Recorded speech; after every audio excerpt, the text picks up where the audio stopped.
Chapter 911. Hearing Aunt Lu inquire about the gun, Chusi could only smile awkwardly. Later, someone actually noticed something was going on. A few people tried to surround Sister Chu to test the waters. Seeing the girl, so angry, she even twisted the handlebars. What happened after that never happened again. After driving all the way back to the base entrance, Chusi said goodbye to Aunt Lu and continued pushing the cart inside. Originally, she had planned to go back and discuss the black market with Brother Xian. But unexpectedly, after returning home, she discovered that Monkey Xiaobao had actually arrived. The moment they met, Xiaobao burst into tears. Chusi was startled, thinking something had happened to Monkey Mom or Xiao Jiaojiao. She was extremely anxious. Unfortunately, the two did not speak the same language. While Monkey Xiaobao could understand some of her commands and simple words, asking him to explain a single story was too much for him. Ji Xian watched as the man embraced his wife and cried. For a moment, he felt quite helpless. Ho Xiaobao came this afternoon, and everything seemed fine. He just seemed a little down. Before Chusi came back, he had never looked so vulnerable and helpless. And so, as soon as his sister returned, all his previous frustrations came flooding back. Because of last winter's incident, the entire West District had been very receptive to mutant monkeys. When the construction team arrived the next day, they even brought some mutant fruits for Xiaobao. Alas, that evening, Chusi and the old man followed Ho Xiaobao back. Although Ji Xian wanted to comfort him, seeing the man's condition, her heart couldn't be put at ease. She removed the small frame from the tricycle and added a shoulder strap. She slung the old man over her shoulders. The two of them rode off with Monkey Xiaobao. Xian was left alone to continue cleaning up the remaining mess. As it turned out, they hadn't gone far on their return journey when they arrived at their destination. Looking at the peach orchard before them, the monkeys and silverbacks had returned. As soon as they saw Chusi, they swarmed over. The chatter was filled with complaints. Although Sister Chu couldn't understand their exact words, she had a rough idea that the Monkey Valley territory had been taken over by some other mutant animal. Her heart tightened. You know, that wasn't just a piece of territory, their family had invested everything they had. Just the giant python and its core had to be recovered. And the newly built crystal cave wasn't something they could just abandon. But it's easy to imagine that someone who could drive out so many mutant monkeys and a titanic mutant silverback would be a tough opponent. Chusi also noticed that many of the monkeys and silverbacks had scars on their bodies. Some had entire sections of their skin torn off, and the scars were quite large. It looked like their attack power was quite high. Thankfully, Monkey Mother and little Jiaoju were both fine. Stayed by the side of the tyrant flower, Sister Chu spent the entire night in the peach forest. The next day, she decided to go and investigate. The main reason she dared to go alone was because, although the monkeys and silverbacks had suffered many injuries, they hadn't lost any members. The enemy might not be as strong as she had imagined. Of course, she was just going to take a look. Ji Xian had already given instructions, and this sister had a plan. Originally, she wanted to go alone, but Monkey Xiaobao insisted on coming along. He even thoughtfully put the basket that held the old man on her. Because of the little guy's current physical condition, Chusi didn't let him out all night. This misled Xiaobao. He thought Sister Chu had already united with him. Well, when she got back, Chusi was furious. She let the old man out of the basket and started scolding the first person she caught. This guy must have attracted these rare beasts. Looking at the black beasts, big and small, gnawing at her dried meat, Chusi went berserk, and before she went berserk, it was the old man. He discovered that some shameless people had actually dug into his black stone. How could he tolerate this? You're all just thinking that brother is good-tempered, right? Things were exactly as Chusi had expected, but there were some discrepancies. After all, the little guy was once the leader of this group of rare beasts. But he was so irresponsible. He went out to ask for the black stone, but his leader simply ran away. A group of dragons cannot be without a leader. So these little brothers had to go out and look for someone, right? But the vast forest was too vast, and they had no direction. They searched for a long time, but to no avail. Unexpectedly later on, they found a leader who had completed the 3rd level of evolution. The little brothers immediately defected, and the tribe had a new leader. But the little guy was still their most important member, because more than half of the members were rescued by this brother in a hurry. The foolish ones finally wandered to his former lair. Because the black stone was still there, the scent was very strong. After some thought, these rare beasts decided to stay there. And then, inevitably, they came into conflict with the natives. They were already weak to begin with, and now they had the protection of a 3rd level master. After just one fight, The monkeys and silverbacks quickly packed up and fled. I can't afford to fight, I really can't. I have to leave this matter to that bald little guy. Chapter 912. The two were about to erupt in pent-up anger. Luckily, there was a final push. The giant creature, having shed its skin 3 times, finally slowly emerged from the cave. Chu's eyes slammed on the brakes. The flying tiger claw swiftly flung out, scooping the old man back up. She was startled. When did such a large creature appear among the rare beasts? Look at its calf-like size. It was much larger than even Heisey, who had undergone a proper second evolution. Not to mention this defective old man. Just based on size alone, 6 or 7 of them wouldn't be enough to beat him. They had to handle this matter with caution. Originally, the little guy was still very unconvinced. Anyone who dares to intrude on its private property must be beaten to death. Forget chewing on it, not even sniffing it. The little paws struggled relentlessly, twisting its neck to try to bite off the iron claw that held it. Chusi, furious, slapped it on the forehead. Then, hugging it, quickly dodged backward. She had no idea how powerful the rare beasts would become after their evolution. Although the two were far apart, there was no guarantee the giant wouldn't hear the noise. Her concerns proved true. After a slap, the calf stopped. But there were plenty of rare beasts playing in the valley, and after finding nothing, its attention shifted again. Chusi covered the old man's mouth, afraid the little creature would continue to make trouble. After a sneaky glance, she saw that the giant wasn't paying attention. Instead, it found a warm spot and laid down to bask in the sun. Only then did she dare to bring the old man's head closer and carefully point it at him. The little creature was flexible, and as expected, it immediately quieted down upon seeing the calf. Rare beast tribes actually have a strong sense of hierarchical oppression. This is the fear and awe ingrained in their genes, because they subconsciously know it. With each additional layer of molting, the creature becomes absolutely superior in strength. This is indeed the case. So how could it not be afraid?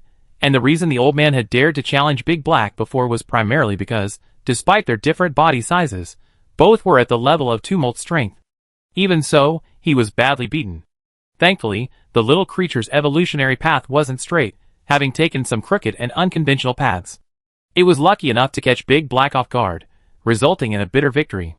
As for this overachiever, it scrambled down, digging into the dirt. Big darling, could you please stop holding yourself up so high? What if you get discovered? Now, the little creature has completely accepted its enemy's identity. It's forgotten that it's actually a rare beast. Just go back and join the pack. Going home doesn't necessarily mean taking back its territory. Look at those little bastards, carelessly hugging and gnawing on its black stone.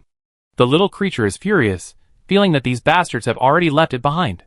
People's hearts have changed, leaving only sorrow. What a waste of sincerity. Chusi was still carefully investigating the situation, even at such a tense moment. Looking down, he saw that the creature had already begun to silently weep. It was lamenting its old nest, which now seemed hopeless. Although a few scraps were found yesterday, the vast majority of the black stone remains missing. If it's not found, it's practically nothing. Shouldn't it cry? Sister Chu sighed and held it in her arms. While being struck by lightning, she still had to wipe its tears. She understood how the old man felt, just like watching those bastards steal her and Ji Xian's food. She had painstakingly collected it bit by bit. The delivery rate is calculated as a percentage. Just think about how heartbreaking it is. Chusi could eat less high-radiation food, but Ji Xian couldn't. The only good thing was that these rare beasts had only broken into the small storage area in their room. The lock on the large cold storage outside was still securely attached. The python meat should be fine. As for the special energy stone that had been removed from the snake's belly, because of its unusual radiation, Brother Xian had already sealed it up and stored it separately. Ji Xian had added numerous protective measures for important items, including alarms. Now, Monkey Valley was peaceful and quiet.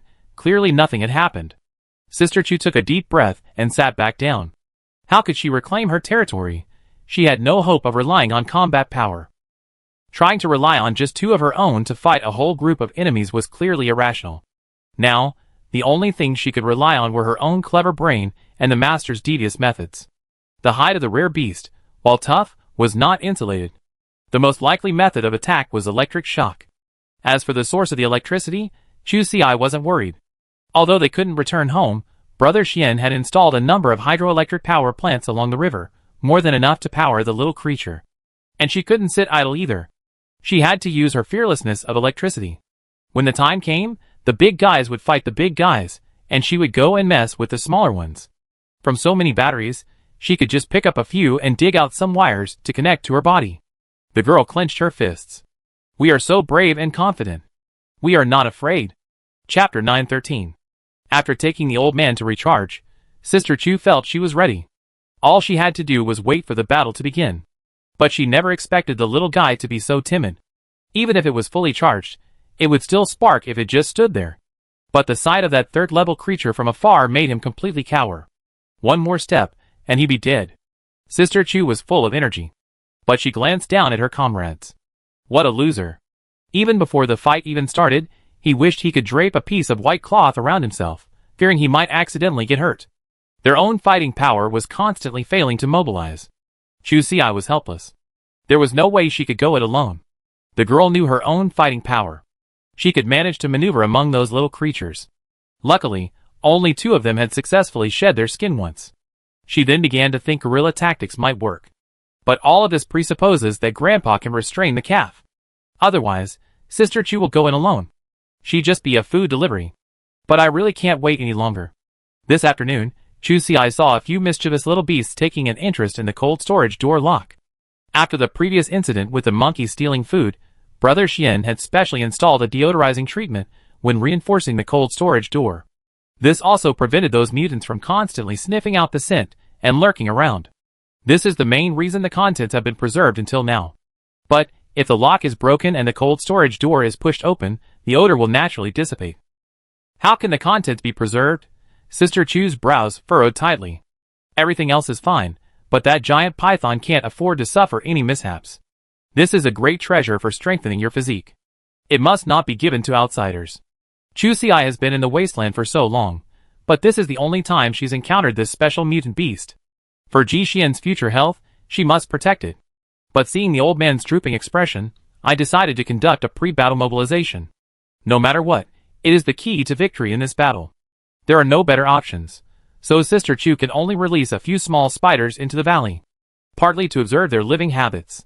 Partly to see if she can capture a scene that makes the little guys angry. If she can achieve the effect of a rage, she can immediately rush in with the old man. My efforts will be worth it. After watching all day, I finally captured a video of the calf slapping Little One. This guy is really a bit arrogant. Little One and Little Two are in their playful moments. While playing, they ran across the boundary. It rammed into the guy's forehead, interrupting his lunch break. The calf didn't even spare a glance. With one paw, it swatted Little One far away. In theory, the incident wasn't that bad. But we know how to edit. In preparation, she threw all her principles aside. She combed through a day's worth of footage. The girl meticulously studied every frame of the calf. I'm sure the people who photoshopped it wouldn't recognize its parents. She repeated the scene of Little One getting slapped 8 or 9 times. In fact, only the first time was the real thing. The rest were screenshots of Little One and Little Two fighting, as well as Little One falling down. At the very end, she thoughtfully included a few photos of the calf's disdainful, scornful look. Chu Si carefully replayed the video twice. That was the smell. She was extremely relieved. Whoever saw this wouldn't shed a tear of sympathy for Little One. Watching this video, Sister Chu finally felt at ease. Little One was hatched by Grandpa himself. That's his bloodline. The rage was raging, right before her eyes. Looking at the sky, it was almost time for the rare beast tribe to go out hunting. She didn't waste any time and quickly carried Grandpa aside. She found a small cave nearby and deliberately played a little louder. To avoid affecting the video quality, the girl even prepared the wires, and had 3 batteries hooked to her body, ready to rush out at any moment. But the little one's reaction was beyond her expectations. Where's my raging anger? Why are you shrinking? Chu Si took a deep breath, her fists clenched until they crackled, and then she slowly loosened them after a long moment. She was furious at him for not fighting back, but the old man was helpless too. No, this boss was too brutal. Little old one was so small, and he'd been beaten by him before. How could he possibly escape, just because he looked so unconventional? But let's just give up. The little guy gave up so easily. After all, he wasn't stupid. Sister Chu was exhausted, a bit discouraged. She leaned against the cave wall, staring blankly out. It was too hard, too hard. There was no way he could carry it.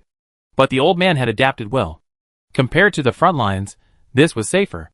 With nothing else to do, he felt like looking through the videos Sister Chu had recorded. Originally, everything was fine. Seeing some of the footage, he was indeed furious. But compared to his own life, it was not something he couldn't bear. Suddenly, he saw the two bastards, who had stolen his black stone, leave the Monkey Valley. The big guy remained inside, unmoved. It suddenly stood up. When the opportunity for revenge comes, we never wait for it overnight. These two bastards are easy to capture. Chapter 914. The old man's plan was a good one. He rushed over, and the two little guys did indeed receive a beating. But before he could vent his anger, events unfolded beyond his expectations. Faced with the old man's attack, the herd of rare beasts had only two reactions: confusion plus surprise. Don't forget, the reason they occupied Monkey Valley was originally simply to come after the old man. Searching and searching.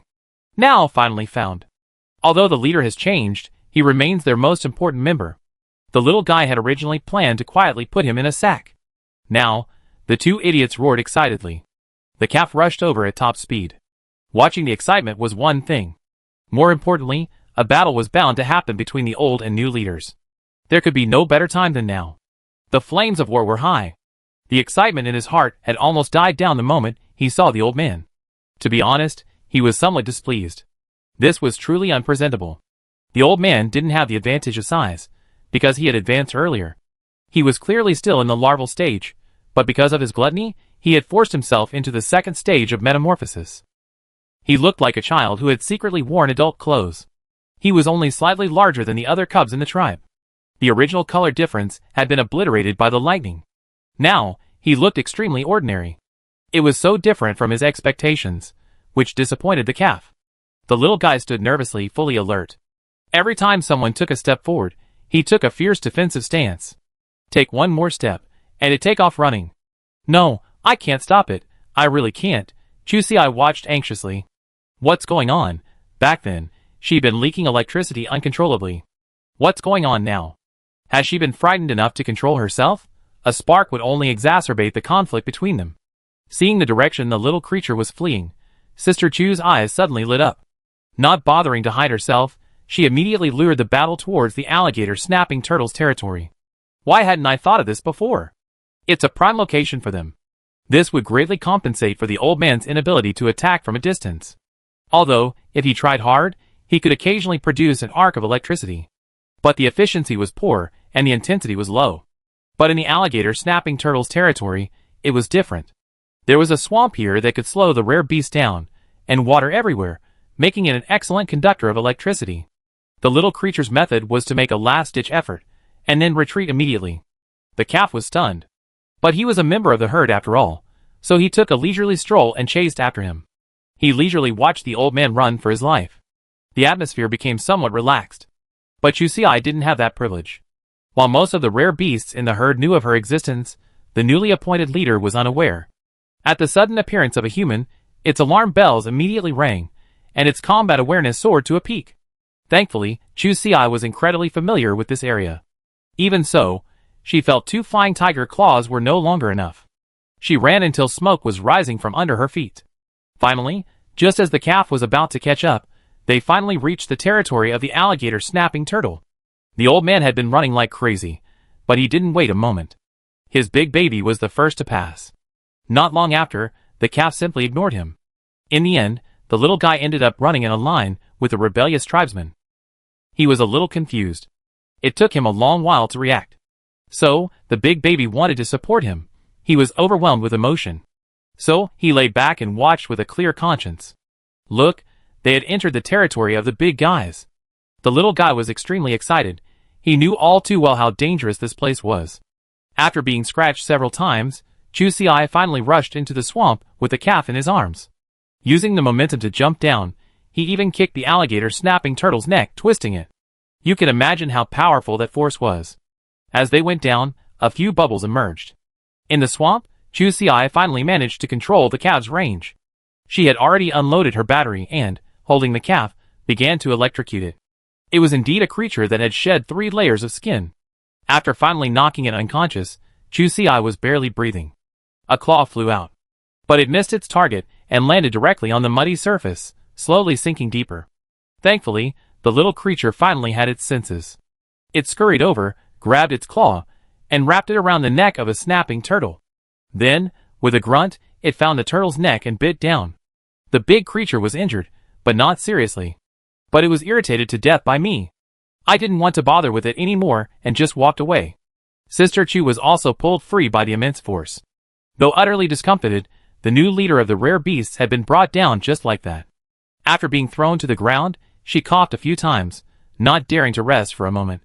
She immediately found a rope from her arms and tied it up like a hairy crab. To prevent its neck from moving, she even put a plaster cast on it. It must be said that upon entering this swamp, her mind was instantly opened. Chapter 9:15. Chu Si's fight left the entire herd of rare beasts stunned. They had been watching the excitement from the sidelines, but soon became part of the action. This wasn't the only one occupying the magpie's nest. Sister Chu naturally seized the opportunity to take care of them all. She grabbed one and threw it into the mud. When it drowned, she grabbed its legs and began to electrocute it. After 3 or 5 minutes, she pulled it out to see the effect. Those with good physiques could still resist a few more blows. She then stuffed Chu Si back into the mud and continued to electrocute. Finally, when it succeeded, she tied up another hairy crab. Not long after, they were tossed onto the shore. The girl curled her lips in a smile. I never thought fighting in this swamp could be so exciting. Invincible. When he got excited, even the old man watching couldn't escape. With a single push, Chu Si pinned him to the ground. The eldest brother struggled with his hooves lifted. Fortunately, its popularity remained. At such a critical moment, only pure-hearted children like Little One and Little Two would dare to charge forward. Alas, they didn't receive any good rewards. The two chirping little ones finally managed to regain some of Sister Qian's sanity. Only they weren't shoved into the mud. They were simply thrown onto the shore by Chu Si. But the outcome wasn't much better. Their small size made them particularly intolerant to electricity. Now, they could only lie frozen and motionless, like two dead lizards. And the little one, the good older brother, took advantage of the moment his two sisters died heroically, and finally managed to escape. He ran to the shore. He looked around. He felt no place was safe. His gaze shifted and landed squarely on the group of bound compatriots, large and small. The little creature pondered for a moment. It had to get up there sooner or later anyway, so it slid swiftly. It grabbed the rope and tied it around itself. This saved Sister Chu from having to do it herself, and it would also save it some pain. This move amazed the other rare beasts. It instantly opened its mind. The eldest, who had suffered the most severe shock, was still unconscious, and now the second in command of the pack was following suit.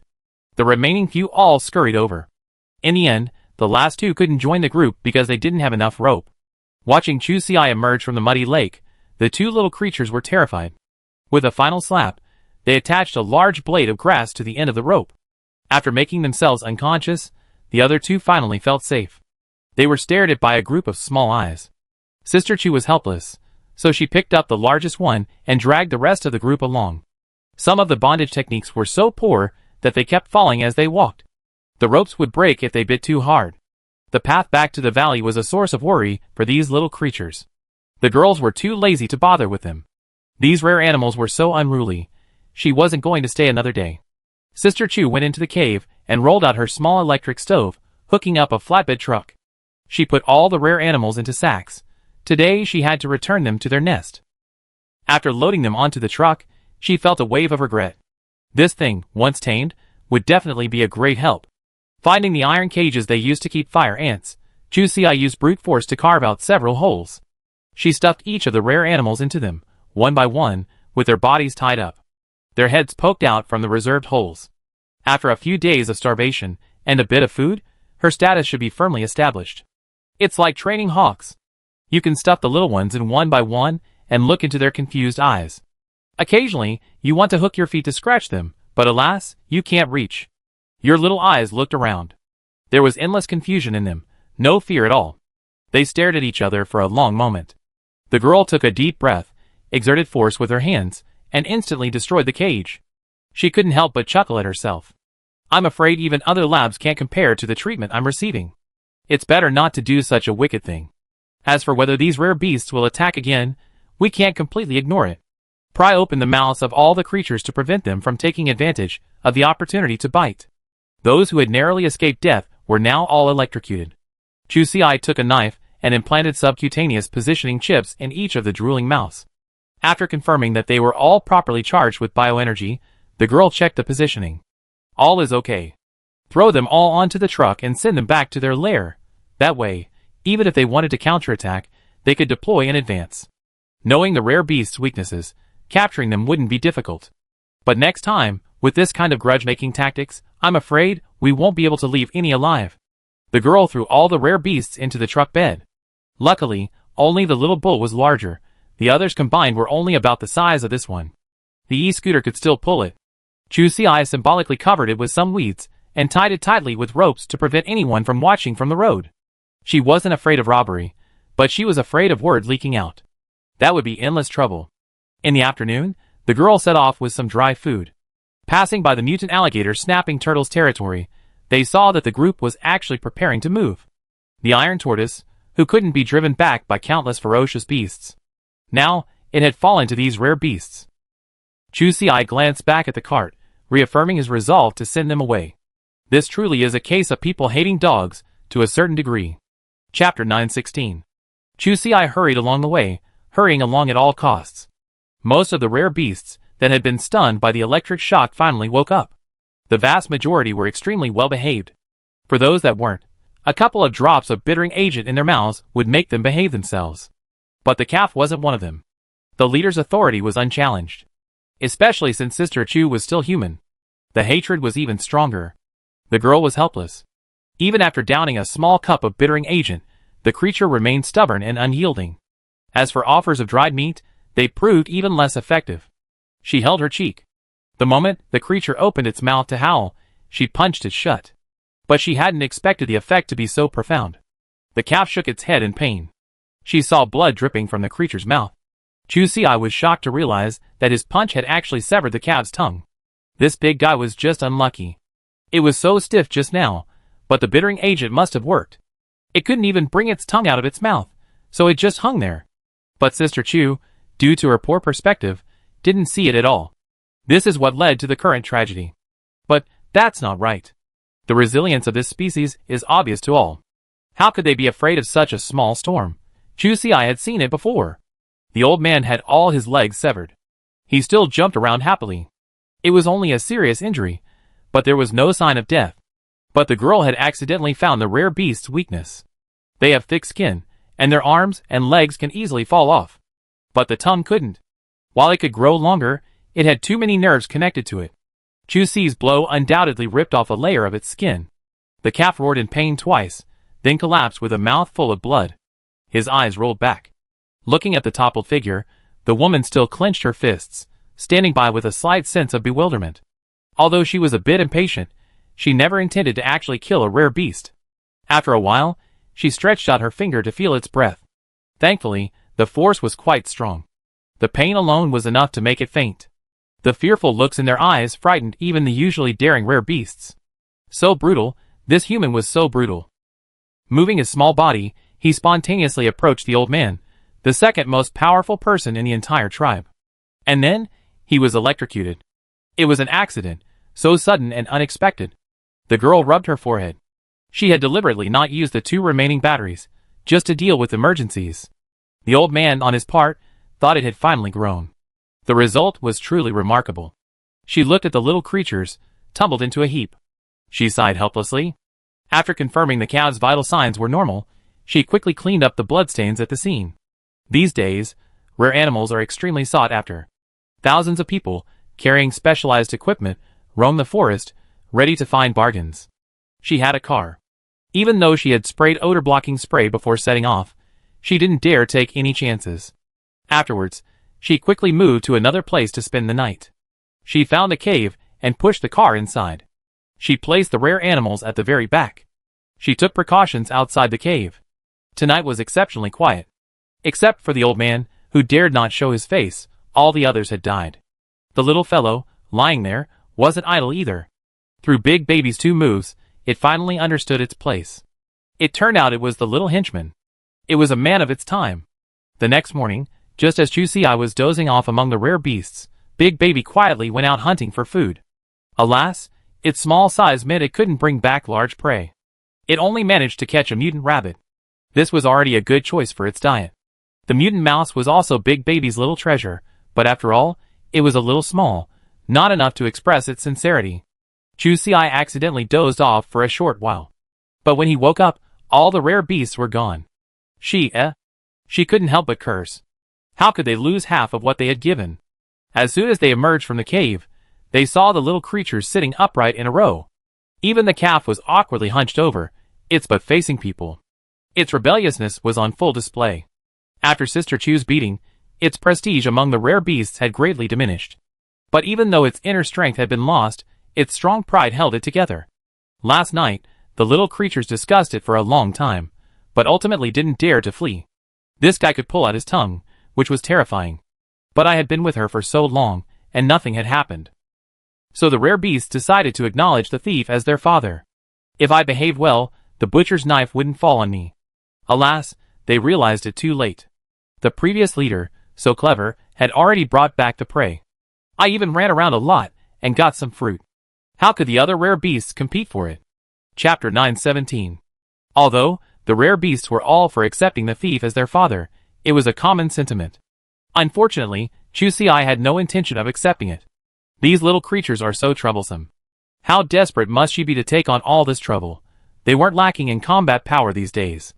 And the rare beasts were aloof and cunning. Not only did they not get along with other mutant beasts in their territory, they were also extremely troublesome themselves.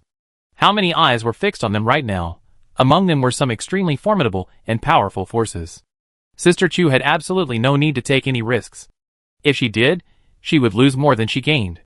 Not only would she lose the rare beasts, but her own lair would also be exposed. Why would she bother? If it were just a big boss, Chu Si was confident she could hide well. This little guy was very tactful now. When he met someone, he wouldn't even approach them. Just like when it returned from the battlefield, it preferred to follow for days. It didn't even venture to approach the two people's car. This had been tested. Of the entire herd of rare beasts, this one was the one the girl trusted most. As for this group, Chu Si shook her head. Forget it. Just imagine what kind of chaos and turmoil the future would bring. She couldn't bear it. She wiped the sweat from her forehead. The underground river was almost there. Sister Chu stepped up her speed. This was the last straw. How could she give up? She had brought all those rare beasts home in one go. But the car had stopped at the entrance to the underground river. These little creatures refused to jump. Chu Si remained silent. Had she been scammed? A group of people stared at each other in silence, feeling aggrieved and pitiful. The image of the idiot next door, boasting a fortune of 2.58 million, was completely gone.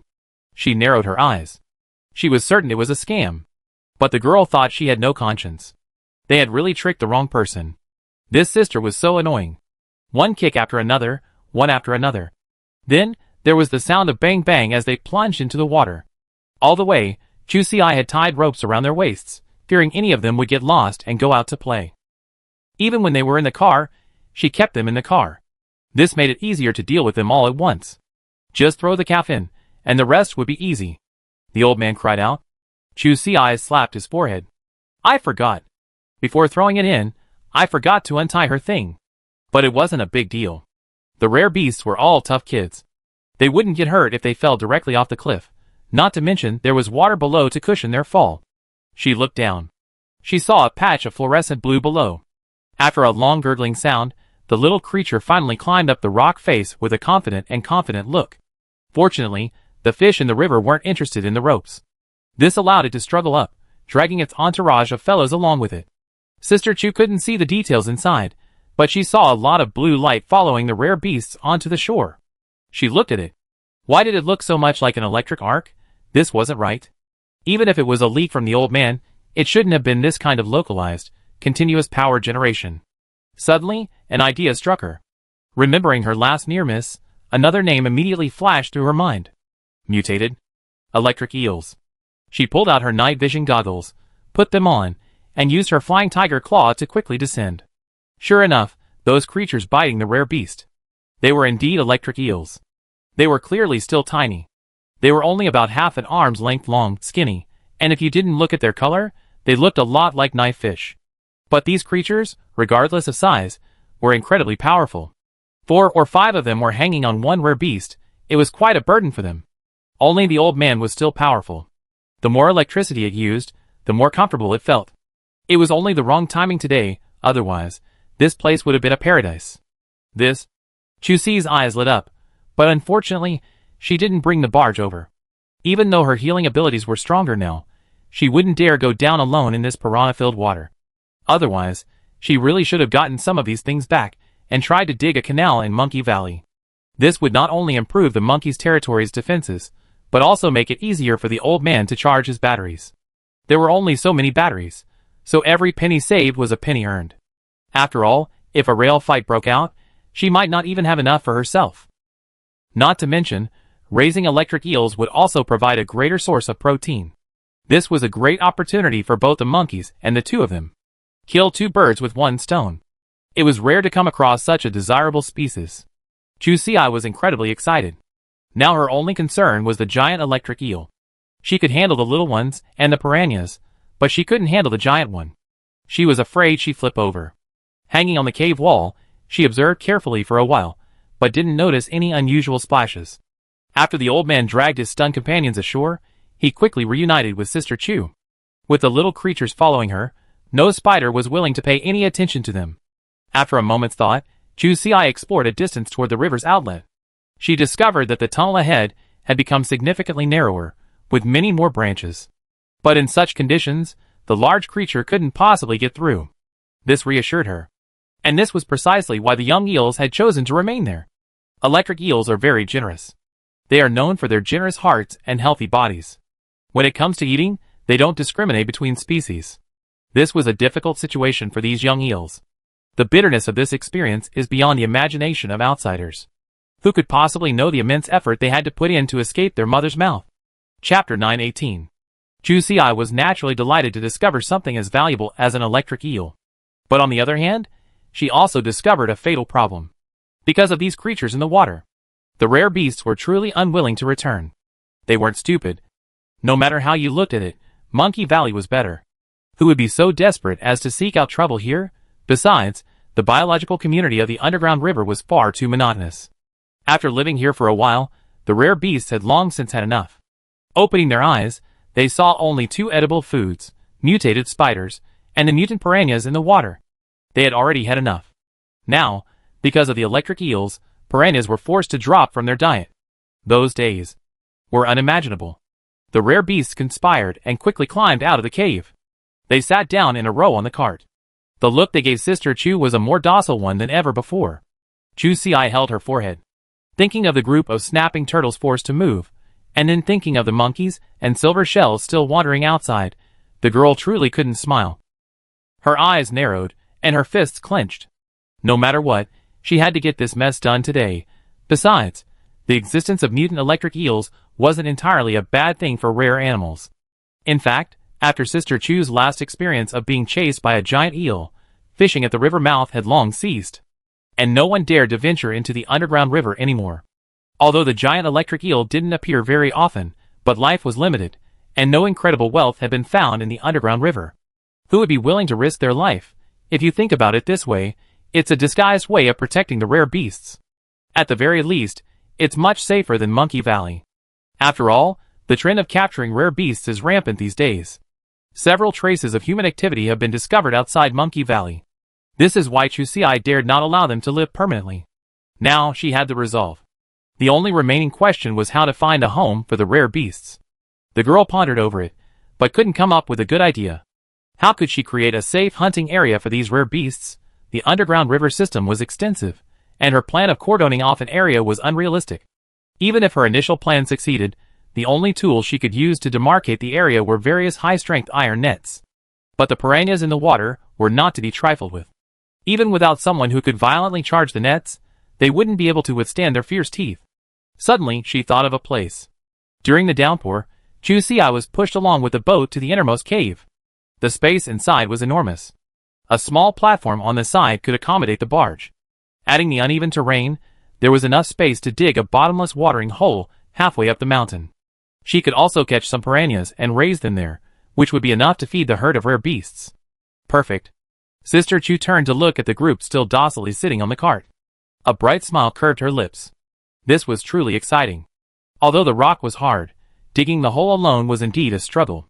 But with a herd of rare beasts hanging around, any stone seemed like tofu to them. An ordinary deep pit, little Karami. I finally managed to get this sister's good mood, but it only made the rare beasts even more vigilant. Sure enough, soon Chusi came over to pull the rope. They offered no apparent resistance, but their claws clung to the iron plate. They clawed their way through the hole. But with Sister Chu's current strength, lifting the iron plate was a piece of cake. Their attempt to slow down progress with a broken cart was impossible. The sturdy bottom of the cart was scratched like noodles.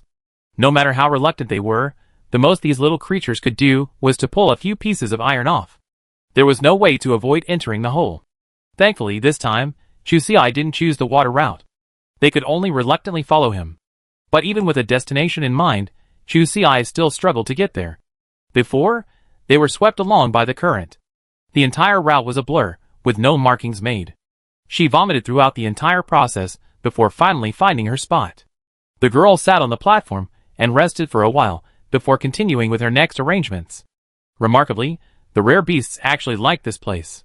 The dome here was high, much better than their previous cramped quarters.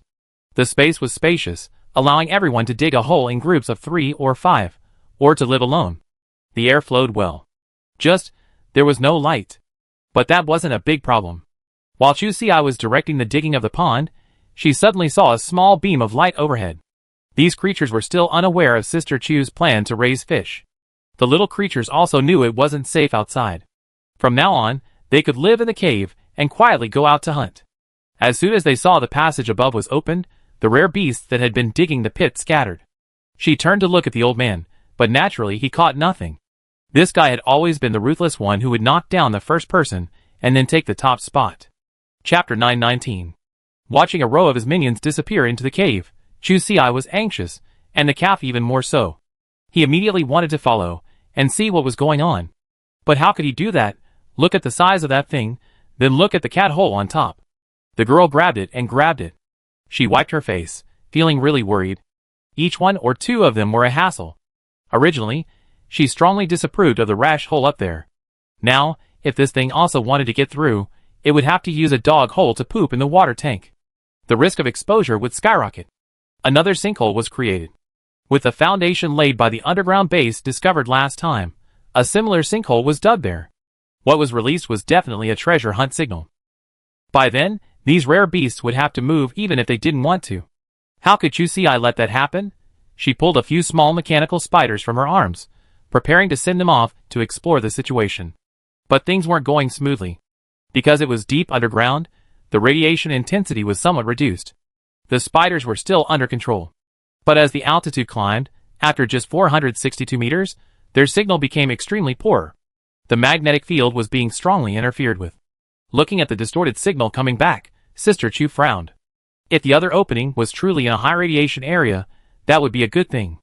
At least, there would be no need to worry about someone wandering in there with nothing to do. But she still felt uneasy. You never know what could go wrong, even if it was truly a high radiation area. If it was located closer to the edge, there was no guarantee someone wouldn't stray in. After all, her original body was a living example. After a moment's thought, she patiently sat there, waiting for the old man and the others to return. 2 hours passed. The calf, trapped by itself in its home, was terrified. But Chusi sat nearby. The pain on her tongue was still there, and she didn't dare act rashly. She could only dig at the stones beneath her feet, occasionally turning her head to look up at the dome. Sadly, after waiting so long, these little ones still hadn't returned. Were they having too much fun, or had they met with an accident? Although Sister Chu was worried, this area was likely far from human activity. The former was more likely. If nothing worked, she could only wait until night. She could try blowing a whistle to see if she could call the old man back. But the sound of a whistle wasn't natural, and would easily alert the explorers. So, she really didn't want to use this method unless it was absolutely necessary. Fortunately, another 2 hours passed. Finally, a few of the little ones came running back. Looking at the large ants that had come with them, Chusi initially thought they had brought back prey. But she soon realized something was amiss. Not to mention that the prey brought back by these rare beasts was almost always dead. Even the way they interacted with each other didn't seem to be the case. Slave ants, ant breeders who raise other ants for their own use, the novel describes them as a mutant species, exaggerated, and able to mimic the pheromones of any owner. There were no signs of fighting between the two. The mutant ants were surprisingly getting along just like their own kind. These mutant ants were about the same size as the rare beast cubs. Chusi watched coldly, feeling something strange no matter how she looked at it. Something was wrong, something terribly wrong. But for a moment, she couldn't really pinpoint the problem. There were so many species of ants, especially after the mutations. There were only a few she could still recognize. She took a picture with her watch and compared it to the database. But the signal here was too poor, and after a long search, she couldn't find any results. And those little creatures, after exploring the surrounding area, actually moved towards her and the calf on their own initiative. They were truly fearless. They had a strong mental fortitude. She couldn't help but think of the time she'd been captured by a parasitic wasp, and some videos she'd seen of parasitic fungi. Just as sinister as this. Chusi stepped back, her watch raised, keeping an eye on it. No matter what, if she looked carefully, there would be no problem. But after only a few meters, she stopped. From a distance, she couldn't smell it clearly. Now she was certain these mutant ants could mimic the pheromones of rare beasts. A close sniff revealed a striking resemblance. No wonder even the strongest could be affected. Chusi was deeply troubled, deeply concerned about the rare beast's intelligence. Just a pheromone, and they were so off the mark, they strolled along, letting them follow them back to their nest. Are their eyes just for show? Sure enough, with the sense power, even the irritated calf moments before didn't kill them. It was just that their skin was too fragile, and the big one slapped it. It hadn't fully retracted its claws, and with one slash, the mutant ant snapped in two. Now, it couldn't contain any scent. The little rare beast watching nearby swallowed it in 2 gulps. Crunch, crunch, it tasted good. Its eyes lit up, and it looked at the other mutant ants. The little creatures were immediately doomed. They had no idea that, among the rare beasts, eating heads might be forbidden. But eating a leg between brothers was perfectly acceptable. But once a leg was broken, its own scent would waft out. The next moment, the head was gone. Chusi watched helplessly as a crisis, before a single blow, was averted without a trace. She couldn't resist. Now it became clear that perhaps the rare beast's fierce character was truly the product of selective evolution. Chapter 920. After devouring a few slave-making ants, the herd of rare beasts went wild. But there wasn't enough to fight over. Turning around, Chusi saw those clever creatures preparing to climb up again. She thought for a moment, then took off her coat and climbed in. Sister Chu had no idea what was happening outside. The mechanical spider she had arranged couldn't even reach the top. This cave was indeed a bit too narrow for her. But thankfully, Chusi was thin to begin with, and now with her coat off, she could make a foray. Besides, there were so many rare beasts.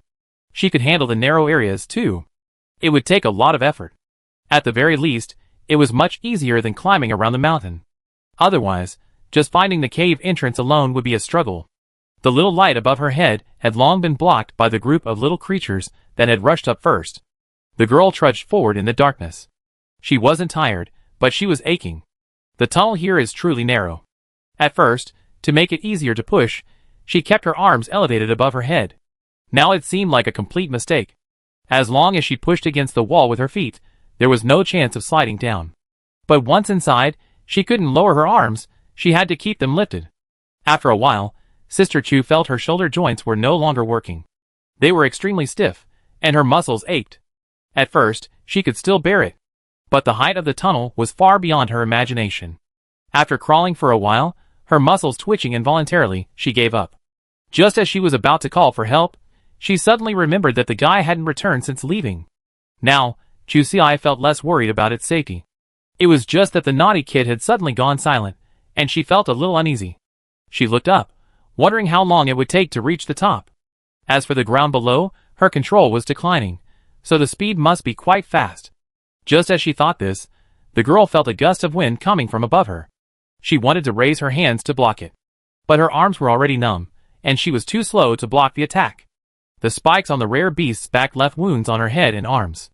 Thankfully, they didn't hit her eyes, and she dodged them in time. The anger in Chusi's heart was surging. Before she could even get out of the way, she felt the pressure on her arms suddenly increase. Layer after layer. The cave along the way was made of smooth stone walls, and even with Sister Chu's amazing leg strength, it was now completely relieved. Once she started gliding, with such immense pressure, it would have been difficult for her to stop. At best, she could control the speed. In the end, that hour of climbing was wasted. She was returned to her grandmother's house in 3 minutes. The girl, her face covered in blood, fell from the hole in the dome. She swiftly rolled, using the momentum to land steadily on the stone platform. The little rare beasts were left to their own devices. Only 3 managed to steady themselves in time. The rest rolled into the newly dug pit. This time, almost all the rare beasts were injured. But it wasn't a cause for concern, as most of their injuries were caused by mutual inflicted injuries. Chu Si didn't have the energy to care for them now. She pulled out the gun from her waist and fired at the creature the moment it appeared. Several bangs rang out. But there was no roar of a beast. What struck Sister Chu was only the splattering fruit debris. She spun around, dodging them all, leaving the room filled with the delicate fragrance of red dates. Followed by this, dozens of dates fell to the ground. Falling directly from the top of the mountain, even without Chu Si's bullets, the acceleration of gravity was enough to crush them to pieces. Finally, the figure of the old man strolled down slowly. He was excited and a little proud. The fruit was very sweet, and he had picked some specifically for his eldest son to taste. The little guy followed the smell, selecting the large, ripe ones. He took 2 bites himself, and was delighted with the sweetness he had never tasted before. It was more refreshing than honey, and several degrees sweeter than peaches. This was the most delicious fruit he had ever found. Of course, he had to bring home as many as he could. It wasn't the only eater. In fact, when I got there, several mutant birds were already guarding the tree. With this little creature's skills, and its unparalleled shamelessness, it didn't matter who came first. If I like it, then it's mine. The repeated attacks from the mutant birds didn't affect it much, though they did pluck out quite a bit of its feathers. Anyone would have lost their temper. You can't just go all out and become bald, right? Luckily, the mutant date tree was large and bore abundant fruit. Looking back now, giving some away wasn't such a big deal. But my joy didn't last long. Unexpectedly, reaching the ground was its true battlefield. The fruit he had worked so hard to bring down became someone else's spoils. As soon as the date rolled to the ground, it was spotted by a patrolling ant colony. The battle to protect the red date had begun. It was one against many, and it had to protect so many fruits, which exhausted the big brother. Even so, a small half was chopped up and dragged into the ant nest. Escorting this little bit back wasn't easy. So, before leaving the cave, I was very proud. This job was done very well.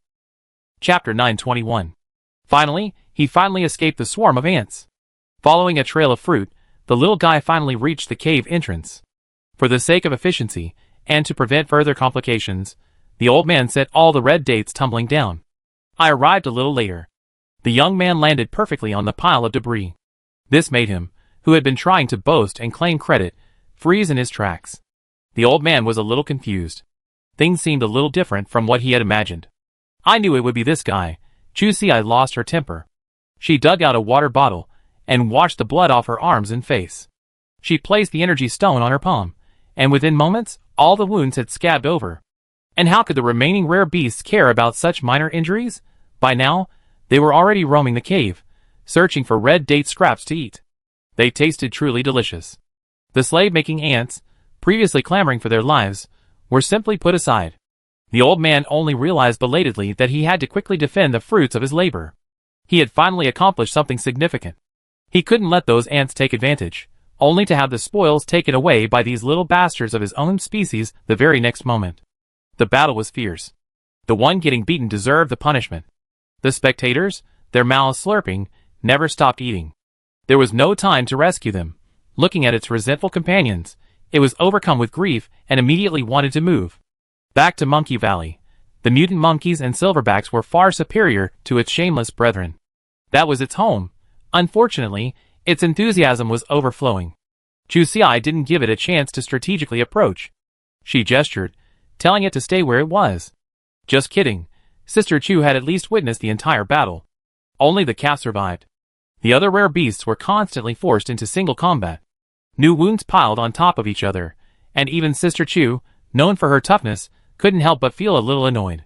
She turned her head. She saw a few idiots chewing and swallowing even the pits of a date. The girl opened her mouth for a moment, then closed it dryly. Originally, she thought of taking them back to plant. Suddenly, she felt a strange resonance with the old man. As the saying goes, the laws of nature are unpredictable. They clearly done too many evil things, and now they gotten what they deserve. In the end, not a single piece of spoils remained. The little guy won a lonely victory. The fighting finally died down. Chu Si had no time to worry about the lonely king. She had to get to the top of the mountain. She had to understand the situation there. There were more than just these rare beasts in the cave. There was also their precious crystal mine. But Sister Chu was careful this time. She climbed first, and the old man climbed second. That way, if the faint light overhead was blocked, it was clear something was wrong. Every 20 meters or so, she had the little one push a small bomb shelter into the cave wall. The chamber wasn't big, just enough for Chu Si to sit with her knees hugged. But it was enough. If there were any falling objects, she could take shelter in time.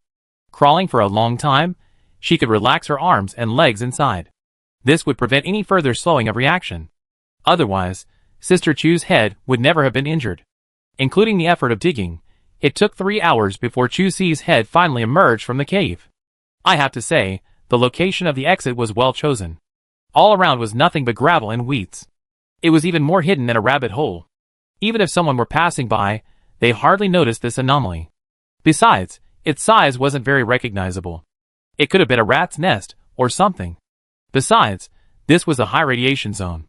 Who would risk their life just to dig out a rat's nest? Sister Chu endured it for a while, but it still wasn't going to work. She obediently placed the energy stone against her palm before beginning the next phase of her exploration. Although the radiation intensity here wasn't that high, it was still beyond her tolerance. After one more level up, she figured she'd be able to play here without any burden. She needed to roughly determine the size of the radiation zone. If it was too close to the transition zone, the hole would have to be refilled. The girl began to stroll around on foot, trailed by several little radish heads. The most common mutant animals she found here were ants. Some carried insects, like mutant grasshoppers, while others simply carried pieces of leaves. They combined meat and vegetables, making for a good getaway. Soon, she discovered several anthills. The worker ants she found along the way were already carrying food. Chu Si took a detour, avoiding any conflict. But when she reached the anthill, things were clearly different. Many soldier ants patrolled the area, their fangs raised, charging directly at them without fear of death. But Sister Chu wasn't here to fight. She grabbed a soldier ant, broke its head, smeared its pheromone on her body, and quickly fled to avoid causing too much trouble. 2 miles further, she finally saw the legendary jujube tree. Thinking of its small size, it must have exerted immense effort to roll those dates across the ant-notified area. Thinking this way, she understood even more clearly why the little fellow was so aggressive and depressed. She held the little dog in her arms. Chu Si went up and picked 2 dates, one for each of them and one for the beast. After receiving such special treatment, the old man's mood improved considerably. He wanted to coax him harder, but he couldn't control his tail. He was the only one who had these dates. None of the other rare beasts had them. How could he hide his little tail? Chapter 922. Chu Si was still exploring the territory. Ji Xian wasn't idle either. The house had already been built, and on the 3rd day, he set out to catch up. He had been checking his wife's location on his watch. She hadn't emerged since entering the high radiation zone, and he assumed she was lurking near Monkey Valley, waiting for him to come over so they could work out a solution together. The man felt a little more at ease. The house had just been completed, and Ji Xian had settled the payment. The various hydroponic equipment had also been installed. After handing over the fields and corn seeds to Qin Wanwan's family, he set off without delay. Passing by Taoyuan, he saw the neatly arranged group of monkeys and silver shells that had been moved in. He realized that things were far more serious than he had anticipated. Sure enough, halfway through, he noticed his wife's location had reappeared in another direction. Following her trajectory closely, he saw the direction she was heading towards the underground river. Brother Xian had a rough idea of what was going on. Until now, I hadn't been aware of the tension between the two sides. I assumed she was running for help. It wasn't until they entered Monkey Valley that Ji Xian's worldview truly collapsed. This territory had been occupied, first by monkeys, and then by herds of rare beasts. Now, such a vast mountain. It was deserted, with only Ji Xian left. He felt a little guilty, feeling somewhat unworthy. Even as clever as Brother Xian was, he'd been outshone by Chu Si. Seeing this scene, the man finally managed to piece together a rough outline. But he still underestimated the rare beast's combat power. Because, to this day, no one as powerful as the calf had ever appeared. Plus, Chu Si and the old man were both resistant to electricity. He also visited the energy storage facilities by the river and found that many of the batteries had been pulled out. I thought they won with ease. But in their excitement, they just abandoned their families and ran away. How to defend this vast territory became Ji Xian's problem. Thankfully, They had already set up a defensive counterattack system. But the monkeys and silverbacks had been active in these areas, so he hadn't been able to test it. Now, Chusei is truly a warm and cozy summer jacket. Whenever there's a problem, she'd take care of it. The man could only smile bitterly. Luckily, he chased his wife so hard. If it had been a few days, once the scent left here had dissipated, recovering the lost territory wouldn't have been so easy. After Jixian activated all the defenses in his territory, looking at the vast map with all the areas marked green, he felt a slight sense of security. To be honest, just a little. After all, these were just some newly constructed frameworks, and they would undoubtedly require numerous adjustments later. For now, he could only hope that the system wouldn't crash. After all, this project was enormous. Every small mistake could lead to a complete collapse. But the monkeys were too far apart, and the back and forth trips were time-consuming. So he could only watch anxiously through the night. The good news was that the defense system had survived its initial test. At least the market didn't crash. Because Chusei had essentially drained away the batteries reserved for backup power. The system had survived until now entirely due to its sheer strength. The energy supply hadn't lagged behind. Of course, there was bound to be plenty of bad news during the initial test. But its robust fault tolerance was something to be proud of. After all, in a real fight, damage to the defenses was almost inevitable. As long as it didn't affect other modules, it was a minor issue. The current results were far better than Jixian had originally expected. What's more, this was only a preliminary version. He could set up more defense routes with multiple modules, and only when the front line was destroyed would the second layer of defense be automatically activated. This would not only enhance combat effectiveness, but also save energy. Of course, Brother Xian had many ideas. But his top priority right now was absolutely to bring the monkeys and the silverbacks back. Although the opportunity to monitor the defense mechanisms was rare, he would rather go through the numerous troubles of a regional clearing than walk a tightrope all night. At dawn, the man drove off immediately. It took him quite a while to detour through the high radiation zone.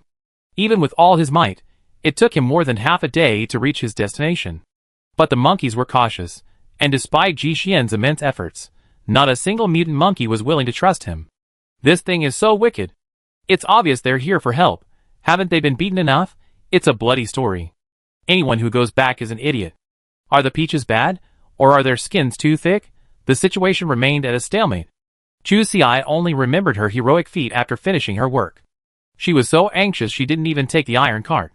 She took the old man along, taking only small paths along the way. She rushed back to Taoyuan in rags. Before she even saw a monkey, the whistle blew. She bit into the red dates she had brought back, letting the sweet aroma waft out. Thinking the call wasn't fast enough, she broke off a straw and banged it against her tricycle. Seeing a monkey approach, she threw a few dates at them. They immediately led their group back. Jixian, left behind to pursue them, watched them gallop away. What about the bottom line? Digested along with the red dates. Chapter 923. Jixian followed slowly behind, still quite worldly wise. He knew to walk slowly and avoid running into Chusei. Otherwise, he would only embarrass his wife. He calculated the time and, just as the monkeys were about to enter their territory, he shut down all the defensive and counteroffensive equipment to prevent any casualties. When the man drove back, Sister Chu hadn't disappointed him. The girl had moved a recliner and placed it at the entrance of the cave. She acted very casually. The monkeys and silverbacks clearly didn't have her acting skills. She had just returned home, and the mess hadn't been cleaned up yet. The rare beasts were very destructive. The nests built here, used by the monkeys and silverbacks as their homes, were like playgrounds for treasure hunting in the eyes of the rare beasts. Beautiful stones, bird feathers, fruits, and other things were scattered everywhere. The grass on many beds had been pulled away. Rebuilding the home now is still a massive undertaking. Jixian's car was brought down from the mountainside via chains. Logically, with his wife's hearing, she should have heard it long ago. But the girl was guilty. She covered her head with a leaf, feigning a deep sleep, her limbs slightly stiff. In reality, her mind was racing. How could she possibly get away with this? Out there were loopholes everywhere. She couldn't even fool herself, let alone Jixian. Thinking of this, Chusei felt deeply worried. Although, she couldn't blame herself entirely. With a dangerous individual like Nyozi around, she only managed to win back then, and who knew if he'd fall for it again. Naturally, the sooner they were sent away, the better. Human energy is limited, and she was so ordinary. It was inevitable. that she would overlook some minor, devastating incidents. She lifted a blade of grass, ready to reveal her true colors. But Ji Xian thoughtfully offered her a way out. Chu Xi suddenly realized. Yes, the monkeys and the silverbacks had been driven out long ago. Brother Xian knew all about this, but he had no idea when they returned. As long as she kept quiet. Who would have known that this place had been vacant? Thinking of this, the girl's back straightened immediately. Putting aside this issue, she had still accomplished a great deed. Now, looking at Ji Xian again, she felt no shame. She ran over and openly asked for a hug. She stayed by his side, praising her own achievements of the past few days. Ji Xian had been listening to her boast with a smile on his face. But upon hearing that there was even a third-level metamorphosis creature among this group of rare beasts, his heart suddenly sank. Comparing the difference in strength between the first and second-level metamorphosis, you could tell how formidable that creature must be. He clenched his fists, imagining how hard it must have been for Chu Xi to defeat him. He must have sustained numerous injuries. Until later, when he heard about this sister's planting carrots approach to fighting, he was suddenly filled with emotion. Ji Xian didn't know whether to laugh or cry. Daring to use the mutant alligator snapping turtle's territory to start a fight was something most people wouldn't dare to imagine. At the very least, someone as ordinary as him wouldn't take such a risky step unless it was a life-or-death struggle. They were simply limited by their living environment, otherwise, it would be hard to say who owned this territory. He shook his head, still needing to warn his wife. Mutated alligator snapping turtles are naturally violent and have bad tempers. We better avoid provoking them in the future. Chu Xi listened and nodded in agreement. That's right, they're so petty. Just a fight over territory, and they're so angry they moved away. At this point, she felt a surge of regret. With these alligator snapping turtles, they wouldn't have to worry about defending that direction. Now, the thugs have all run away. This defensive gap will have to be addressed on their own. Besides, with such a large area of water, who knows if it will attract even more unpleasant mutants in the future? The thought of this made Chu Xi worried. No, when will he have to go out and look for them? We're all neighbors. What conflicts can't be resolved? At the very least, she tried not to go to the swamp to vent her anger in the future. The girl felt she had made a significant concession, and Ji Xian was speechless for a long time after hearing it. Ever since confronting his wife, I always felt like my brain wasn't enough. Even before, he was the mercenary group's intellectual leader. Because Ji Xian's genes collapsed prematurely, his fighting skills weren't the most outstanding among the senior coaches. In fact, even in the later stages, he was only above average. But he relied on his iron fist and immense mental prowess to firmly grasp the initiative. Until his complete collapse. But even in his utter ruin, no one dared to underestimate his intelligence. It was just that he'd lost motivation in the later stages, and he was tired of competing. Staying in the nursing home, he was truly just waiting for death. He never thought he could restart his life again. The man suddenly felt relieved. Relax, it's up to her. Thinking about it, his first true miracle was also brought about by his wife. Like a dead tree blooming. Chapter 924. 2 days had passed since Chu Xi returned. She was puzzled. Everything seemed fine. Ji Xian was also very friendly. Why had her daily training increased so dramatically? She thought she had made a mistake somewhere. But no. Besides, Brother Xian was still very kind to her. But the more this happened, the more worried she became. You know, after she and Ji Xian became equal in combat power, they only maintained basic daily training. To keep their bodies alert. There was nothing she could do. Who had let Brother Xian constantly refresh his understanding of her? The man pondered over it. He still felt that her courage was somewhat disproportionate to her strength. Ji Xian would naturally impose more restraints on her behavior and psychology. But the dangers of the wasteland were everywhere. And his wife had such a physical condition. Even in the monkey territory, he couldn't guarantee that she would be safe. You can't really tie someone down to their belt, right? Besides, this girl is so unrestrained these days that she's practically uncontrollable. Estimatedly, the area Chu Xi has covered on foot is already wider than the routes Ji Xian took on previous missions. Since he can't defend her, he can only do his best to compensate for Sister Chu's boldness and determination. It sounds easy, but it takes sweat and tears day after day. Especially during the first few days of increasing intensity.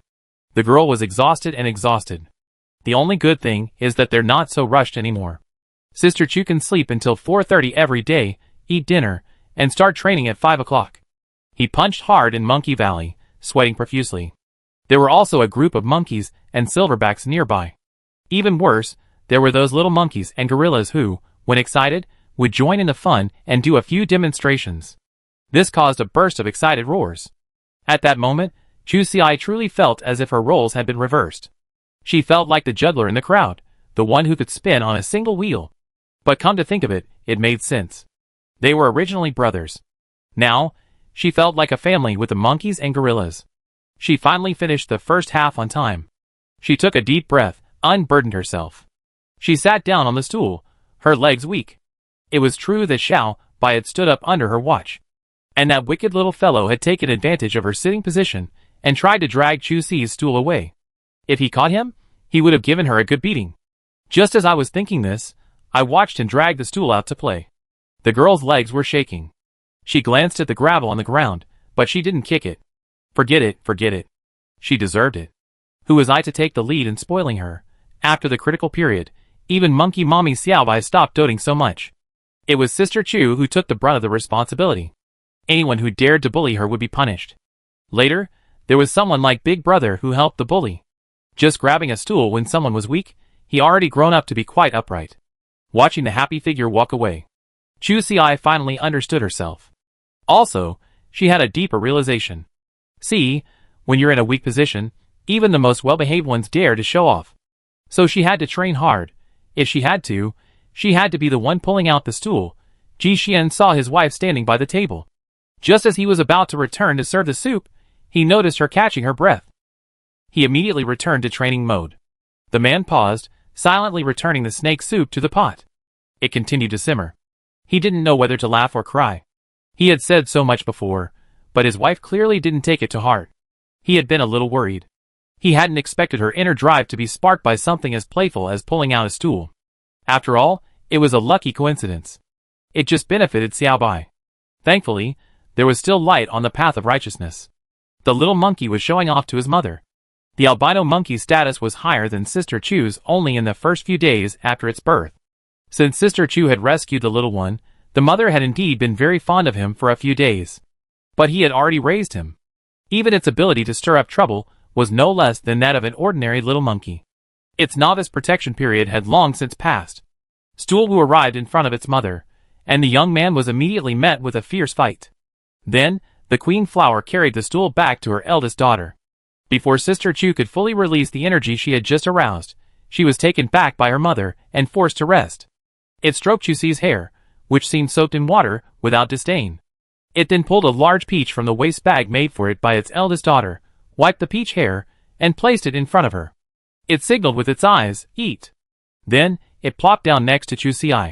It didn't believe anyone would dare to cause trouble this time. The girl was carried and sat on the stool. Although the support came unexpectedly, she was truly touched. As expected, there are millions of monkeys in the world. The most reliable one is always Monkey Mom. Chapter 925. With Monkey Mom in charge, Chu Si finally found peace. Ji Xian brought her a snack. It was a small bowl of snake meat soup. The man had carefully considered adding giant snake meat to Sister Chu's diet. Firstly, he himself had eaten it many times and hadn't noticed any side effects. Secondly, the monkeys and silverbacks had also tolerated it well. Ever since Chu Si's upgrade, Ji Xian had noticed that the effects of ordinary energy stones on her body were becoming less and less effective. Now was the perfect time to introduce new energy sources. Of course, Brother Xian didn't dare to overdo it. He had originally prepared half a bowl of clear soup, but after several rounds of deliberation, by the time he brought it to Sister Chu, only a small bowl remained, enough for a sip. He was afraid that this substance would conflict with her body. So Ji Xian had her swallow it slowly, in several gulps. Smelling the fragrant snake soup, then gazing at the tiny creature in the cup, she finally finished the small bowl of soup, taking several sips at intervals. It really felt like she swallowed more saliva than a full meal. Overprotected Sister Chu helplessly rubbed her stomach. After a long sigh, she finally let out a long sigh. She really wanted to say that, with her iron stomach, as long as she hadn't swallowed paraquat, her life was completely safe. There was no need to panic, truly, no need to panic. How much better could she feel? Even after drinking Ji Xian's countless times diluted snake soup, she felt incredibly energetic and unresponsive. Only then did Ji Xian dare to tentatively increase the dosage. Within a few days, the small bowl had grown to a large bowl. The girl finally felt a little bit of perspiration. Her pores were all open, and it felt indescribably refreshing. Later, Ji Xian specifically had her spend half an hour in the crystal cave after daily training. The effect was indeed much stronger than before. Chu Xi's strength had noticeably increased. They had finally found a way for this girl to rise again. But these were still minor. Her real progress came when she first ate snake meat. It was truly miraculous. When she drank a bowl of snake soup, her body only felt warm. Even Ji Xian thought she was immune to this energy. With her first bite of meat, the girl went ballistic. She wiped the blood from her nose, and seriously suspected that what she had just eaten was heart-protecting meat. Otherwise, why would it be so powerful? The fact was, even the most ordinary position could easily knock her down. There must be something in the snake meat that's insoluble in water. That's why she was so weak when she drank the soup. The bleeding from her nose wouldn't stop, and Chu Xi frantically wiped it all over her face. This was clearly due to excessive force, and applying energy stones to it didn't work. Ji Xian also tried pinching the bridge of his nose, and applying a cold compress to stop the bleeding. Unfortunately, it wasn't very effective. The blood that had been blocked in her nose was spat out again. The strong, irony-like smell made her feel nauseous. In the end, Chu Xi could only hunch over quietly, waiting for the bleeding to stop on its own. She had a pretty good attitude. Watching the blood pouring out, she couldn't bear to waste it, and even wanted to ask Ji Xian to bring her a basin. Rounding it off. This is a very tonic. Don't waste it. Steam some blood tofu, and everyone share a mouthful. Ji Xian listened, speechless for a long time. His wife was truly generous. The blood showed no sign of stopping, yet she wasn't the least bit worried about running out. She was still pondering how to benefit the whole family. Looking at the half piece of snake meat left in the bowl, his brows furrowed. This pot of meat all came from the same place, and he and several mutant monkeys had eaten it before. But everyone's reaction was clearly not as strong as Chu Xi's. Thinking back to his first experience with snake soup, his body's reaction was far more severe than Chu Xi's. So, there seemed to be only one explanation. Perhaps there was a substance in the snake meat that only his wife could absorb. And that substance might be the true essence of the snake meat. Thinking of Chu Xi's special physique. From the very beginning, she could absorb energy from ordinary energy stones. It wasn't uncommon for Sister Chu to experience this kind of thing. It's truly impossible to prevent. Ji Xian could only hope that Chu Xi's swallow wasn't large enough for her body to digest. Thankfully, things didn't get any worse. The stream gurgled for half an hour before finally stopping on its own. The girl stood up, still feeling a little dizzy. She couldn't do anything today, her body was exhausted. She simply went back home and slept for a whole day and night. Ji Xian woke her several times, but he saw that his wife was in good condition, at least not unconscious. The man finally felt relieved. He had thought Chu Xi's condition would continue for a while. But the next night, she was full of energy. This time, she benefited greatly. She had become a mini-titan, capable of defeating Monkey Xiaobao with her sheer force. Chapter 926. Chu Xi tasted the sweetness of her improved martial arts. This time, aside from a bit of extra bleeding, she experienced no other abnormalities. The girl was quite happy. A few days later, black fluid began to slowly seep from her body. Although the amount was small, it was accompanied by a foul odor. Chu Xi's world had collapsed. This was even harder to accept than disfigurement. The mirror in the valley had long been hidden by Brother Xian, and Sister Chu wasn't one to seek out trouble. She was having a good time. Sometimes, she even forgot about the lightning strike. After all, monkeys and silverbacks don't have a high standard of aesthetics, and wouldn't discriminate against ugly humans. But they definitely discriminate against those with stinky bodies. Mutated animals have a very keen sense of smell. As soon as Chu Xi underwent her transformation, she was immediately isolated. But because the girl had just shown off her prowess a few days ago, the younger generation couldn't speak out. But it would always stay away from her downwind. Sister Chu frowned in confusion. She knew something must be wrong in the valley lately. She kept smelling something putrid, but she had no idea the problem lay with her. The initial black liquid that seeped out was so thin that it was nowhere to be found when she wiped it on her clothes. Even on Chu Xi's face and hands, she thought it was just dirt she had wiped off. The air was constantly filled with a foul odor, somewhat similar to that of fermented biofertilizer. The girl simply assumed there must be a rotting animal carcass hidden somewhere in the valley. The strong winds that had been blowing in for days had caused the air in Monkey Valley to be so awful. She absolutely couldn't stand this. It hadn't stopped for days, and Sister Chu herself was nauseous. The next morning, she led a group of mutant monkeys and silverbacks through the valley, hoping to find the culprit. In reality, all the people and mutant animals knew the problem lay with Chu Ci. Jixin couldn't bear to say it, and the monkeys didn't dare to say it either. They had to work so hard to help with the performance, and they were exhausted. Thankfully, the girls' training had increased again in the past few days. The sweat was pouring down, and with the accelerated metabolism, the black substance naturally flowed out in greater quantities. At the time, she noticed something was wrong. But after all, the sweat was so much more, the black substance was almost invisible. She just smelled it a bit strong. She couldn't help but wonder. Her own body odor was quite strong. But it was still a diluted smell, and at the time, she could still tolerate it. But after emerging from the crystal cave, things were different. Chu Ci's body was clearly covered in black oil. The light inside the crystal cave was dim, and she had initially thought it was just sweat, sticky and uncomfortable. But when she reached out to wipe it, it felt slippery. She opened her watch and saw a black patch on her hand. The texture was extremely greasy. It took the girl a moment to react before she realized that this feeling was her own. Smelling that familiar scent, her silence was deafening. So, the clown I've been looking for days was actually me. For a moment, Sister Chu felt a mixture of emotions. She could accept her ugliness, but not her odor. She could close her eyes, but not her nose. Fortunately, she finally understood the problem. She showered more frequently, and the valley's odor had indeed diminished considerably. But it still lingered faintly. She was powerless to do anything about it. Sister Chu's mood was far from good. She was so considerate of the feelings of ordinary people that she was showing the utmost sincerity. But a few days after her sadness, she was pleasantly surprised. The black veins on her body seemed to have faded slightly. But even if the black had faded, it wasn't noticeable. She carefully compared them with color charts for several days before she could confirm the answer. The little flame in her heart immediately ignited. No need for Jixin to urge her. The girl increased her workload on her own initiative. Before training, she always drank a lot of water. Under normal circumstances, she would definitely not allow this. Every time she moved, Chu Ci could hear the rumbling of water in her stomach. Like a bucket punching, sweat pouring down her face, she immediately moved on to the crystal cave. This cycle continued endlessly. Now, even her daily showers couldn't stop the deteriorating air quality in Monkey Valley. This proved to be incredibly effective. Jixin watched his wife endlessly stacking her intensity. When the taste faded, she would actively eat a little more snake meat to reinforce the effect. This mad desire to restore her appearance gave Sister Chu endless motivation.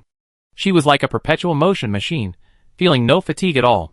Seeing this, Jixin breathed a sigh of relief. Although Chu Ci had recovered quickly after her disfigurement, she had actually been introverted, suppressing her wounds. Jixin was truly afraid she would let out something.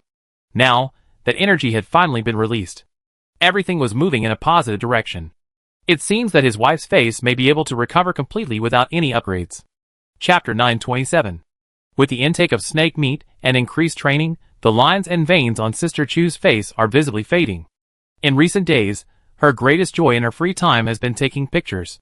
She carefully marks the date and takes them out when her face heals. Then, these scars will become her badges. When we have children in the future, we can brag about it openly. Who hasn't had some ups and downs in life? Everything we experienced is scenery. Speaking of photos, she even flipped through some of them. She keeps records of many things. It's a pity that she looked so miserable when she first arrived. Her watch was broken at the time, so she didn't take the first photo she took in the hospital. After that, she picked up Jixin and moved into the small, rundown house in the shantytown. She took pictures before and after the cleanup, but it's long since been taken away by someone else. And then, there's the guardhouse, the 3-story building, the second property at base 38. She had left behind bits and pieces of memories. Looking back, Chu Ci was quite grateful for this habit.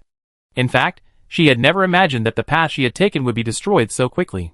The small 3-story house that had seemed like a lifetime home had to be rebuilt after just a year. Thankfully, the foundation was still there, so she could renovate it however she wanted. Unlike the other houses nearby, they had no choice but to obey the base's orders and move into the new relief area.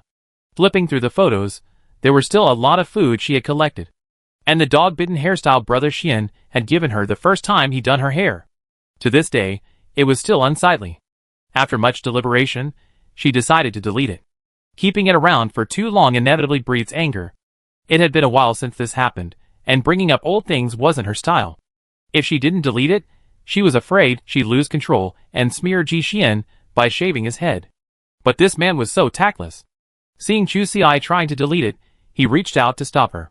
How adorable. He even took a sneaky photo while his wife slept. The girl lay on her back in bed. Back then, their family circumstances were very difficult. The wooden bed was very simple, and there wasn't a large quilt. She felt a little cold, so she covered half her head with a small quilt so that the heat from her breath could warm the bed. Her bangs were flung back, making her look quite playful. The man had a doting smile on his lips.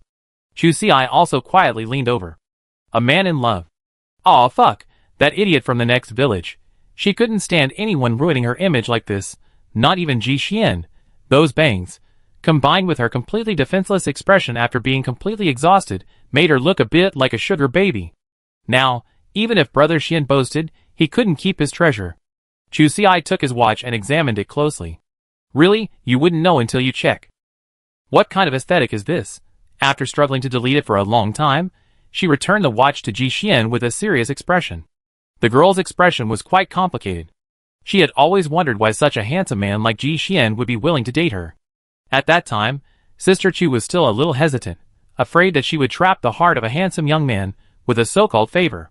But later, it was so tempting that she chose to ignore the shame. But now it seems this man's aesthetic sense might have been flawed to begin with. Her previous guilt was completely unnecessary. Although my presence had caused Ji Xian to choose an ugly one, we were still stronger. After a long pause, she finally gave the man a thumbs up. At least he had good taste and chose a good value for money. Value for money? Ji Xian was a little confused. He had a general idea of what he meant, but judging by Chu Ci's expression, it didn't seem like he had grasped the point. Looking at the photos on his watch again, he saw that his wife had been deleted almost entirely. Only then did he grasp Chu Ci's point. So he was criticizing his own poor aesthetic sense? He didn't know whether to laugh or cry. Although Brother Xian had never been in a relationship before, he didn't think he had any problems with his aesthetic sense. Loving someone is like loving their dog, loving them is a virtue. And he had indeed gone down that path, never to return. Seeing Chu Ci delete his collection, Ji Xian sighed silently. It seems even Chu Ci himself couldn't appreciate that kind of beauty. Fortunately, he had a backup. But judging by the situation, he wouldn't be able to appear before his wife again. Quite a pity. After a few days of commotion, the girl finally regained her magnificent beauty. Looking at her flawless little face in the mirror, she smiled like a flower. After this disfigurement, she would never again despise her ordinary appearance. This beauty, unique in the world, born by her parents, if you don't cherish it, you will surely be struck by lightning. She thought the incident would pass happily. But after she activated the electricity again, she realized something was amiss. Although the energy in the lightning scars on her body had been expelled, allowing her body to recover, the channel had already been established. As soon as she activated the electricity, the original path immediately lit up with a faint blue light. Especially at night. In the pitch-black darkness, she resembled a shimmering jellyfish. The light was still flowing, incredibly eye-catching. The effect was truly dazzling. But she was just an ordinary human. When desperately fighting, concealment was more important. Not this silly light-emitting system. Really, it was way off the mark. Chapter 928. Sister Chu was utterly annoyed by all the stains on her body. It lights up as soon as the power is turned on, and lights up as soon as the power is turned on. The brightness of the patterns can be adjusted according to the current strength. It flickers, and the eye-catching effect is unmatched. She smiled wryly at the mirror. What a human-shaped lantern. She had taken this melodrama to a new level. To be honest, if she didn't bother anyone else, she'd want to study it herself. How much of our genes are still pristine? Of course, she was just complaining helplessly. Whenever data is generated, there's a risk of leakage. After all that had happened before, she and Ji Xian were now extremely cautious with all their equipment. They were naturally extremely cautious with anything that required data upload. Even with data stored locally, they couldn't completely rest easy. Some sensitive data would naturally upload itself. So, it was impossible for Chu Ci to measure it. She didn't really want to be a guinea pig. As soon as the disfigurement was resolved, the two immediately plunged into a new area of research. To Sister Chu, this useless thing was a source of envy for the old man. Watching the constantly moving circuitry. A new door slowly opened before its eyes. So skin could be this cool. Boo-hoo, so dazzling, my heart is drawn to it. It had never been so resolute in its determination. Ever since that last lightning strike. Undoubtedly, the little guy benefited greatly. But that blast also destroyed its few remaining advantages. The old man was originally a deformed evolutionary, much smaller than a normal second-stage metamorphosis. It looked like nothing more than a child. The only thing it could still be proud of was its vibrant fur. It was a purple, regal and elegant. It looked much better than the dark-skinned ones. But ever since it was struck by lightning, its color had been completely shattered. It had become the same charred black as the larger ones. To be honest, it was truly ugly. At first, I could still tolerate it, thanks to Sister Chu, such a freak. The same black stripes gave it a strong sense of racial identity. But now, that was clearly not the case. Human Chusi had already completed his re-evolution, but it was still incredibly ugly. But it wasn't a big deal. It had also learned the art of eating meat.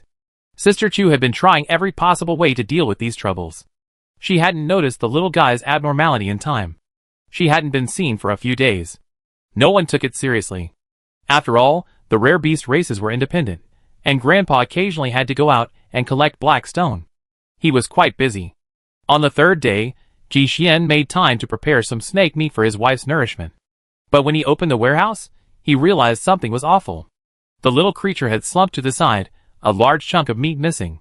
Looking at the teeth marks on the tough snake meat, his heart sank. It was obvious it had come in to steal a bite, but the force inside was so strong that Grandpa couldn't even escape the warehouse. It was frozen solid inside. Ji Xian quickly squatted down and picked it up. The first touch was a bone-chilling cold. "It's over," was all that remained in Brother Xian's mind. The little creature had already entered a state of suspended animation, not even breathing. A ruthless man would have to pry open its innermost skin with a knife. You find its blood frozen solid. But that didn't negate the fact that it was still alive. Ji Xian still didn't know much about this species of rare beasts. The old man simply said that this was their normal wintering habit. Little Karami, who wouldn't freeze like a lump of ice, just feeling the warmth of those big hands. By now, the little creature's body functions had actually begun to recover. But recovery would take time. Ji Xian didn't rush to tell Chusi, their bond was deep. If it wasn't dead, they would naturally do their best to treat it. But if it was truly dead, it would be better not to let Chusi know. Even if there were speculation later, as long as they hadn't seen the body, they could always keep some thoughts in mind. An hour later, the old man's condition hadn't improved at all. Helplessly, the man took out the bag Chusi had made for it. He rolled it up so that it would fit perfectly inside. After a moment's thought, he found a few more black stones, and added the dried meat his wife usually prepared for him. The location for the grave had already been chosen. Before digging the grave, the little creature exerted all its might, and finally moved its paws. It was also good luck for the old man. If Sister Chu had been here, it would still have been buried alive. Thankfully, Ji Xian had a keen eye. Although he was busy digging the hole, his personal qualities were still there. The slight shift was still noticed. He immediately put down his work and reached out to touch the little creature's nose. A minute passed, and there was still no response. But with his fingertips against his chest, he could finally feel a faint heartbeat. Bang! Bang! It took over 30 seconds for it to come. But even so, it was a sign that the little creature was beginning to recover. Having hastily filled the hole, Ji Xian silently adjusted the safety observation period to 1 day. It seems that 1 hour is still too much of a variable. Chapter 929. After confirming the little creature was still alive, Ji Xian hurriedly sent it back. But things didn't go as smoothly as expected. Since that moment, the old man hasn't moved. After returning from the hillside, its body temperature gradually warmed up. Its heartbeat and breathing had noticeably improved. Signs of life were becoming increasingly apparent. But it remained comatose, and no matter how I called, it wouldn't wake. 2 days passed, and the old man slept soundly. On the morning of the third day, it finally entered the normal fever phase of consuming snake meat. This also demonstrates the power of this rare beast species. In the cold storage, this creature had fallen into a coma, which must have meant it had already begun absorbing the energy from the snake meat. But the external environment was too harsh, and its body subconsciously felt that it shouldn't engage in such a high-risk activity. So, it stopped all metabolism and entered hibernation mode. Now, the old man's body functions were gradually recovering, and he began to absorb the energy of the mutant python. But Chusi didn't know the rare beast's defensive wits yet. She only knew that the creature had developed a fever the moment it thawed. No matter how you looked at it, it didn't seem like a good sign. Touching the small stove beneath her hand, Sister Chu was filled with worry. She forced the old man's mouth open and fed him some cold medicine. According to his weight, Qi Xian reduced the dosage. But even so, they were still nervous. After all, rare beasts are different from humans, and their specific tolerance levels for medication are unknown. Originally, the two of them didn't want to take the risk of using medication. But the little creature's temperature rose too quickly. In just 2 hours, it had soared to 70 degrees. What a concept. Let him hold a pot and heat up rice right away. And its temperature was showing signs of rising. Chu Xi didn't want to wait any longer. After all, it could even swallow poison. A small packet of cold medicine wouldn't kill it. But a high fever wasn't certain. Choose the lesser of two evils. Whether it works or not, let's just use it first. Thankfully, the little guy's temperature was finally under control. Of course, it wasn't much better, hovering between 60 and 65 degrees. The long-lasting suffering had left the old man's lips peeling. These weren't thin human lips. The scales around the little guy's mouth were the same delicate, watery skin as his body. Not to mention its smaller size. This was the first time the old man's scales had begun to disintegrate on their own, without any external force. Chu Xi was terribly anxious. This was clearly not a normal molting process. The flesh underneath hadn't even grown back yet. They could only bring warm water and rub it all over, fearing the larger scales at the back would burst. Occasionally, I feed it some nutrient solution, which would replenish its body's needs while also replenishing the old man's fluids. Luckily, even though it was unconscious, it still had the ability to swallow. Even if it didn't eat much at once, it would definitely cause problems in the long run. No, Qi Xian frowned, thinking. He looked at the black stones around the little guy. He took a few pieces, ground them into powder, mixed them into the nutrient solution, and fed them all at once. The effect was immediate. Half an hour later, the old man's temperature had quickly dropped to around 30 degrees Celsius. It seemed the black stones were indeed effective. Chu Xi breathed a sigh of relief. He couldn't help but tease the little guy about his good luck. Otherwise, if the fever had continued all day, he would have been half-cooked by the time he woke up.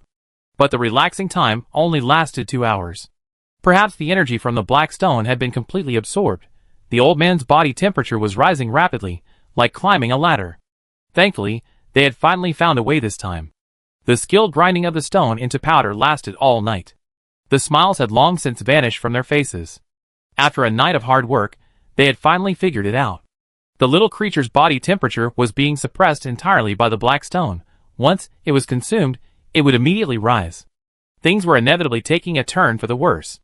Qi Xian recalled the bite of snake meat he had swallowed, which had given him a fever for a whole week. The old man had swallowed a whole chunk, so his cold was likely far from over. And the black stone he had collected was only so much. How could it be enough to consume? He lowered his head and estimated the remaining black stone. If he continued grinding it into powder, it would only last for less than 4 days at most. Now, besides taking care of Grandpa, their most important task was to go out and search for the black stone. But how could it be so easy to find? Chu Xi had previously found a small piece in a red fire ant nest, but they then expanded their search from that nest. However, they didn't find the expected black stone beach. Firstly, it's possible they didn't search far enough. Secondly, what if there was only that one piece? After all, no one could guarantee it might have been dropped by another rare beast during transportation. All they could say was that there was hope, but they didn't dare to hold their hopes too high. After all, Sister Chu had already searched that area thoroughly. The second method was definitely effective. It was to steal directly from the rare beasts. As you can imagine, that was a very risky move. What rare beast wouldn't cherish the black stone like its own eyeball? If they were discovered, wouldn't they be fighting to the death? Chapter 930. 2 ways to obtain the black stone. The most reliable way is undoubtedly to visit the red fire ant nest again. After all, they are now allies with the rare beast tribe, not enemies, and Qi Xian doesn't want to directly exploit their resources unless it's absolutely necessary. Another option is to find the mother stone that can produce black stone. Brother Xian is very optimistic about this plan. He has always believed that there must be an area near the mother stone that is suitable for the rare beasts to live in. Unfortunately, the conditions are not yet ripe. Currently, the only mother stone they know of is a piece in the oil tea forest. But that mother stone has now been discovered by others. Although they cannot detect it due to the extremely strong radiation, the magnetic field here is very unique, and it also attracts rare beasts. No matter how you look at it, it's clear that it's a treasure. With the combined efforts of multiple giants, others can't even get a finger in. Even if Qi Xian wanted to sneak it out, he doesn't have the ability. It would be a regrettable loss. The old man's remaining black stone wouldn't last more than 2 days. Due to time constraints, Ji Xian and Chu Xi made 2 plans. Xian then returned to the red fire ants to continue searching for the black stone. He was more meticulous, and might discover details he had previously overlooked. Chu Xi, on the other hand, headed directly towards the underground river with the old man and his black stone. If she ran out of options, she would have to don her invisibility cloak and go in as a thief. The little guy's condition was very unstable. After 2 o'clock, the temperature would rise. After 2 o'clock, the temperature would rise. Seeing this situation, neither side dared to delay any further. After hastily packing some rations, they set off. Since they had quite a lot to carry, Chu Xi drove an SUV independently for the first time. She drove the modified tortoiseshell version. Ji Xian felt it was more durable. At least if it crashed into a tree, it wouldn't shut down. He himself used a new SUV. It had been in the high radiation zone for quite some time, so the GPS tracking system should have been deactivated. They both exited from the driveway at the top of the mountain. Ji Xian, watching his wife drive gracefully, finally felt a bit relieved. After they separated, the man headed straight for the red fire ant nest. Sister Chu stopped the car soon after. She set the alarm and reached for the passenger seat. Sure enough, the old man's temperature was rising again, and even higher than before. She turned and looked around. No, I need more water. Back home, she'd been using warm water to cool the little creature down. She'd been in such a hurry that she'd completely forgotten about it. The old man's temperature was clearly getting harder to control. Blackstone wasn't enough to begin with, so she had to use it sparingly. Following the river path she remembered, Chu Xi drove a bit further. Unexpectedly, the area she found was the alligator snapping turtle's new home. There was one with a scar on its neck, and Sister Chu recognized it. It was the one the old man had stabbed. What a coincidence. Another familiar quagmire, and she parked the car to the side. The alligator snapping turtles ignored her warm greetings. At the sudden intrusion of another familiar face, they didn't rush to attack, but instead turned their heads to look at her. She felt somewhat helpless. Why would she chase them all this way? As Chu Xi approached, the atmosphere grew tense. Thankfully, she didn't have electricity this time. She simply came to get some water. Just as the girl was about to turn around and drive off, that nasty little mutant alligator snapping turtle shoved her car into the mud. Before Chu Xi could make a move, the troublemaker was slapped into the mud by the biggest one in the group. This annoying thing won't be satisfied until they're forced to move to another place with their families, right? The alligator snapping turtles looked at Sister Chu nervously. They were afraid she'd start a fight if they didn't agree. Chu Xi was truly anxious. Her father was still inside. She couldn't stop the car from sinking immediately, but she could find a way to rescue the little guy. Unfortunately, not many black stones were salvaged. The rage within her was uncontrollably rising. She desperately wanted one of the alligator snapping turtles to pull her car out with its claws. Alas, it wasn't her own pet. Seeing Chu Xi flailing about with joy, both sides were terribly anxious. When one finally grasped her intention, its technique was quite frightening. The car rolled over several times under its claws. The girl had previously opened the car windows to save the old man and the black stones. After so many rolls, the black stones inside had already tumbled out. By the time the car reached shore, only 2 or 3 pieces remained. There were no large trees near the riverbank, so she pulled up leaves and grass and searched the area. But the stones she found were less than 1/5 of the previous ones. They probably weren't even enough to support the underground river. It's over. Those were the only 2 words that lingered in the girl's mind. This old man is beyond help. Chapter 931. The black stone just rolled into the mire. Chu Xi's abilities were limited, but she had to retrieve the stone. As she emerged from the mud, she saw the guy who had pushed the car into the swamp emerge. He shook his long neck, and the mud still caked in his eyes flew away. The eldest brother raised his legs and prepared to retreat. Chu Xi was so good-tempered. He had done something wrong, so how could he let him just leave like that? When she finally climbed back to shore, tightening her flying tiger claws, the guy's feet landed on the hard ground. The girl wrapped her arm around the alligator snapping turtle's neck and forced its head down. She brought the black stone closer, making sure it could see and smell. Due to the communication barrier between the 2 sides, after completing her task, Chu Xi, with all her strength, threw the hill back into the mud. At that time, the alligator snapping turtles hadn't yet realized the severity of the problem. Sister Chu's actions were indeed brutal, but in reality, among alligator snapping turtles, this was just playful play between cubs. Not even a scratch. The older ones didn't even stop, slowly continuing their pace deeper into the mire. The only one who was angry was the one who was thrown. Chusi's strength wasn't used correctly, and he was thrown headfirst into the mud. The young man's 4 legs frantically struggled, but the surrounding mud was soft. Even trying to use his arms and legs for support was a struggle. His dignity had been severely trampled upon. In the end, a friend passed by and saved him. The girl was also feeling a little worried. After all, she was planning to hire someone to do the work. Every second of the old man's time was burning black stone. But I didn't control that momentum just now. The throw was too far, making rescue difficult. Thankfully, this little guy has good turtle rapport, and there are friends willing to help him. Sister Chu dropped the black stone she found on the shore, rubbed her face, and prepared to waft back into the mud pit. She figured that with an extra worker, efficiency would definitely be higher. But the little alligator snapping turtle clearly didn't think so. The mutant alligator snapping turtle's courtesy to Chusi was entirely due to him. They'd seen plenty of humans before. The prey was so fragile, it wasn't even as fast as the fish and shrimp in the river. Hunting it down was a piece of cake.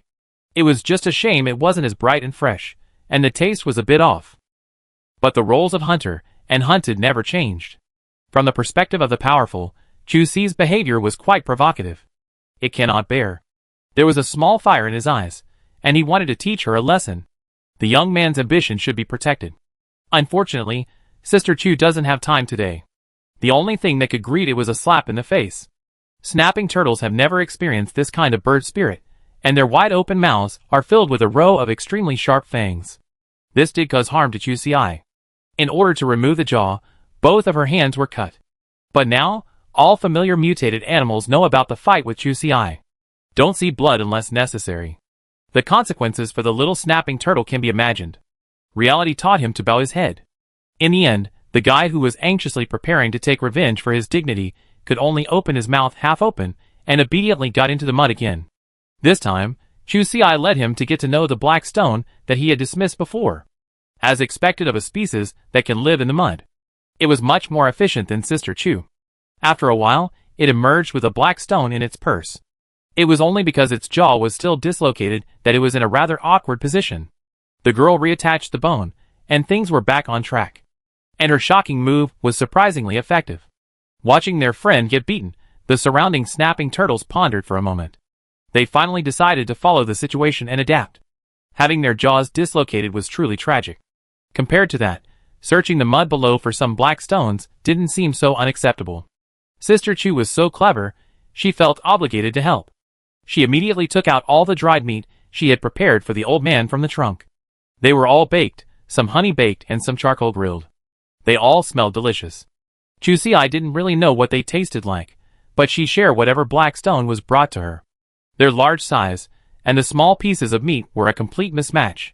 Seeing more and more black stone being brought up, she went down to the river to catch frogs for them. While there was plenty of prey here, the frogs weren't stupid. They scurried away as soon as the alligator snapping turtles arrived. Beyond a certain range, it wouldn't be easy for the mutant alligator snapping turtles to catch them. But for Sister Chu, this was much easier. She had good eyesight and great strength, and with her flying tiger claw, she could grab one at a time and chop it right into her hands. Chusi was generous, always feeding them individually. This river delicacy was much more popular than the dried meat. More and more alligator snapping turtles came down, and soon most of the black stone had been fished up. She could finally breathe a sigh of relief. At worst, she could always make it to the underground river. Checking the time, she wasn't prepared to wait any longer. After all, Sister Chu had to spend some time devising a strategy to infiltrate a herd of rare beasts and steal black stones. As soon as she packed up the car, she noticed something amiss. In just a few moments, several more black stones had appeared on the shore. The girl's heart was pounding. This size, there was no way she hadn't already seen it. She hurried over to investigate, and sure enough, it was there. Could there be more black stones in the surrounding mud? Chusi took a deep breath. This was a huge win. Chapter 932. The situation on Ji Xian's side wasn't optimistic. He expanded his search area around the anthill, doubling the area. The area was too large, and even with the help of numerous mechanical spiders, he only managed to locate the general location by the afternoon of the first day. The reason he hadn't yet pinpointed the location was because there were so few remaining black stone fragments. No matter how you looked at it, This place couldn't possibly be a black stone producing area. Time was tight, so he didn't dare to rest overnight. Instead, he simply found a nearby tree and carved a sealed treehouse into it. If the man had driven the tortoiseshell off-road vehicle, he wouldn't have needed to go through so much trouble. But he didn't dare spend the night in this minimally modified vehicle. The target was too obvious. And digging a tree hole was undoubtedly the most cost-effective method at the moment. This way, Brother Xian still wouldn't dare go out for a stroll at night. But being close to the target and scattering small spiders around, the chances of hitting the target directly would definitely be greater. He wanted to check in with his wife. Unfortunately, much of the route to Chusi was through high radiation areas, and the signal was very poor. It was unclear how long it would take for the message he had sent to be received. After sunset, the man released all the little mechanical spiders. Hidden in a newly dug, simple tree hole, he scribbled a quick text message to his wife. No matter what, he needed to discuss the current situation with Chusi. He quickly downed a bag of nutrient solution. Then, leaning against the wall of the cave, he exhaled deeply. He had a bad feeling. Based on the results of the various mechanical spiders' exploration so far, he was likely to come up empty-handed this time. The remaining black stone nearby was extremely small, the two largest pieces no larger than a fist. There were also a few scattered red dates. No matter how you looked at it, they were just scraps left over from the precious beast's transportation. All the harvest from this place, added together, would only be enough for me to eat once. Brother Xian conservatively estimated that this little creature would last at least a week. What good could a mere 2 hours do? I wonder how his wife's situation is progressing. He knew Chusi's current combat power well. He might be able to single-handedly defeat the third transformation realm creature. But stealing the black stone, given the importance the precious beasts held in them, would likely spark public outrage. Ji Xian's brows furrowed. If everyone turned against him, Chusi would surely suffer. His concerns were indeed justified. Right now, Sister Chu was suffering under the incense and fire. Ever since reaching the mutant alligator snapping turtle's new base, I couldn't lift my feet anymore. The later it got, the larger the black stones I carried up. The largest piece was over 3 meters tall, plump, and incredibly solid. This massive thing couldn't even fit through the door of my cave. But Chusi was truly delighted. With this giant, he was safe this time. Looking at the alligator snapping turtles still busily diving into the water, Sister Chu naturally couldn't let down the heroes. After feeding the little one medicine once more, she dove headfirst into the grass by the riverbank. There were many mutant frogs squatting there, croaking and making a lively scene. Chusi had found a handy wooden stick nearby and strapped her alloy dagger to the top. She stabbed them one by one, feeling incredibly happy. Late at night, she lit a fire directly on the alligator snapping turtle's territory. These guys' intimidating power was far greater than that of the mutant monkeys. Sister Chu watched helplessly as a mutant bear approached with great enthusiasm. Near the river, it turned and ran away. The girl sighed in regret. How much fat must be on that black bear? What a pity. Otherwise, we could have had more ingredients, and the fried frogs would have been delicious too. Hearing a noise, she saw another big alligator snapping turtle coming ashore. Chusi hurriedly unloaded a frog from the grill. As for whether it was cooked thoroughly, she didn't consider it. Alligator snapping turtles eat raw anyway, grilling it was just to enhance the flavor. It was just to better serve the customer. She carefully turned the frog in her hand. It was the one Sister Chu had saved for herself. It was low radiation within the high radiation range, just right for her. By this time, the frog meat had been roasted to a crispy golden brown and tender. A fragrant aroma filled the air, and the fat sizzled into the flames. She opened her seasoning packet and brushed it with a little honey. The cloyingly sweet aroma immediately emanated. So fragrant. She swallowed, cleaned her knife, and prepared to eat. But just as she looked down, she saw the old man crawling towards her, half paralyzed. Its condition was still very poor. Although its eyes were open, it was clearly bewildered from the burns. Its gaze was dull.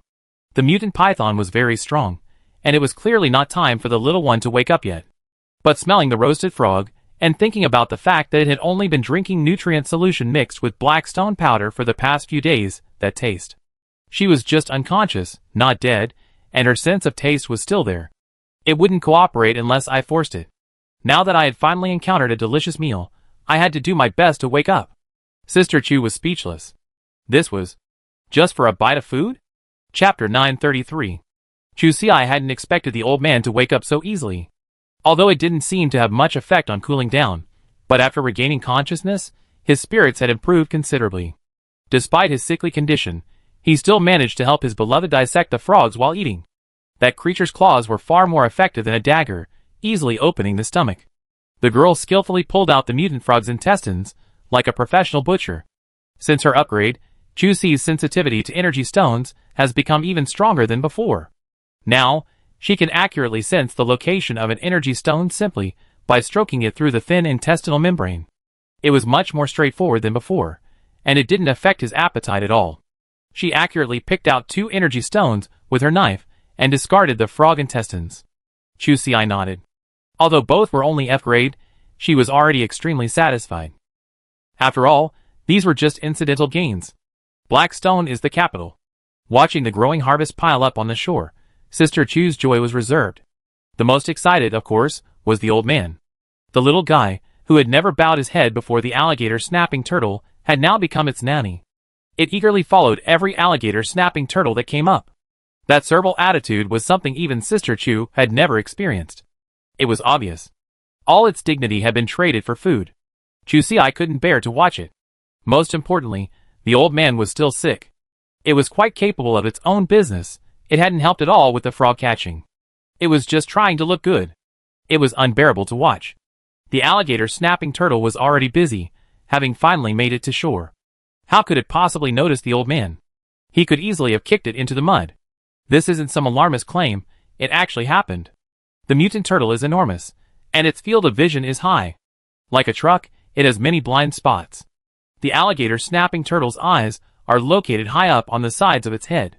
When walking, it's hard to see which one pays attention to the ground. The little guy used to be strong and could easily have avoided this problem on its own. Now, it's completely relying on its toughness. Looking at the guy in front of him, who was unable to dodge, and was stepped on again. Unlike before, this time, the alligator snapping turtle showed some reaction. It hesitantly raised its foot, then dropped it back down again. The little guy was completely pinned in. Sister Chu sighed helplessly. After distributing the rations, the foot that had been pressing on the old man slowly lifted off, continuing toward the swamp. Chusi hurried over, squatted down, and dug the little creature out again. Sure enough, just as she predicted, the creature's temperature had risen again. The mutant snapping turtle lives in cold waters, and its hesitation upon first stepping in was clearly due to burns. But the creature hadn't noticed the diligent old man's presence at all. The first time he lifted his foot, waited for the mud to refill, and then landed again. The old man had successfully concealed his fame and fortune. It had been a complete waste of time. The girl carried the mud ball into the river, rinsed it, and the old man's figure reappeared. Took the medicine. As usual, the little guy went back to show off. There was no way she could persuade him. Chusi even wondered if the alligator snapping turtle could maintain this efficiency. Even if he asked it to come over as a footpad, he wouldn't hesitate. The little creature was now so dizzy from the heat that it felt a bit dizzy as it walked. But even so, it couldn't dampen its enthusiasm. Chusi's thoughts were already quite shameless. In fact, he was even more shameless than she thought. Even if it was just a footpad, this opportunity wasn't available to everyone. At least the rare beast in the underground river couldn't even hope to catch on. Even if it was a member of the same tribe, it wouldn't reveal a single word about such a good opportunity. The black stone was a resource they were all competing for. It was a matter of life and death. After this incident, the position of these mutant alligator snapping turtles in his heart had changed dramatically. Under Chusi, the most powerful beast. Even if a rare beast group clashed with them, it was hard to say whether it would rebel at a critical moment. After all, the term parents who provide food and clothing isn't used for nothing. Whoever feeds you is your mother, is a true example of this in the case of the old man. After all, we're quite pragmatic. How could that meager dignity be more important than life itself? Thanks to its tireless efforts, the alligator snapping turtles finally noticed its presence. But they were clearly mistaken. After all, the little guy had a notorious reputation before. No matter how they looked at it, the mutant alligator snapping turtles preferred the overseer's speculation to the latter's attentiveness. What a piece of shit. As Chusi watched, he noticed that the frequency of the old man being accidentally stepped on had increased significantly. Almost every one that came up would not let it go. This was a thrown boomerang that finally hit him. Heaven's net is vast, and retribution will come. Chapter 934. The alligator snapper's work was truly not in vain. The pile of black rocks was so thick that the old man wished he could die drunk in a gentle land. Or perhaps it was just because he was in high spirits when things got good. Now, after taking the medicine, the little guy just had to lie quietly in the pile of black rocks. His body temperature could actually be maintained for 3 hours. This was half the efficiency increase compared to before. The more stuff you have, the less you use. Chu Si was so happy. She finally figured it out. It turns out, as long as there were enough black rocks, their magnetic field alone would be of great benefit to the rare beasts. Wouldn't she have to move a mountain back? Alas, ideals are beautiful, but reality is harsh. When the sun once again set, there was almost nothing left to harvest from the alligator snapper. It seemed that was all the inventory down there. Sister Chu and the old man's dream of a life of seclusion had both been shattered. But that wasn't the way it was. Looking at the harvest on that field, and then comparing it to Ji Xian's, you can see how happy they are now. There were so many black stones that Sister Chu couldn't even load them all in one trip. She could only hand-roll a cart and wrap them with leaves. Obviously, this was a pretty good precaution. Alas, it was Sister Chu who was driving. And just like that, she almost lost the cart. Halfway through, the leaves had already been shredded by the impact of the black stones. They fell as they ran. This busy schedule really made the old man, a sick man, very sick. But it wasn't all bad. When he was tired from running, he drank more water. The heat in his body evaporated along with the sweat. The alarm clock rang again, and she stopped the car. Experienced enough, she didn't get out first, and sure enough, there was a bang. The cart behind her slammed hard, forcing the car to slide forward another 20 meters. She was still controlling the direction with the steering wheel. She almost hit a tree. What a close call. She was a complete road killer, which was why she didn't dare drive on base. When Chu Si was driving, we could only control the start and stop of the engine when there were many people around. She didn't dare force anything more than that. The old man was very familiar with this situation. She was a high-risk passenger and had long since mastered the skills. She was standing in a bad position, right in front of the cart, a perfect sandwich. She held her head high, timed it perfectly, and leaped onto the roof of the car in front. She rolled over and landed perfectly. Then she was pushed under the off-road vehicle and dragged a long way. Thankfully, she had a thick skin. But the little guy wasn't happy. We're resistant to setbacks, but we can't always be frustrated. It miscalculated today, too. The shell is too dense, and after a fever, it lacks grip. But it just rolled over, following the momentum. When the car finally stopped, it crawled out from under the car, dusty and dusty. It politely knocked on the glass, waiting for Chu Si to let it in. A bowl of nutritious mixed rice cereal was placed in front of its face. Sister Chu held its chin and was about to pour it in. The bowl tilted slightly, and it stopped immediately. Chu Si checked her watch. She was right. She set the alarm for 2:30. She patted the little guy's neck. Aside from the sweat on her hands, she was in better condition than before. She checked her watch. 26 degrees Celsius, a chilly 26 degrees. Is this no longer a fever? Sister Chu's expression brightened, but she still didn't dare to be careless. She set another alarm for half an hour and checked back later. Half an hour later, another hour later. The test results were very encouraging. The old man's temperature hadn't risen. They had just left the house and already solved the problem. This was definitely a good thing, but Chu Si felt like something was missing. It was all going too smoothly. After turning the corner and entering the middle radiation zone, Brother Xian's text finally arrived. Though the words were few, the worry between the lines was evident. Ji Xian also sent a few messages later. His progress wasn't ideal. The few pieces of black stone they had found were just scattered fragments, not very useful. After reading all 5 messages, Chu Si finally felt the missing link in her heart. This was right, otherwise, it felt a little unreal. Sometimes, Sister Chu herself was worried about her luck. Things were going so smoothly at the Black Stone, she was afraid she'd be in for a rough ride back home. But if Brother Xian could share the burden, things would be much better. Seeing how frustrated he was, at least they could get home safely. She sent the man a reminder to pack up. The old man's situation had been successfully resolved. But Brother Xian was stuck there. He followed the Black Stone's clues forward, only to find himself within the radiation range of the Mother Stone. He retreated within a moment. But the Mother Stone had strange properties. A narrow radiation range, yet high intensity, and virtually no transition zone. Even though Ji Xian escaped as quickly as he touched it, he was still seriously injured. The 2 special energy stones he carried with him were barely enough to keep him alive. He struggled to climb into the car. Now, without needing to hear from Chu Si, he had no choice but to return quickly to save his life. Chapter 935.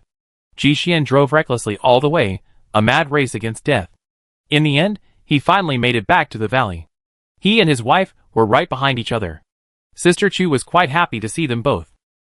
She was a pretty aggressive driver. She hadn't expected Ji Xian to overtake her so quickly this time. The road leading to the top of the mountain was narrow, only one lane. Brother Xian's side-scuffed car inevitably led him into the dense forest. Many branches scratched the car. Since his car hadn't been modified, it instantly acquired a number of scratches. But the car's speed didn't slow at all. With a whoosh, it shot off a long way. Chu Xiai, seeing Ji Xian speeding for the first time, was a bit dazed. A moment later, all he could see in the distance was the back of the car. Until now, I always thought he drove very steadily, but it turned out he never exerted any force. No, the girl realized immediately. She hurriedly drove after him. They were already at the doorstep, and Ji Xian was still so anxious. This was definitely a problem. But the mountain road ended at a steep cliff, and Brother Xian could have braked suddenly. But she didn't dare to guarantee that. As they approached, even the old man patted her thigh anxiously. Sister Chu was already extremely anxious, and the more anxious she was, the more likely she was to get into trouble. As they got closer, she simply got out of the car and left her things on the mountain. Using 2 flying tiger claws wouldn't slow her down much. It was even more convenient when descending the cliff. Brother Xian's car was parked right at the edge of the cliff, its tire tracks reaching the very edge. Then he turned the car around and parked it to the side. The people inside had already left. Seeing this, Chu Xiai was even more certain that something had happened to Ji Xian. But after a frantic chase, no one was found. The family storage room did show signs of being rummaged through. Sister Chu checked and saw that all the special energy stones had been taken. The bags were scattered to the side, and a large number of energy stones had spilled onto the ground. Brother Xian didn't even bother to clean up. Also taken was the repair potion she had earned earlier. Has the gene collapsed again? Chu Xiai took a deep breath, unable to suppress a sense of panic. She knew Ji Xian's personality. He always preferred to play it safe. Since the family's accumulated resources had increased, they had gradually accumulated a surplus of special energy stones. Brother Xian always carried 2 with him, just in case. But even so, it seemed he had suffered a major setback today. Her first reaction was that Ji Xian had gone to eat snake meat. The effects of that stuff were even more perverse than mutant honey, and it was probably perfect for the current situation. But the cold storage doors were all locked. She opened it and looked inside. The frozen snake lay there, its broken edges etched with ice crystals. There were no signs of movement. Then, the only place that could be considered healing. It seemed the crystal cave was the only place. She hurried over and saw Ji Xian leaning weakly against a crystal stone. Several special energy stones were clutched tightly in his hands. Chu Xiai walked over quickly. The man raised his head weakly. Fortunately, he hadn't fainted this time. He felt much stronger now. Ji Xian shook his head. It's okay, don't worry. My critical period should be over. He was right. The crystal cave's magnetic field balancing ability should be the best defense against this kind of super radiation damage. With the help of the special energy stone, the gene sequence, which could have collapsed at any moment, miraculously persisted. During its peak activity, the connection was even stronger. Now, his body simply felt extremely hungry. A clear sign of energy depletion. If my guess was correct, this was the prelude to an upgrade. The man's muscles couldn't help but tremble, and sweat trickled down his forehead and into his hair. Chu Xiai saw that he was like a drug addict, his eyes clearly filled with madness. She was startled and hurried to support him. What's wrong? She almost suspected the mutated marijuana. Could Ji Xian have accidentally ingested it? Don't let your mind wander. Brother Xian is so worried. In just a moment, he was so hungry that he didn't even have the strength to speak. He struggled to utter the word hungry. He was afraid his wife hadn't heard. Then his death would be truly unjust. I don't know if Chu Xiai is reliable, but fortunately, the old man who came with me is very reliable. It just happens to understand this word. Seeing Ji Xian's half-dead state, before thinking about it, the nutrient solution was immediately arranged. They had abused the patient before, but now that he's better, it only gives him this. Sister Chu also understood, but she wasn't as fast as the old man. It had ridden the house like a sieve, with its own dedicated lane everywhere. In a few moments, the little guy rushed back with several bags of nutrient solution in his mouth. Although he was extremely careful, the bags were still torn by his teeth. Thankfully, he walked steadily, and didn't spill much. But the deterrent effect the old man had hoped for didn't work. Ji Xian's eyes lit up as he watched it. It's a pity that the nutrient solution has a strong satiating effect. But it's still far from enough to replenish energy. But with this little respite, Ji Xian was finally able to speak properly. The mutant snake meat, along with the previously stored mutant honey containing special energy, was all brought over by his wife. Chapter 936. Brother Xian's upgrade wasn't as thrilling as one might have imagined. This was because he was always clear-headed and clearly understood what he needed. This also saved him many detours during his promotion. Chu Xi only needed to play a logistical role. A relief. She even had time to climb the mountaintop to pack up the 2 cars. And Chu Xi didn't have to worry about the black stone at all. He had already made plans for his treasure. Now, all the mutant monkeys and silverbacks in the valley obeyed his command.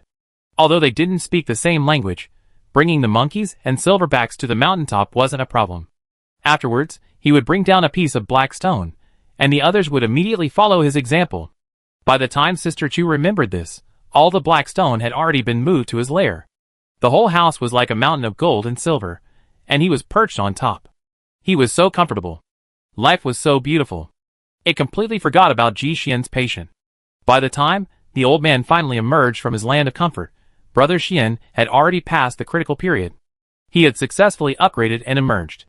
This time, he had a relatively smooth journey, expelling a considerable amount of impurities. Thanks to adequate logistical support, his physical strength and the energy needed for the breakthrough were replenished promptly. The suffering Ji Xian endured this time was even less severe than when he had been injected with the gene repair potion. That's right. The man felt around the crystal cluster he had been leaning against, then picked up a bright silver potion from the crack. Realizing that the crystal cave could stabilize the progress of genetic collapse, he hadn't used that potion. Now it seemed that his original choice had been a good one. While the gene potion is useful, it forcibly reduces gene activity.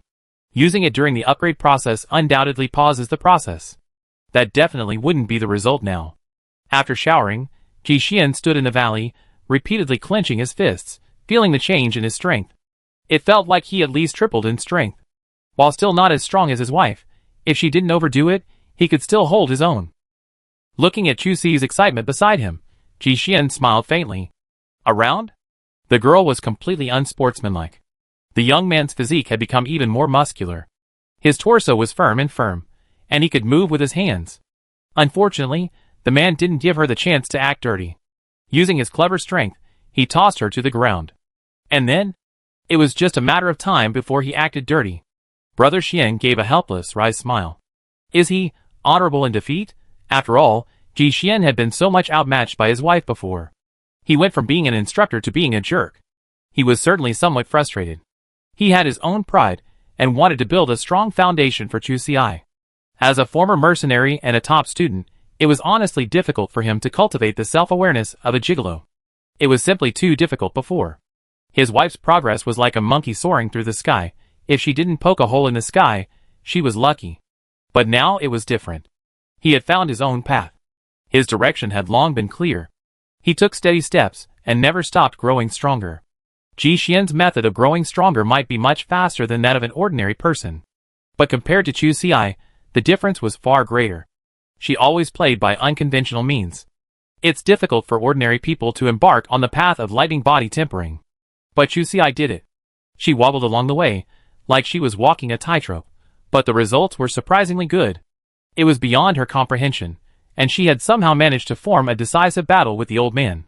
With enough electricity, not only humans, but even most mutant animals would be no match for her.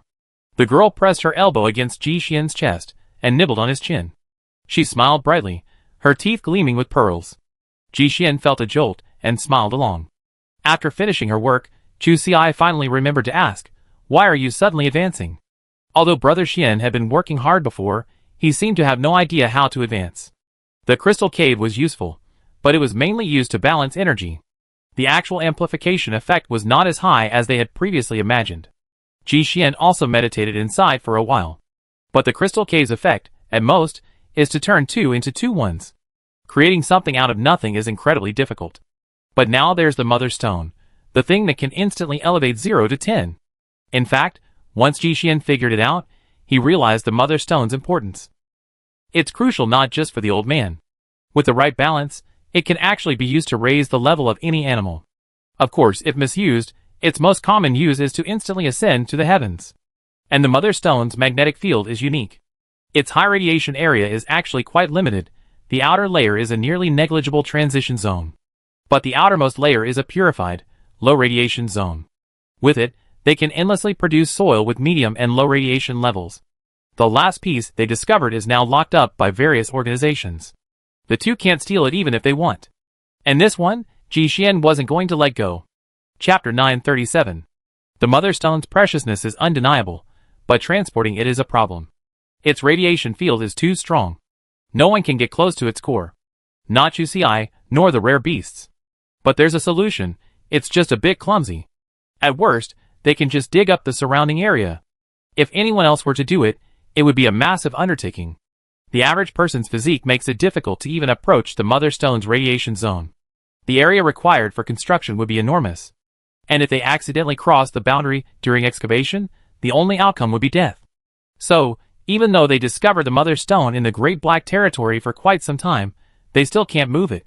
It's not that they don't want to, but that they can't. But Chusi is different. The biggest difference between her and the others is that she can withstand the Mother Stone's outer radiation. Even if she accidentally enters a high radiation zone, she can adjust immediately and avoid any major problems. As long as the girl had enough energy stones, there was no need to worry about her getting into trouble again. After digging it out, transporting it would be easy. Put the stones on a large flatbed cart and use an off-road vehicle to pull them over. However, the location wasn't too far from the base. Ji Xian was afraid of encountering people during the day, so they had to choose to move at night. In fact, for the two of them now, this wasn't a particularly dangerous undertaking. Not to mention their combat prowess, and on this trip, they were also bringing along several mutant monkeys and mutant silverbacks. Few would be so foolish as to dare to directly challenge them. Sister Chu nodded repeatedly. She was also very fond of the Mother Stone. Since this thing could lend Brother Xian strength, then she could certainly do the same. After all, in reality, she was much tougher than their Brother Xian. As long as they ate and drank well, this was definitely a steady path to advancement. Following this path, who knows what the future will bring? Will they be able to transcend the mortal realm directly, flying on a sword, invincible in the future? She chuckled for a moment. Even though she knew it was unlikely, it still seemed so beautiful. She had given herself today's happiness. They were optimistic, so carefree. Chusi was a quick-witted person. After lunch, she ordered her men and set off immediately. She left immediately, taking Monkey Xiaobao and the others with her, and headed out the front door. The journey would take more than a day, so they planned to go to the peach orchard first to enjoy some peaches. Ji Xian, on the other hand, was much more flexible. He was going to dig and dig, packing everything he might need. Unfortunately, his wife would have to do the digging manually. They had to minimize the area they dug, as they would have to pass through a lot of dense forest along the way. It was very likely they wouldn't be able to get through. Then, they would have to have a few monkeys, and the silverbacks work together to hoist it up with ropes. Once they had passed the dense area, they would tie it to a cart for transportation. The mutant animals accompanying them this time, in addition to their security duties, also had the job of tracker. Because of the Mother Stone's radiation, the off-road vehicle used as traction power couldn't get close to it. Otherwise, it wouldn't start at all. But if the distance between them was too great, it would be difficult for it to control the cart's direction. At this point, a helping hand was needed. The men drove, while Chusi and the others relied on their legs. But even so, when Ji Xian arrived at the red fire ant nest, his wife was already there with a group of monkeys, having a tea party. Taking back what she had said before, Sister Chu had a plan. She was used to traveling light, but before leaving this time, she deliberately stuffed several sacks with her. Now, they were all used to carry peaches. It wasn't easy to go there these days. The distance was so long, so she naturally had to bring more. So when Brother Xian came over, he saw peaches rolling all over the ground. A rare sight of a bountiful harvest. Next to Chusi, she treasured one. This was a moderately radioactive mutant peach she had finally found, perfect for Ji Xian. Since the last snake meat cleansing session, her resistance to radiation damage had improved significantly. Now, Sister Chu's diet is incredibly similar to that of mutant animals. In fact, there's a lot of food out there. Before, she could only pick and choose what she could eat. Now, she can choose the texture, the variety, the appearance, the size. She can pick whatever she wants. Honestly, it's incredibly cool. With these conditions, coupled with her own fighting prowess, if this world were only populated by mutant animals, Sister Chu would have been completely wiped out. Alas, ordinary people's exploration never ceases. There are weapons for fighting, all kinds of guns, all kinds of cannons. She suspects she's still too much to handle. For physical fitness, there are all kinds of research potions. Besides, many powerful individuals harbor aspirations of immortality. If an outlier like her were discovered, she would definitely be relegated to the research institute, living among the rare beasts. Who would be worse off, it's hard to say. So, reality forced Chu Xi to keep climbing. Below her feet were cliffs. Chapter 938. Looking at the peach in hand, Ji Xian didn't know whether to laugh or cry. Digging for the mother stone was supposed to be an extremely stressful task. But after his wife's intervention, it completely changed the mood. It felt like they hadn't even been this relaxed on their honeymoon. He also relaxed slightly. The more times like this, the more nervous he couldn't show on his face. Especially since Chu Xi had brought several mutant monkeys and silverbacks with him this time. And mutant animals like these, which form a group, easily attract attention. Even if it was just a feint, he had to make a good show. The two groups met, and Ji Xian looked at it. It was still early, so he simply started breaking the mutant corn. After all, they were planning to open a shop, so there was no such thing as too much raw material. The mutant monkeys were even more excited. The taste of the corn was very much to their liking. After all, humans grow a staple food, and its satiety is undeniably comparable to any fruit. It's only one level lower than nuts. But nuts aren't that tasty. After the tree mutated, the hardness of the nutshell skyrocketed. Even monkeys and silverbacks struggle to eat them. But corn is different. Some simple children peel the husk out of courtesy, and when they eat, they even show off the corn. The food utilization rate has been greatly improved. Chu Xi was speechless. I had originally wanted to find some free labor. Now, looking at how quickly they're clearing the land, if I'm slow, I'm not sure if I can even make some sugar water. Thankfully, the corn patch is quite large, even if the old man burned a piece before. Thanks to their tenacious vitality, a few days later, the area had already been overrun by new seedlings. The charred ground was no longer visible. However, the corn stalks over there were a bit thinner. The leaves were fresh, but no fruit had grown. Sister Chu was feeling a little regretful when she saw a monkey already plopped down in the cornfield. He was breaking off the stalks and eating them. Smacking non-stop. It was quiet, but it couldn't escape the eyes of its own kind. Soon, another monkey arrived not far away. This, Chu Xi, unconvinced, cut off a section as well. After peeling off the skin, she began to squeeze the pulp. Her eyes lit up. It was truly sweet. Isn't this a perfect sugarcane substitute? Although Sister Chu had never seen sugarcane in this world, it was obvious that after the mutation, it would be much thicker than before. By now, she had seen quite a few wasteland plants. She had begun to understand some of the patterns in their mutations. Those with minimal changes in appearance were mostly from already vulnerable groups, such as insects and weeds. Things like trees generally progressed towards gigantism. Although sugarcane was slightly inferior to bamboo, given its current physique, it was likely to be even stronger. She couldn't just carry a bucket-thick piece of sugarcane around to chew on it, could she? Carrying it in and out wouldn't be convenient either. She might as well use it to make sugar. Thinking about it, corn stalks were indeed a treasure. Besides being sweet, they were also a perfect size. She was extremely satisfied. When it came to eating, these mutant animals were indeed superior. After she started pulling up the stalks, more monkeys and silverbacks came to chew on the sugarcane. They're quite shrewd. The bald monkeys always eat and take, so everyone's on guard. The girl wasn't particularly anxious. After all, the cornfield was so vast. How many stalks could they possibly chew? She turned and cut another section of older corn, one with a thicker stalk. It had grown for so long, so the sugar content must have accumulated even more. Looking at the cut surface, she frowned slightly. The tendons inside were a bit too thick. Thinking about it, it wasn't unbearable. She wouldn't eat the flesh anyway. But after taking a bite, she was truly disappointed. This, not only was it much less juicy and less sweet, it was even a little astringent. She spat beside herself, feeling like she couldn't pull her tongue away.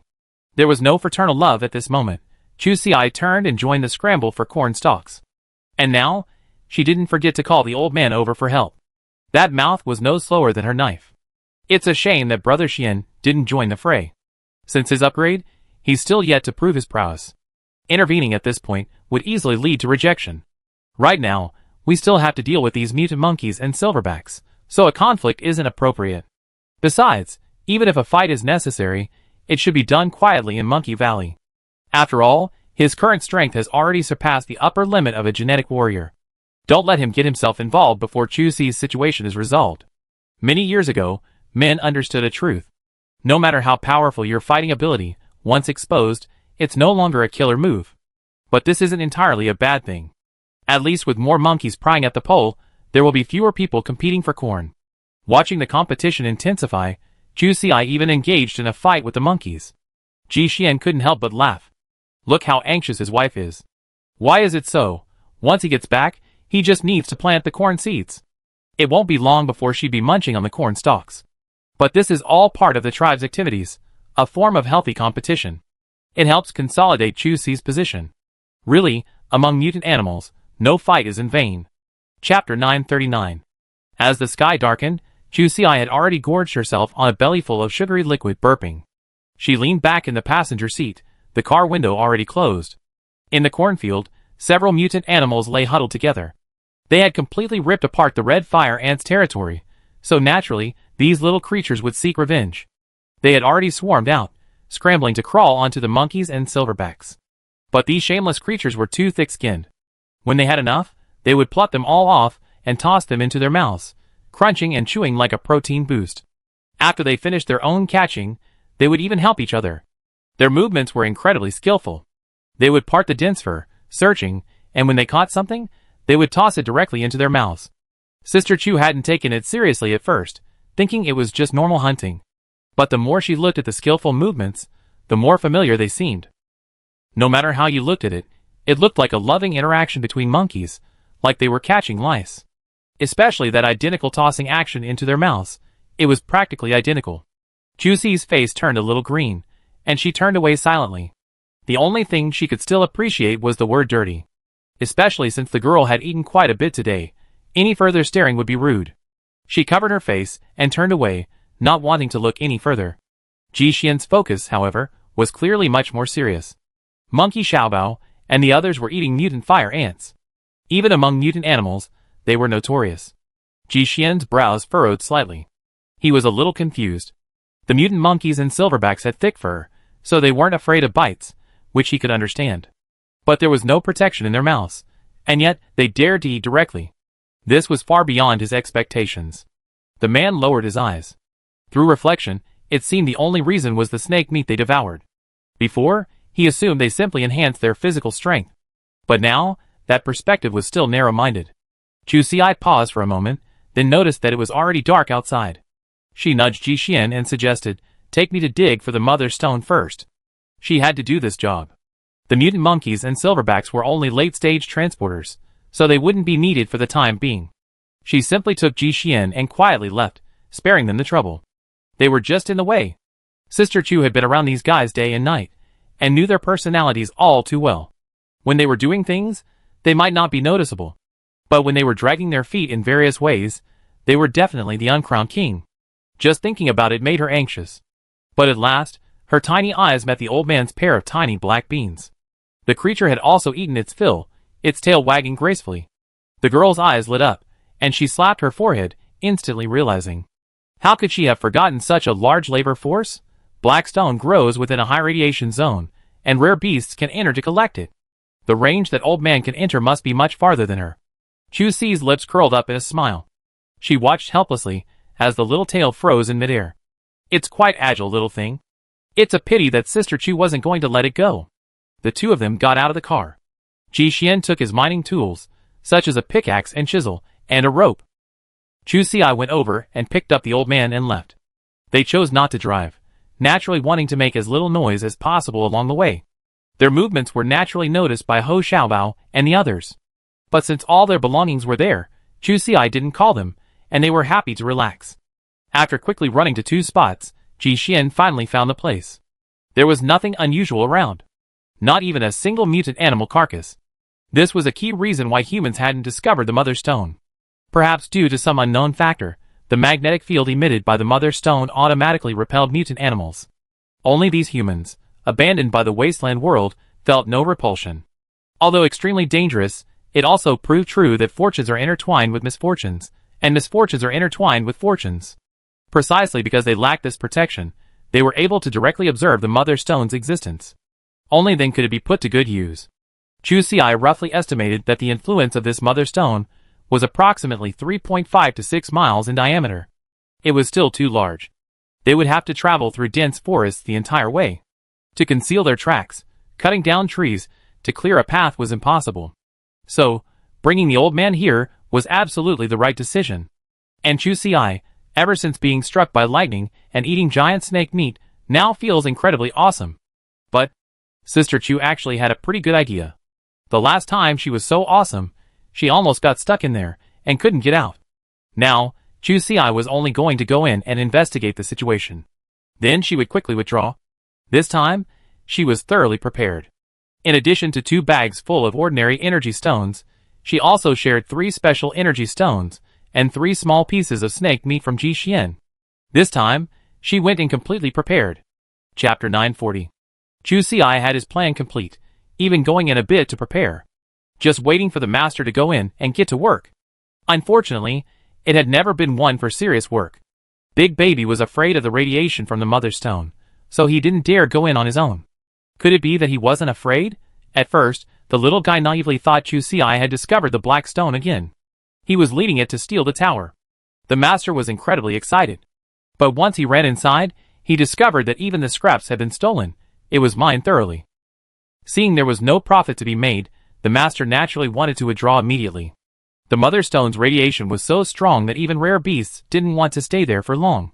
Every time they went in, they felt very uncomfortable. After emerging, they had to rely on the Black Stone for a long time to recover. This was the main reason they never set their sights on the Mother Stone. First, they didn't dare to touch it themselves. Second, they never imagined that anyone would dare to touch it. In the eyes of the rare beasts, the Mother Stone is something all animals avoid. At this point, the old man naturally ran at full speed.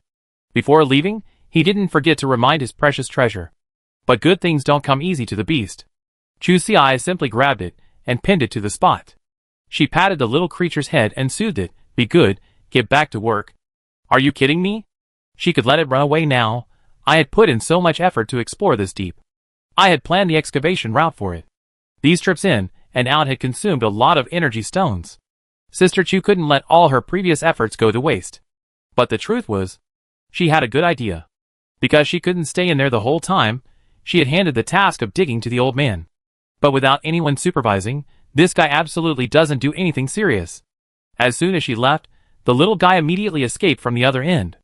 The old man was quite clever. He saw Chu Xi's determination to trick it. Reasoning didn't work, so he simply pretended to obey. It wasn't until the two of them noticed it hadn't come out for a while that Ji Xian checked its location and realized it had already slipped away. It happened just a few moments ago. Now, it's back in the cornfield. It ran away so fast. The girl frowned. What should she do? She turned to look at Ji Xian. Should I go catch it again? The man shook his head. They both knew there was no one watching. Even if the old man returned, he would still have to flee. In the end, all their time was wasted on the journey, which wasn't worth the effort. They had no choice but to resort to Plan B. The influence area of this Mother Stone is approximately 3.5 to 3.6 miles in diameter. It's indeed very large, making it difficult to transport. But this is the minimum area Chu Xi can operate within. But it's not like there's no room for maneuver at all. It just takes a bit more effort. They can dig up this area, then use external force to clear the dirt from the outside. That way, Sister Chu's previous exploration wouldn't be wasted. She knows exactly where the rock blocks are in the inner circle. So, as they dig the outer circle, they just need to record the rock layers there. They can then complete the map. By comparing the two, they have a rough idea of which areas are suitable for external force. However, excavating the Mother Stone needs to be done quickly. Hunters occasionally pass by nearby, so to avoid complications, this task should be completed overnight. Chu Xi was the only one left to do the digging. Even though she possessed brute strength, turning such a large area upside down by herself proved quite challenging. She needs some finesse. It looked like those monkeys and silverbacks couldn't rest. The two of them separated. Ji Xian searched the area for suitable branches. He looked for long, thin, and tough ones, with sharpened ends for easy driving. Chu Xi, on the other hand, would have to go back and bring all the monkeys and silverbacks.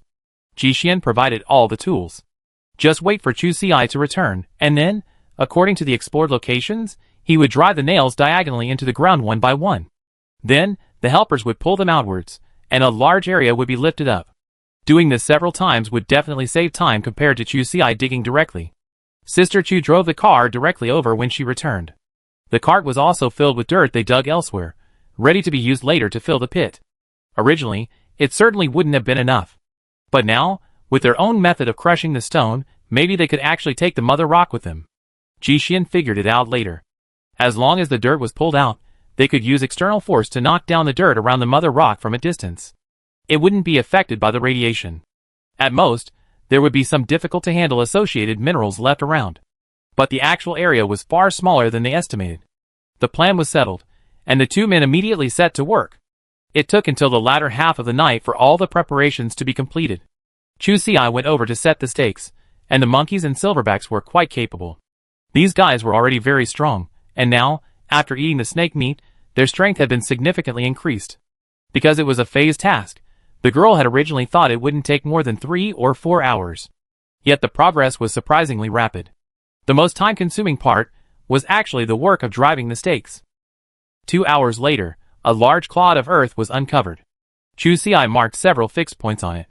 The large clod of earth, carrying the mother stone, was immediately pulled into the air by several silverbacks. Then, the remaining mutants began to drive stakes with sharpened wood. One by one, the wood flew out due to inertia, piercing heavily into the clod of earth. Then, they were pulled out with ropes. After several rounds of this, there wasn't much effect at first. But as more and more holes were drilled, the hornet's nest structure made the clod of earth extremely loose. Then, it fell off with a flutter. With more and more hammering, the remaining volume of the clod of earth dwindled. Chapter 941. Finally, the mud on top of the clods was mostly knocked away. Of the vast area, only a mile or so of stone remained. Those stones were quite interesting. In the center was a red, millstone-like mass. Like agate. Further outward were some purple companion stones, translucent and shimmering like crystal. But Chu Si knew with his toes that these were definitely not as harmless as crystal. On the outside of the purple crystal, some black stones gradually formed. This was the beloved of the rare beast. But Sister Chu hadn't expected black stone to form so close. This was all around. But the old man had always been the type to see stones clearly. Now, he was as quiet as a quail. It didn't take them long to realize that these black stones were absolutely untouchable.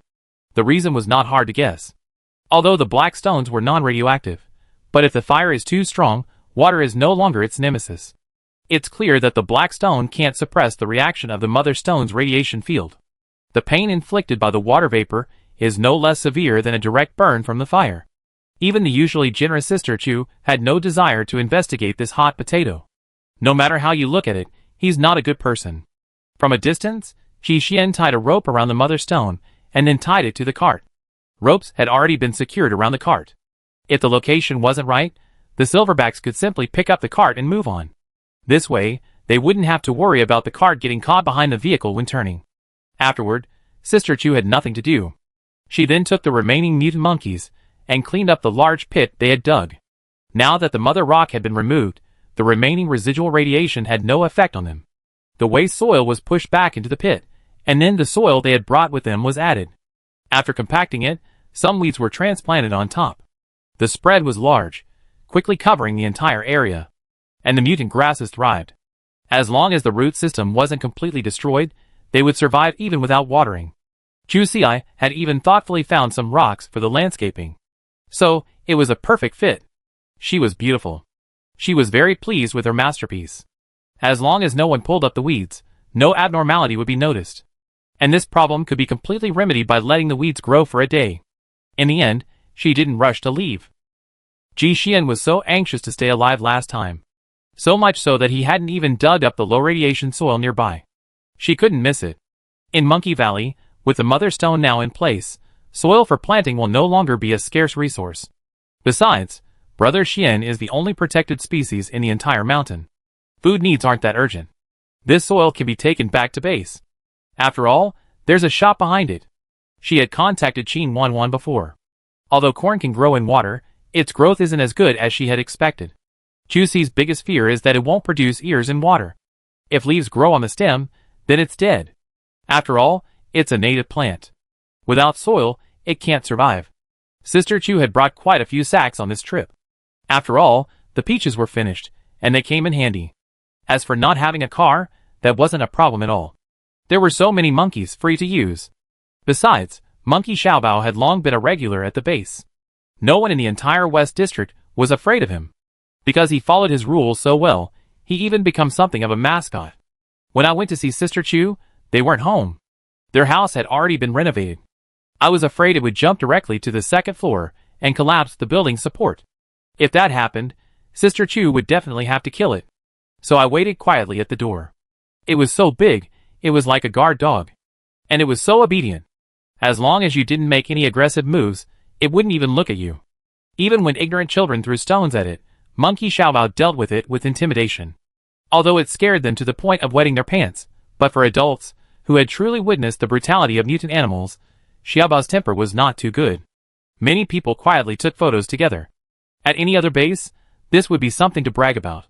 After Chu Ci finished digging the soil, he ordered the team to rush to base 46. It was time to rush home, and many people saw them along the way. But Sister Chu's reputation was far-reaching, and her deep friendship with the monkeys had long been praised by the people in the West District. Many people still couldn't resist the fear of mutant animals. Inevitably, they cried out in surprise.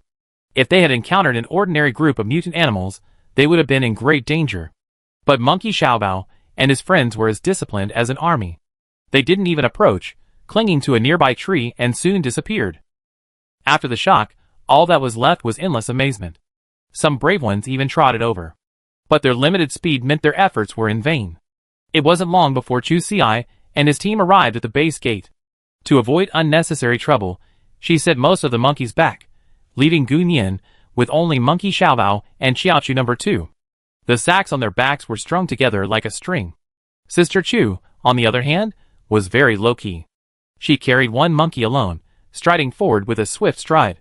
Chapter 942. Chu Ci returned this time, not only to replenish the planting soil, but also to bring a large amount of mutant corn to the shop. That afternoon, they did almost nothing except cut the sweet stalks. Sister Chu and Ji Xian spent all their time harvesting corn. But there wasn't enough space for so many plants. Ji Xian had practically filled the small 4-story villa with hydroponic equipment. And all the corn had already been planted. Chu Ci wanted to make some improvements, but she didn't know how. If she tried to do it herself, it would definitely be a mess. This matter would have to be handled by Ji Xian back. The girl looked at the lush seedlings, not really worried. Wan Wan and her husband took good care of the corn seedlings. And this thing is naturally very resilient. At most, there would be some problems with leggings, but once Brother Xian transplanted them into the soil, those problems would naturally be solved. And she had brought back so many corn seeds, but they were suddenly useless. Fortunately, the shop wasn't open yet. She didn't hesitate and carried the sack directly to Qin Wanwan's house. Sister Chu wouldn't stay long, so they simply made the most of their time. Test the radiation levels of the corn kernels. As the saying goes, there's strength in numbers. Wan Wan and her husband were just as quick as she was. It was rare for an outsider to visit the house, and the little brat went crazy. He tentatively approached Sister Chu a few times, but seeing that his parents were too busy to pay attention to him, his fighting ability increased immensely. He watched from a distance first, then moved closer and closer. This amused Chu Ci. The little guy was clearly very timid. He became even more excited when he looked at him. The little thing passed by her countless times, then ran away frantically. When Sister Chu lowered her head to work, she crept closer. Chu Ci suddenly looked up. He saw the person approaching. He knelt down with a thud. In the other direction, a typical case of trying to cover up one's own faults. This delighted Sister Chu so much that she scooped up the little one. This, in turn, brought a burst of giggles from him. "Auntie! Auntie!" she cried nonstop, seeing the two of them having so much fun. Qin Wanwan raised her head and added with a smile, "Little Yi is adorable, isn't he? Do you want to have one too?" In her opinion, Chu Ci's family was well off now, and could easily afford the burden of a child. Even though their family had been so financially strapped before, with this little one, her heart was warmed. She was willing to endure any hardship. Sister Chu paused. She truly loved children, and felt she could take good care of them. Before, because life was so hard, she didn't want her offspring to come into this world. But later, as things got better, she had thought that if the little one did come, they would be able to protect him well. In her heart, she must have had some hope. But rather than longing for family, she was probably more afraid of his arrival. Because Sister Chu always had a subtle fear in her heart. She was afraid that even if they could protect this generation, what about their descendants? Will some of them end up homeless in the future? And this was almost inevitable. The wasteland environment was too frequent, and major natural disasters, in the eyes of modern people, occurred every year. Even if they went out to make a living, they had to face the constant threat of mutant animals. There was only so much giant snake meat, not enough to preserve all of their descendants. And what if they were just ordinary people? Chu Si didn't dare to think about it. She could tolerate living in a shantytown, but she couldn't bear to see her family living there forever. Thinking of this, she looked up and smiled. She shook her head at 911 and said perfunctorily, "It depends on fate." But on closer inspection, it was ridiculous. How much perseverance would her little cub have to have successfully conceived? After all, who knows what has become of Chu Si and Ji Xian's genes by now? Perhaps they'd long lost their fertility. This might be the price of becoming stronger. But Sister Chu didn't regret it. Nothing was more important than being alive. As for adopting a child, she had never considered it. In Chu Si's mind, either she would raise a child for just the two of them, or none at all. Even if she was too old to walk. She figured the monkeys would still give her something to eat. It had to be said, this girl was completely ruthless. Wanwan only nodded briefly, then immediately remembered. Chu Si's target was someone who had retired from the mercenary group. And she had also seen Ji Xian in a wheelchair. At the time, she thought it was a genetic breakdown, but he recovered later. Naturally, she overturned her previous belief. However, there was no denying that this person was most likely a genetically modified individual. She felt a little regretful. Genetically modified individuals have difficulty getting pregnant. Hadn't she been stabbing someone in the lungs before? She accidentally broken someone's heart. Chapter 943. I heard Chu Si wanted to open a shop as soon as possible. 911 was so excited that she dragged her boyfriend along to work all night. This girl's desire to open a shop was definitely even more intense than Sister Chu's. She even had a container inside. The two of them had been eager to show off their skills for a long time. However, it would take some time for the mutant corn to grow, so she had assumed she would have to wait. Who would have thought? Just as she dozed off, her best friend brought her a pillow. It was 3 o'clock in the morning. Chu Si yawned quietly. She had miscalculated, and she felt a bit trapped. Actually, we weren't that desperate. She had only wanted to take advantage of the situation, and make things difficult for Wanwan and her husband. But Sister Chu wasn't that ruthless. She simply believed that there was strength in numbers. They finished work at 8:30 p.m., and when they had some free time during the day, they worked some more together.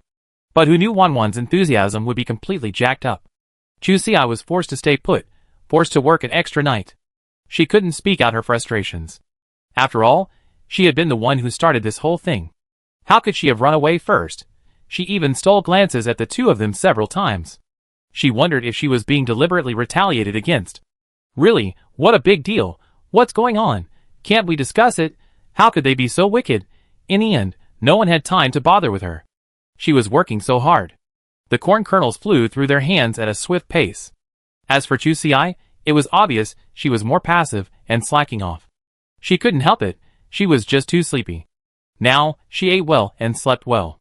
She had long established a regular sleep schedule. The biological clock ticked away, and the girl's mind was already a mess. The sharp little file flew into her hand several times. But she was thick-skinned, so even the hair was fine, so she just took it as a refreshment. At 4 o'clock in the morning, the work was finally done. Tears welled in Chu Si's eyes, and his smile was a little stiff. Thankfully, the work wasn't in vain. In one night, the three of them collected a total of 19.2 kilograms. In modern times, that might not be worth mentioning. But there was so much corn in the wasteland, and with some wormwood to thicken it, it was enough to open a shop for 2 days to test the waters. But there was still a lot of follow-up work to do. The three of them had to split up. Originally, seeing Sister Chu's miserable state, 911 wanted to let her rest at home. Although Chu Si's 4-story house was spacious, Ji Xian had also reserved a bedroom. But they were too rushed. Now there wasn't even a bed. 911 had seen it too, when she went to take care of Yumi. Without even a bit of hay, how could one possibly sleep well? Wanwan's intentions were naturally good, but she felt a little embarrassed to say it out loud. Mainly, She was afraid Chu Si would dislike it.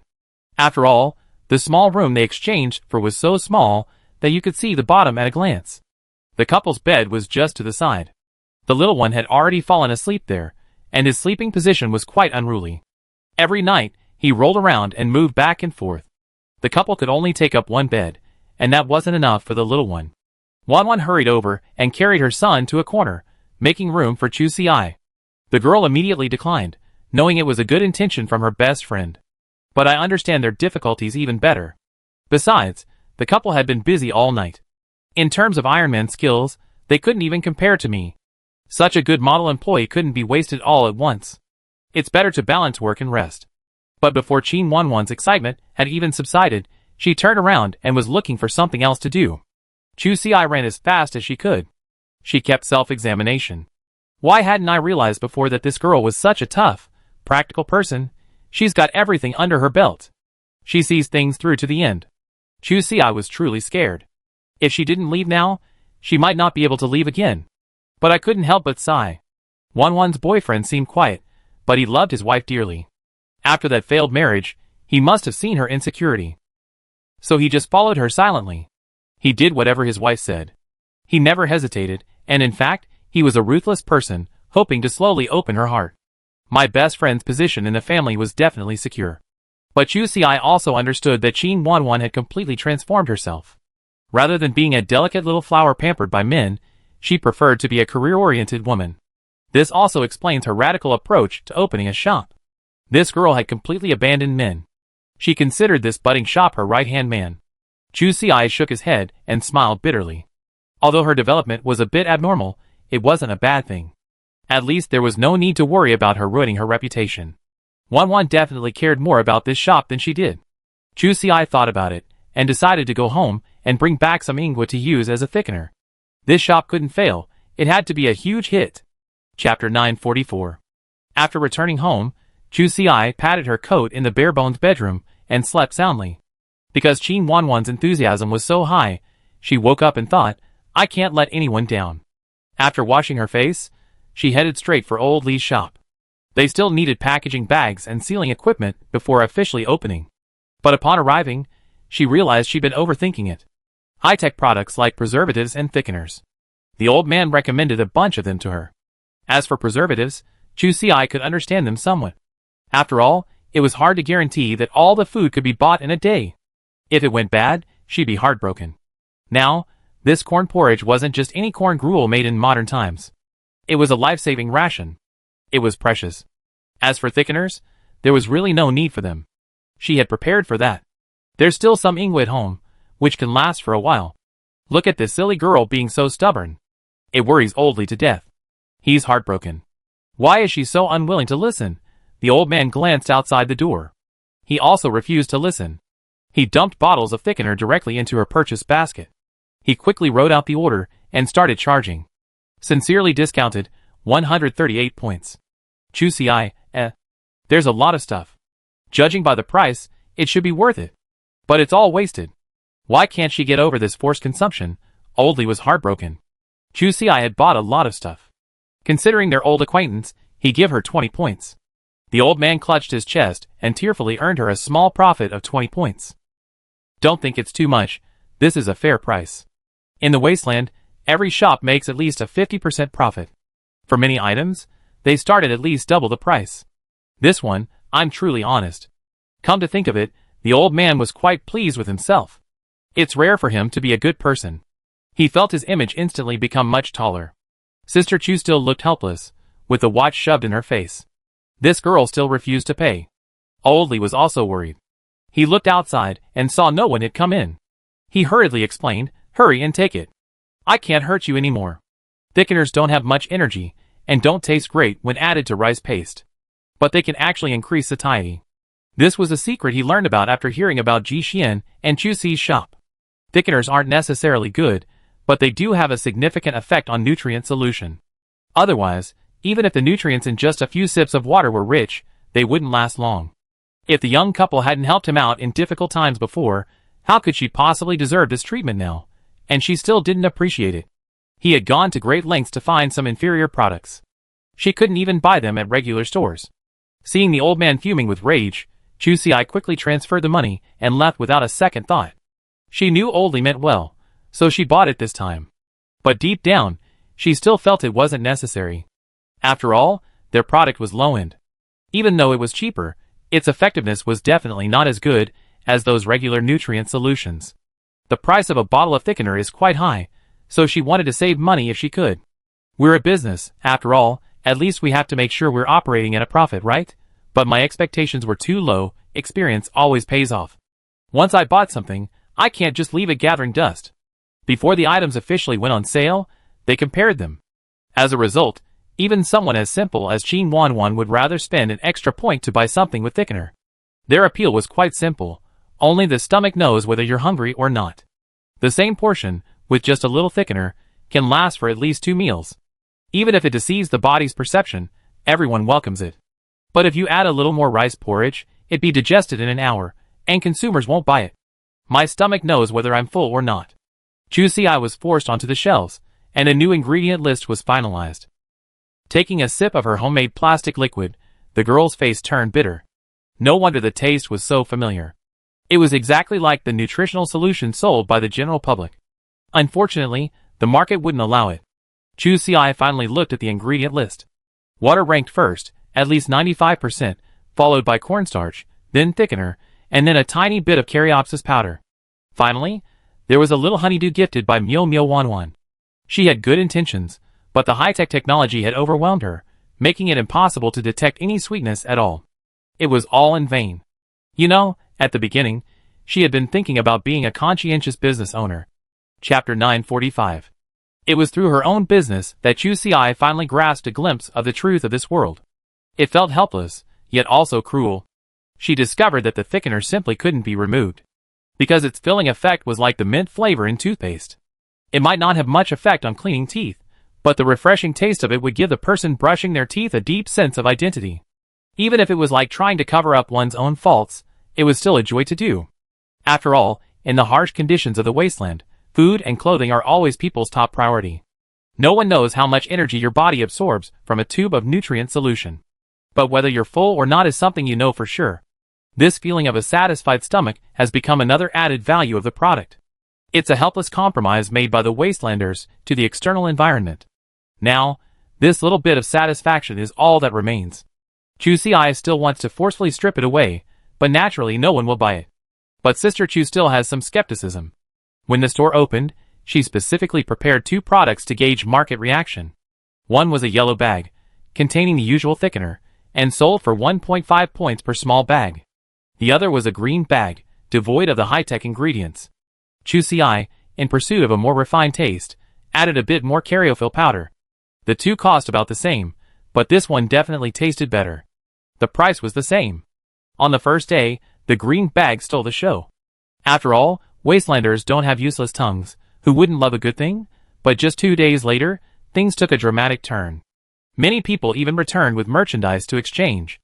The yellow bag of rice porridge, reeking of plastic, was instantly sold out. The green bag, however, had completely fallen out of favor. It even earned a bad reputation as being all show and no substance. Chu Si felt like vomiting blood. That version had significantly higher energy, but no one was buying it. She had no choice but to succumb to reality. She went back to the furnace to make it again that night. Perhaps her reputation had spread. The next day, the goods, originally expected to last 10 days, sold out in just half a day. Sister Chu had never imagined it. It wasn't a critical moment, yet the people at Base 46 were so frantic. Really, there wasn't enough to go around. But think about it, they had just experienced the war. Everyone still alive had saved up some points. Maybe not enough to buy a house, but more than enough for food. And Chu Si was opening a shop for the first time and had no experience. The situation nearly turned into a brawl. Of course, she was likely the target of a fight. However, her sister's fighting power was incredibly high. In just a few moves, she stopped them. They didn't even have time to finish the show. Before her turn, the situation was resolved. She watched the few people being thrown out. The others instantly understood the rules. They obediently took the goods and transferred the money. They took back bags of 3 or 5. Even at 1.5 points per bag, wasn't that too generous? Chu Si also recognized that many of them were acquaintances from the shantytown. The single day's sales had earned a full 113.5 points. She took a deep breath. It wasn't a small amount. And the daily reconciliations lately had always been Wanwan's happiest time. Ji Xian had previously agreed with her that if she exceeded a fixed monthly quota, she could receive another bonus. This was like hitting a home run in one day. How could she not be happy? Besides, this girl had a sharp mind. A little honeydew, mixed with water, and some grass juice her boyfriend had collected, and after a bit of tinkering, she could sell it straight away. Although it wasn't quite as good, she couldn't really rely on nutrient solution. Wanwan was selling it cheaply, just 0.3 points per bag. The shop had been doing great business the past 2 days. She sold quite a bit, too. Her little coffers were full. And Chu Xi, a big customer, had been such a tiring 2 days tending the shop. In the whole shop, this little bit of grass juice was the only thing that seemed to satisfy her appetite. This girl, she ate at least 2 a day.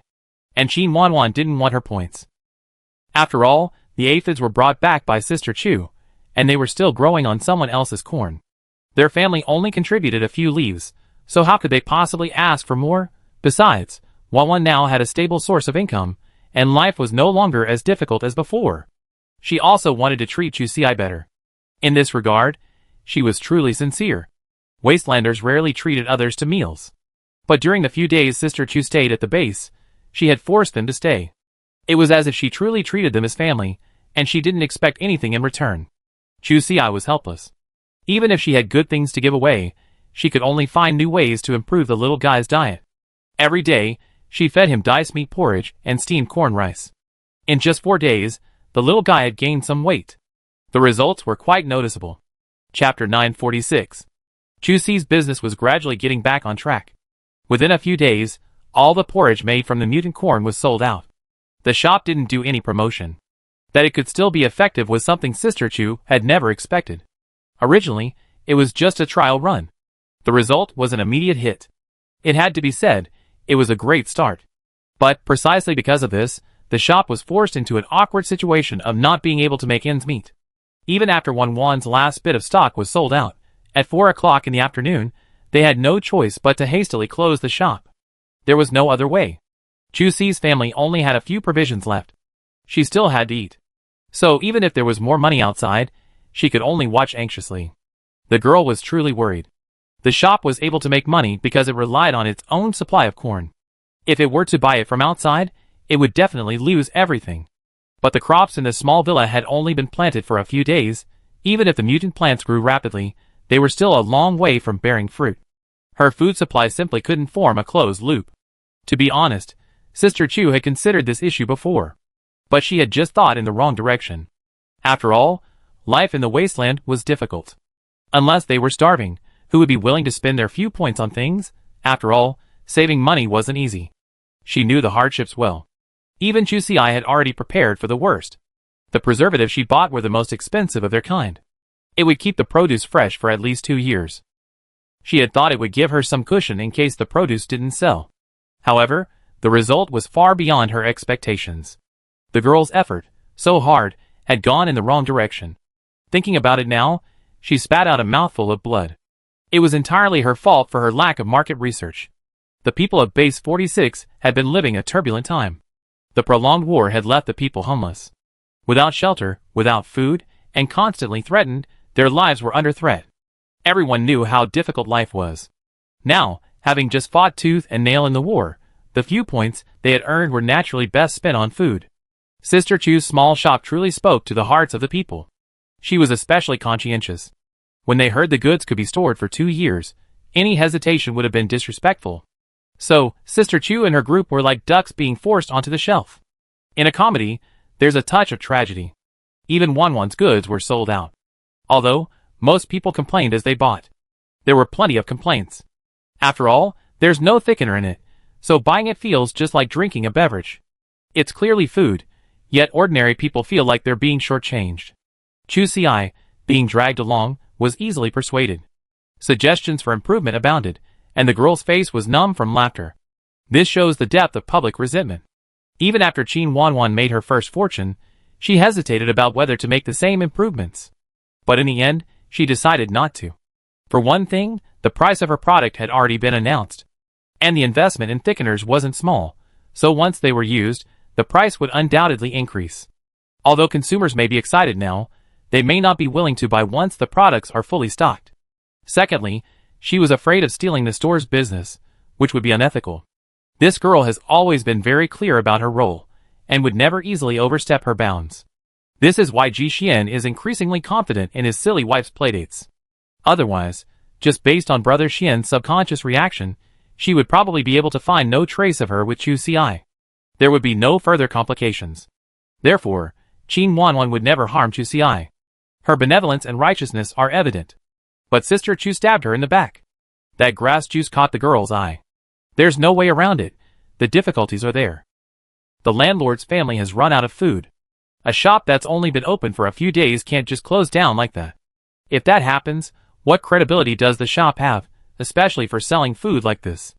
The shop owner was ready to run away at any moment, so who would dare come? Chu Ci lowered her head and pondered. The corn was gone, but there were plenty of corn leaves. She figured, any herb juice is just as good. Of course, Sister Chu wasn't really that shameless. She still had to discuss this matter with 111. As long as the shop didn't fail, the profit sharing would be easy. Even better, if they could just hold out for a while, the corn leaf business could be exclusively for the young couple. 911 naturally had no objection. After all, she wanted the shop to operate normally more than anyone else. Without hesitation, the three of them, along with little Tuanzi, headed to Chu Ci's house. Chapter 947. With the introduction of corn leaf juice, the shop's business has managed to survive, albeit somewhat. But it's not as good as corn porridge after all. After all, Chu Ci thought, this was 911's idea. She couldn't arbitrarily adjust the product ingredients to avoid any impact on future business. Without the feeling of fullness, the shopping frenzy finally subsided. Chu Ci breathed a sigh of relief.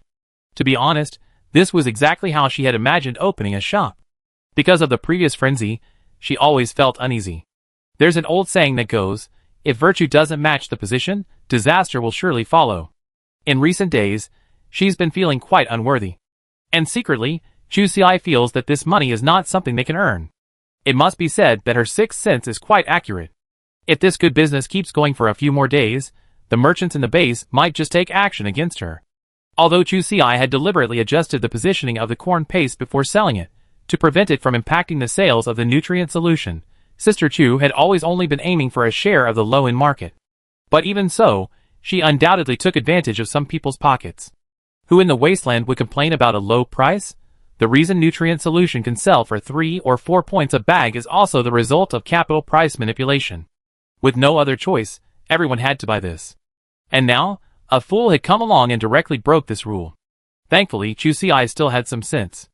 In terms of product positioning, she had deliberately differentiated it from the nutrient solution. Its satiety effect was clearly weaker than the nutrient solution. This gave him a few days of waiting and watching. And then, she ran out of stock. That saved the big guys from having to intervene. Life in the shop gradually settled down. And Ji Xian had finally settled the mother stone. He was preparing to leave the valley and reunite with his wife. Originally, everything was normal. But soon after arriving in the moderate radiation zone, his watch began to buzz with reminders for payments. He opened it, and saw numerous new transactions in the shop's public account. Clearly, Chu Ci's shop had resumed normal operations. But he hadn't yet completed the shop opening procedures. The public account shouldn't be accepting transactions. Before, there was a problem with the monkey group. He was anxious to reunite with Chu Ci. And at the shop, the mutant corn wasn't arriving for a while. So, he wasn't anxious about the shop's formalities. Ji Xian had never opened a shop before. So, he was feeling his way through many problems. But there was one thing he knew. The shop hadn't even paid the basic security deposit yet. The corporate account shouldn't be activated. But what was going on with all these transactions? Ji Xian's eyes narrowed, his index finger tapping the steering wheel. He wasn't overjoyed at saving the security deposit. On the contrary, he was on high alert. When something's out of the ordinary, there must be something wrong. Compared to Sister Chu's sixth sense, this man's nerves were always on edge.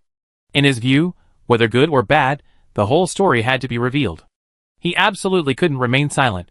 Otherwise, who knew, someone might use this as an excuse to stab him in the back. He had to be on guard. Besides, the deposit for a small shop like this was only 1,000 points. Given their family circumstances, they could still afford it. There was absolutely no need to take drastic measures. But he hadn't found any breakthroughs in the formal procedures. That being the case, he could only investigate Sister Chu's case in the office lobby. But the people there weren't particularly reliable. Firstly, they could only find superficial details. And Ji Xian could also find out these things with his watch. Secondly, the public officials in the Wasteland didn't actually have much faith in serving the people. Many times, they relied on connections to get things done. Especially in departments with lucrative opportunities, those were all lucrative jobs. They had their own profit chains and always operated according to their own rules. It would be difficult for outsiders to break in. As the saying goes, it's easier to see the king of hell than to deal with the little devils. And Ji Xian didn't have many acquaintances he could ask in this regard. The only reliable one was Lei Ming. But he was actually still affiliated with the Tomorrow mercenary group. Although he had always intended to do so, he was hindered by too many obstacles. Even though he had secretly cultivated a considerable amount of his own power, for a while, he couldn't successfully break away. The Tomorrow mercenary group was a behemoth, after all. He still had a long way to go. The SUV sped by. Ji Xian had just begun to question himself, trying to figure out how to solve the problem. Unexpectedly, upon returning to base, the answer came to him. When he got back, his wife was in the middle of a fight. Because the shop was about to be forcibly taken over, several men stood in the middle of the store. They were clamoring to replace the manager. Chu Si, where's my guy? These guys are giving me a piece of their mind, aren't they? Chapter 948. How did this wonderful little shop become someone else's? Those people were talking so convincingly. The screen projected onto the wall. Chu Si saw with her own eyes that her shop had been affiliated with a mercenary group called Torch. The shop address was correct, indicating an affiliation. In other words, her shop was Torch's property. Sister Chu, of course, didn't believe it. She had traveled from the 21st century, and she was just trying to fool people with a phishing website? 911 had to hold back, so she didn't get into a fight with those armed men. This matter was easy to handle. They just called the law enforcement team. Turns out, the Torch guys were pretty steady. Zhang Feiyang smiled. He hadn't provided false information, so he wasn't afraid. To be honest, he had a vague impression of Chu Si's face. But it was only a vague impression. He was confident that Chu Si was also a member of the Torch mercenary group. It was just that their organization was growing rapidly. In just 2 weeks, they had recruited over 300 people. He had certainly seen this person before. But he was certainly not a significant figure, so he didn't have a deep impression of him. Zhang Feiyang had also been a member for quite some time. He was also very intelligent, and a key talent promoted from the lower ranks. The Torch mercenary group was actually controlled by 2 factions. One belonged to Base 52, the faction he belonged to. The other belonged to Base 46. There was a certain love-hate relationship between the 2 sides. Though extremely conflicting, they always managed to keep the conflict within a manageable range. Everyone was vying for personnel, resources, missions, and positions. When dealing with external parties, they were able to maintain a united front. Zhang Feiyang didn't understand why this situation had arisen. But by some unexpected twist, it seemed to have fostered a healthy competitive environment. Torch's mission completion rate was exceptional, and they quickly established a strong presence at Base 52. Now, they were quite well known. He suspected that Torch's leadership had connections to the base's officials. Even though their caliber wasn't high enough, they were always able to secure marginal missions. This greatly alleviated the awkward period for new mercenary groups. They weren't stuck with a lack of early credibility, facing a lack of work and a subsequent stagnation. Chu Si sat bored to the side. Meanwhile, the group of outsiders were wandering the shop with great interest. A few of them gathered together, whispering. Sister Chu, with her sharp ears, heard them say they found a great bargain this time. How bizarre. She always been the one to pick up the spoils. Now, she was firmly on someone's radar. In fact, it was no wonder they were overthinking it. Many mercenary groups develop downstream businesses. After all, excess prey needs to be processed. But they usually just run a general store, selling hides, discarded weapons, and the like. At the same time, they also import necessities. It acts as a kind of reserve warehouse, allowing the mercenaries in their group to restock supplies nearby. When these guys, like this one, are out on missions, generally, as long as they provide proof of identity, they can receive a certain amount of supplies for free. It was only because this small store didn't have a Torch sign that they initially misjudged it. However, when making the payment, the account information displayed a link. This immediately aroused the suspicion of Zhang Feiyang, the team leader. However, he believed the shop was secretly supported by a rival faction. Therefore, he couldn't let this loophole slip away. Such a glaring opportunity to make a contribution. How could the young man let it go to waste? The reason Zhang Feiyang was promoted so quickly was because he never missed any opportunity to climb the ladder. No matter what, he had to seize it first. In any case, the competition between the two factions within Torch was already fierce. His actions were not surprising, especially since he discovered that Chu Xi had no one above him. Even after the incident had become so serious, she hadn't contacted anyone to cover the consequences. Chun Chun had made a big mistake. Immediately, he asked Sister Chu to transfer the management rights. The conflict was thus completely intensified. Chu Xi plucked a corn pudding from the shelf and slurped it between her lips, watching the others follow suit. Some even stuffed it directly into their packages. She glanced up at Qin Wanwan, signaling them to keep count. If these bastards lose even 1 point, Qi Xian will have her last name. The 20-meter-long sword was already sharpened. The patrol officers rushed over. Sister Chu, who raised mutant monkeys, had opened a shop here. They knew it to some extent. She was a well-regarded person at the base. This was bullying against one of her own. The patrol officers were just waiting to help her vent her anger after they had perjured her. But things got stuck there. The team leader's face was extremely unnatural. He coughed and whispered, "Sister Chu, this information is fine." Seeing the girl's face darken, he immediately told his men to leave. Just kidding. He knew this woman raised not only mutant monkeys, but also short-tailed vipers. Haha, deadly. How foolish must he be to get involved in this? So, before he could even tell Zhang Feiyang and the others about the test results, he led his team on a hasty escape. He was very careful with his life. Chapter 949. After hearing the words from the inspection office, Sister Chu felt as if she had been struck by a club. Her ears were buzzing. Before she could recover and ask further questions, the group had already fled. They would never get involved in such matters. The members of the Torch mercenary group could hardly hide their smiles. Although they hadn't heard any specific details just now, just looking at Chu Xi's expression, they knew the situation was settled. Moreover, the help she had worked so hard to gather had all fled. In Zhang Feiyang's view, the store incident was a done deal. They pressed on. The girl's silence was deafening. Now, she was the little bitter gourd that was bullied. What should I do? Seeing the group of big men approaching, Qin Wanwan quickly pulled her partner in front of Chu Xi. Although she appeared resolute on the surface, she was terrified deep down. She was truly panicking. Her grip on Sister Chu's hand was trembling slightly. Qin Wanwan had always misunderstood Chu Xi's fighting ability. After all, back then, they were both scavengers. In the cotton fields, they were chased by mutant pigs, fleeing in panic, defenseless. And she and her husband were no match for them. Wanwan knew exactly how much they were worth. This battle today was likely over. She instinctively shielded Chu Xi behind her. After all, the girl's frail frame made her look the weakest. The atmosphere was tense. And at this most dangerous moment, after a good nap, the little bun came out from behind the counter swaying. His steps were unsteady to begin with. Besides, he was incredibly small. Zhang Feiyang didn't even glance in that direction. The little guy flopped flat on his back, landing right at the man's feet. This was considered a scam. But then he was kicked aside. The little kid had just woken up and was still dazed. He climbed back to his feet and yawned. It was obvious he hadn't yet realized he was being violently treated. But a closer look revealed that many people were staring at him. Even if he was slow to react, he knew he was being bullied. With a cry of ouch, there was no room for negotiation. Zhang Feiyang froze in his tracks. He admitted he wasn't a good person.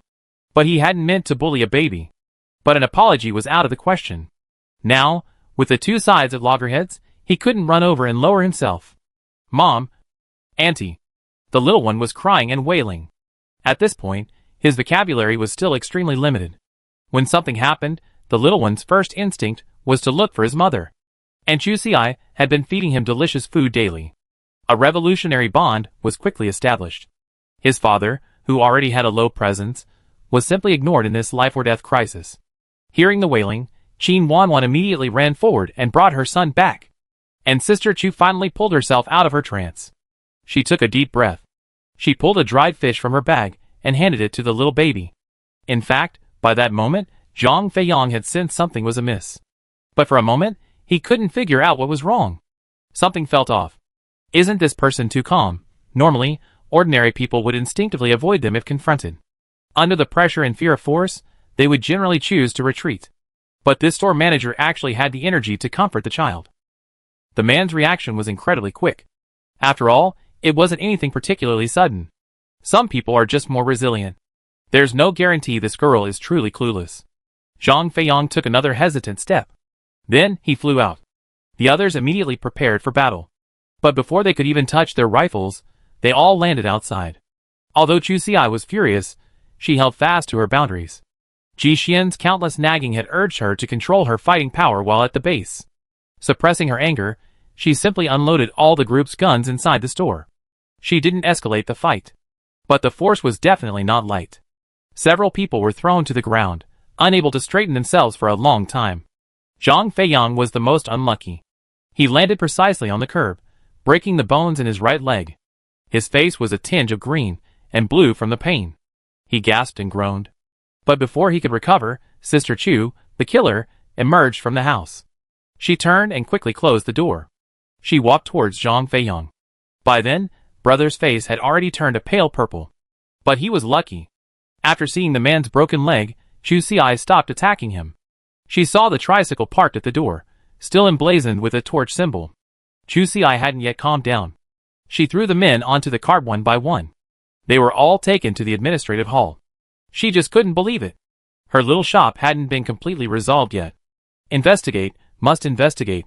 Chu Xi wanted to find out who the heck had dared to secretly take her property. Chapter 950. Ji Xian returned to the base, and saw from a distance that the fight was over. At the time, he had no idea what was going on. He simply assumed someone was causing trouble in the store, trying to grab a free meal or something. Chu Xi was clearly the victor. She was busy cleaning up the scene. She moved with remarkable agility. In just a few breaths, she had thrown the 8 or 9 men, who had just been lying on the ground, onto the cart. Then, the girl jumped on the tricycle and drove off with the group. Brother Xian quickly honked the horn. But Chu Xi didn't hear a thing. She was so furious at the time, only thinking about settling the score. How could she have heard anything? In a matter of moments, the men were reduced to the rear of the cart. It was obvious that the car was running at full speed. Ji Xian's heart sank slightly at this. It seemed the situation was far less clear-cut than he had anticipated. He knew Chu Xi's character very well. It was obvious they were taking someone to settle the score. He hurried to catch up. When they passed the shop, they saw the door was closed. The man suddenly had an idea and slammed on the brakes. He thought he had found the crux of the matter. Sister Chu was probably so angry because the shop had been robbed. Ji Xian wanted to go in and take a look, first to roughly estimate the damage. Later, he could use his skills to demand compensation. But when he pushed the door open, not a single container had overturned. Qin Wanwan and her husband, on the other hand, were like frightened birds, their faces filled with fear. As soon as they saw Ji Xian come in, they finally found their backbone. Wanwan rushed forward.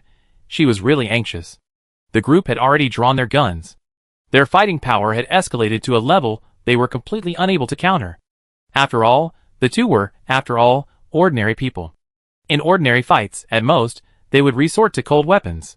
If the other side had guns, they would be slaughtered. Before the fight, Chu Xi was afraid of scaring the little one, so she deliberately closed the door. This thoughtful gesture caused the two people inside to be completely unaware that the battle outside had long ended. At this moment, they were still immersed in the intimidation of the previous use of force, unable to extricate themselves for a long time. Through the couple's narration, Ji Xian finally understood the whole story. Men, after all, have more experience than Sister Chu.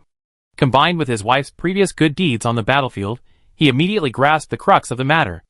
After calming the two, he immediately headed for the government affairs office, where Sister Chu was already making a scene. The clerk's reply was formal, but he unintentionally threw the woman's face into the ground. She simply refused to accept it. How could she, with her own business, be labeled a profiteer? The girl slammed the table. The leg snapped instantly. Thankfully, she reacted quickly, stabilizing it with one hand. With a push of her right foot, the leg slipped back into place. But it was a work of art, with quite a bit of stuff piled on top. A slight change in balance would have meant the table would flip over. She gathered her breath and retreated silently. But the torch mercenaries were getting more aggressive. They were so frustrated by the loss they suffered today. Both sides seemed to be asking the heavens to judge between the loyal and the treacherous. Even though it was only 1 against 8, Sister Chu's fighting power was certainly formidable. The clamor continued, and the clerk became furious. She slammed the table. "Stop!" with a loud bang. Then, the table leg tilted, and things scattering everywhere. After such a commotion, the three parties finally quieted down. But everyone was still simmering with discontent.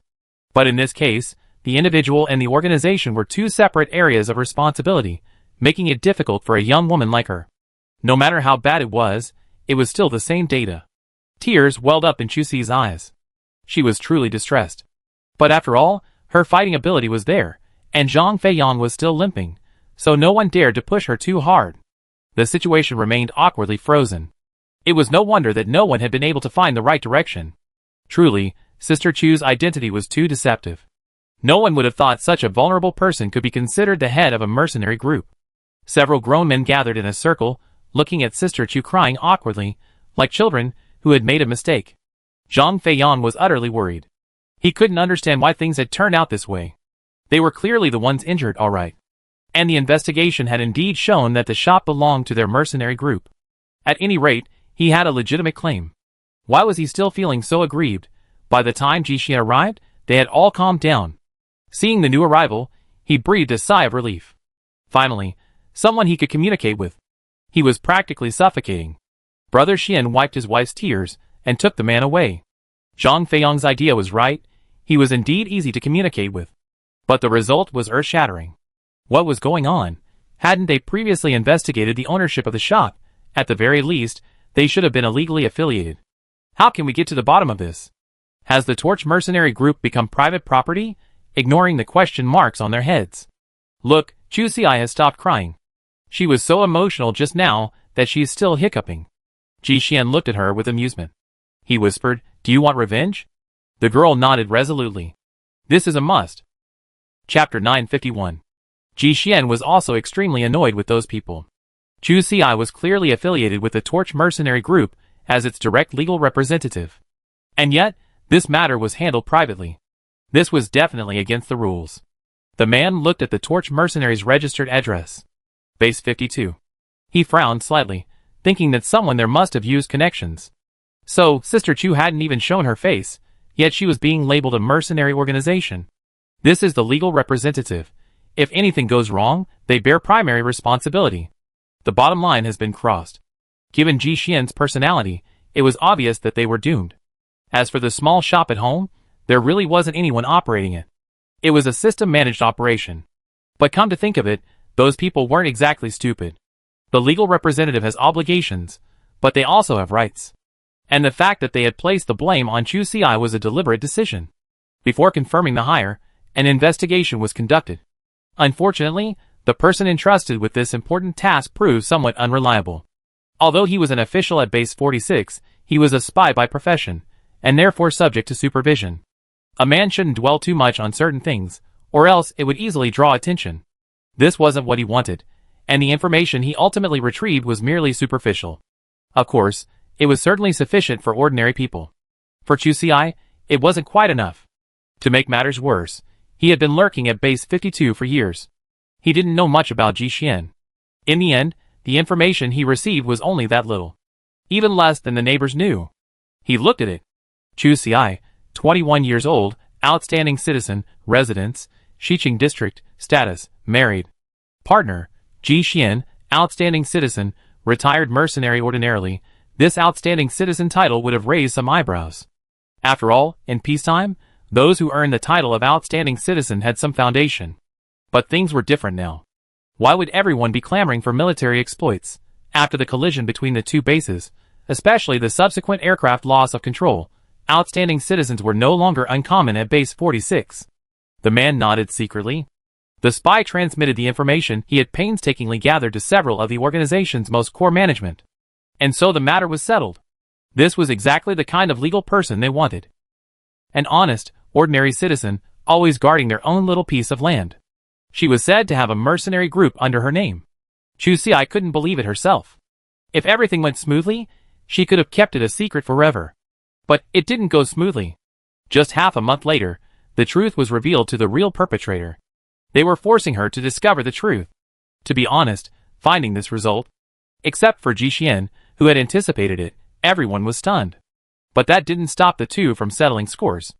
This was also Brother Xian's first direct confrontation with that group. Before, he always heard his wife say, "It's annoying, annoying, annoying." He felt okay. Different people, different ways of playing. Since that group had decided Sister Chu was their scapegoat, no wonder they wanted to get in too. After moving out of the base, Qi Xian always felt like he was a bit behind on information. Especially given his and Chu Si's unique circumstances, a comprehensive information network was essential. But setting one up with all the fanfare wasn't easy. Secondly, it would have been too high profile. Now, just when he was dozing off, someone offered him a pillow. Since they still wanted to cooperate, Qi Xian naturally couldn't offend anyone all at once. So, he calmly called his wife over. Using his legal representative status, he froze the Torch Mercenary Group's accounts. The organization was in a state of semi-death. This move had blown the lid off. The public account was inoperable, and all transactions were halted. Brother Xian had cut off the source of the trouble. Now, everyone who should have been restless was restless. For the sake of facilitating future negotiations, and gaining a dominant position in the negotiations.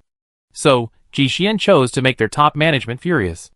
They rushed to negotiate in a hurry. It was the same old story. Chu Si's status as the legal representative was a constraint, but it was also a privilege. Even if those bastards refused to pay her, she still had a way to control them.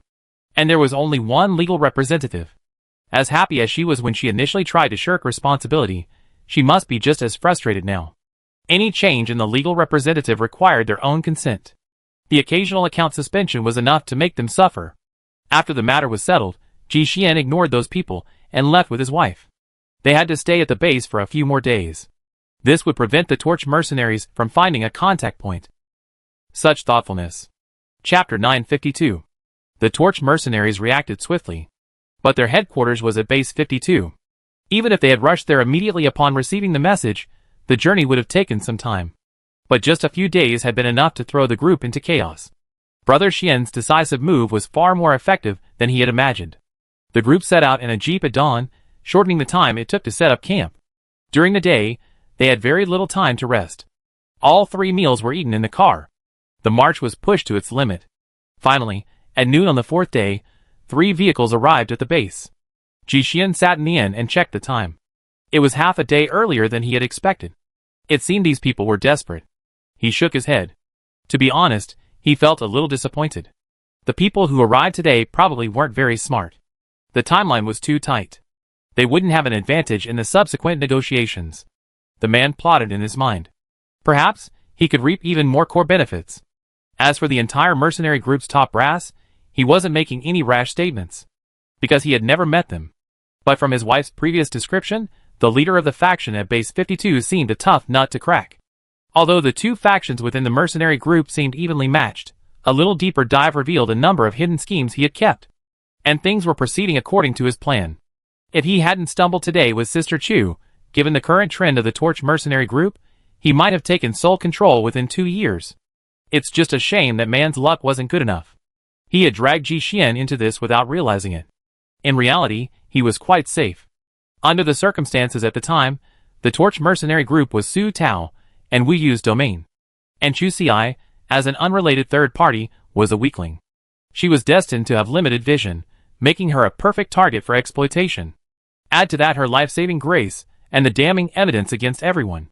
She was someone no one looked down upon, yet no one dared to provoke. For both sides, she was the perfect tool to hold them back. She was indeed a good choice. Furthermore, Su Tao had specifically ordered someone to investigate the information sent by Wu Yu's men. To the man, Chu Si's information seemed too fake. He didn't even believe it. Although Su Tao and Chu Si had only spent a few hours together on the battlefield, her extraordinary strength was still impressive. Yet, this document didn't mention a single thing. But unfortunately, this person's suspicions were misplaced. Because he knew Wu Yu's identity as a spy, he reconstructed the situation. This unexpected savior was most likely also an official from Base 46. She and Wu Yu were one and the same. They were playing a grand game. It must be said that your opponent knows you better than you do yourself. In fact, Wu Yu had initially thought the same. But Su Tao used many connections to investigate. Chu Si, in fact, had no connection to the spy organization. Julie was perhaps just an accident. As an ordinary person, she simply didn't attract much attention. After all, genetically modified humans with great strength are everywhere. In many cases, they're no longer considered a key target for collection. The man couldn't help but feel relieved. And if everything were true, then Chu Xi would be just an ordinary citizen. And Ji Xian, her partner, was just a sidekick. There was no need for a deeper investigation. So, Sister Chu was blindly placed on a high platform. She became the supreme CEO of the Torch Mercenary Group. And now, this huge rock has fallen firmly on their feet. In fact, at this moment, they still didn't realize the severity of the problem. They just thought it was bad luck. And the reason they discovered the legal representative's problem was because of that grudge Zhang Feiyang. If he hadn't insisted on seizing Sister Chu's shop, how could all this have happened? They were just angry now. But they didn't find it difficult to resolve this matter. Since Chu Xi had discovered this piece of cake, they could simply pay the legal representative a salary and keep him on the sidelines. Meanwhile, the group of people who rushed over today, desperate for help, were preoccupied with how to achieve great things with little money. If all else failed, they could resort to unconventional means to transfer the legal representative status away from Chu Xi. They had even chosen their backup puppets. Of course, they were trying their best to avoid a falling out. After all, Chu Xi still had the ultimate weapon. If things fell apart, it seemed the only outcome would be his own execution. But that person had saved many high-ranking officials before, so they wanted to leave a way out. In short, this group still had considerable authority over killing. Chapter 953. The Torch mercenaries came to the negotiations with such a mindset. Naturally, their situation was doomed to collapse. They simply could not agree to Ji Xian's terms. They wanted to divide up their core interests. They were just dreaming, not afraid of dying of starvation. After consulting their superiors, Chu Xi and Ji Xian's good days were over. The Torch mercenaries' leader this time was named Wang Quan. He was a later member, and a direct descendant of Su Tao. He followed his lead. As for Chu Xi's life-saving grace, he had also heard a little bit about it. He scoffed at it. All I can say is, this girl was lucky. She happened to be in such a situation. She picked up a bunch of people at random. But honestly, even if she hadn't picked them up, it didn't necessarily mean they would have died. After all, on the battlefield, many people survive by sheer luck. Thanks to the manipulation of those with ulterior motives, this view has become extremely prevalent within the Torch mercenary group. Especially among the veterans, who had received assistance, their minds were beginning to drift towards this idea. In the past, everyone was a dead end. They would risk their lives for their brothers, especially since this person had done them a favor. But now, that's no longer the case. With the establishment of the Torch mercenary group, many of those present at the time, both large and small, have been given official positions. Even if they were only small, it was a far cry from what they had been before. Now, their lives are no longer as insignificant as they once were. Everything naturally requires more consideration. Many people carefully recall the fainting scene. Many felt their positions were sufficiently secluded. Since death wasn't certain to happen anyway, why should they be so grateful? Chu Xi had indeed helped, a fact they all acknowledged. But the concept of life-saving grace had long since been quietly replaced. After all, such a great favor. Many people didn't want to bear it. Otherwise, wouldn't it be a debt they could never repay, and the visiting delegation had already been practically brainwashed. Faced Ji Xian's insatiable greed, they killed him without mercy. The group issued death notices to the young couple. The subsequent negotiations went exceptionally smoothly. Even when Brother Xian asked for 30% of the shares, Wang Quan nodded with a sneer. He wasn't going to pay anyway, so he wasn't afraid of any amount. But deep down, he still held a deep sense of disdain. He was a discerning person. He just had to weigh his own limits. How dare he covet equity, and 30% at that? As a direct descendant of the top management, he knew some things. The two giants now each held 35% of the shares, with the remaining shares going to other individuals who had made significant contributions, becoming minority shareholders. If Chu Xi's 30% were to remain firmly in her grasp, it would surely be from someone else. At that point, she would undoubtedly be the largest shareholder. What a wild dream. They truly dared to dream. Wang Quan lowered his eyes, concealing the gloom beneath them. A smile played at the corner of his mouth, and he and Chu Xi agreed to depart for Base 52 the next day to transfer the shares. Then he led a group of people away, heading to a nearby guest house.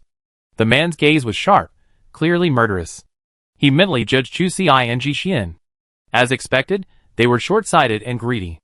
How wonderful it would have been to just collect a salary peacefully. A monthly salary of 45 points was more than enough for them to make ends meet. But these two were determined to take this path to their own death. Their vision was too limited. They didn't realize that as long as the legal representative was dead, they would have countless ways to change the current situation. Watching the group leave in such a grand manner, Chu Xi couldn't help but ask Ji Xian, "Do they think we're fools?" This was such a fake performance, a serious insult to her intelligence. Ji Xian reached out and tapped her forehead. He turned around and gathered their equipment. It seemed that outside the base was his real negotiation ground.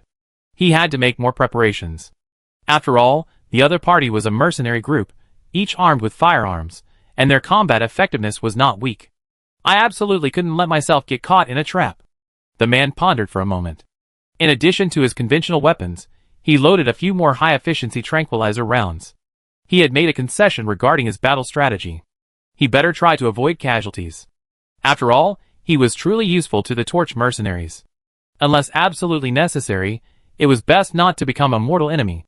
And if a conflict broke out, this would be the life-saving talisman Brother Xian had left for them. Alas, his kindness wasn't rewarded with the same treatment. Before dawn the next day, the gang arrived. It was clear they were in a hurry.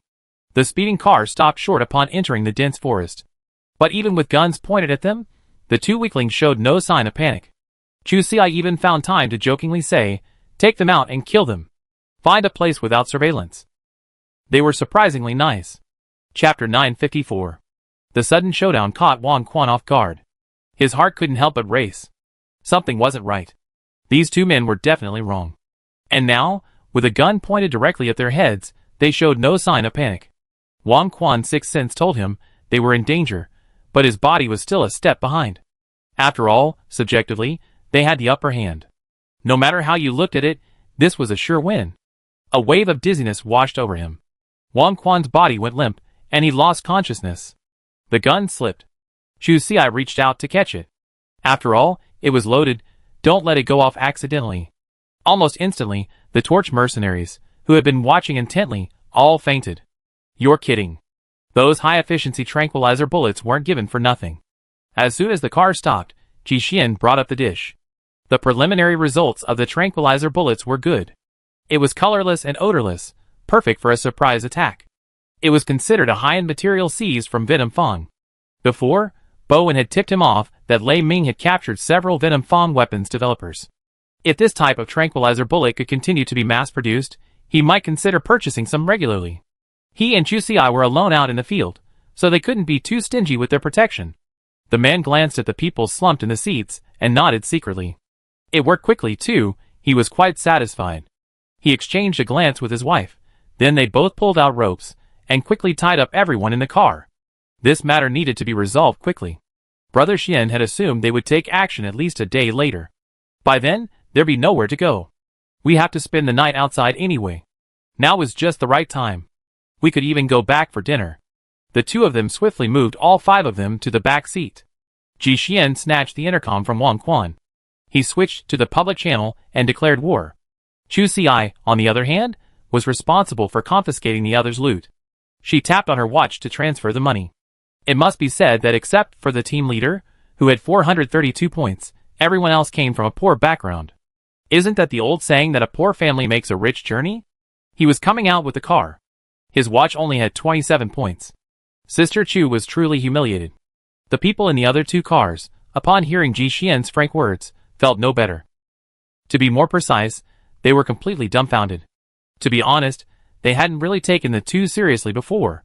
Weren't they just two ordinary people?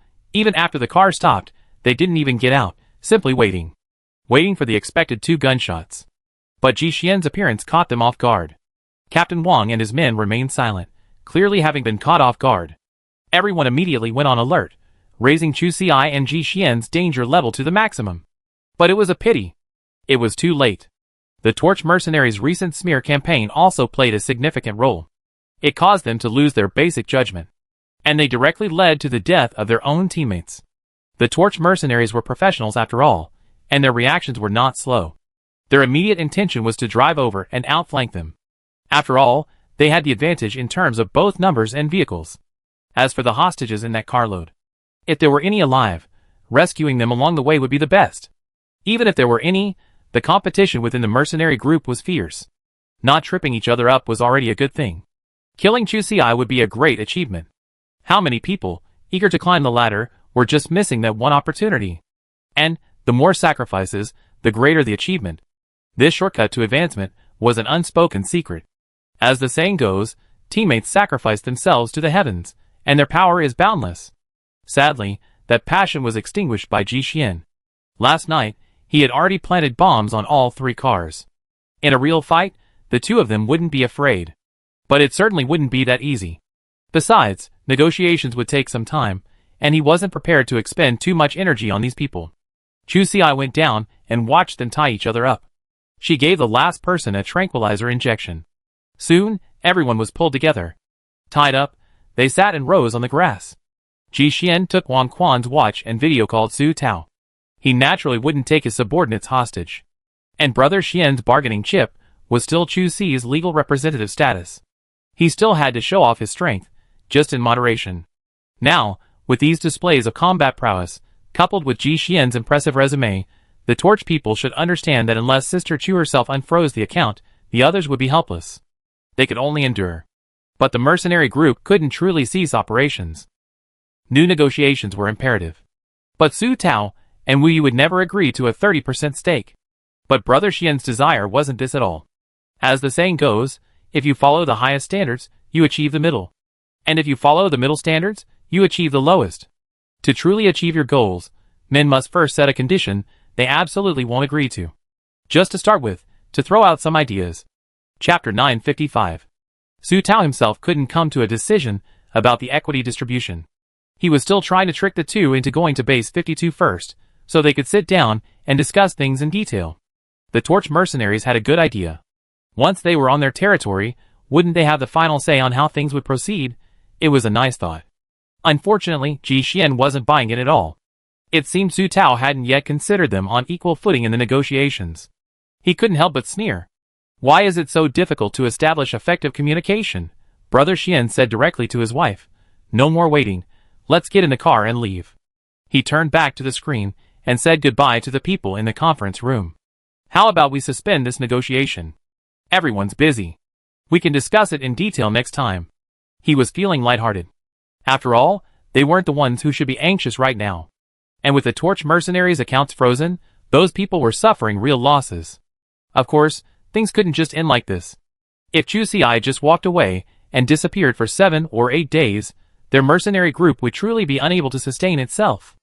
Originally, they were just trying to keep them hooked by profit. However, Ji Xian refused to take the bait. This was a complete setback. Su Tao tried to intervene, but Ji Xian didn't give them a chance to regret. They simply hung up the phone. There was no rush to establish their intelligence department.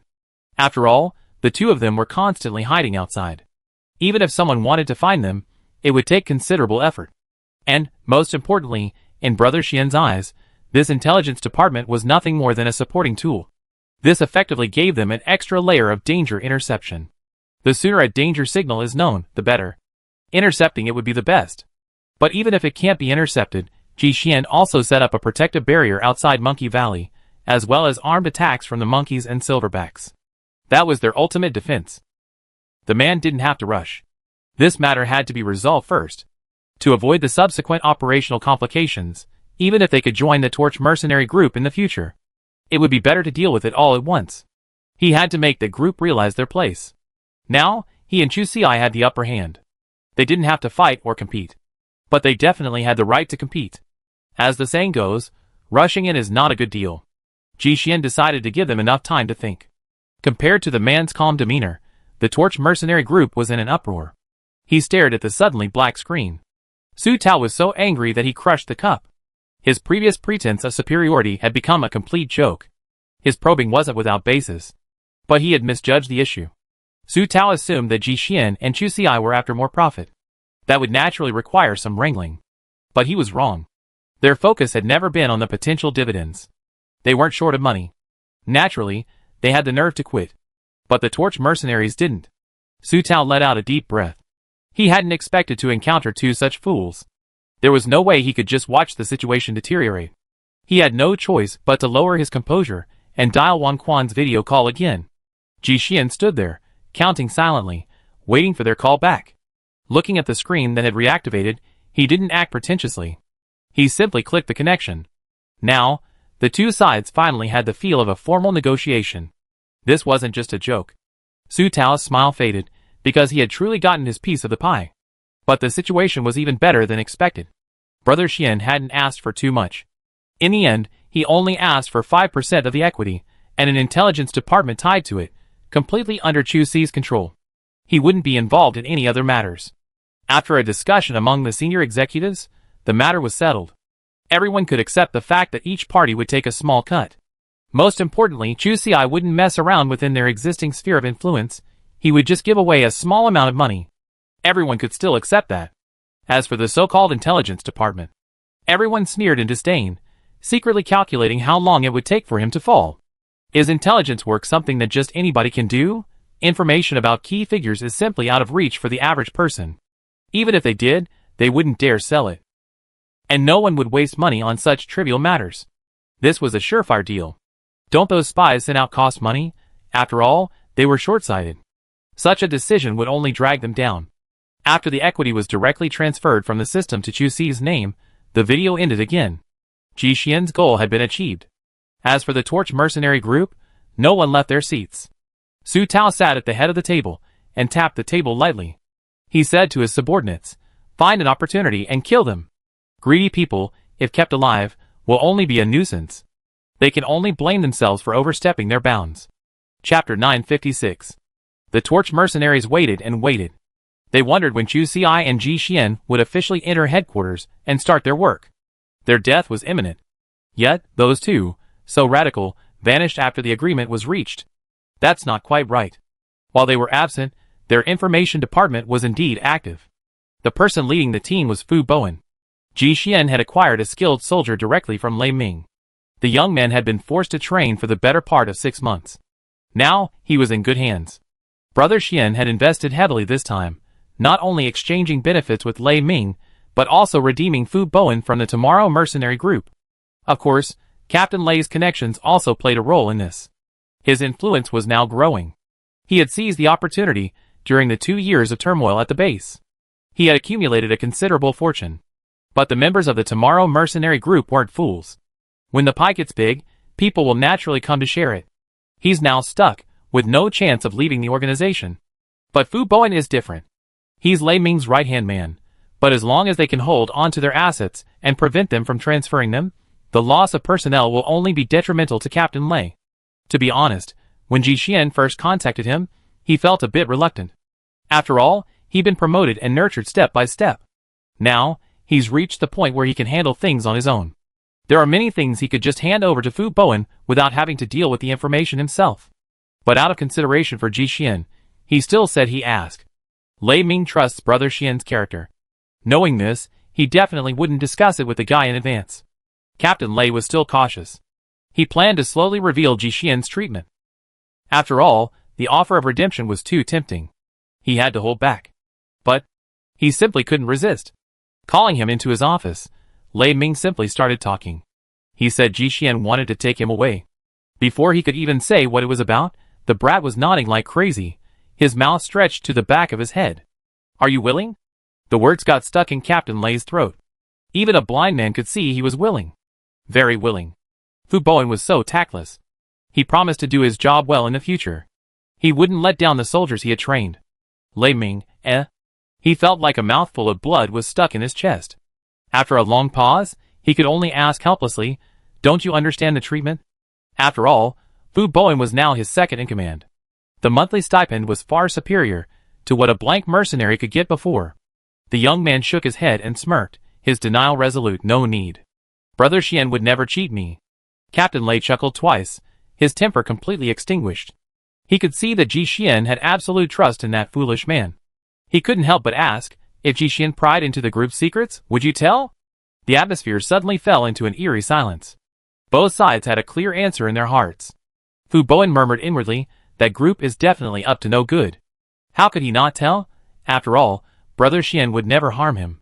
And Lei Ming immediately signed the consent form to leave the group, declaring this troublemaker a member of the group. The online process was flawless. He can't stay.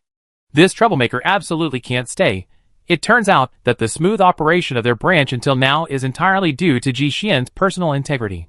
Enemy agents' infiltrations probably weren't as straightforward as Fu Bowen's.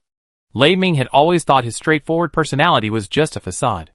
After all, Fu Bowen's ability to get things done was impeccable, and he was extremely reliable in many aspects. But he never imagined he was truly such a straightforward person. Even after the agreement was terminated, he still couldn't contain his anger. He kicked the man out. Go find your boss. The sudden blow ignited Fu Bowen's anger. After hearing these words, and seeing the termination notice on his watch, he immediately jumped up in excitement. After bowing deeply to his former leader, Lei Ming, he turned and ran out. Fireworks exploded in his heart. It was a relief he had never felt before. In his opinion, the Tomorrow Mercenary Group had always been a prison, a place I thought would hold me captive for eternity. But he was only 24. He walked a path that many others couldn't complete in their lifetimes. The young man's heart was filled with emotion. Tears welled in his eyes. Of course, he knew it was his brother Xian who was behind all this. He reached out and rubbed his face. After a few deep breaths, Fu Bowen composed himself. He called Ji Xian on the line. The moment he answered, he blurted out, "Boss, do you want me to sell my house?" Ji Xian, no need. Base 52's protective barrier was still down, so there was no need for Fu Bowen to tie it up there. He just needed to get the framework set up from the start. Chapter 957. Ji Xian thoroughly explained the Torch Mercenary Group's situation to Fu Bowen. Then, he and Chu Ci became hands-off managers. As for the establishment of the information department, it was completely handed over to this new agent. To be honest, Su Tao and Wu were stunned when they saw the newcomer in the office. They exchanged a glance. This person was all too familiar. The Tomorrow Mercenary Group was undoubtedly the leading mercenary force in the nearby bases. And Fu Bowen had previously been the second in command of the Base 52 branch. The forces under his command were undoubtedly comparable to those of the fledgling Torch Mercenary Group.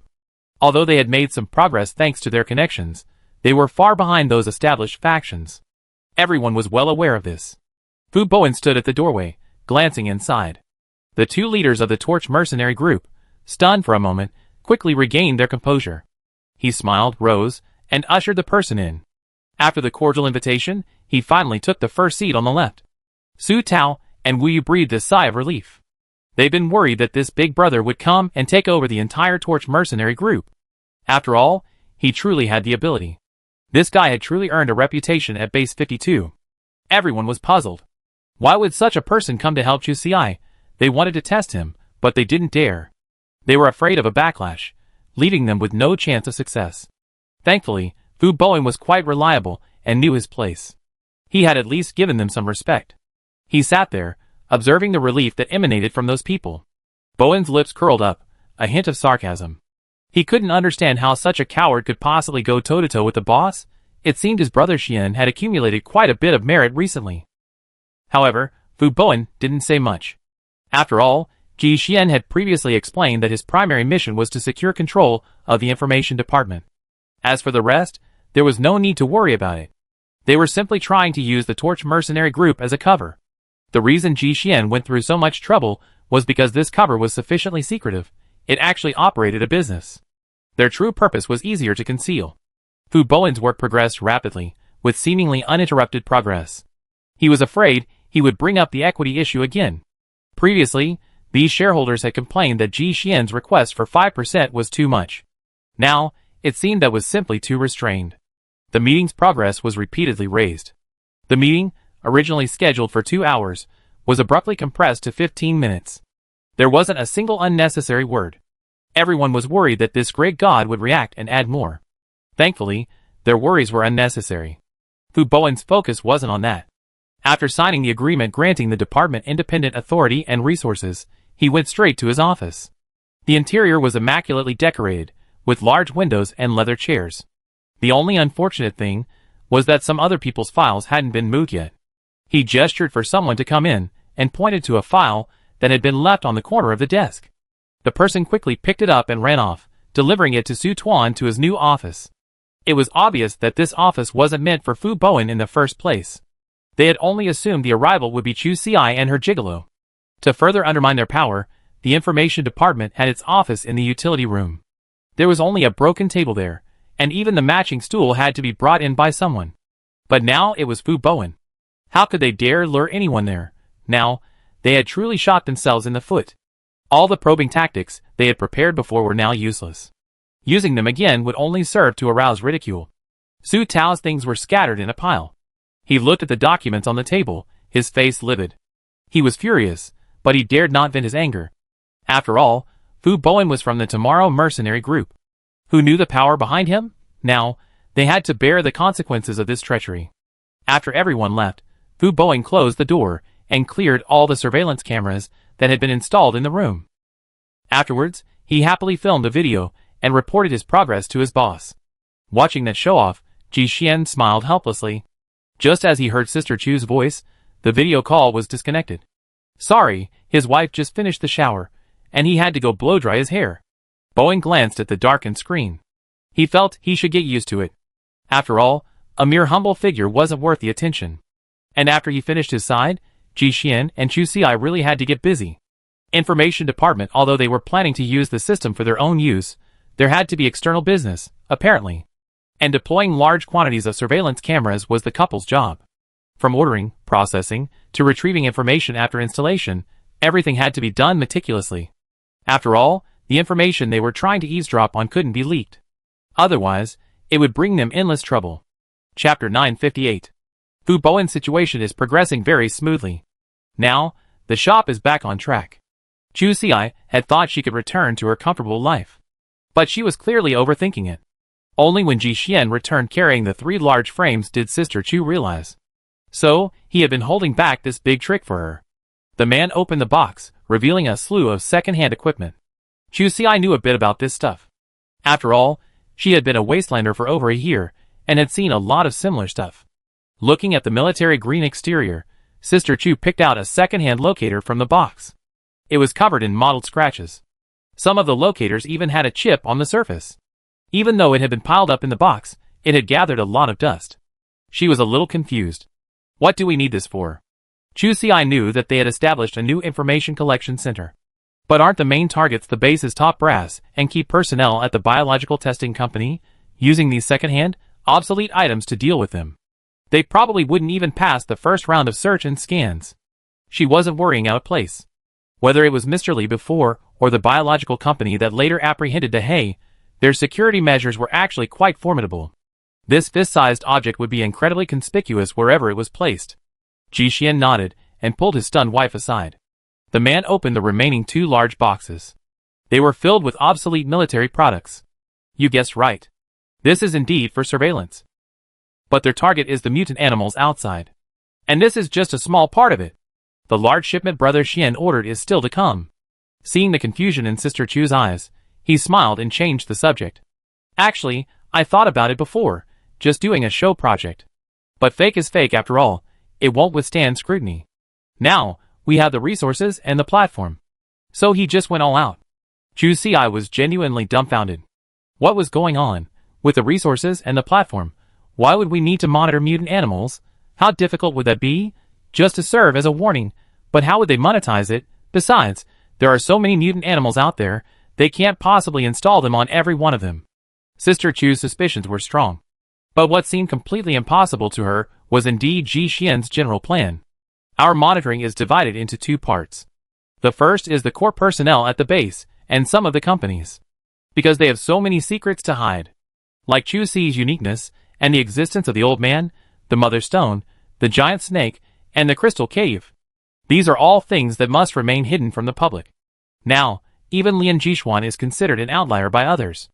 And people like them are not safe in the Wasteland. There's nothing wrong with early precautions. At the very least, knowing about them earlier allows us to devise countermeasures. And the second possibility is definitely a major move. Remember the warning we received earlier? In addition to severe weather and geological disasters, there were also warnings about mutant animals. Chu Xi nodded. All I can say is, it's better than nothing. In the first 2 cases, the warnings came almost immediately with the disaster. As for the latter, the mutant animals were too active. When the base issued the warning, the area enclosed would be very large, but in reality, it was of little use. Her brows furrowed. Ji Xian's meaning was you. Aren't you trying to steal the business from the base? Sister Chu finally understood Ji Xian's intention. She wasn't exactly stupid.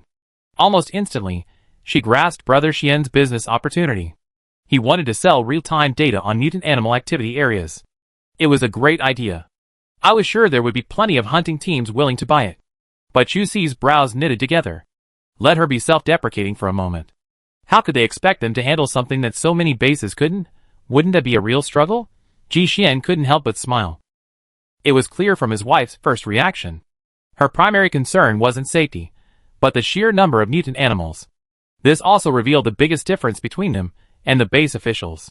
The two were formidable, and Chu Si wasn't afraid of high radiation areas. Compared to others, they had numerous advantages. Even Sister Chu could have a whole host of helpers if she wanted. Even the mutant monkeys and mutant silverbacks could help with simple tasks, like installing monitoring systems. Their workload wasn't as intense as one might imagine. What's more, they could operate the system area by area. And once operational, they could immediately monetize it. Not only would this enhance their control over the region, but in terms of income, it would definitely be a more secure guarantee than mining. Sister Chu was fooled. Her first reaction was that Brother Xian was right. But then she thought more carefully, considering the forest full of mutant animals, and the relative numbers of her, Ji Xian, the old man, the monkeys, and the silverbacks. The pressure suddenly surged back. But then she looked at Ji Xian's gleaming eyes. She could only sigh, men remain young until they die. This seemed almost certain to her. Chapter 959. The complexity of the situation far exceeded Chu Si's imagination. She had assumed that since all the equipment was in place, she would only be a few days away from being exiled to the great northern wilderness. Turning around, this woman began unpacking her luggage. One shouldn't be too hard on oneself when traveling. She wanted to bring a little of everything. Chu Si was determined not to let herself get lost midair. Of course, the most important supplies were still the various types of food. There was no other way, the wilderness was truly inconvenient. Even if she was brave, she wouldn't dare start a fire in an unfamiliar area. It wasn't like she was afraid of dying. Chu Si had a clear understanding of her own position. Even if her current combat power was relatively strong, it depended on who she was compared to. She didn't dare become complacent. This woman knew what she was doing. At the very least, if she were to truly face off against something like the alligator snapping turtle, she would be. I probably don't even have a 30% chance of winning. Of course, escaping is another matter. But this only applies to the group she's familiar with. She's actually fought them before, and when they're truly in action, she knows her limits. But if you want to survive in the wasteland, if you want to stay alive, you must have a minimum of respect and awe for mutant animals. Her advantages, for most mutants, they're just basic skills. Not worth mentioning. In their eyes, Sister Chu is now just more of the same kind. Not to mention, Chu Si has a plethora of sparring partners. She has a good idea of her own strength. Take the mutant monkey and the silverback for example. Right now, it's very difficult for either side to achieve a quick kill. And if a fight really comes to a head, it's hard to say which side will be more seriously injured. Mutated animals are never lacking in ferocity. She had to be steady. Chu Si knew full well that she wanted to treat her wilderness outing as a picnic. That was far from enough. She still had to give it a good shove. Finally, after packing her bags, she realized she was seriously ahead of schedule. Our brother Xian is a meticulous person. How could he use the newly acquired equipment right away? Although he had deliberately selected obsolete items, it was unlikely that there was someone monitoring and maintaining them. But what he was doing was, after all, a large-scale information collection operation. He had to resolutely eliminate any possibility of information leaks. He would have to remove the backdoors one by one. Otherwise, the fruits of his labor would be stolen. That would be truly wasted effort. He was using the awning he had built to serve others. Ji Xian naturally couldn't tolerate such a thing. But after all, he wasn't a scientific researcher. The little knowledge he had acquired was merely a matter of learning through increased exposure. So, he could only resort to crude methods. Aside from the basic audio acquisition, storage, and short-range signal transmission functions, everything else was destroyed. The backdoor hidden within was naturally useless. As for how to prevent leaks during transmission, he would need to find someone specialized to teach him. That wasn't a big deal. Lei Ming just happened to have a group of them. As for any potential impact, there was no need to worry, because they had no access to the equipment in his hands. Even if they didn't know what he was doing, there was no way they could intervene. By now, he had already moved the 3 large boxes of equipment that had arrived earlier into his workshop. Castrate each one, and then test the performance again. This is a huge project. Sister Chu had originally thought of going over to help, as she couldn't handle the delicate details inside. Just removing the shell wouldn't be a big problem, she thought. But it was a big problem. This Wasteland's anti-theft awareness far exceeded her imagination. She had previously complained about how the person was the size of a palm, but there were layers of assembly mechanisms. And there were screws in so many places. You had to prioritize the disassembly. It was a headache, even just looking at it. But she couldn't back down from this. Otherwise, how long would it take? She suppressed her constipation and watched carefully beside Ji Xian. Step by step, if others could disassemble 3, she could probably do 1. Finally, when Ji Xian was disassembling the 13th, she finally saw the chip encased in the innermost part of her hand for the first time. In the end, the expression of surprise hadn't even appeared on her face. With a slight tilt of her wrist, the stuck chip fell out. Chu Ci, At that moment, she strained her hand. This thing was nearly ruined. Thankfully, Ji Xian quickly rescued it. He suppressed a laugh. It can still be repaired. Put it aside for now. I take a look. He knew, with his wife's personality. It's too hard for her to suppress her anger and do this. But it's good, it can temper her temper. Seeing another old device being handed to her, Chu Ci's smile was quite forced. She pulled a peach from her bag and chewed it as she resumed work. And this job was far from over. It was even more demanding than Chu Ci had imagined. What made her even more devastated was that the next day, Ji Xian brought back 3 more boxes. She suddenly felt, Miss Ji, why is it suddenly not so fragrant anymore? She walked back dejectedly, suddenly thinking of a bad possibility. Sister Chu paused and asked softly, considering, are there any more tomorrow? The caution in her words was obvious. Ji Xian smiled faintly and said nothing. Chu Ci took a deep breath.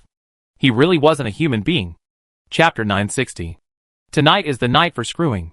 Chu Ci's eyes widened, having toiled through the night. She yawned several times, tears welling in her eyes. She turned to look at Ji Xian. With a blink, tears welled up. They rolled down her eyelashes. Coupled with her vacant eyes, the man simply thought his wife was adorable. Just as he was about to tell her to go back and rest, she blinked twice and fell backward. The man hurriedly reached out to catch her. He leaned Chu Ci's head against his shoulder. In a moment, she began to snore softly. Ji Xian raised his lips, smiled, and shook his head. He lifted her up by the waist. He blamed himself for this kind of thing. The more he did it, the more excited he became.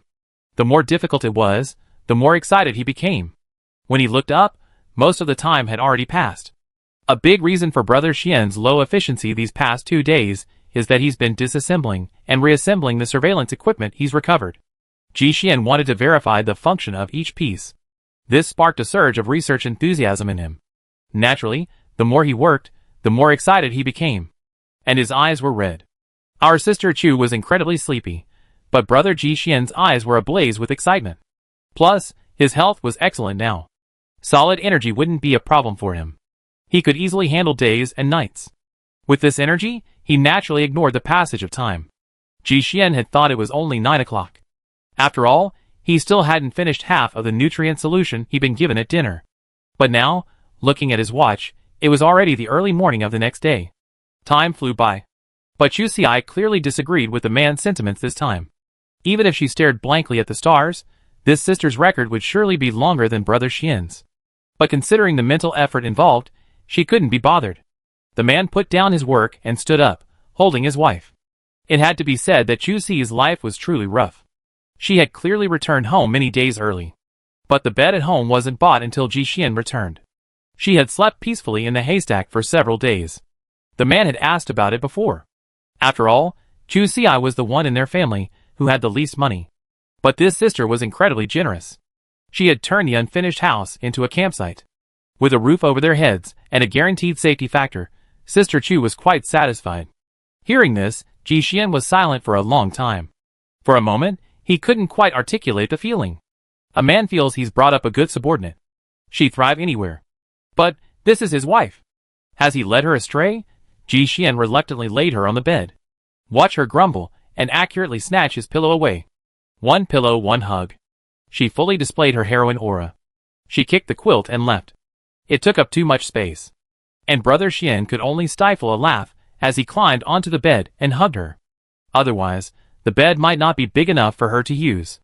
That night, Brother Xian had only jokingly called her heroine.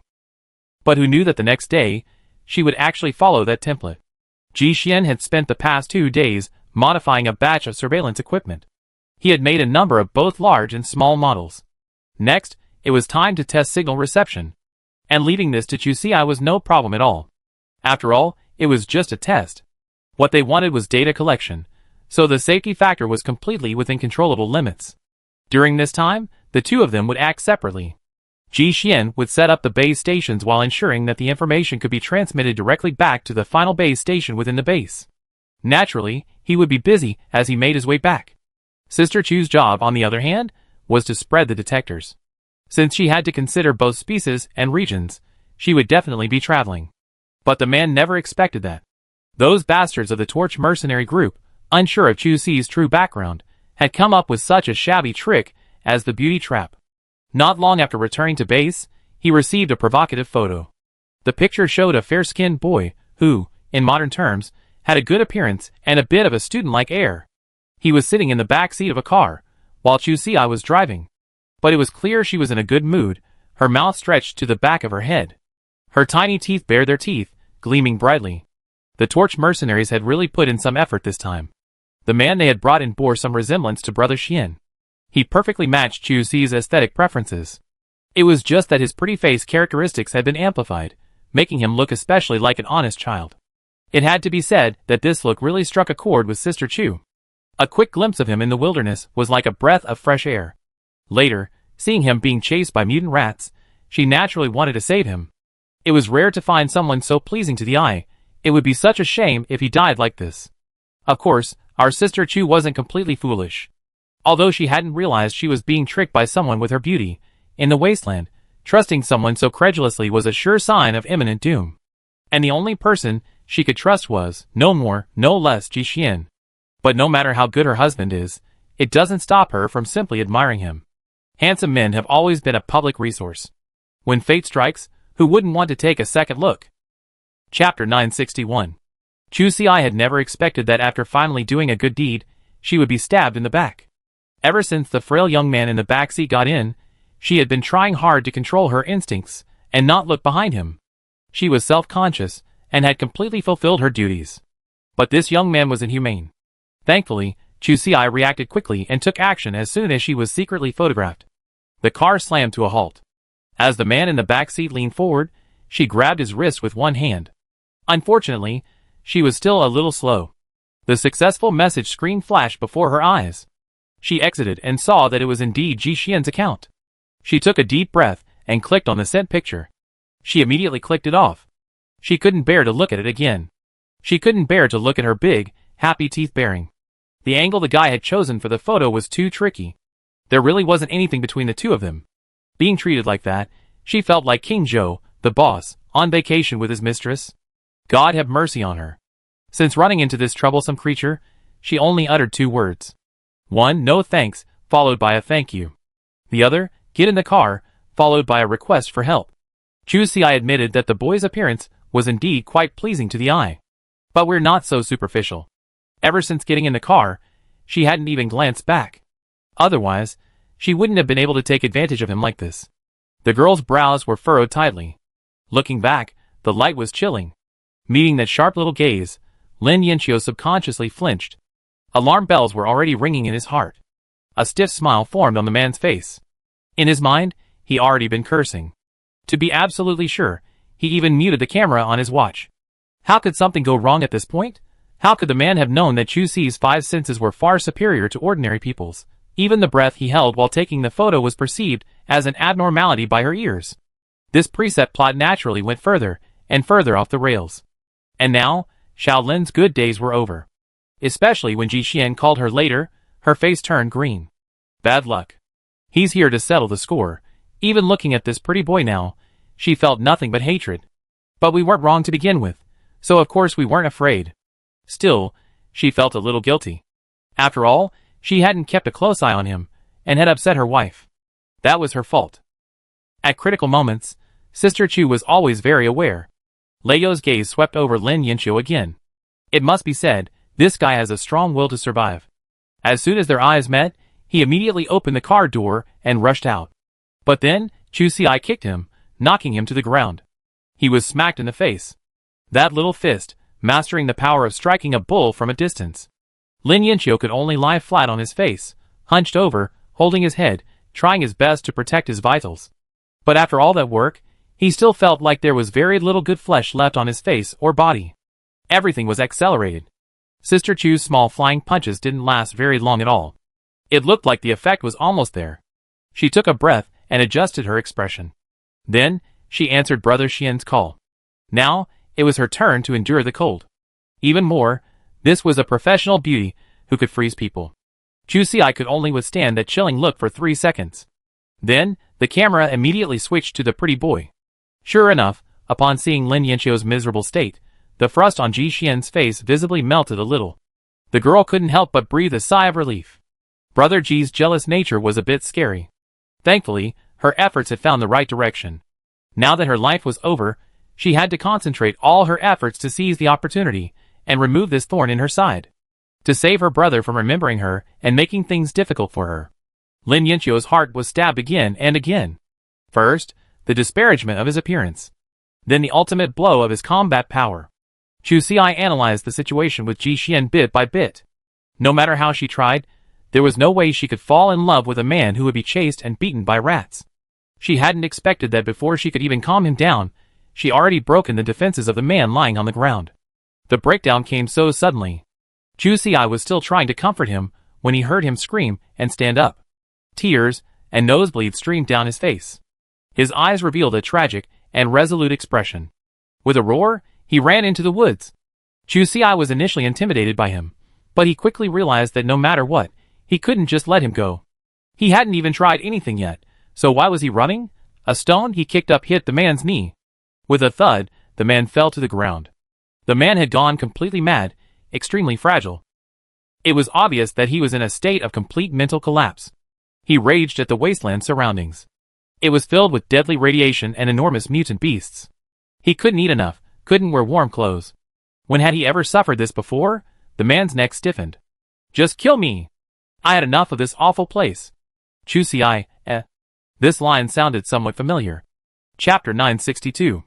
After hearing Lin Yanqiu's words, Chu Xi couldn't help but be stunned for a moment. She turned to look at Ji Xian, her expression complex. After a long pause, she whispered, "Wait a moment, I go find out."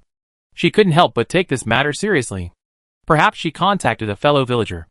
Sister Chu had so much to complain about. Look at how badly the young man had been beaten by her. After a moment's thought, she deliberately pulled a piece of dried meat from her backpack and handed it over. There had been a misunderstanding before, but courtesy is always appreciated. She had good intentions, but Lin Yanqiu didn't understand her kindness at all. Look at his eyes. There was something of a fight to the death. Chu Xi looked worried. She gave a dry laugh and handed the dried meat over.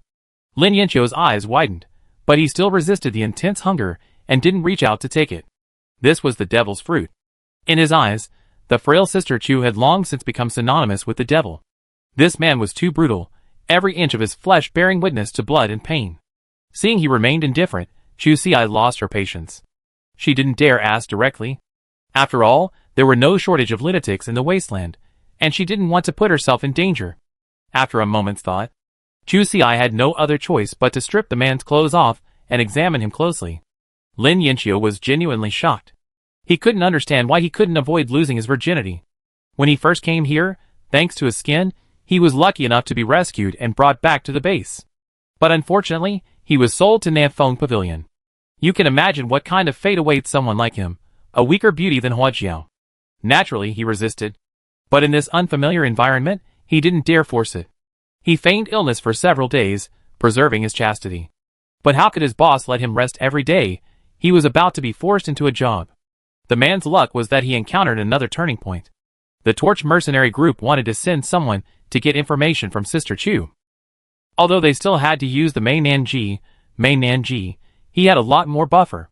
He figured that at worst, he could still have a normal relationship. He even knew about Ji Xian's existence. But compared to returning to Nanfeng Pavilion, he would rather be the one to steal someone else's love. This guy had already prepared himself mentally. Unfortunately, he never expected it. Chu Xi turned out to be a tigress, and a perverted version of her. She had a bad temper, and was very fond of violence. There was absolutely no way he could find someone like her there. And this was another point of Lin Yanqiu's breakdown. No matter how he looked at it, he couldn't find a place for himself here.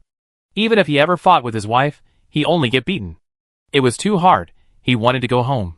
This was how he gotten so angry. Unfortunately, the man hadn't anticipated that this crazy woman, provoked, would actually come and strip him of his clothes. His desperate resistance was completely thwarted. Who could possibly understand the depths of despair this man felt? A white-cut chicken, lying naked on the ground. Of course, our sister Chu still had her limits. She was a married woman, after all, so she left him a pair of large panties. Lin Yanqiu was like a dead fish, his eyes filled with sadness. Unable to resist, he could only lie there, tears streaming down his face. As soon as he undressed, Chu Jie knew it was almost certain. Except for the exposed parts like his face, hands, and feet, his skin was much paler than that of the modern Wastelanders. He had clearly not been exposed to much radiation. Although some new blisters had formed on his hands, the underlying flesh was soft and delicate. She figured all the suffering must have been recent. His stomach was rumbling, clearly starving, yet he still had some fat on his body. This person must have just arrived. Although all the features looked similar, Chu Xi still felt a little uneasy. What if this really was some rich young man out to experience life? She pulled off Lin Yanqiu's watch and saw a measly 3 points remaining. It was all just too convincing. But directly exchanging secret codes was impossible. Even Ji Xian didn't know the secret, so there was no way she casually let anyone else know. Sister Chu thought about it, and decided to take him back to base first. She also had Brother Xian keep an eye on him, waiting for him to reveal his true intentions. No matter what, she didn't want to put herself in danger. Just casually asking someone questions and getting herself into trouble would be too casual. Chapter 963. I think so. Let's let her lead the base first, and wait for him to slowly reveal his true colors. It's safer to be in the dark while the enemy is in the open. The situation is a bit awkward now. Lin Yanqiu was severely tortured by Chu Xi. But this sister now wants to get along well with others. After all, she still needs to observe for a while to know whether he is a time traveler or not. An idea struck her. The girl pointed at the mole on his waist and said tearfully, "Xiao Yizi, is that you? I'm your sister. It's all my fault. 10 years ago, I let you get away from the monster tide. And then? I never heard from you again. I thought you were dead." Sister Chu's performance is perfect. The cadence and expressions are just right. The tears flowed so freely that snot almost got into her mouth. The main theme is sincerity. After saying this, she even studied the man's face carefully, then nodded affirmatively. "There's no mistake. I didn't realize it before, but now that I see it, you look just like our dad." Since the performance had reached this point, she was so excited that she almost ran over and hugged him and cried. Thankfully, the man wasn't completely stunned. A step back caused Chu Xi to stop immediately. She smiled awkwardly, but she was also secretly worried for herself. Almost overacted. If Ji Xian knew, wouldn't he kill her outright? And this pause, in Lin Yanqiu's eyes, seemed even more real. It was as if his family truly couldn't bear to see him hurt again. Of course, the man's first reaction was disbelief. But inside, he couldn't help but harbor some doubts. In Lin Yanqiu's mind, he must have traveled to a parallel dimension. After all, even gravity must be driven by some element of causal attraction. This viewpoint had already formed a consensus among them. And the reason he had traveled here was most likely because he had sensed a calling from somewhere. For example, this so-called Xiao Yi was his alter ego in this dimension. The man's brow furrowed. Could it be that he had been drawn here by the powerful will of this woman, desperate to find her brother? He had no idea. But regardless, following this scumbag sister would surely be better than living in Nanfeng Pavilion. After figuring it out, he quickly regained his composure. The family reunion, which should have had a lingering aftertaste, ended abruptly with Ji Xian's arrival. Brother Xian saw his wife suddenly hang up the video call, and, assuming something had gone wrong, rushed over. He hadn't expected to see such a passionate scene. The two men were sobbing and sniffling, and the pretty boy hadn't even finished putting on his clothes. If it weren't for his injuries, he might have exploded. Of course, he wasn't much better now. This scene made Ji Xian laugh. Of course, it was the kind of laughter that sneered at the corners of his mouth. Chu Xi and Lin Yanqiu felt a chill on the back of their necks, and a gust of cold wind rushed to their heads. The girl hurriedly got up from the ground and threw herself on Brother Xian, hugging him tightly. The whooshing air conditioner finally brought some relief. Taking the opportunity, she secretly pinched the man's lower back. Their eyes met for a moment. Chu Xi immediately wiped her tears and introduced, "Brother Xian, this is my brother, Xiaoya, who went missing 10 years ago." She thought she hinted clearly enough. But Ji Xian wasn't following the usual path at all. He was extremely repulsive and distrustful of Lin Yanqiu's identity. He even suggested going directly to the hospital for a paternity test. The girl's body stiffened. She was just making it up. Wouldn't the test reveal everything? Why bother with this? She put on so much drama before. Compared to that, Lin Yanqiu wasn't much better. He was extremely embarrassed. Because the young man wasn't sure if he could successfully match with a relative from another dimension. And Ji Xian's defensive stance was understandable. He was truly guilty. Lin Yanqiu had made up his mind. Whether this thing worked or not, he was determined to pretend to be the biological brother of the woman before him. Then, through Chu Xi, he could escape Nanfeng Pavilion's control. Lin Yanqiu sat there, his palms sweating, not daring to even look up. He had completely forgotten that he hadn't initiated the family recognition incident. Ji Xian walked over and kicked his shirt off his body with disdain. "Get dressed and get in the car." His wife was obediently slid into the passenger seat. He towed the car he had driven behind him. He then took the two troublesome creatures directly back to the base. He was indeed furious at first. He didn't understand why Chu Xi had to do this. But he couldn't bear to ignore her little gestures along the way, and quietly tried to comfort her. Ji Xian might not be good at expressing his love. But even if he didn't know the reason, he would unconditionally protect his wife. Brother Xian hadn't lied. After entering the base, the car went straight to the hospital. The two of them had their blood drawn and went home. The results will then be sent directly to your private watch information. Chapter 964. The test results would take several days to come back, and that was exactly what Ji Xian was aiming for. After all, in his opinion, his wife's mind was relatively simple. And something like this, a deceptive act, would likely be done without considering the consequences. But if the overall situation isn't properly considered, there will always be loopholes. You can hide it for a while, but not forever. Furthermore, Chu Xi still hadn't explained the details to him. How could Ji Jia, so petty, allow this third person to live in their home so openly? The time difference between the test reports would give him just enough time to resolve these issues. After the blood was collected, Lin Yanqiu sent him directly to the newly purchased unfinished house. A true unfinished house, nothing but four walls. But even so, the young man was thrilled. This was a house within the base. Even though Nanfeng Hall had been located at base 52 for a few years, the only people who might live there permanently were the management and a few prominent figures. He was naturally unqualified. In the past few days, the man had feared not only that his dignity would be exploited, but also that his dignity would be exploited. Besides the starvation and cold, his greatest concern was the specter of death by radiation. He had been fortunate enough to have experienced it. It was too tragic, and he didn't want to experience it. And this kind of death was not uncommon in the shantytowns. Large areas of skin ulcers, covered with unstoppable bleeding, difficulty breathing, excruciating pain, nausea, and diarrhea.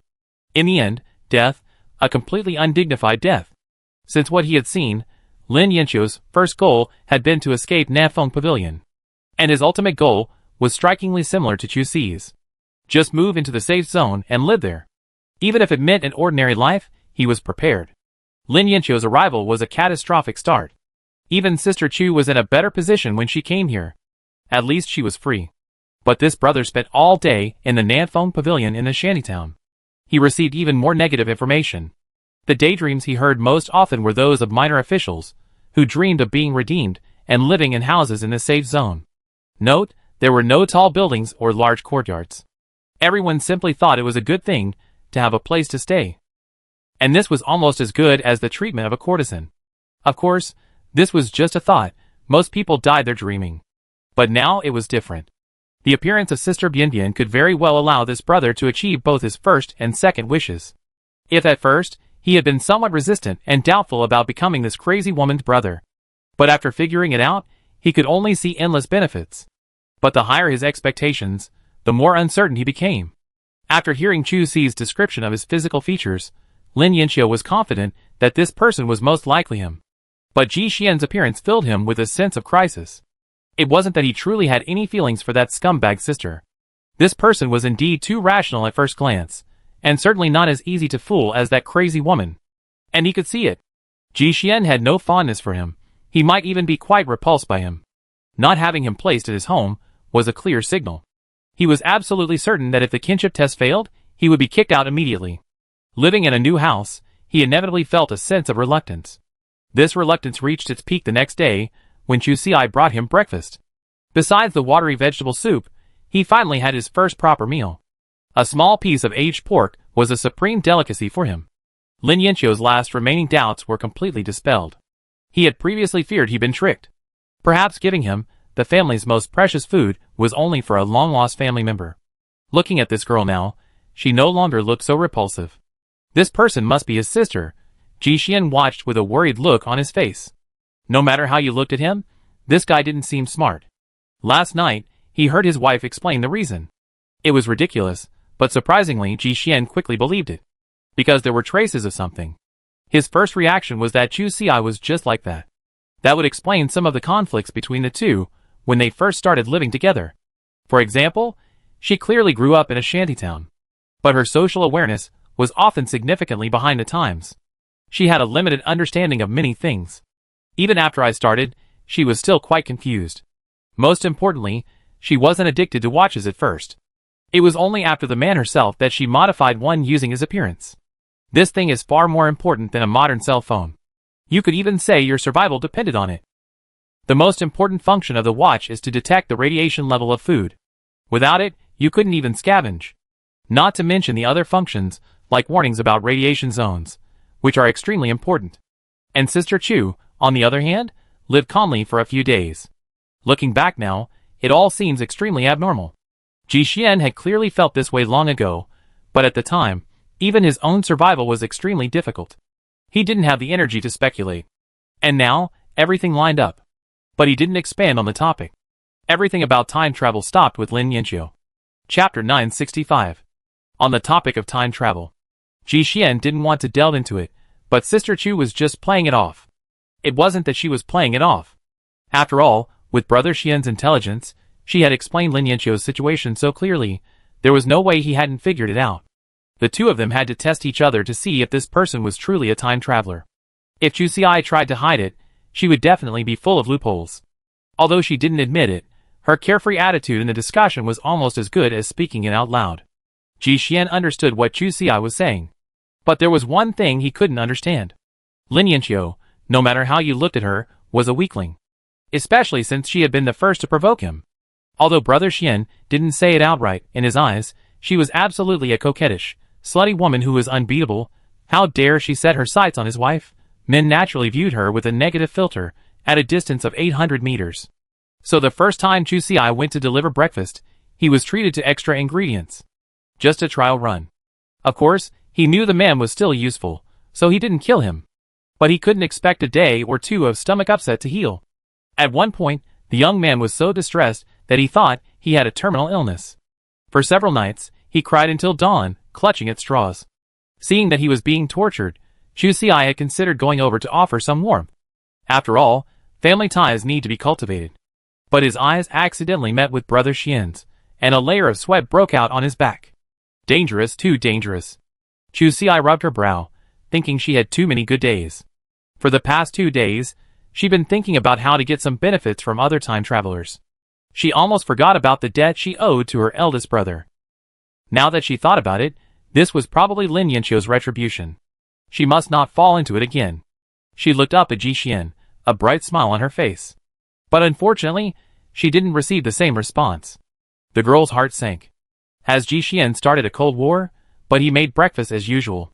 At night, although they didn't cuddle together to sleep, their arms were touching. And he was mindful of his wife's needs. She couldn't really blame her for being slow to react, could she? In fact, Brother Xian had been holding his anger these past 2 days.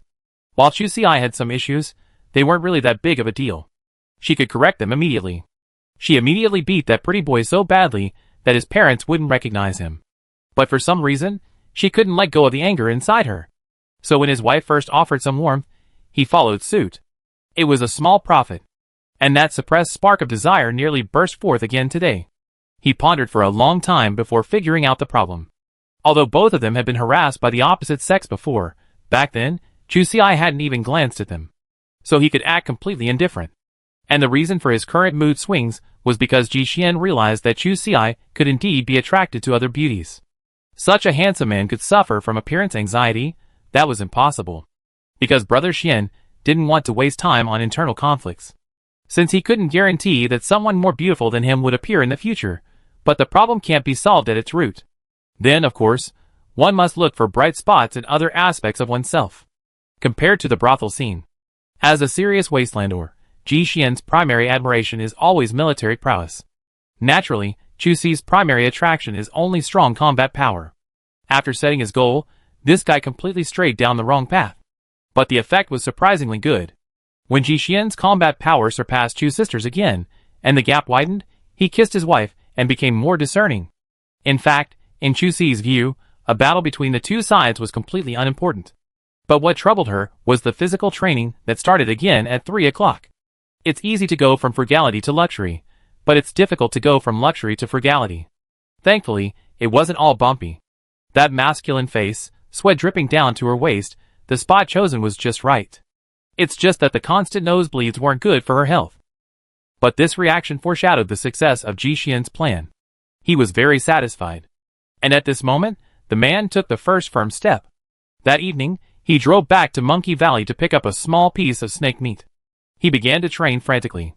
Sister Chu hadn't verified the specific combat effectiveness yet. But she could see that his figure was becoming more symmetrical, his muscles flowing. He was indeed more attractive. After dinner, Sister Chu sat on a small stool in the yard, watching the after-dinner entertainment Brother Xian had prepared for her. On one side, her eyes were full of stars. On the other, she was speechless with worry. To test the identity of her adopted brother, she had given Lin Yanqiu a drink of nutrient solution. But the brother's expression stiffened slightly at the moment he took the drink, and he didn't even frown afterward. She had also tried various other probing methods, but none of them could yield the decisive conclusion she desired. Lin Yanqiu is stuck somewhere in between. He seems to have a touch of both Wasteland and modern times, but he leans more towards the latter. This is why Chu Si can't give up. But she can't keep trying like this. She's always stuck to the original. Chapter 966. Chu Si hadn't made any progress, and Ji Xian was quite concerned.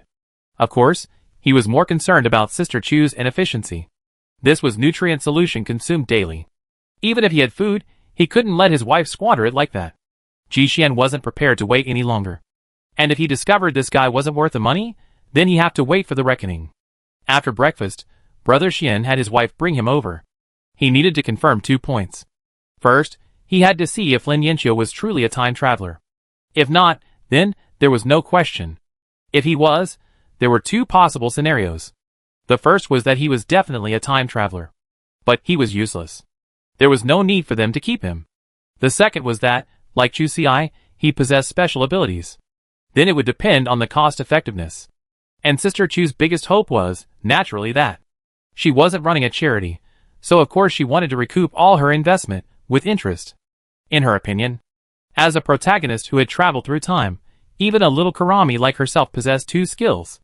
So anyone who came along wouldn't be able to defeat them, right? Chu Si had 2 abilities. One was the ability to see the red fog warning of high radiation areas. But thanks to the Wasteland Watch, the trivial issue of radiation warnings had long been resolved. And this skill of hers, which should have been incredibly powerful. Now, it was just for fun, watching the sunset. Thankfully, she had another very practical ability. This girl could absorb energy from ordinary energy stones through direct skin contact. Compared to ordinary people who could only absorb energy from special energy stones, she saved a fortune. Furthermore, this advantage not only saved her countless times, but also played a vital role in the dung shoveling business. Although, in practice, it didn't make much difference, this skill allowed Chu Si to focus all her attention on the sensations of her hands, not needing to pay particular attention to her surroundings. Mentally, it made her feel much more comfortable. And it helped her get through her pretentious period more smoothly. Of course, facts are facts. The thought of digging for food in dung became infinitely more concrete, and she actually had sweet dreams about it for several days. She reaped a lot of rewards, and the garden was filled with fragrance. After encountering this a few times, she got used to it. This was also due to the brainwashing she received from the Wasteland natives. Now, when she thinks of black gold, all she can think of is excitement. What's this called? A rush growing among hemp, straight without support. White sand in the dye, all black with it. And she clearly fell into the latter category. After finishing her meal, Chu Si, following Ji Xian's advice, went to the storefront and brought Lin Yanqiu over. It was a final, desperate struggle. After all, she had tried for days to no avail, and in her opinion, Brother Xian's chances of success weren't high. It wasn't that she didn't trust her man's intelligence. It was true that when it came to understanding modern people, Ji Xian couldn't even come close. The information gap between the two sides foreshadowed the inevitable outcome. She even decided to give it one last try. If she still couldn't confirm it, she would go to the hospital and get the blood relationship report. She had finally put an end to her ill-fated relationship with this scumbag brother. When they returned, Ji Xian was still tinkering with his second-hand listening devices in the workshop. It wasn't a finished product, so Chu Xi didn't shy away from it. After all, Lin Yanqiu was sent by the Torch mercenary group, and their information-gathering plan wasn't a secret. Afterwards, she went to help out at the corn porridge shop. But she never expected that within 2 hours of her absence, Brother Xian would send a message. Confirmed, you can stay. When Chu Xi saw this message, she was furious. What was going on? Ji Xian had confirmed so quickly that he was a time traveler? Had she been busy all these days just to put on a joke? She immediately rushed back from the shop. As soon as she left, she saw Lin Yanqiu returning, clutching his injured hand. His steps were a little hurried, his mind wandering, so much so that he didn't even notice Chu Xi approaching. They passed each other. She didn't have time to pay attention to him. He hurried back home. The man was still busy at his desk, but now his expression was noticeably grim. Sister Chu's heart skipped a beat. Isn't that Qiu? Why do these two seem so complacent? A small pool of blood lay untouched on the floor, and Chu Xi sidled over. On Brother Xian's desk, she saw a different type of surveillance camera, one she had never seen before. Sister Chu asked, puzzled, a new model? It doesn't look like it, there are scratches on the edges. But it's hard to say, Ji Xian has been matching it with second-hand goods for a while now. The man frowned and shook his head. No, someone else installed it in our house. The girl gasped. Ji Xian always checked their house when he came home. And it was obvious that this one had slipped through the net. Her mind raced. Fortunately, since Brother Xian's reminder, the two of them hadn't discussed such confidential topics at home. There shouldn't be any evidence. But even so, it still makes people break out in a cold sweat. Chapter 967. Ji Xian hadn't expected to stumble upon such a reward. His brow furrowed, his hand subconsciously twisting the wire from the monitor. It was a thin wire, tipped with a tiny camera, the size of a grain of rice. The other end was significantly larger than many popular surveillance cameras. Chu Xi had seen nothing but the second-hand items the man had recently bought. The previous batch of surveillance cameras their family had received were the size of peanuts. Chu Xi picked it up, and found it was slightly larger than her fist. It felt heavy, like a piece of stone. She turned it carefully and examined it. She couldn't find a single seam. The texture of the tentacles was very strange. It was cool, but she couldn't tell what it was made of. It felt like a cross between metal and stone. It was a black shell, without even a single marking on it. The girl simply threw it back. With her limited vision, she couldn't make out anything. It's just that Sister Chu didn't think about it, and even Ji Xian had no clue. That's not to say, it's just that he had too many suspicions, and there wasn't much reference value at all. The man's fingers scraped across the rough black crust on the surface. It was a material he had never seen before. But considering the properties, it wasn't hard to guess. Multi-band signal-absorbing paint. I heard of it for a long time.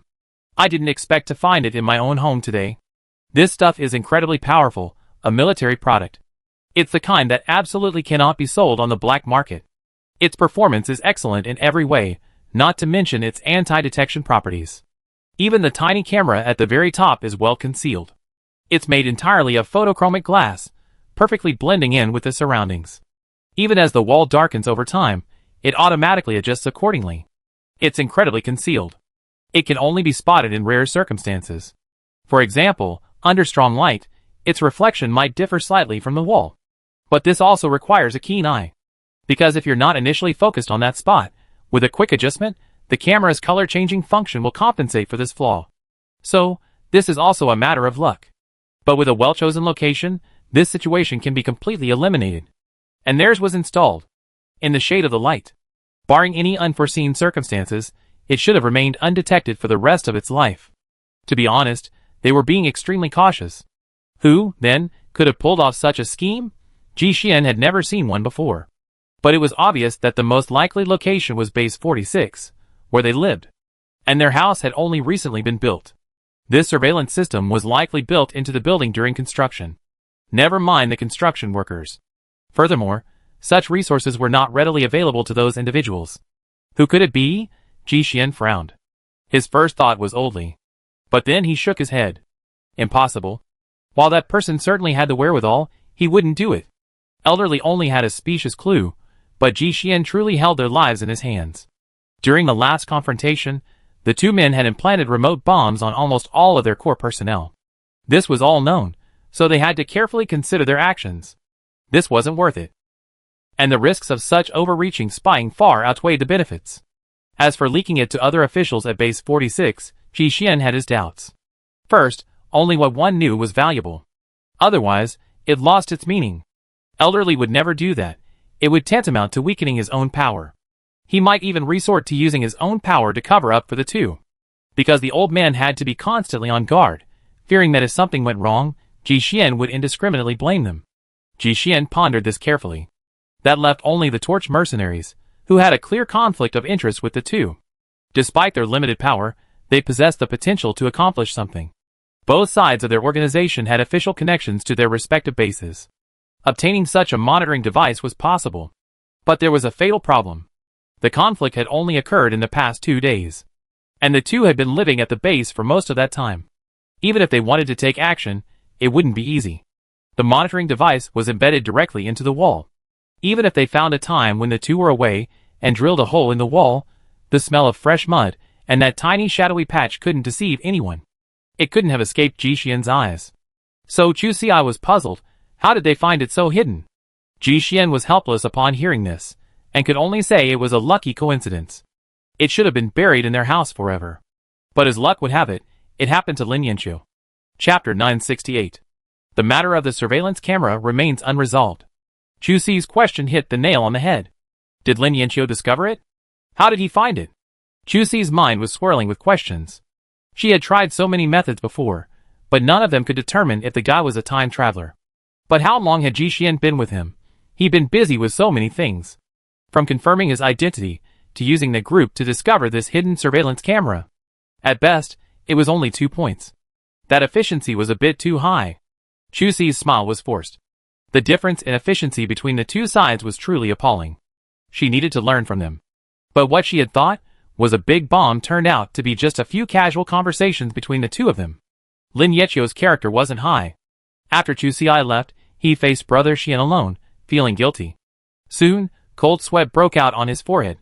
When Ji Xian finished his work and looked up, he saw that the effect was almost there. He handed her a towel and soothed her, saying, "It's definitely getting hot now. It'd be much more comfortable in a couple of days when it rains." The boy understood, nodding his head rapidly. He kept agreeing.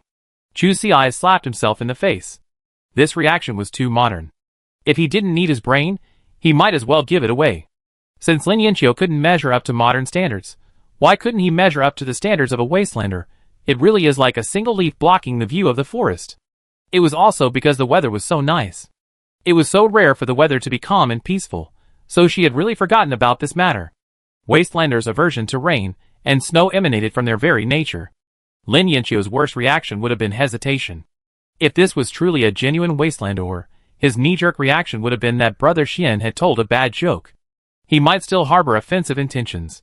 He shouldn't have been so foolishly laughing along as he was now. With just this one move, Ji Xian had determined his identity. As for whether Lin Yanqiu actually had any special abilities, that wasn't so easy to test. With so few samples, he didn't have many areas of suspicion. But one thing was testable. If he and Chu Xi were truly from the same hometown, would he possess the same abilities as her? The determination of high radiation areas wasn't feasible for the time being. But the use of ordinary energy stones could be explored. Brother Xian naturally asked him to help dismantle the monitor's casing. However, the device he handed over was a carefully selected device with an anti-tamper mechanism. If opened rashly, not only would the core self-destruct, but iron slag would also be ejected, attacking anyone nearby. While it had some lethality, it wasn't fatal. After all, its size meant it couldn't possibly hold anything highly lethal. And if Ji Xian could block the timer a bit, he could limit the damage.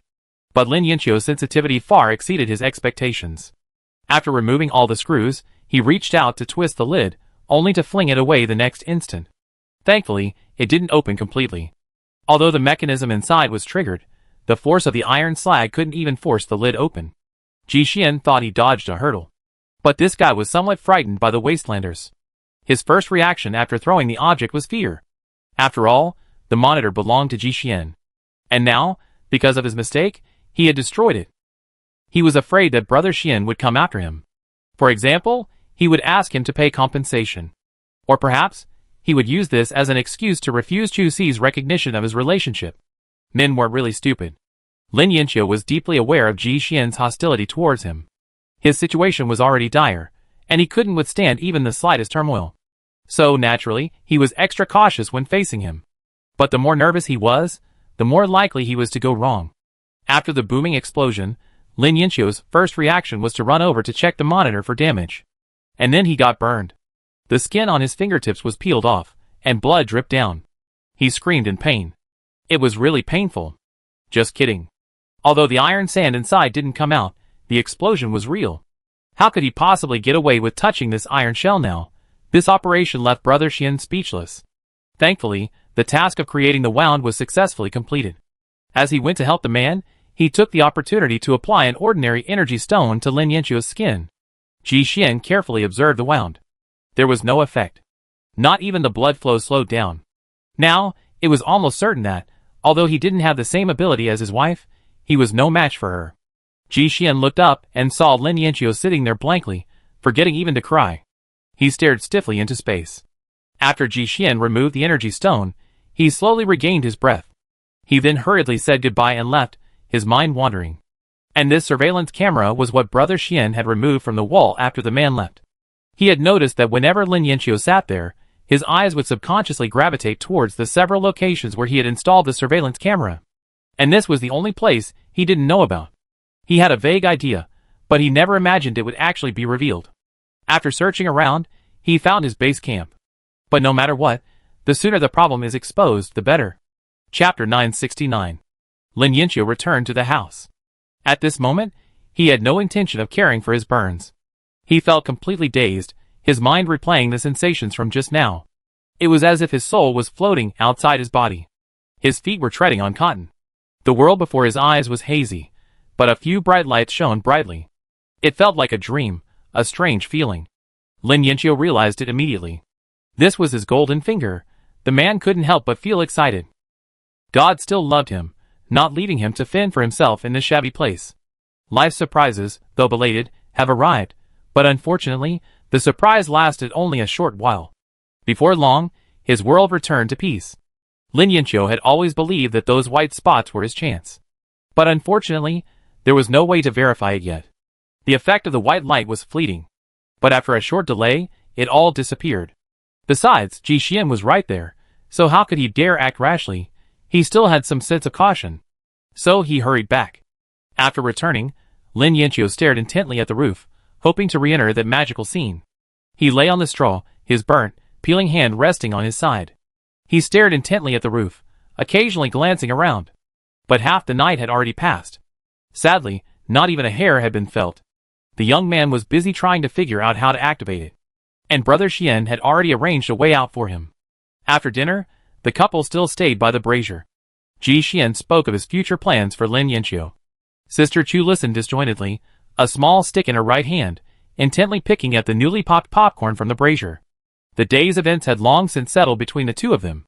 Ji Xian was originally just annoyed with himself. His house had been robbed without him even realizing it.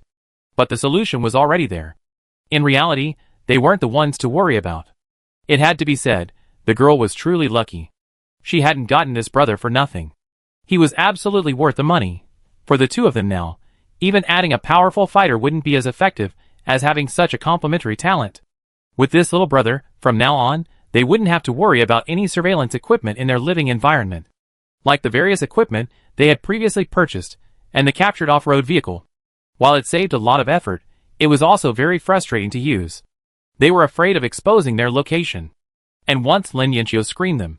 Don't worry about anything else, just destroy the positioning components on these devices. Even if other information is leaked, we won't know where it came from. The safety factor for both of them is naturally greatly increased. Most importantly, this person is a complete idiot, and his intelligence is clearly insufficient. For Ji Xian, This is a plus. He doesn't need Lin Yanqiu's intelligence, he only needs absolute loyalty. Originally, this matter wasn't easy to fool. However, his wife played a clever game. She actually set up the family plot in advance. The ties of blood are a strong bond for a wandering soul from another world. Sister Chu subconsciously conjured a beautiful dream for him. She had just traveled through time. In this vast wasteland, it was such a blessing to have a family member who could care for her. Thinking back then, Chu Xi lay tied up like a mummy in a hospital bed. She had always been alone. Watching others enjoying themselves, she couldn't help but feel a sense of hope. She felt like a rootless duckweed, driven forward by a strange world. That feeling was utterly unbearable. She couldn't find a place to rest. Even her smile was hollow. At the time, she was too fragile, and instinctively wanted to find someone to lean on for warmth. But with so many dangerous people around, she didn't dare to trust anyone. So Ji Xian, the one who had the most trouble, was chosen by her. Although he was tattered, he was her only option as a second best option. That was how Sister Chu finally took the initiative and brought Ji Xian home. If only a true lover had stayed by her side at that time. Even if they were only related by blood, Chu Xi wouldn't have made such an impulsive decision. But reality has proven that sometimes a little effort can be very cost-effective. For example, finding a versatile husband. But Lin Yanqiu's path is completely blocked. Because Sister Chu, having experienced that pain, wove a beautiful dream for the young man when he was at his most vulnerable. Now, he is destined to be bound by blood ties. The poor little white rabbit has fallen into the wolf's den. Thankfully, it's not all bad. At least the wolf's den is comfortable, a much higher starting point than his Nanfeng pavilion. How many Wastelanders struggle their entire lives and still can't even live in the safe zone? He, however, used this springboard to directly achieve a life-changing experience. Lin Yanqiu has definitely made a fortune. Unfortunately, the young man's comfort zone isn't very large either. If Ji Xian wants to recruit people to his side, then Lin Yanqiu won't be able to become a mascot. Besides the daily humanoid scanner. Given his mechanical sensitivity, future surveillance system modification projects will inevitably require his workstation. What a joke. Aside from his wife, everyone else in Brother Xian's place has no choice but to do their best. Chapter 970. Now that the matter has been settled, Ji Xian will now confirm their relationship. It must be said that his initial move to drag the two of them for a blood test was a stroke of genius. Add to that Brother Xian's initial rejection. The seeds of this had already been planted in Lin Yanqiu's heart. If there was even a hint of trouble with him, this scumbag brother-in-law would definitely kick him out. The days of waiting for the results had been extremely tormenting. Finally, a week had passed. In the morning, the three of them gathered in the small villa. Lin Yanqiu's face was filled with determination. Gone was his usual ingratiating smile. His face was stern. His eyes unconsciously revealed a hint of ferocity. Of course, it wasn't very lethal. He displayed his outwardly aggressive, yet timid nature to the fullest. The young man's aura had indeed grown considerably. He sat on a small stool with his arms folded. He mentally encouraged himself. As the saying goes, stick your head out and you get a knife. Keep your head down and you get a knife too. But no matter what, he still hoped the knife would land on him. Chu Xi watched from the side, her adopted brother truly nervous. So she kindly offered him a glass of water. She had intended to offer a few soothing words, perhaps to cement their sibling bond. In the end, it would have been better if she hadn't given him the water. Before, he'd been acting quite convincingly. At least, from Lin Yanqiu's perspective, there weren't any major flaws. But the hand he reached out to receive the water looked like he had Parkinson's disease. The water in the glass swayed uncontrollably. Sister Chu couldn't contain herself and burst out laughing. The young man's face flushed the color of liver. Chu Xi waved his hand apologetically. Sorry, she couldn't help herself. It looked like the show was about to go awry. Ji Xian had originally thought of using this opportunity to win his wife's favor. Now, it looked like they were going to make an enemy. Never mind. He drove them directly to the hospital. Of course, the report had already been agreed upon and replaced. Ji Xian was doing this to dispel Lin Yanqiu's future suspicions. The three of them waited together at the window, waiting for the report to be printed. Fortunately, someone showed up. The person who took Ji Xian's business was a veteran. Therefore, beyond satisfying his client's needs, he always wanted to come up with something special. For example, when he saw Chu Xi and Lin Yanqiu's names, he realized they were two males. The age difference was not too big. A year and a half wouldn't be a problem. He immediately decided to have twins. Identical twins at that. As for growing up and losing one's appearance, it was inevitable.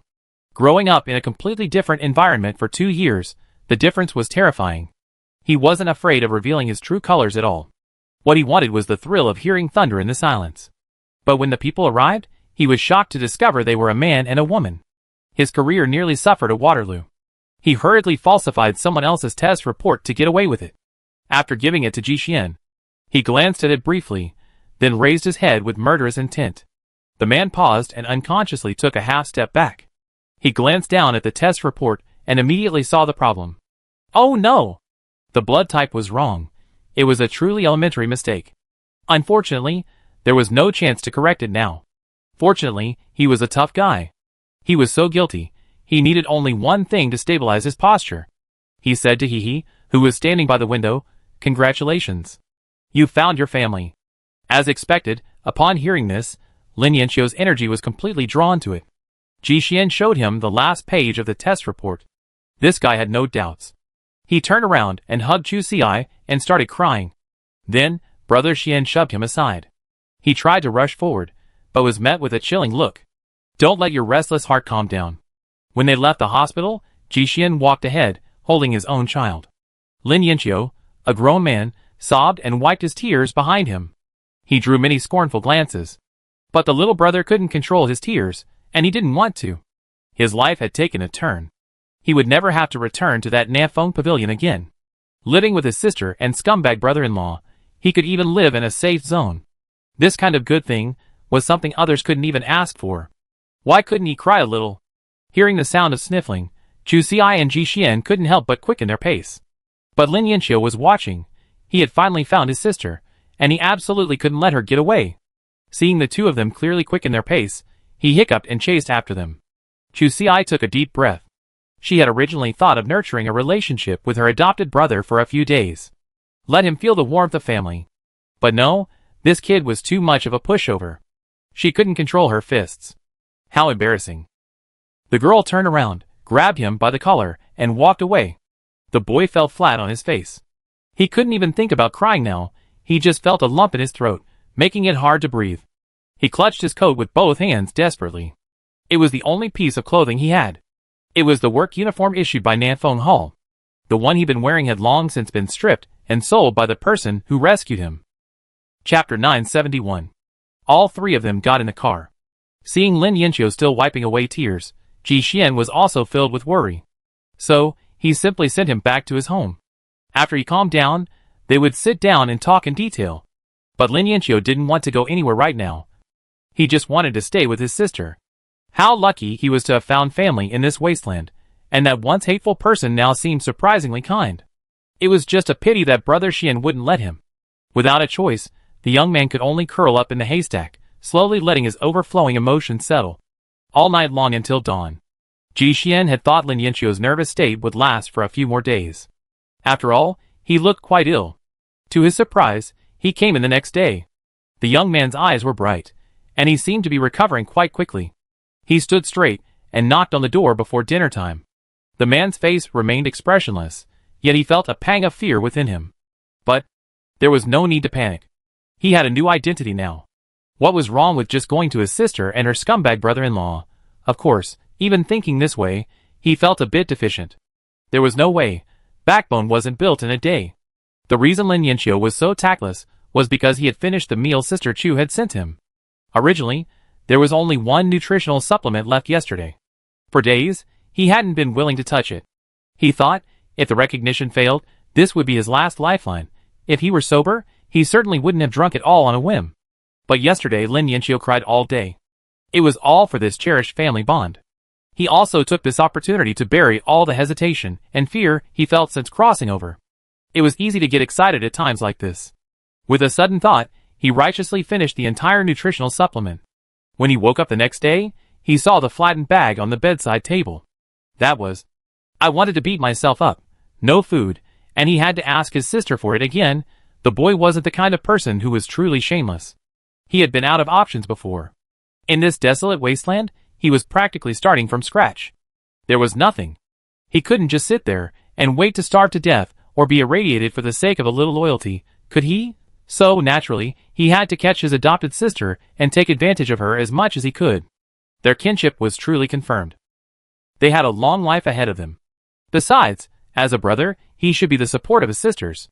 How could he always be a drag? Unfortunately, until now, Lin Yinqiu still hadn't found a job suitable for him in the Wasteland. Brotherly love would have to wait a while. At worst, he'd have to get a smartwatch from Chusi. Otherwise, he'd be blind even if he went out scavenging. Lin Yinqiu stood at the entrance of the 4-story building, secretly encouraging himself. This wasn't robbery. Even if his sister's capital was invested. Lin Yinqiu clenched his fists and nodded secretly. No rush, no rush. He had potential. When he figured out how to use the golden finger, he'd definitely take his cheap sister to the skies. From then on, the streets would be filled with luxurious cars and luxury goods, and steaks and red wine would be a luxury. As much fun as it can be. The fighting spirit in the young man's eyes immediately waned when he saw that it was Ji Xian who opened the door. Now wasn't the time to show off. He wasn't stupid. Of course, he could see the resistance from his scumbag brother-in-law. Now, he was begging for food again. Even if he imagined a giant dragon before, it would have shrunk into the ground by now. It was really embarrassing to think about it. In the eyes of men, wasn't he just a burden sucking his sister's blood, and a useless glutton?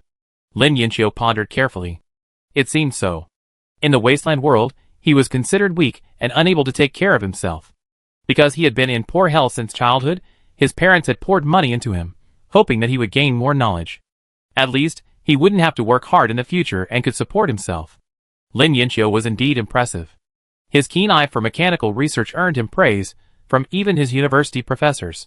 He thought he'd be guaranteed a good job in the future. Unexpectedly, he'd be sent straight to the South Wind Pavilion in the Wasteland. It was truly a life-threatening situation. Xiahua tactfully bowed and called him brother-in-law. He followed them into the courtyard. He wanted to be more assertive. But for some reason, when facing Ji Xian, he always felt a strong, oppressive aura. He was truly like a tiger, a cat, and a mouse. He'd done nothing all this time, only to degrade his image. When he entered the house, he saw 3 sets of bowls and chopsticks on the table. Lin Yinqiu's nose suddenly tightened. Were they preparing his meal? He didn't need to ask for it. Chusi and Ji Xian certainly couldn't support him forever. Today, they were just discussing work. But the thought of an extra set of bowls and chopsticks had already touched the eldest brother deeply. Of course, he was still a little wary of Ji Xian. That night, he told Sister Chu about his golden finger. He also wanted to reassure her that their future would be bright. The look in Sister Chu's eyes was indescribable. She had decided that this guy was definitely a danger. Forget the core secrets, even the most peripheral ones. Otherwise, even the smallest favor would sell him out. Chapter 972. The secret was just out. Lin Yinqiu thought he still had a bit of cleverness. First, maintaining family ties. Not only was Chusi anxious, he was also extremely anxious. Lin Yinqiu knew he was a fake. That made it all the more important to maintain these family ties. He knew his family's details. Thinking about it, he had taken advantage of his other self in this parallel world. That's how the blood test report passed smoothly. But it was stolen after all. He was afraid, waiting for the day in the future. Sister Chu's biological brother would suddenly appear again. At least he could rely on the solid foundation he had laid earlier to struggle. Sorry. After witnessing the tragic deaths from radiation, Yiqiu decided not to be a good person anymore. He had to cling to the golden thigh that allowed him to stay in the safe zone. He even thought about how to deny it, how to quibble, how to convince his sister. The man had already thought about it. We're officially employed, with official credentials, and the hospital has guaranteed us blood relatives. He felt justified and confident. And Lin Yinqiu wasn't a child anymore, he had his own perspective. He knew that a balance between reward and reward was the key to a healthy relationship. But unfortunately, this guy clearly hadn't even left school. He didn't know the dangers of society. He dared to measure the world with his own standards. Fortunately, he was lucky. The 2 scumbags he met only sought his abilities, not his life. They even provided him with a good material environment. Though, the house he currently lived in was still under someone else's name. And Lin Yinqiu had to earn a living. But renting a room doesn't cost money. Job opportunities in the Wasteland aren't easy to find. All I can say is that both parties took advantage of each other. It started off wrong, but ended beautifully. That was already excellent. What else could I ask for? Life is all about ignorance. And the reason this adopted brother revealed his secret to Chu Si so quickly was another important reason. He still needed an insider. He tried countless ways to activate his golden finger. He even endured the pain and deliberately burned his hand, but the dream scene in his memory still didn't appear. It was frustrating. Lin Yanqiu came up with a brilliant second-best solution. Although he hadn't found a way to activate it yet, he had memorized the locations of the white light in Ji Xian's workshop. Now, he had told his sister about it. Then Chu Xi would find a chance to take him in alone. From then on. With the white ball in hand, the world is mine, and Sister Chu certainly didn't disappoint him. It was obvious that Lin Yanqiu didn't know the specifics of his abilities. Without the energy stone, how long would it take him to figure it out? Might as well just take him over there and take a look. It would save a lot of trouble. Chu Xi exchanged a glance with Ji Xian, who was not far away. Then, he quietly led his adopted brother to the workshop where surveillance equipment was modified. After leaving the living room, the young man glanced back several times alertly. He had already taken full precautions, even though he had been belatedly on alert. Chu Xi, It seemed he really didn't understand anything about genetically modified humans. All the whispers they just shared in the room had already been overheard by Brother Xian. He could rest assured. There was absolutely no need to chase him out. When Chu Xi unlocked the door through fingerprint scanning, the room, carrying Lin Yanqiu's countless hopes, appeared before him. The young man rubbed his hands nervously, glanced at Chu Xi, and hurried inside. He looked up at the spot he remembered. There was nothing there. Chu Xi noted his height, and considerately brought over a small stool. Lin Yanqiu stood on tiptoe, reaching out to the spot he imagined, and clawed at the air. Of course, he caught nothing. But the young man refused to believe it. He struggled for a long time, still to no avail. Could it be that he couldn't catch the creature if he wasn't in the right state? He was about to give up. Ji Xian, who had been watching from the surveillance camera, couldn't help but send a message to Chu Xi. If it doesn't work, just give it a heads up. Lin Yanqiu's IQ had the good fortune of being reassessed a second time. Sister Chu suppressed her laughter and told him to push harder against the wall. She even handed him a small hammer. Let him explore a new world. After struggling, he finally touched a tiny patch on the wall. A round hole underneath revealed a camera. Lin Yanqiu immediately knew it was a hidden camera. But a grown man like him, even with a hammer in hand, couldn't break the wall. Chu Xi used his strength to pry the camera out of the wall. Lin Yanqiu was quite pleased. This was a security risk discovered in his sister's house. But after a long moment of laughter, he finally realized what was happening. Could that little white ball he saw be this thing? The man's heart lifted. Unconvinced, he searched in several other areas of white light. The sunny boy's world. Collapsed. What is this? A scanning eye. It doesn't work all the time. Chapter 973. Lin Yanqiu had thought his sadness would last a long time. His great hopes were dashed, and he needed to take it easy. But just as the painful needle pierced his chest, Ji Xian pushed the door open. Following the man's gaze, Lin Yanqiu's body stiffened, and he saw the newly broken wall standing out. A dark pit etched itself in the white wall, and debris and dust fell to the ground. And there was more than one such damage. He met that cold, icy gaze. To be honest, he was truly frightened. But subconsciously, he still protected Chu Xi. This idea was his own. He couldn't cause any more trouble for his adopted sister. A few days ago, Chu Xi saw that he was really bored, so he took the young man to help out at the rice porridge shop. Lin Yanqiu and the Qin Wanwan couple got along well. They chatted a lot throughout the day. He also learned from there. His own cheap sister had truly crawled out of the shantytowns. To outsiders, it seemed that Ji Xian was undoubtedly the dominant force between the two. He didn't trust this. During the time Lin Yanqiu had traveled here, the thing he felt most deeply was the frigidity of love in the wasteland. It was also because of his previous poor environment. The people in Nafeng Pavilion didn't have to go out scavenging. Bored every day, their main topic of conversation was love. Most of them, however, had a negative attitude towards this. On the one hand, they envied the top prostitutes, who were able to be redeemed. On the other hand, they lamented their final fate. After a glorious life, they were thrown into the mire. That ending wasn't as good as theirs, who had lived a stable and peaceful life. I heard someone redeemed himself in the prime of his life. From then on, he could spend lavishly, with a car to drive him everywhere. With no worries about food, clothing, housing, and transportation, he seemed to have reached the pinnacle of his life. And then, the next storyline was a completely different one. I also heard that he was passed around several times. The money he had invested had long since been siphoned out. After becoming emaciated, he was thrown back into the shantytown. He was left to die. Everyone sighed. Lin Yanqiu also lamented. Of course, there were more than just these or two stories that had tormented him. How many Prince and Cinderella dreams had ended in dismal disgrace? What the young man had been most struck by recently was the wasteland of marriage. There was no preservative. So it deteriorated so quickly. And in his opinion, his scumbag brother-in-law was also cold-hearted. He wouldn't even bother to help with something like carrying water around the house. He's always been using his sister as a slave. Who knows what his plans might be? Who knows, in a few years, they'd both be kicked out. Lin Yanqiu had worried about this before, but he wasn't afraid. Back then, he simply thought he was incredibly awesome. As a time traveler, he had a golden finger, making him the ultimate hero in this world. And as long as he gave himself enough time to develop, he could definitely take his adopted sister out on his own.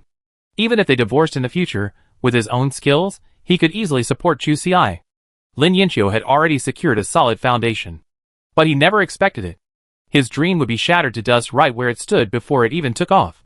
His heart, along with a piece of it, was chopped into dumpling filling. And then dumped into the stinking ditch. It hurt so much. The man almost couldn't hold back his tears.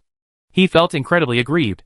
But now, he could only humble himself and go over to apologize to Ji Xian. The young man was quite pragmatic. Especially after being scared of starvation before. In his opinion, nothing was more important than life. Lin Yanqiu knew he absolutely couldn't drag his sister into this. What if he was kicked out? His sister stayed home, maybe she could secretly look after him. But if both of them were thrown out, there would be no way back. To survive, he could endure this setback. As the saying goes, money is hard to earn, shit is hard to eat. Who doesn't know that? As a man, he could handle it. But this guy had clearly forgotten. He and Chu Ci, that wonderful first meeting. How badly he'd been beaten. This guy clearly forgot the pain now that the wound is healed. It's also his fault that he doesn't usually get beaten up, so he misjudged Sister Chu's true fighting ability. He didn't even use the chance God gave him. Otherwise, he'd definitely be acting like a fox using the power of a tiger to bully others. As for the question of responsibility allocation, the young man really doesn't need to think too much about it. Because Ji Xian hadn't intended to put the blame on his wife in the first place. He came in now, because he wanted to use this opportunity to make Lin Yanqiu do more work for free. The information collection plan has been advanced. The surveillance system modification must be swiftly implemented. With more people, he'd definitely be much faster. Brother Xian pinched the bridge of his nose. It's just, this kid is just too dramatic. It makes you want to do something. He's also very busy, so there's really no interest in watching him. Ji Xian prefers people who get things done. If he truly was guilty, a few simple apologies wouldn't make up for it. So, for the time being, Lin Yanqiu lived in the workshop. The daily workload. His scumbag brother-in-law gave him the maximum punishment, which was considered very considerate. Chapter 974. Ji Xian was truly annoyed with Lin Yanqiu, the light bulb. Every time he saw that boy timidly hanging out with his wife, he was always playing fast and loose with Brother Xian's red line. Fortunately, even though Ji Xian was a jealous person, he still had a sense of propriety. In his heart, Lin Yanqiu had been despised to pieces, but he always maintained a basic bottom line of truth. After all, this man was Chu Ci's adopted brother. He really didn't need to be jealous. But he couldn't control himself. Now, Brother Xian had finally caught the opportunity and sent him to jail. Locked up in the small room every day, the work schedule was full. As more and more surveillance cameras were repaired, he counted the time. Finally, he had enough to complete a full installation trip. Ji Xian immediately loaded his belongings into the car, packed their luggage and weapons, and immediately took his wife on a solo flight. Except for Sister Chu, who was still a bit confused about this matter. Why hadn't there been any rumors before? But one person's sacrifice brought happiness to two people. Without that annoying light bulb, Ji Xian would definitely be beautiful. The man's smile never dropped all the way out of the base. And the happiest person was definitely Lin Yanqiu. These past few days, Big Brother has been incredibly worried. Brother Xian's policies are truly unbearable. The daily workload requires him to work 8 hours of intense pressure. It's the kind of situation where he can't slack off. To be honest, it's really hard. Every day, after finishing work, the young man feels like his brain has been run over by a train. It was incredibly sour. It took him a long time to recover from his depression. Luckily, this guy still had some awareness of his own annoyance. And the senior, who worked on the project with him, had already warned him. In the future, when entering the workforce and uncertain about your boss's character, try not to be the first to speak out. Otherwise, you easily be plundered. The young man deeply agreed with this conclusion. In his eyes, Ji Xian, his scumbag brother-in-law, was definitely not a good person. Naturally, he had to be on guard. So, the man would finish his work around 4:30 p.m. every day. But he still had to pretend to be busy and stay until 9 p.m. to leave. This way, he could show his diligence, and he could also get a free dinner. It was so cool. I can only say that this guy was incredibly lucky. Ji Xian had originally assigned him a 12-hour workload. Lin Yanqiu almost always went to that time every day. He had exploited a loophole in the surveillance system, which allowed him to get away with it for so long. In fact, after the surveillance cameras in the workshop were damaged, Ji Xian had installed a few more. But Lin Yanqiu's 5 senses were too sharp. Although he didn't see the clear white dot under the golden finger, he felt uncomfortable all over as if he had lice. The young man always felt something was wrong, as if he was being monitored. He searched several times, but to no avail. But the nagging feeling in his heart wouldn't go away. It felt like his butt was pricked, and he couldn't stay still. Naturally, his work efficiency was incredibly slow. Ji Xian watched as his large face repeatedly popped up in front of the camera. Unfortunately, the disguise was too good. The man fumbled several times, still afraid to make a move. You know, this wall was newly built. What if there's nothing wrong? Wouldn't that just add insult to injury? How long would he have to work for nothing? Ji Xian stared at the screen for a long time. Finally, he decided to remove all the surveillance cameras. At the very least, he checked all the equipment once more before moving them out. Although, the two of them disliked each other, but there was one fact that Brother Xian still acknowledged. He hadn't expected Lin Yanqiu to be so loyal to Chu Xi just because of that blood relationship report. His loyalty to Chu Xi was even greater than Fu Bowen's. Ji Xian was completely baffled. All he could say was, simple-mindedness had its advantages. In fact, the young man's previous impression was correct. Not only were the Wastelanders indifferent to marital relationships, but the bonds of family affection were actually not that strong. Love, of course, existed. But everyone has their own path to walk. Everyone's burden is heavy, and no one can offer much to others. Even parents. When necessary, some sacrifices must be made. Here, there are many who have been abandoned. On the contrary, people like him and Chu Xi are truly exceptional. The SUV raced down the road. The girl inside munched on dried meat, bored. After enjoying her own meal, she didn't forget to feed her revolutionary comrades. And then he saw, unusually, his attention was distracted. She waved the dried meat in front of the man and asked in confusion, "What are you thinking about?" So lost in thought. Ji Xian smiled and shook his head, but said nothing. The man couldn't help but feel curious about the modern that Chu Xi had mentioned. He wasn't curious about how advanced it was. He simply wanted to know how the people there actually got along. Could they simply abandon their loved ones? Could they afford the cost of rashly placing their trust? What kind of world would that be? Chapter 975. Ji Xian's heart was filled with boundless imaginations about modern society. But he subconsciously hesitated to learn too much. He was deeply conflicted. From a few words, he could glimpse how wonderful it was. The living conditions there were extremely favorable. Seemingly even ordinary people could live in an environment free of lethal radiation. Mr. Xian's understanding of the modern world came mostly from Lin Yanqiu. He had no idea how powerful genetically modified humans were. He simply assumed that they were far enough apart, with their backs to each other, that they wouldn't notice anything unusual. So, while Lin Yanqiu was repairing something, he would often mutter to himself to relieve his stress. Ji Xian listened to a lot of his talk. Of course, there wasn't much useful information. Every day, he heard mostly the confessions of that pretty boy. Something about not wasting food and being picky. Now, he had finally gotten his comeuppance. Whenever this happened, he would pause his movements with a sly look, clasp his hands together, and bow 3 times to the heavens, hoping that God would give him another chance.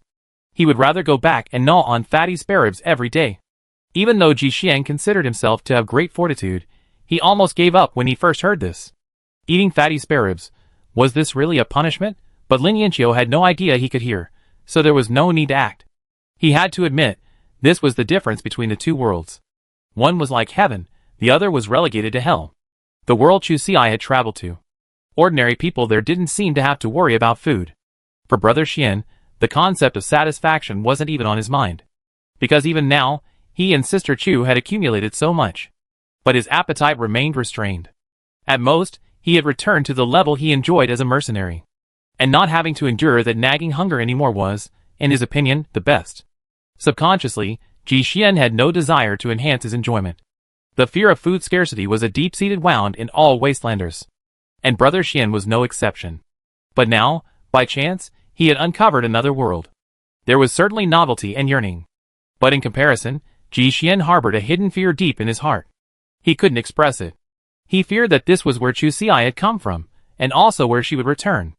And the goodness of that world was beyond his reach. The man had always believed that his kindness to Chu Xi was unquestionable. He would even risk his own life for it. But he never dared to think about it. If Chu Xi could find a way back, would he be willing to let go? Brother Xian took a deep breath and slowly let it out. If that day ever came, he might choose to let go. But secretly, Ji Xian knew exactly how much he didn't want that day to come. For Chu Xi, this was a selfishness he had never considered. But what makes us human is that we still have humanity. Sister Chu was thrown into this world without knowing why, and she was undoubtedly unfortunate. But this person was the light that shone through his life. She was the one Ji Xian desperately wanted to hold onto. If he truly lost her, perhaps he would never be able to let go. After the car left the base, the man's hands moved faster than his brain. He turned the steering wheel left and rushed out. Butterfly Valley, that's where they spent their honeymoon after their wedding. Brother Xian suddenly felt like abandoning all his preset goals and taking Chu Xi to see the wonders of this world. The man's clumsy attempts at flattery were completely unacceptable to Sister Chu. Her expression was indescribable. How many days had passed? The butterflies in there should have mostly flown away, right?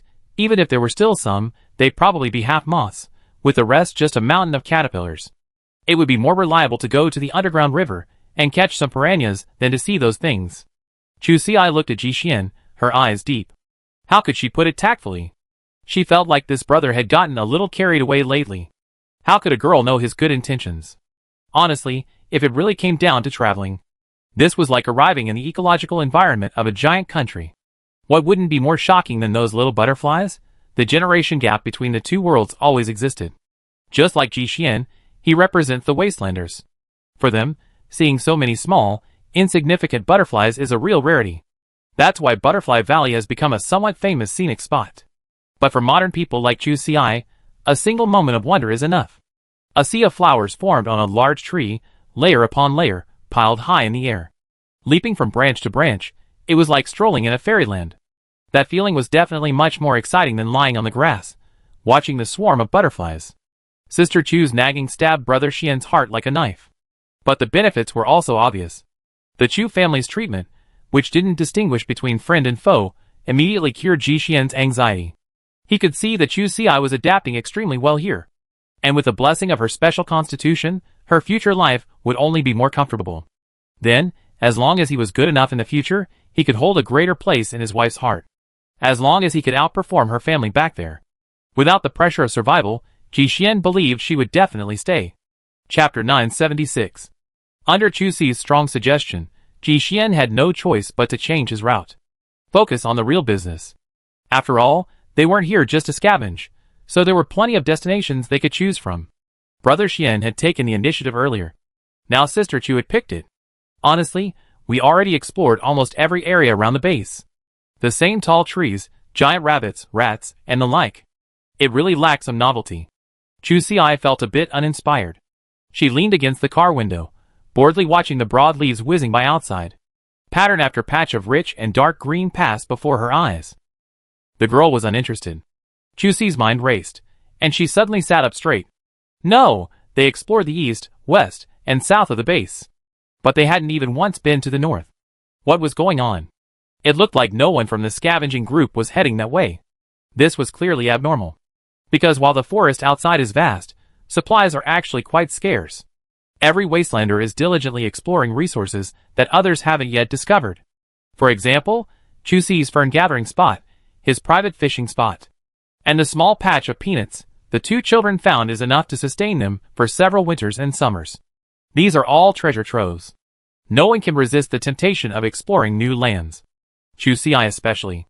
But she was previously too busy running around, leaving little room for trial and error. And following the crowd is undoubtedly the right choice. Later, as their abilities gradually improved, they developed a clearer direction for development. Chasing that group of monkeys, they never returned. Looking back now, it seems they never explored this direction due north. And after Ji Xian's earlier work, Sister Chu has now completely combined missions and travel. Since they had to go everywhere nearby, why not pick a place they never seen before? Chu Ci was already filled with curiosity about that place. Sure enough, Ji Xian braked the moment he heard that. It wasn't that it couldn't be done, it was just that he had never considered going that direction. Because it was a barren wasteland. The ground was all sand and gravel, not even weeds could grow, let alone tall trees. And without any shade, scavengers naturally wouldn't go that way. It was impossible not to feel a little disappointed. Chu Ci said, "Is there really nothing there?" To be honest, she really wanted to see something different. Just looking at rocks was too boring. If it had any scenery. Chu Ci had just thought of this when Ji Xian frowned and said, "There are quite a few cacti there." Unfortunately, the thorns had grown abnormally, wrapping all the branches in their protective shield. Very troublesome. And don't be fooled by its size, it's just one cactus. The chances of it being edible are extremely low. Cactus thorns are no joke, their defenses are incredibly advanced. Those thorns are incredibly sharp, hard, and brittle. Like barbed glass shards. They can easily pierce ordinary tires. The protective suits the two men had made from ordinary snake skin were completely ineffective. They could easily penetrate and break off inside the body. Removing them would be even more difficult than a bee's sting. You basically have to cut through the skin along the direction of the thorn's penetration and remove it along with the surrounding tissue. Otherwise, debris will fall inside. That will definitely haunt you for the rest of your life. The slightest touch will cause severe pain, severely hindering wound healing. So even though the probability of mutant animals appearing there is lower, no scavenger would be so foolish as to risk bad luck there. Even professional mercenaries, unless they're traveling at top speed, must take shortcuts. No one would even consider wandering around there. I wonder how many tires I have to change on this trip. All that money is money. Ji Xian naturally didn't have a good impression of the place. But Chu Ci's experience was still limited. The first thing that came to her mind when she thought of cacti was the rows of red fruits. Even if they weren't domesticated, the plants here could at least grow to the size of dragon fruit, right? She loved eating them. And they're high in dietary fiber and rich in water, making them a great companion to dried meat. The effect is almost as good as prunes. For their family, it was absolutely necessary. Chu Ci immediately made the decision. But she didn't rush and rashly. After all, the terror of being dominated by the parasitic wasps was still vivid in her mind. Just hearing Brother Xian's description, she felt a little awe. That piece of land was taken over by the human cactus itself. The fact that they could defeat all the mutant animals and become the boss of that area was a testament to their strength. Chu Ci had a certain idea in mind. She wasn't planning to go in alone. But it was definitely doable. Raise an army for 1,000 days, deploy it for a moment. She had left it at home for so long, and Chu Ci had a premonition. If she stayed any longer, it might destroy the house. She was just cutting her losses. Chapter 977. The old man believed Chu Ci's beautiful fantasy. As soon as he heard there was something delicious to eat, he immediately followed. For him, exploring all kinds of delicious food is an instinctive impulse. There's no need for Sister Chu to encourage him too much. After the last snake meat incident, the little guy has grown even bigger. Now, he's as big as a golden retriever. His black scales are covered in matte patterns. And his sharp eyes. He has an indescribable sense of sophistication. It has to be said that this guy has made a great comeback. His looks have been revived. Now, even if he's thrown back into the herd of rare animals, he's finally a handsome guy who can speak with his face. Everything is fine. That's right. He stood up awkwardly and twirled around Sister Chu's legs. Everything's fine. The only problem is that the car is a little small. Now, it's having a hard time trying to maneuver in the passenger seat. It already has many legs and a long tail. Most importantly, it's still simple-minded.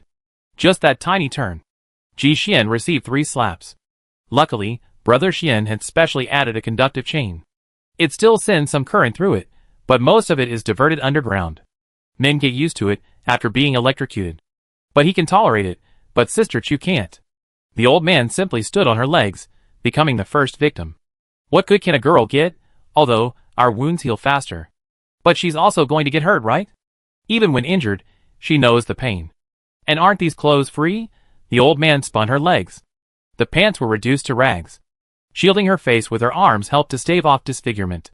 But her sleeves were also covered with threads that had been snagged and cut. The result was even more tattered than the one she worn when she first arrived. Sister Chu took a deep breath. This was unbearable. She gathered the black ball in front of her and threw it directly into the back seat. I knew it. I knew she shouldn't have been soft-hearted before. Brother Xian had already set up a special seat for it in the back, and a cotton dog bed on top to prevent it from scratching the cushions. It was the old man's persistent, bright gaze that finally defeated Chu Xi. Although his name was Old Man, he was still a child. Physical companionship is essential for a greater sense of security. Sister Chu couldn't bear it. She adjusted the car seat, assessing the space and the size of the little creature. She reluctantly let it rest on her lap. But it was already a stretch. Who knew this creature would be so ungrateful? They only been driving for a few minutes. One moment, it wanted to rub against the sin of its own precious child. The next, it wanted to lie down. This time, it turned around, wanting to take in the scenery outside. Unfortunately, a few slaps were delivered. The young man's few remaining privileges were shattered. The girl didn't hold back either. She simply gathered herself and threw him. The chain around the old man's neck was still stuck outside the window, and he was dangling directly onto the back seat. With a sudden burst of momentum, she delivered a precise throat choke hold. The little guy's tongue popped out. This time it was really over. It was just a mistake. Luckily, she fixed it in time. In her haste, the chain's buckle got caught on the small hole in the window. In her haste, she yanked the chain straight off. Another day of being underestimated. The first thing the old man did after recovering from his shock was stand up, lean over the driver's seat, and spit furiously at Ji Xian, who had put the chain on him before getting in the car. Good boy. It showed how angry he was. Xian's face had been bruised, his hair damp, and there was a faint fishy smell. After all, he was a carnivore. He caught something fresh this morning. Ji Xian was speechless. He turned and silently glanced at Chu Xi. The man didn't understand. Let's not even mention the 3 slaps he received. Was this guy thrown over there by his own wife? Why would this revenge be taken on him? Where's justice? And that was the old man's first reaction. He truly didn't consider Sister Chu at all. Big baby just threw it. If Ji Xian hadn't tied it up with this rag, would he have been strangled by the chain? I have to say, the old man's train of thought hits the nail on the head. Faced with Brother Xian's accusations, Chu Xi could only laugh dryly, and shrank back in his seat. You're kidding, this is really not okay. She's not afraid of a fight. She can even use this opportunity to vent her anger. But spitting, Chu Xi glanced at the old man furtively. This is too shameful. But it has to be said that it has grasped the core of the family's fight. Since it can't cause much physical damage, that caused him enough psychological trauma. It learned this trick from Xiaobai while watching monkeys fight. So far, it seems to be working very well. At least, it feels refreshed. Chapter 978. Fortunately, the old man's anger faded quickly. Chu Xi was quite cheerful at first. After all, the fire didn't reach her, so she could hide away. But soon, Ji Xian's backrest was scratched into tassels by the guy's claws. Despite all the precautions, the property in the car was still damaged. These are all original seats. They're new, and Sister Chu treasures them dearly. The little guy's good life was ruined just like that. The man was very sensible. After all, washing your face with spit isn't exactly a pleasant experience. Ji Xian stopped the car as soon as his wife raised her hand. As expected, Chu Xi's temper was the key to success. The little friendship she had with the old man had long been destroyed by that claw. And the car had only driven a few miles. It was honored to be forced to upgrade. All I can say is, the view from the rooftop is incredible. There were just a few more hidden weapons. The little guy was lying there perfectly still, but was stunned by all those leaves. It just goes to show how unkind Ji Xian is. No matter what grudge you have, don't even think about keeping it with him overnight. Chu Xi noticed that his route was noticeably closer to the side than before. At first, she didn't react. It wasn't until the old man was thrown off the roof for the first time that the girl finally understood. So, this is how cunning he is. But unfortunately, although he had the skills, he adapted very well. He was even a little eager to try. Because to him, this was more like a game. He was familiar with it. After all, Sister Chu hadn't spoiled him before. This was a common treat for the young man, and it was even more exciting. Thinking back then, she'd been pulling that cart full of rocks. They said they sent it off, and so they did. Maybe it would have been run over again by a flatbed truck loaded with goods. It was so painful. At the time, it might have been a bit miserable. But when she stood up, her bones crackled. But then, it felt like a deep massage. It was especially satisfying. And Ji Xian's, on the other hand, wasn't quite up to par. Luckily, Chu Xi was more capable. Every time she caught up, she'd throw a small dried fish to the old man as a reward. Playing along like this was a rare pleasure. But after a while, it was inevitable that boredom would set in. The woman pressed her face against the car window. Her fingers unconsciously rubbed the cactus against it. The fruit was bright red.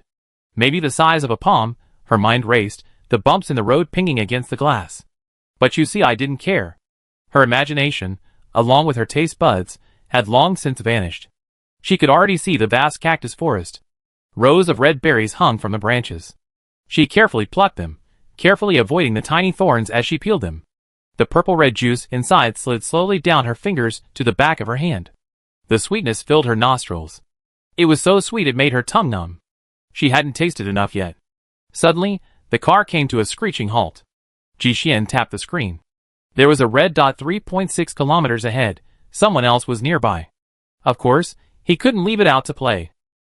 Unexpectedly, after moving around, the thing's power level had increased significantly. The chain that had previously been hanging around its neck had long since been bitten off and discarded. The remaining section couldn't even reach the ground.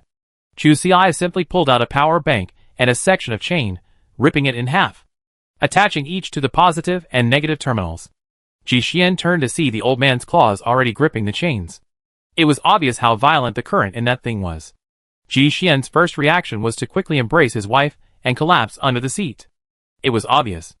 Without a matching charger, what battery could withstand such a high charge? If it didn't explode, it would at least short-circuit. The old man was stunned for only a second before reacting. It didn't know how to hide. Instinctively, he wanted to protect Chusi. So, with a fierce pounce, the old man landed directly on top of the battery. But it's completely charged. It's obvious this won't end well. Fortunately, it's thick-skinned. It's not afraid of fire or explosions. The battery was pressed under the little creature's belly. With a bang, a cloud of black smoke billowed from all around it. The smell of burning leather and plastic immediately filled the air. The black smoke spread rapidly. Before long, no one could be seen in the car. But the damage wasn't actually that great. The effect was like a muffled fart from the seat. Its defense was incredible. Not a single fragment was ejected. It choked the old man, though. He felt nauseous from the smoke and stood up to scratch the glass. To it, this was the ultimate biological weapon.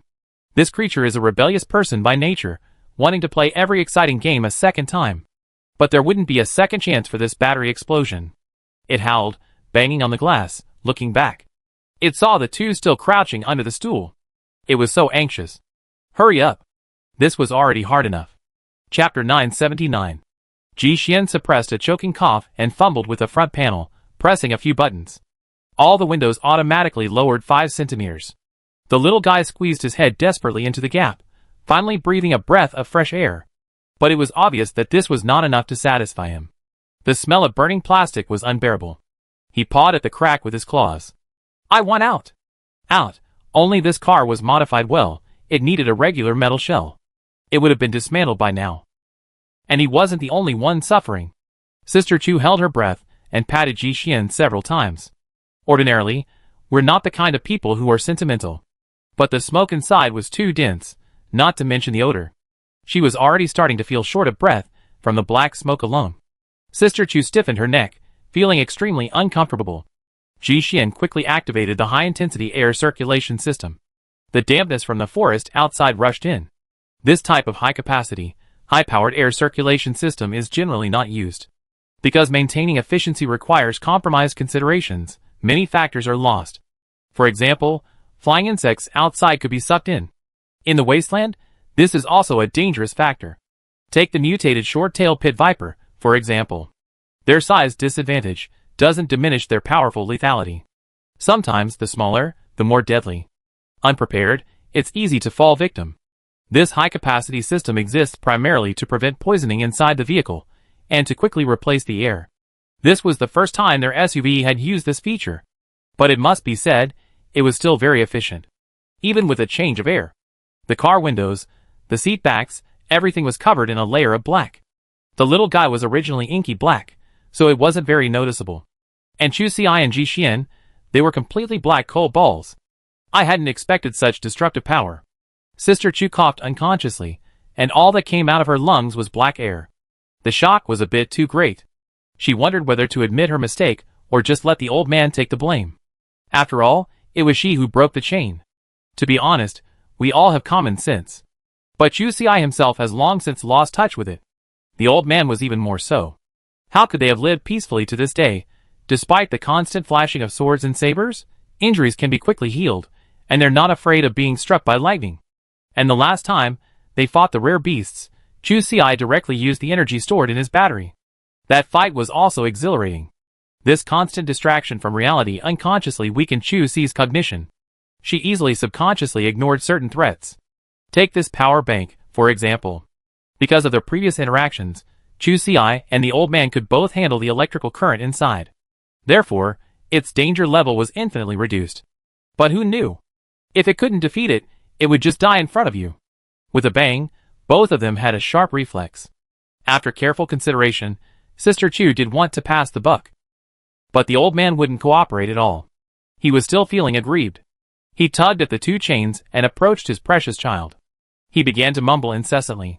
I had intended to comfort him. But Sister Chu, feeling guilty, quietly pushed him back. The little creature immediately exploded.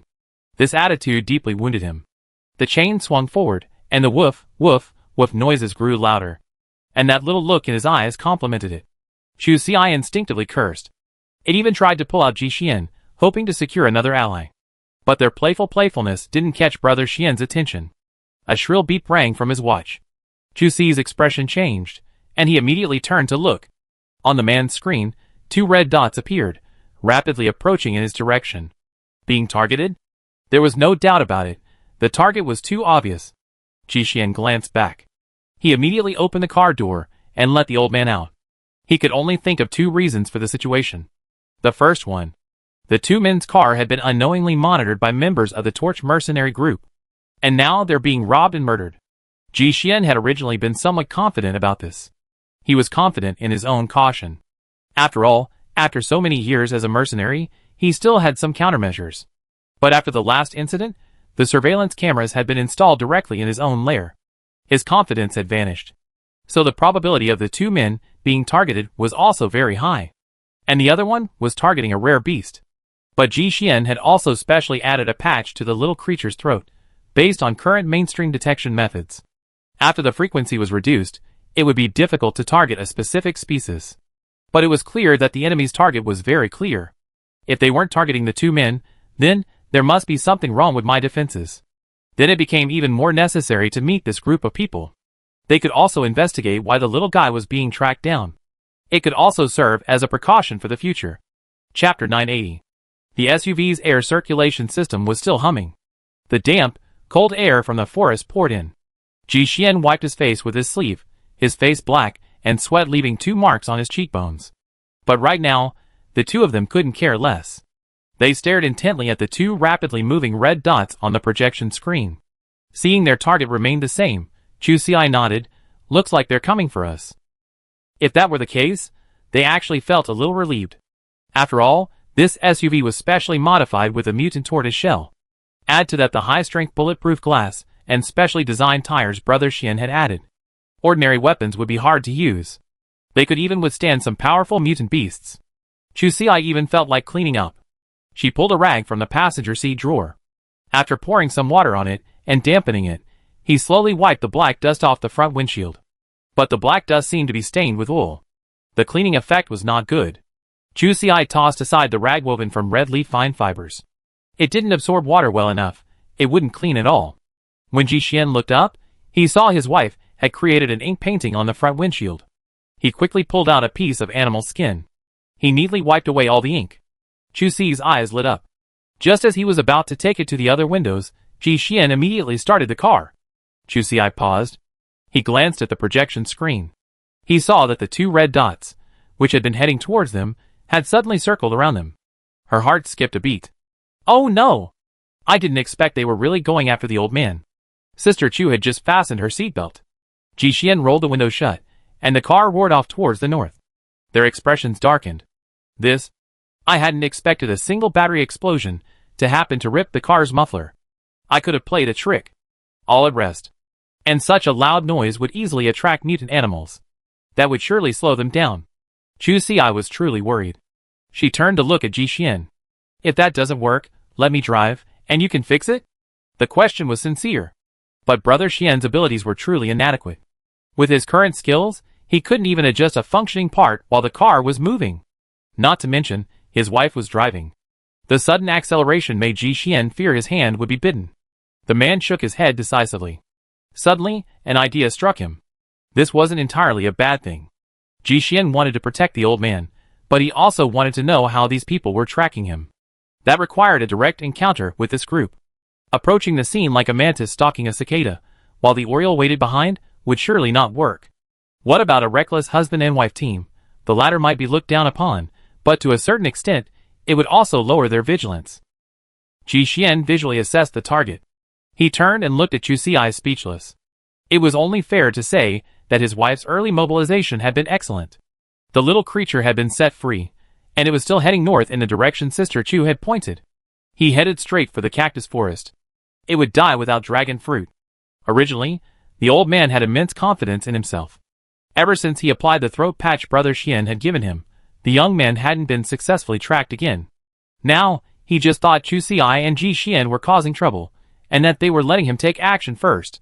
Had the little guy already figured out how to go on vacation? Suddenly, his cheerful steps came to a screeching halt. He tilted his head and listened carefully. Why was the noise getting closer? The old man climbed up the tree, and after several consecutive leaps, he was safely hidden at the top. The branches and leaves below obscured the view, so dense that the ground was invisible. Finding him was simply impossible. The little guy crouched quietly, waiting for the danger to pass. Earlier, he'd been interested in a fight. He watched helplessly as several of his companions were captured, never to return. The old man was indeed a little timid. In his view, fighting with humans was just a game. But the other side clearly saw it differently. After capturing the rare beasts, to prevent these incredibly powerful creatures from escaping, some teams even simply drowned them in cement. They only pulled them out when they were nearly suffocating to death. Naturally, they had no energy left to escape. But such brutal methods deeply shocked the old man's worldview. In fact, the act of drowning, in the eyes of rare beasts, was far more terrifying than having their limbs removed and their stomachs ripped open. Because broken legs and feet were common, they feared the reality of drowning. Especially when it wasn't water, but rather flowing mud and sand. When it got into their mouths, they couldn't even swallow it. From then on, the old man became a good child. Without Chu Ci's constant admonishment, it finally learned not to join in the dangerous frenzy. But things clearly weren't going as smoothly as it had imagined. Two black pickup trucks pulled up in a nearby open space. Chapter 981. The little creature rested peacefully on the treetop. And its decision was indeed sound. Two pickup trucks were following it, but the accuracy of their tracking devices prevented it from pinpointing its exact location. But the hunting team remained undaunted. This was, in theory, the norm.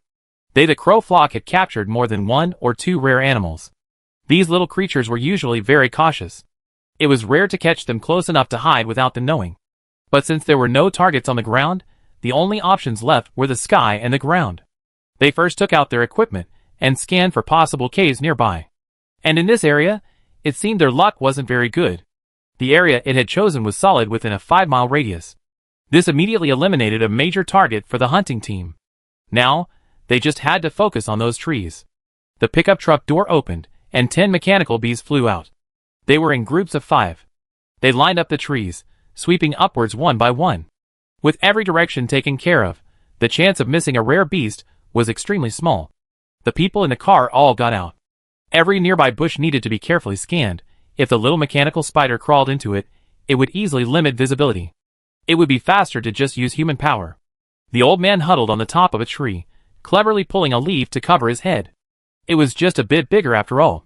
As it grew, its perception became somewhat less adapted. The tip of its tail remained outside, flapping left and right. Tree after tree was about to be swept over. It hadn't even registered a hint of alarm. And Brother Xian wasn't idle either, swerving the steering wheel.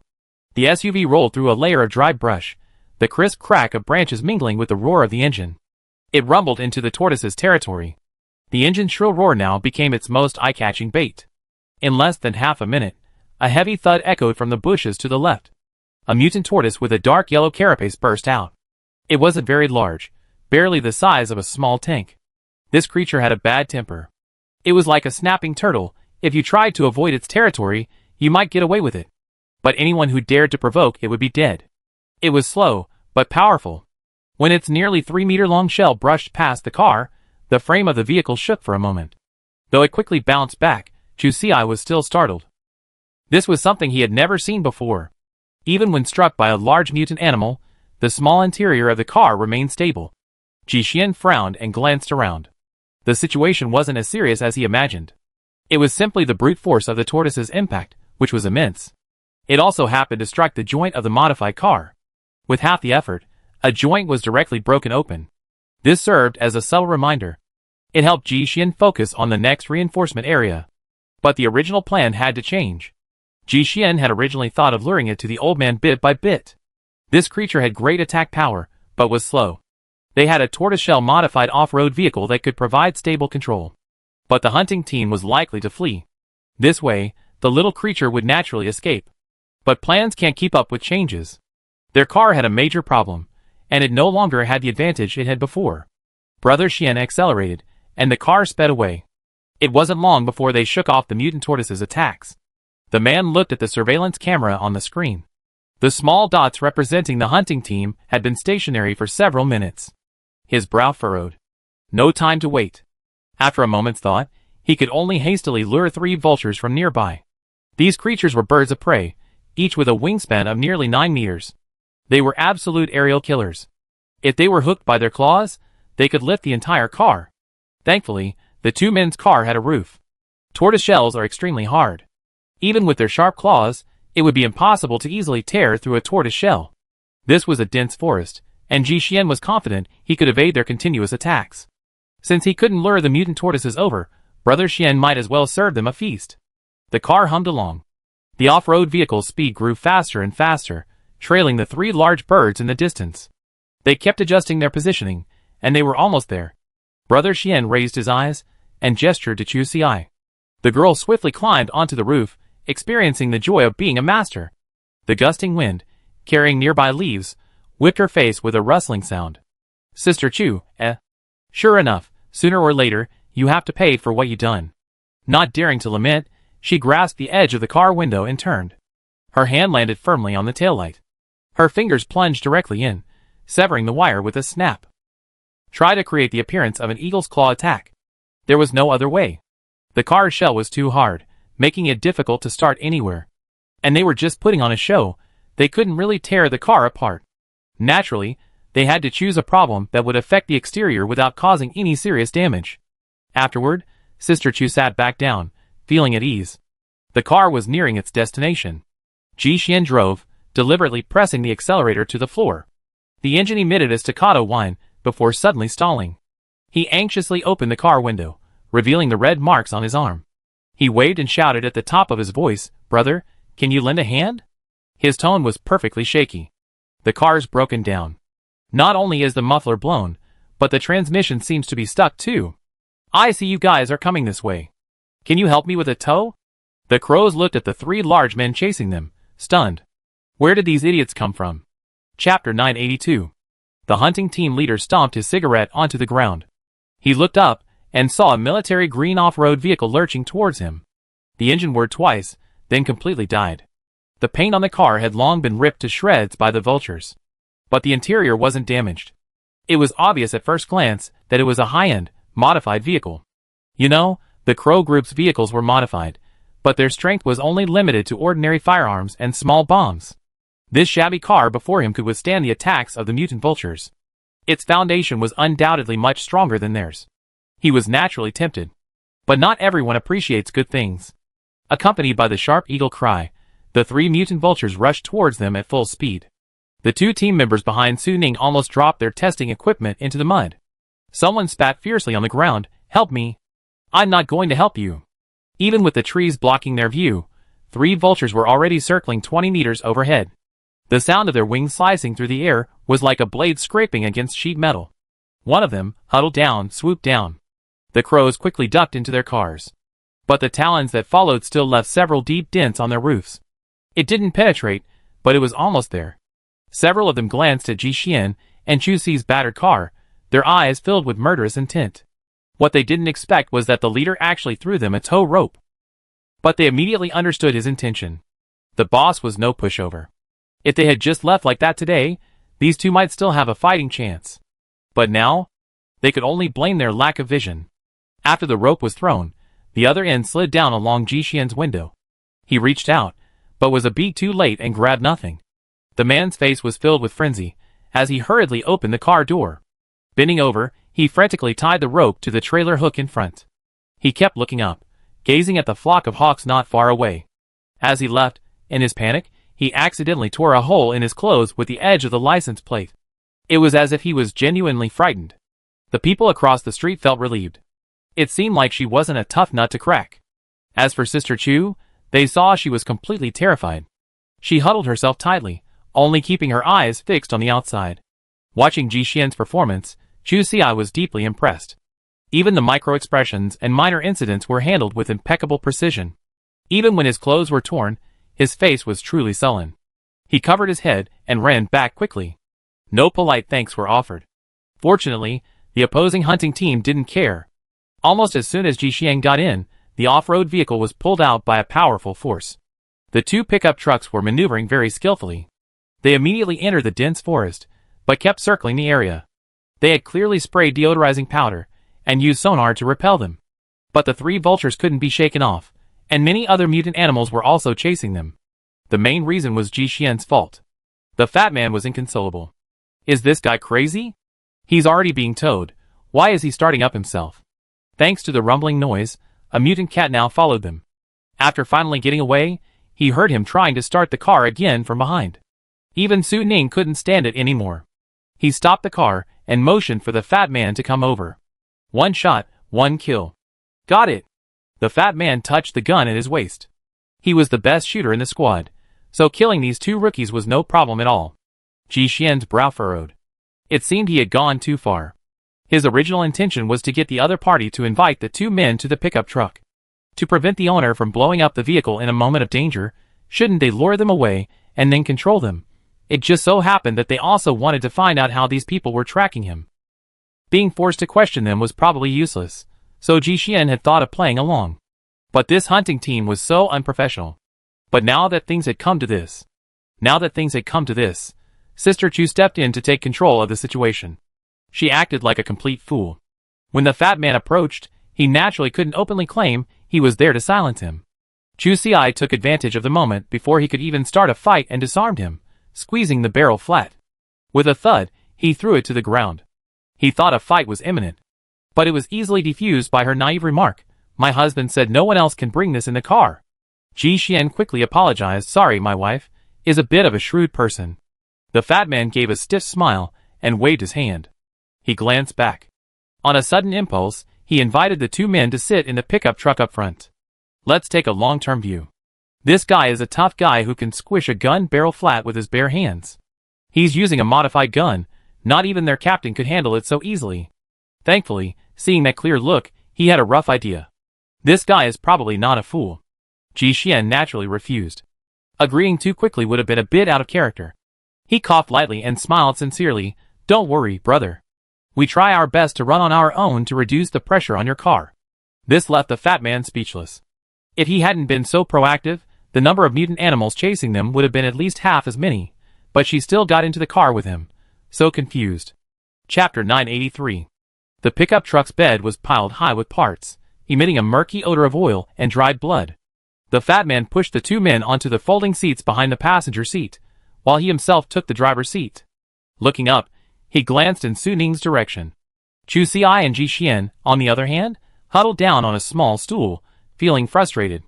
The crows had endured enough, and so had they. After much turmoil, they finally managed to get into the car in front. Thankfully, they spotted their target the moment they entered. Although his gaze lingered for only a second, the man immediately lowered his head. Unexpectedly, this head was quite alert. Su Ning sat in the passenger seat of the lead car, openly observing them through the rearview mirror. The man's face was expressionless. His fingers tapped rhythmically on his knees. As his gaze swept over the gun barrel crushed by Chu Xi, a fierce look flashed in his eyes. Then, it quickly faded. And Ji Xian's casual glance had immediately set him off on a tangent. Fortunately, he quickly dodged his gaze. After sensing the gaze, the man dared to look up and meet his gaze. This temporarily dispelled Su Ning's doubts. But even so, He wasn't prepared to wait any longer. The tracker was the Research Institute's treasure.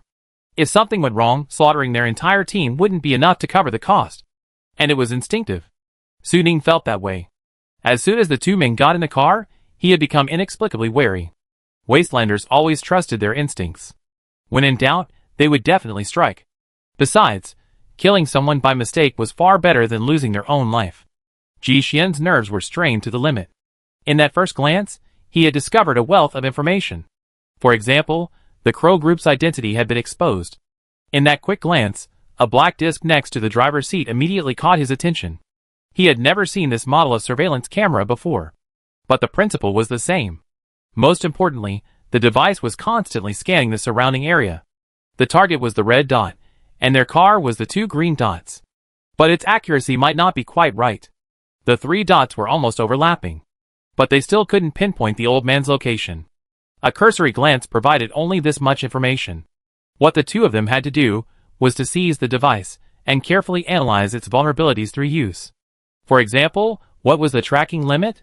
What was its penetration capability into various materials?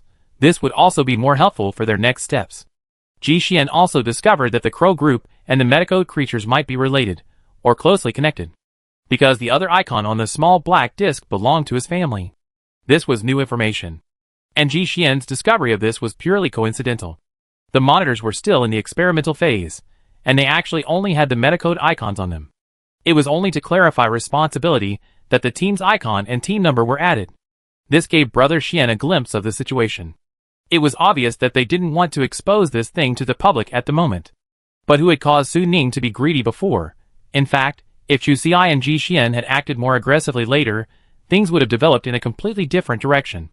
Even so, the atmosphere inside the car was now extremely tense. Both sides were weighing the options of striking first. Logically, the crows should have the upper hand. But the mutant beasts chasing them from behind left them stretched thin. The black-spotted mutant cat leaped directly into the back of the truck. The entire truck shook.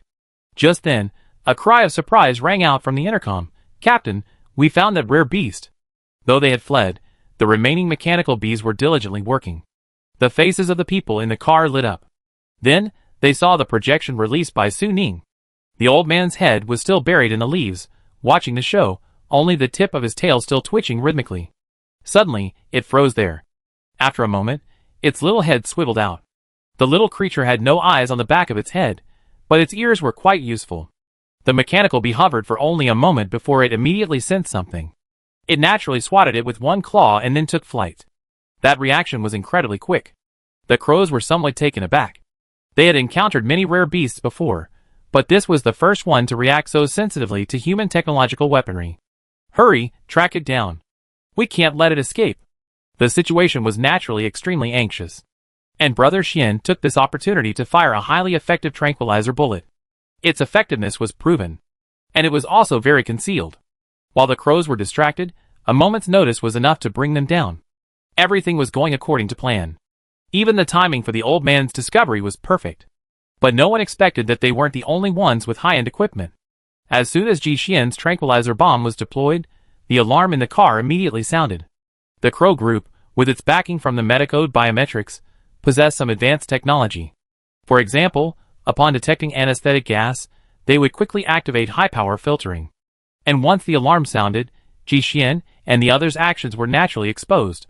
Thankfully, even in a race of reaction speed, the Crow Group couldn't match them. By the time they had finished expressing their anger, the two people in the back seat had already been killed by Sister Chu. And Brother Xian's eyes were fixed on the tracker. Su Ning acted faster than he thought, and he immediately wanted to activate the self-destruct sequence. Although he would definitely face severe punishment if the device self-destructed, no matter how severe it was better than losing the device outright. But bang! A punch blasted through the back of the chair, striking him hard in the back of the head. The intense nausea made it difficult for him to focus on the watch. The next moment, he felt a pain in his wrist. The watch fell into Ji Xian's hands, along with the precious little black disc. Chu Xi quickly injected 2 more poison needles, and silently gave Brother Xian a thumbs up. "I have to say, this violence is beyond my reach." Chapter 984. Ji Xian tugged at Su Ning's watch, still stained with his body heat. His fingertips slid across the sharp metal edges. He quickly pressed the lock button on the side of the watch. The red indicator light on the small black dial flashed twice before finally going out. The two men breathed a sigh of relief. Although Suning had been poisoned, he hadn't died immediately. After all, he was considered a high-level genetically modified human. Although pain and daze had taken over his consciousness, the man knew he couldn't die yet. If the tracker was lost, his entire family would be doomed. Gathering his last bit of strength, the man tore open the airbag pressing against his head. He staggered and tried to throw himself back. Unfortunately, the two men behind him were no pushovers either. Chu Si struck with a single strike, and the man was dead. No matter how powerful genetic modification is, it only strengthens the limits of human nature. But no one is made of steel. Even an outlier like Sister Chu can only rely on external forces to quickly heal her wounds. But injuries will come. Suning certainly couldn't escape the fate of being stabbed in the neck. And the driver in the car was already dead.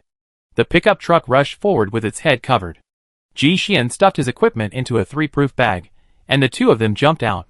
A second pickup truck rushed over through the mist. Bullets grazed the two of them. The window gap left was just the right spot for Brother Xian to insert a button bomb. A muffled thud. The car immediately began to smoke. Destruction from within is always the fastest. The two people in the back seat of the pickup truck bore the majority of the blast. Blood splattered against the window, then slowly trickled down. The driver wasn't dead yet. He realized now that his boss had made a grave mistake. Two people like them were actually deemed harmless. They had truly deserved this loss. Now, the man dared not underestimate them any further. He rolled all the windows up to their full height. He drove recklessly towards the two men. After all, their car was a modified one. The bulletproof glass and reinforced iron would be enough to kill them. At this point, he no longer had the energy to think about the mutants. A bulletproof car was certainly enough against ordinary people. But fighting against so many mutants, he was destined to go nowhere today. The man gritted his teeth, blood trickling down his forehead, his eyes crimson. He had already given his all. If he could die standing here, it would undoubtedly be his best outcome. What's there to fear then? He gripped the steering wheel tightly and floored the accelerator. The car hummed and barreled straight toward Ji Xian. The man didn't panic. Forcing someone into a corner was to be expected. The two of them separated. Since the car was chasing Brother Xian, Chu Si went to untie the tow rope between the two vehicles. The wire rope didn't hold much weight in her hands. With a few leaps, Chu Si quickly caught up to the car. She tugged at the middle rope, pulling hard, and the pickup truck, which had been running out, was dragged back a long distance. On the off-road vehicle, where she was exerting more force, the tow hook fell off. Chu Si, great. She had found another way to modify Ji Xian. Without traction, the speed dropped rapidly. Chu Si opened the cab door and started the car. A humming roar erupted again. Rescue Ji Xian from danger. No matter how strong a person is, they can't withstand being hit by a car. I have to say, this kid is really ruthless. Ji Xian had several opportunities to use the flying tiger claw to leap into the air, but he risked using his gun instead. Without any other options, he was forced to take advantage of the surrounding terrain to evade.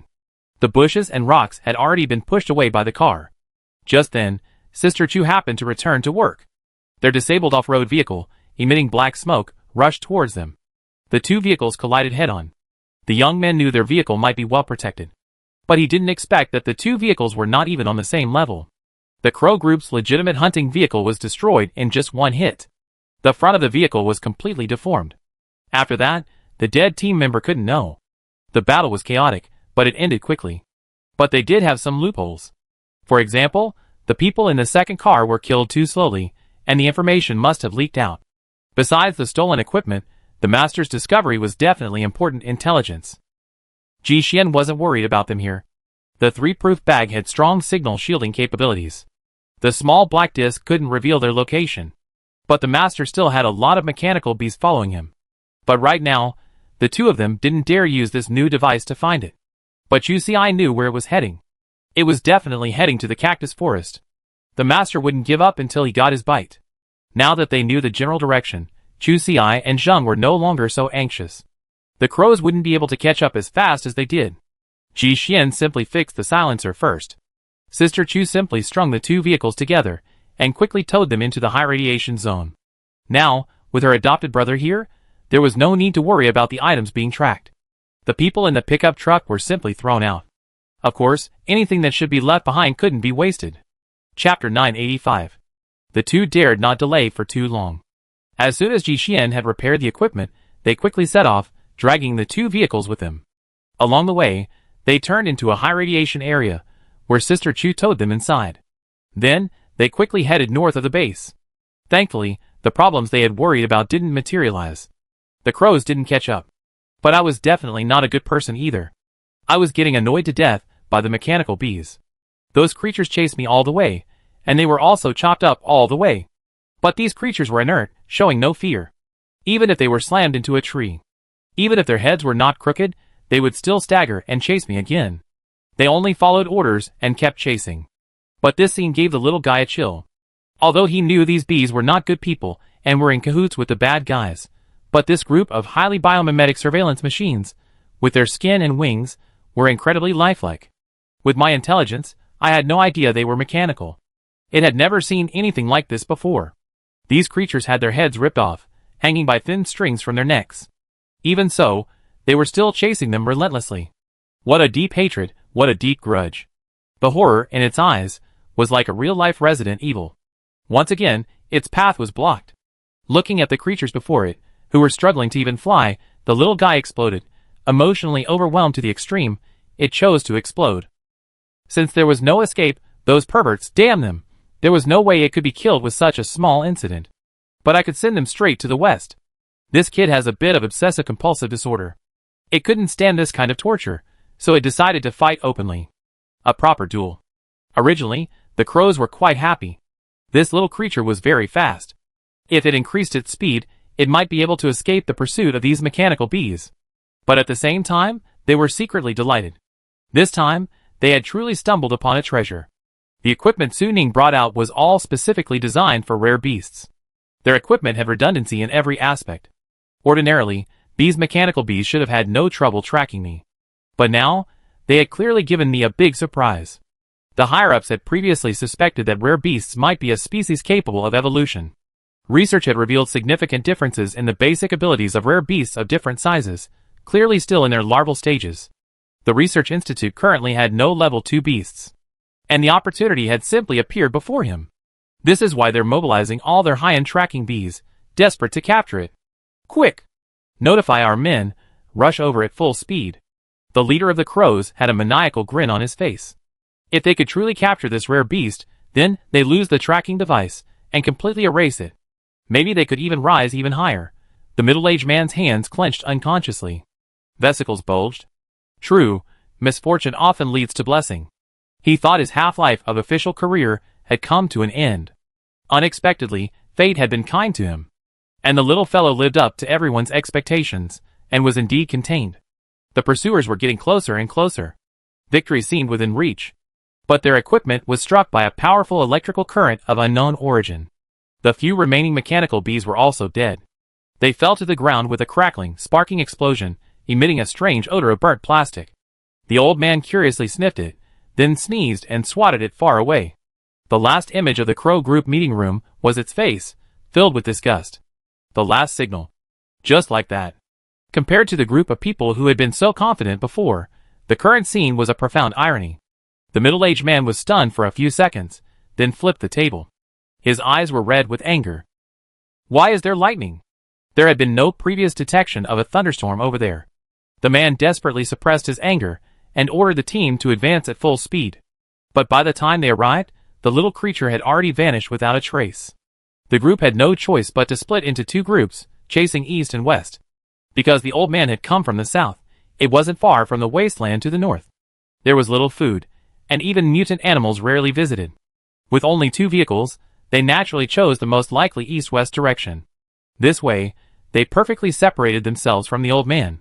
The 2 groups of people never crossed paths with the little creature again. It lurched forward. It also found the legendary red fruit. It plucked one and prepared to devour it. But as soon as the old man climbed onto the cactus, he felt something was amiss. With just a few bounds on its small body, the massive cactus, as tall as a house, collapsed. The fruit fell to the ground, shattering like a deflated balloon. Chapter 986. The old man had a bad feeling in his heart. Clinging to a last glimmer of hope, he walked over and cracked the red fruit with his claws. But inside, only an empty shell remained. At the bottom, a handful of black seeds. The little creature's claws twitched, and the black sesame seeds scattered. He was heartbroken beyond words. Where was this huge, a delicacy that surpassed even peaches? The old man's world had collapsed. His downfall stemmed from his unsatisfied appetite. But Ji Xian and Chu Xi, who followed him, were truly dumbfounded. The expanse of green before them left Sister Chu somewhat disoriented. She glanced into the distance, then again at the location. After a long pause, she asked Ji Xian uncertainly, "Is this the wasteland you're talking about?" "This wasteland is too casual. The landscaping is so well done. It was just a joke." But when she turned and met Brother Xian's expression, she knew something was seriously wrong. However, Chu Xi picked up the binoculars and took another closer look. She really couldn't see anything wrong.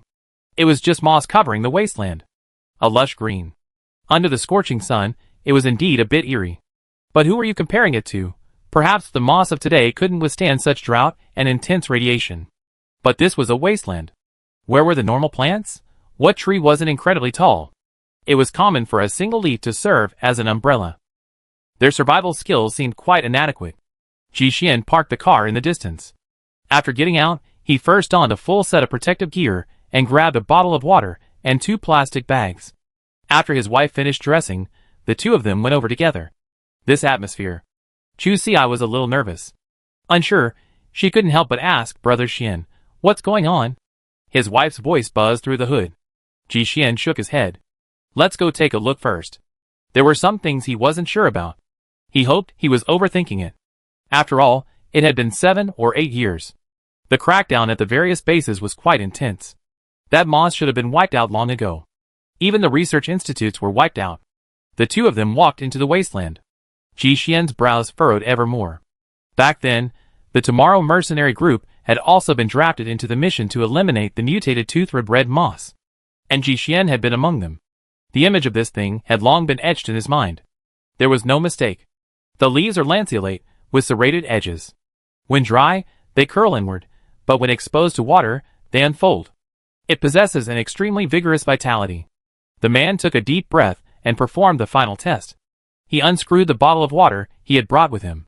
When the liquid was poured onto a moss plant, which still had some curled edges, the originally gray-green grass instantly came to life. A moment later, a layer of light brown mist drifted above the plant. Ji Xian quickly covered it with a plastic bag he had prepared earlier to prevent the mist from dispersing. Chu Xi asked in confusion, "What is this?" Ji Xian tightened the bag. Uneasy, he covered it with another layer. "These are spores, seeds of a variant of the tooth-ribbed moss. The situation here is critical. We must return immediately." With that, he whistled, calling the old man back. Then, he and his men immediately left the wasteland. As soon as they left the area, Ji Xian disinfected the entire vehicle. Most importantly, of course, were the two men's protective suits, the old man's, and the plastic bag containing the spore mist. 3 layers of protection, inner and outer, were essential. The little guy had just stepped outside the base and ran off on his own. Ji Xian didn't have the energy to care about it anymore. His mind was now preoccupied with the patches of moss-infested land. Chu Xi was also a little worried. She hesitantly pointed at the bag. "Can this thing parasitize the human body? That would be too tragic. It's absolutely impossible to prevent." Besides, they both knew that the moss patch had already grown to its current size. The spores had likely spread long ago. But Brother Xian shook his head. "On the contrary, this thing is almost harmless to the human body. But don't underestimate its lethality. These mutants of the large-toothed erythrocephala are artificially modified, born with a mission of destruction. They have almost no offensive power. Not to mention mutant animals, they can't even parasitize fragile humans. The mutant animal's skin is too thick for them to penetrate. And anything that enters their mouths will be digested. Humans can indeed be affected, but the spores piercing the skin will be painful, and can be treated with ordinary medical means. Even if it grows a small seedling, you can just pull it out yourself. But for plants that can't run, its destructive power is absolutely unmatched. As long as they can absorb water, they can reproduce rapidly. Their expansion rate is astonishing. And once the trees die, humans who venture outside will be exposed to radiation. Even moderately irradiated areas will worsen to the effects of high radiation. The residents there will have no chance of survival. Chapter 987. The car stopped steadily at the fork in the road. Ji Xian dropped Chu Xi off and told her to go home first. He quickly dialed a voice call. The other end was answered by his adjutant. After all, Elder Chi was the true leader of Base 46. He wasn't someone anyone could easily contact. And Ji Xian had his contact information. This was also thanks to the preliminary test report on the special energy crystal they had submitted last time. The two had made a significant contribution, yet they hadn't taken a cent. It was rare to meet such a simple person, and coupled with the young couple's previous contributions to the base, then this gift was made possible. Elder Chi was also a man who valued talent. After the matter was settled, he had his adjutant pass on his personal contact information. The original intention was to warn certain people not to touch those they shouldn't touch, and this opportunity to reach the ears of the emperor. Ji Xian, of course, understood that it was more of a deterrent. So he never used it. Even if Elderly hadn't gone out on his own. Even with something like this, Brother Xian wouldn't dare directly report it to the top. But right now, in this base, he really didn't have any officials he could trust. The matter of the tooth-ribbed red moss was too critical. Their spread was alarming. Ji Xian didn't want to waste this precious time on others pursuing fame and fortune. The existence of these red mosses was crucial to the survival of Base 46. In other words, it was a serious threat to all nearby bases. That's why he resolutely dialed the long-hidden number. Hello. The old man's voice was kind, even hinting at the care of an elder for a younger one. He asked the adjutant beside him, "Is it that girl or that boy?" Ji Xian took a deep breath and immediately got into the moment. "Master Qi, I'm Ji Xian. I have news about erythroderma." The cheerful old man sat up straight. He adjusted his glasses with a serious expression. This matter couldn't be taken lightly. Master Qi immediately raised his hand and instructed the adjutant beside him, "Make arrangements. All relevant personnel will meet in the central conference room in 10 minutes. Even now, he didn't have much time to verify the information. This just goes to show how destructive this thing could be. Master Qi didn't dare delay a moment. He knew too well that once erythroderma became widespread, the destructive power of each point would increase exponentially. He got in the car and kept on talking to Ji Xian. He kept asking for details. "Do you have any concrete evidence?" He was about to say, "Video or something would be fine." The other end said directly, "Mr. Qi, I have spores of erythrocephala dentata right now. You can ask someone from the research institute to take a look first." Hearing this, the old man's heart completely sank. Erythrocephala dentata spores are not difficult to identify. Especially considering the appearance of this moss, anyone who has seen it before will hardly be mistaken. As the information provider, Ji Xian was also called over. He was not slow. It can be said that he completely met the 10-minute deadline. But when he arrived, the conference room was still full. The atmosphere was already very depressing. Then he saw the plastic bag in his hand.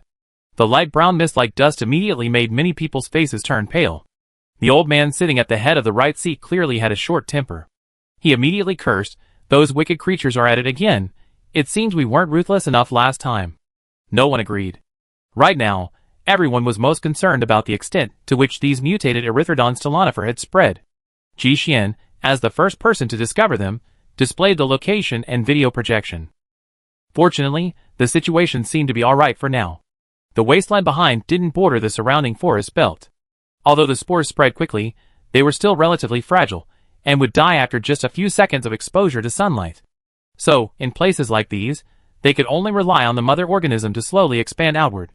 Compared to explosive spread, moving 2 or 3 meters a day was truly a very good idea. In other words, they could probably still be saved. But, since the so-called Salvation Society has returned, how could they have only deployed to this one point? A comprehensive survey is urgent. The North District's erythroderma eradication plan must also be implemented immediately. This matter concerns people's livelihoods, and everyone must devote their full attention to it. The conference room here was bustling with activity. And Chu Ci, even after returning home, wasn't idle either. With her sharp intuition, she only needed to think briefly, and knew that the base was about to issue a large number of missions. She always had a keen interest in participating in such matters. "Get everything you need ready. We must be among the first to arrive on the scene." Chapter 988. Chu Ci's attitude was incredibly positive. But someone was even more anxious than her. Lin Yanqiu finally waited for her return. Just in time, his scumbag brother-in-law wasn't home yet. Wasn't this the perfect time to escape? They could also take advantage of Ji Xian's absence to pack up some extra food for later operations. Chu Ci was dumbfounded. "Why should I run? Is the house not big enough, or is my husband not handsome enough?" Lin Yanqiu, "Sister, you can't be blinded by temporary prosperity." Chu Si chuckled. Why not enjoy the blessings? In the Wasteland, if you want to endure hardship, you still have a long way to go. And everything this adopted brother now denied was the result of her desperate efforts. He was precious. He was someone who would turn against anyone who touched him. Naturally, this adopted brother of hers was no exception. After a fierce struggle, the two sides finally explained the whole story. So, his status as a special artist hasn't been revoked yet. The Torch Mercenary Group's business hasn't been completed. They simply ended their cooperation with Nanfeng Pavilion. With the payment stopped, his freelance status came to an end. Logically, since Lin Yanqiu hadn't returned for so long, they would have come to arrest him. But this kid was already sensitive to machinery. Add to that the special abilities he had awakened a while ago. Although he no longer had the Energy Stone's blessing, he still keenly detected multiple locations on his body.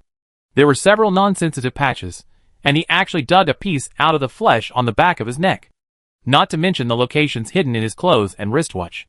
As a result, Nanfeng Pavilion had no news of him for a while. But the message could still be sent. The young man had received quite a few threatening text messages in the past few days. At first, Lin Yanqiu didn't care. Back then, he was brimming with pride at his own prowess. With his routine, even the powerful Nanfeng Pavilion could only stand by and watch. They just couldn't catch anyone. But later, he stopped laughing. Those people clearly thought a single threatening text message was too trivial. Then, pictures and videos began to flood the air. Blood, severed limbs, beatings, violence. The cruelty was beyond his imagination. After all, Lin Yanqiu grew up in a peaceful land. This moment frightened him to death. He knew it wouldn't be easy to find the group anytime soon. But honestly, it wasn't that hard to find them. After all, Lin Yanqiu's previous mission was to contact Chu Si. All he had to do was communicate with the Nanfeng Pavilion staff and the Torch mercenaries. The target was easy to identify. And he hadn't been hiding lately. Once he could access nearby surveillance, he'd be nowhere to hide. The young man had been living in fear these past few days. He'd been staying in his room, afraid to leave. Only when it was late at night did he come over fully armed to take a look. He was waiting for his cheap sister to return. As soon as she came back, he immediately lead his men away, and then find a more remote base to settle down. Chu Si's brow furrowed. She hadn't expected this, but it had to be resolved. How many points are you asking for the ransom? Chu Si had originally thought, if it was cheap, they could also buy peace of mind. After all, organizations like Nanfeng Pavilion are obviously connected to the underworld. Lin Yanqiu's voice was low. Chu Si suspected he had misheard. How many times did you say? After checking again and again, he realized it was indeed how many times he said it. The young man even had screenshots someone else had sent him as proof. The two stared at each other in silence for a long time. As for this guy, I heard he was still a nobody inside. He was worth points? Isn't this a complete scam? Chu Si was speechless. Isn't this just driving customers away? If they had offered a more reasonable price, they wouldn't have lost everything. Isn't this forcing people to flee? And Lin Yanqiu certainly meant that. He hadn't even been idle these past few days. He had secretly stolen several tubes of nutrient solution made from corn leaf juice from the small shop that 911 had visited. Of course, everything was reported. Chu Si didn't let him intervene.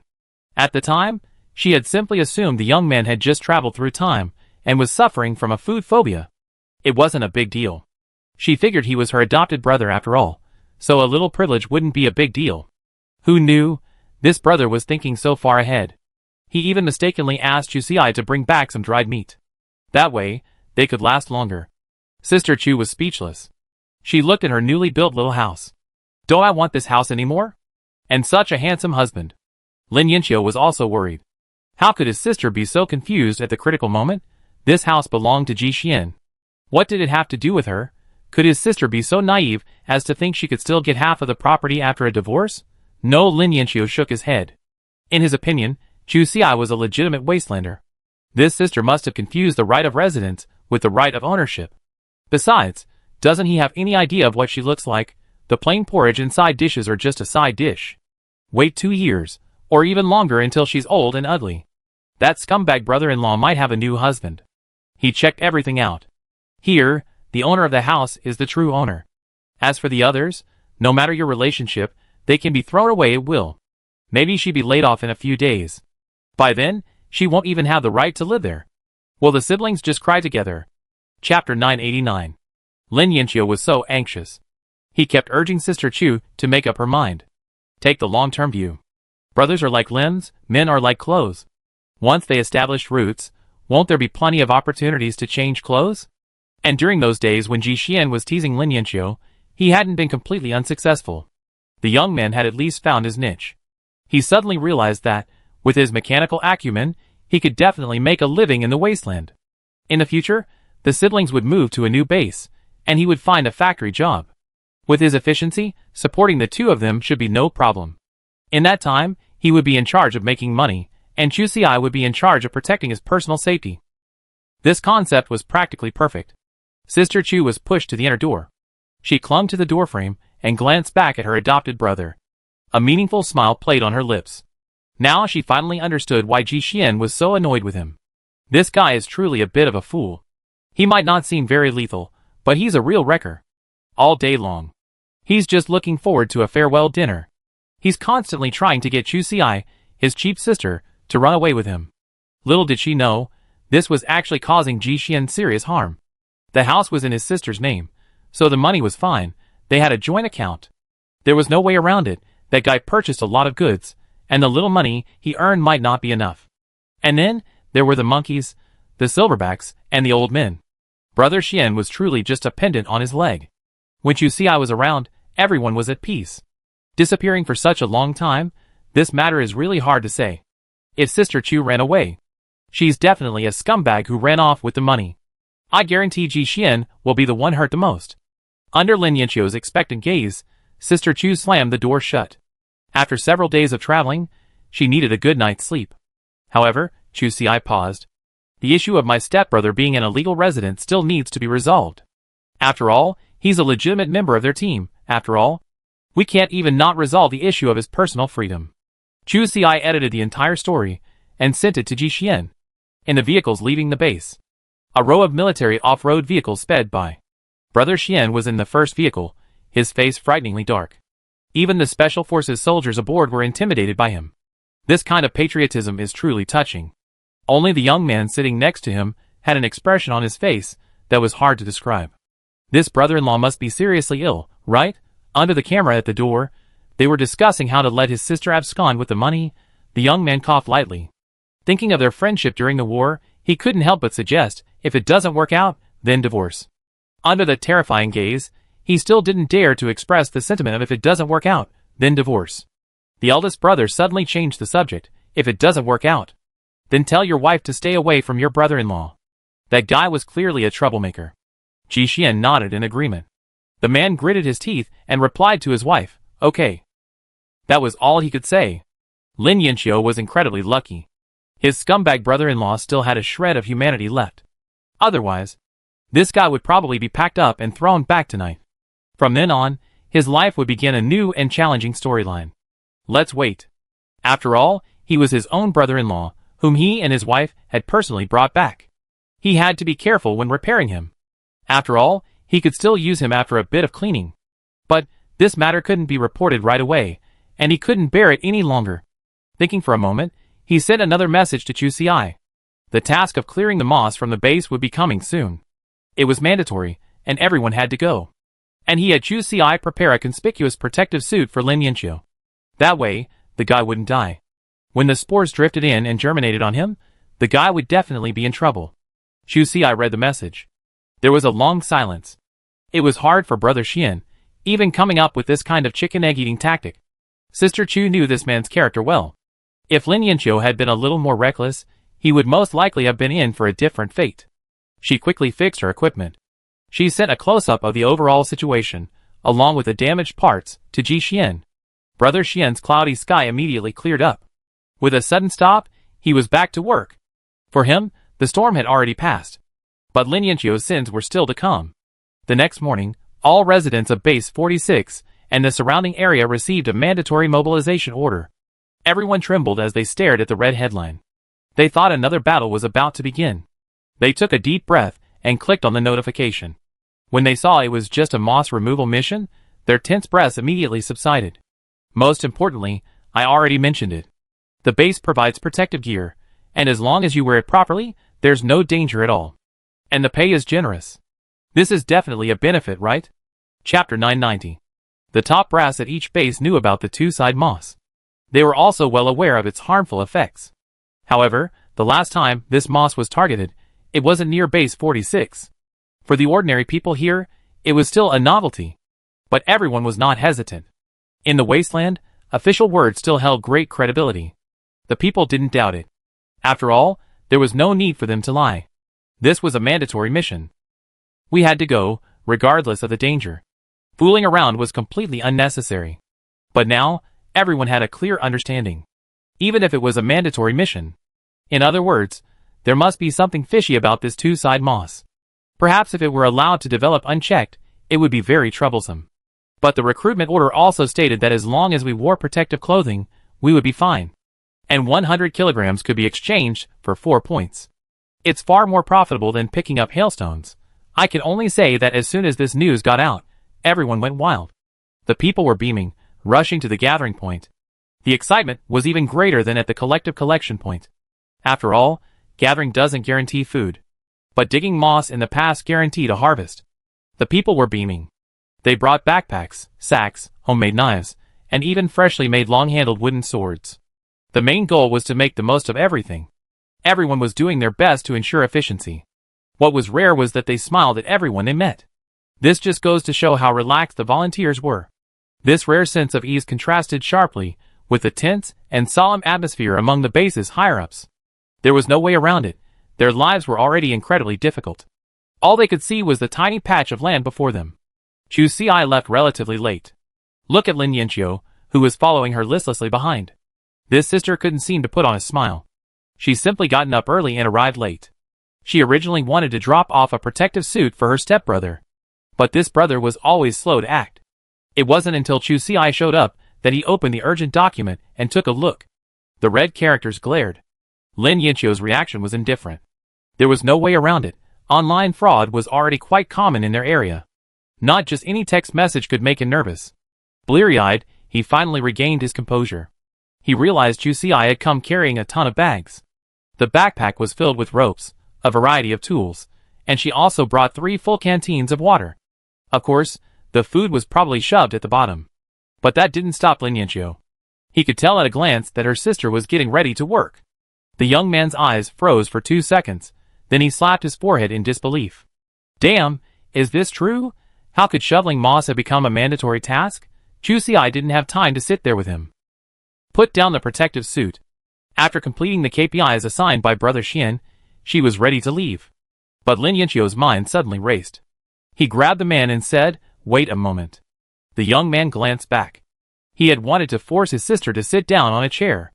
But the house was bare, with only a pile of straw for a nest. Besides, this house wasn't his yet. The young man paused for a moment, feeling slightly awkward. Then, as if nothing had happened, he went about packing up his belongings. He dug very carefully. He uncovered all the food hidden in the haystack. Some he stolen, some he saved for meals. Remarkably, he even carefully preserved the 6 pieces of dried meat, only a few bites of which he'd taken. It was obvious that Lin Yanqiu had been holding back since the first time he come to her house for work lunch. His sense of urgency was as strong as ever. Now he learned his lesson. He stopped actively trying to incite Chu Si to leave. It was clear she had deep feelings for that pretty boy. Why not just drag him along while he worked? It was just a pity. The young man felt a little regretful that he hadn't tricked his sister into bringing more food. But she must have brought some food with her on her volunteer trip. Something was better than nothing.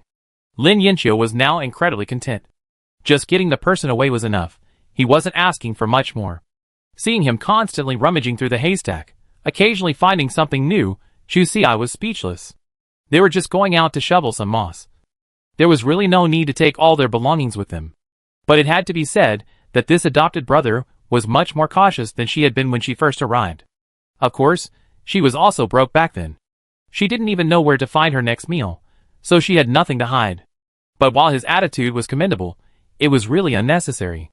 After all, this was inside the base, and Ji Xian had installed surveillance cameras outside the gate, ensuring the basic safety of his supplies. But Lin Yanqiu wouldn't listen. He even packed up a bag of weeds. He was afraid he wouldn't have a suitable place to nest at night. Seeing this, Chu Si's face darkened. She finally understood this young man's ultimate goal. So all this time, she'd been busy trying to escape. How much time had she wasted? Originally, Chu Si had only made a small hole in the leg of his protective suit. And he even added several restraints, top and bottom. He was worried the spores would get loose inside the suit and cause serious damage. But for now, it seemed like she was being too kind. If we miss the bus, I chop this guy up and use him as fertilizer. He's always holding me back. Chapter 991. It was around 4 in the morning, and the light wasn't great. The lights in Lin Yanqiu's little room were off. He was busy rummaging, completely oblivious to Chu Si's face, so dark it looked like it might drip with water. The young man was still crouching in the haystack, struggling with his last bit of possession. Finally, he pulled out a stinky sock from the bottom. Really, it was full of cystic filth. Chu Si watched him carefully flip the tube over and pour out a nutrient solution. It was the kind you get on the market. It was very filling, and it was obvious it was treated specially. Lin Yanqiu clearly knew it smelled bad. He carefully wiped it off his body before tucking it into his arms. He treasured the socks very much. He put them back on his feet. Sister Chu had been right. This guy truly had a food phobia. He had managed to hide this little bit of food. He was truly afraid of being stolen. He tried it, and while this nutrient solution tasted bad, it was the most filling. Even dried meat couldn't compare. How could he preserve it and protect it from thieves? He thought a lot.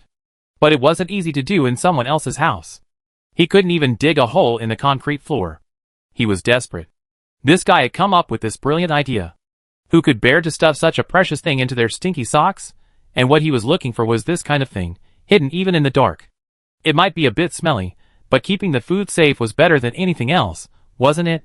Thinking of this, Lin Yanqiu's ideas immediately opened up. If only he hadn't had so few socks and so little space. Otherwise, all the dried meat and other things wouldn't have gotten away. After finally packing up, he stood up with a playful smile. He quickly called out to Chu Si, all right, we're off. Lin Yanqiu dusted himself off, his chest bulging, and his back busy too. Most of the sack was filled with grass. He weighed the weight on his back. It was all just some useless stuff. It wasn't really that heavy. As he passed Chu Si, he was kind enough to offer to help carry the backpack. Unfortunately, his sister didn't appreciate it. Chu Si was still furious. He simply blocked it with one hand, the smile on his face somewhat creepy. To be honest, she really wanted to roll him up in a sack and throw him away. What a jerk. He never did anything serious every day. But common sense persuaded the girl to stop. But it was impossible to maintain a good face. She said coldly, "Don't touch me, I do it myself." They had originally planned to separate after handing over their protective gear. Chu Si's feet were as swift as the wind, quickly putting distance between him and Lin Yanqiu. But how could the young man just let someone get away like that? Without the main character, what hope was there for his escape plan? And the reason he insisted on tying Chu Si up was that little bit of family affection was just a prelude. Lin Yanqiu had carefully considered it. With his weak constitution, his sister absolutely had to take him with her. Otherwise, who would fight alone out there? If there was any conflict, wouldn't he be left for nothing? So, seeing Chu Si's rapid pace, he immediately chased after him. The sack swayed behind him, making a rustling sound like a rat entering. This attracted a lot of attention. At the moment, everyone was busy getting on the road, too busy to pay much attention. But once there, that might not be the case. As soon as the two of them exited the base gate, they saw colorful flags waving in several directions, not far away. By then, a long line had already formed below. People in blue protective suits were packed together like mushrooms. The loudspeakers in the square continued to play the instructions on a loop. Wear protective clothing. Do not remove your mask without permission. Stay away from vents when digging moss. The tense reminders drifted over, mixed with the sound of people chatting and laughing. Lin Yanqiu followed Chu Si, timidly joining the line. He whispered, "Sister, look, so many people are going." He leaned over to Chu Si, lowering his voice to try to sympathize with her. There's definitely something wrong with this mission, otherwise why would the officials give such high points? We find a deserted spot and escape while the chaos is going on. Chu Si didn't even bother to respond. As the two men lined up, a man in a black uniform arrived to distribute protective suits. They were made of the thinnest plastic, reminiscent of the material used for plastic wrap. They felt incredibly light, as if the slightest scratch would tear them apart. Chu Si shook his head, declining, and Lin Yanqiu straightened his back even more. I knew Chu Si still cared about him as a younger brother. The young man vowed to himself that he would be even better to his sister in the future. This girl might be a little lacking in outward appearances, but the protective suit his sister had given him looked much sturdier than this one. Lin Yanqiu could sense that he was still valued. He felt a warm warmth in his heart. Chapter 992. The black uniformed officer took the protective suit from Chu Xi, glanced at it, and waved without pause, "Hurry and put it on. The team is about to depart. Don't dawdle." Lin Yanqiu's heart sank back to his stomach. Seeing that it wasn't a mandatory change of uniform, he felt much more at ease. He quickly put on his suit, zipping it up and carefully tugging at the collar to prevent any air from leaking in. It wasn't that he knew to be wary of spores. The young man was simply afraid of being recognized while escaping. The two had just finished packing when they heard the rumble of a car starting up nearby. The members of the team hurried forward one by one. It wasn't long before the car was fully loaded. The efficiency was truly remarkable. Chu Xi stood farther away, guarding the team, so she could only see the roofs of the cars. But at a glance, she knew they were all retired from the battlefield. Once the car was full, the car puffed away like an old ox. Only after it had gone a long way could she see the whole scene. The model car's body was riddled with dents and untreated bullet holes, perfect for breathing air. The camouflage paint peeled, revealing the rusted metal underneath. Even the gravel stuck in the tires seemed desolate and fitting. Lin Yanqiu, watching from behind, was stunned. He whispered, "Is this all going to be scrapped? Isn't the base being too perfunctory? Are the lives of ordinary people like them not worth living?" Lin Yanqiu was truly worried. He had originally thought of waiting until they reached their destination before leaving. After all, being further away from the base would mean they could travel less distance. But now, he was truly afraid the car would break down halfway. By then, with a car full of people, wouldn't that be a convenient way to deliver a feast to the mutant beasts? The young man thought about it and decided to change his plan. Unfortunately, as soon as he reached his sister, he was sternly glared back. He flinched. Lin Yanqiu had never forgotten that first encounter when he was beaten to the ground. The young man thought he had always been very measured. He certainly wouldn't be so tactless as to choose to face the challenge head-on. And this decision was undoubtedly clear. My sister was feeling quite unhappy right now. Chu Xi was also very anxious. But their focus was clearly on different things. As the cars ahead dwindled, she subconsciously narrowed her eyes. She couldn't suppress her anger. If it weren't for that idiot's incompetence, how could she even get a car? Although Lin Yanqiu seemed to be indifferent to those cars now, he would soon be out of his league. The truck's carrying capacity was truly astonishing. They didn't need to follow any traffic rules. They naturally packed as many people as they could. But even if they could fit, there were simply too many people. Chu Xi calculated quickly, and knew it was over. Once these 8 or 9 trucks had left, at best, they could only carry away half of the remaining population. Chu Xi didn't believe it. They wouldn't come from such a long distance to pick up people. Besides, the trucks also served as a defensive formation in the Wasteland. If all the trucks were lined up and surrounded the forest side, they could effectively block any sudden attacks from the mutant animals. So, would the rest of them have to rely on their legs? Sister Chu turned to look and, unfortunately, discovered that it was indeed possible. Many official personnel at the base were still stationed, and their mode of transportation was motorcycles. If it weren't for escorting the large crowd, generally speaking, they would have left long ago. Chu Xi's brow furrowed. She shook her head decisively. This wouldn't do. By the time she got there, the opportunity would have been lost. She preferred to join Brother Xian rather than being in the same group with her younger brother. She immediately left the group and negotiated with the uniformed officer at the front. Then she left. Lin Yanqiu, lacking a legitimate reason, was forced to continue in line. Thankfully, Chu Xi returned shortly afterwards. But he was still the one left behind. Sister Chu, riding her newly rented electric scooter, rattled past the line. In a flash, she was on the main road. Lin Yanqiu was terribly anxious, shouting at the top of his lungs, "Sister, I'm still here. If you're leaving, take him with you." It was a shame. His desperate yelling only earned him a glance from his scumbag sister. She reached out and patted the basket on the back seat. Indicating there was no extra space, she ran off without even looking up. Lin Yanqiu's face turned green. He thought he made all the necessary preparations, determined to stick by his sister's side for the day. He was just waiting for the right opportunity to run away. But now, watching Chu Xi's electric scooter race away, only to turn a corner and disappear, the young man felt a suffocation, as if his oxygen supply had been removed. He was trapped in a depression, unable to extricate himself. But there were many people around him who were smarter than him. Many people had noticed the lack of cars, and they all anticipated where things were headed. After all, they were conscripted volunteers. It's impossible to just dismiss the crowd because there aren't enough cars. Compared to walking, it's easier. Many people who had earned points from previous battles were willing to group together to rent a car. But unfortunately, not everyone was eligible to act independently. Without enough credit, most were turned away. And Lin Yinqiu, who had just started to spark a spark, was naturally among them. Chapter 993. Due to a lack of credibility, Lin Yinqiu was stopped. The shortcut had clearly failed. But that wasn't the worst outcome. When the young man squeezed back into the group, he found that the crowd had moved forward quite a bit. The bag of straw he had brought to reserve a spot had been thrown aside. As if kicked open, the bag was half open, and the hay was scattered all over the ground. The spot he had been standing in was occupied by a sturdy man carrying a shovel. The bag's opening was right under his feet. It was obvious who had done this. Lin Yinqiu was furious. He wanted to step forward and argue, but he was met with a provocative look.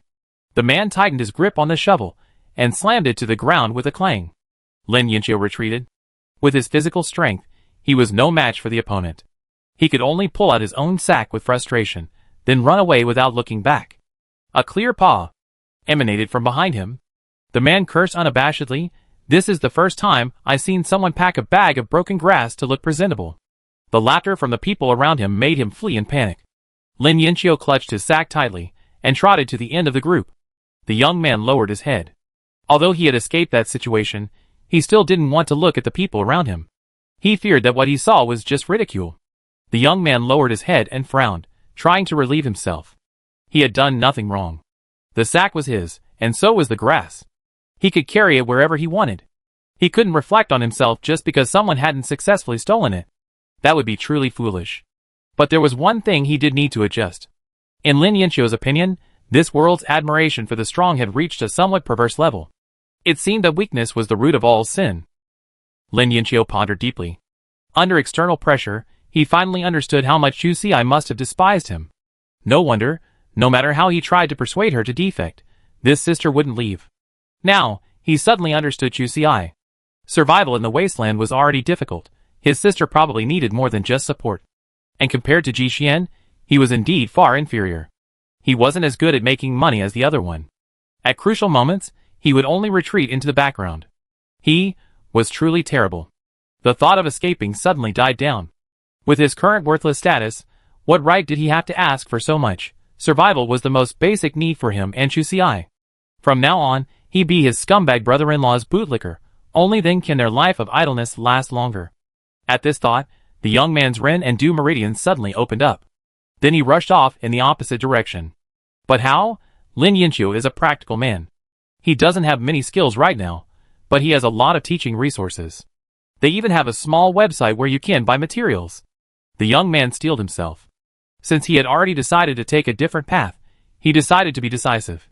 He immediately used his few remaining points to pay for his sister's happiness. Of course, he was still very cautious. To prevent being tracked, he deliberately filled in Chu Xi's information. He arranged a time and delivered the goods directly to her door. After the couple finished their work outside, Chu Xi was stunned to accept this generous gift. Afterwards, Lin Yinqiu received a good beating from his sister. The effect of the young man's surrender on Ji Xian was quite obvious. The most joyful thing was, his scumbag brother-in-law was paying him a salary. From then on, the true golden leg emerged. He became Ji Xian's most sincere supporter.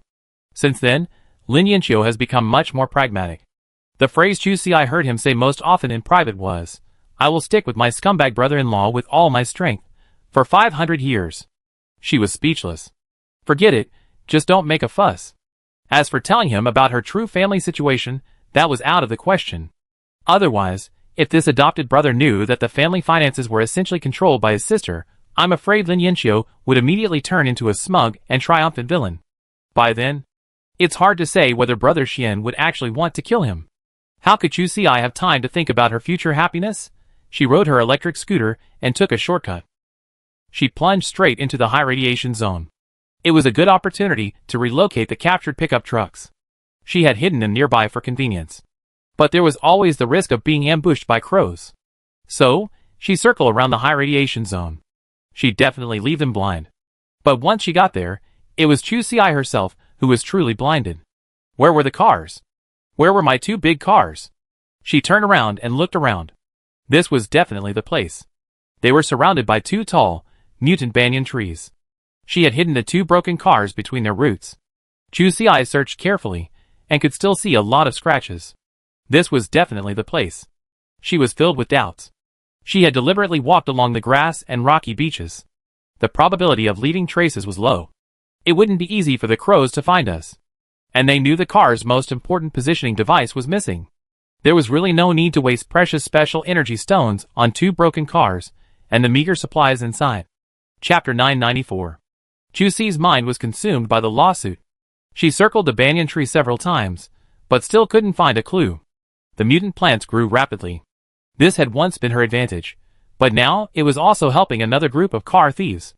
When the car was towed away, the shallow tracks left behind vanished completely after less than 5 steps. Oh! There was nothing to understand. Chu no longer had any reason to stay. She still had to call on the cactus. She couldn't linger for too long. But as she approached the uphill slope, the girl's steps suddenly stopped. She reached out and tugged at the vine she had just grabbed. There was a noticeable dent in the wooden old spicy strip. Chu was lucky. The vine was dead, but its fibers were still very strong and tough. Someone had borrowed some strength, and that was why, by chance, it had left a trace. Looking closely, it looked like the mark left by a human hand. The impressions of all 5 fingers could be found. At this point, it seemed certain that this was done by a human. It wasn't some mutant animal that had simply dragged her away for fun. But this discovery was only a small improvement.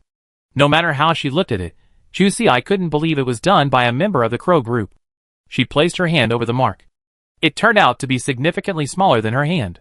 This was outrageous. Chu was naturally petite, and she had been wandering the martial arts world for so long.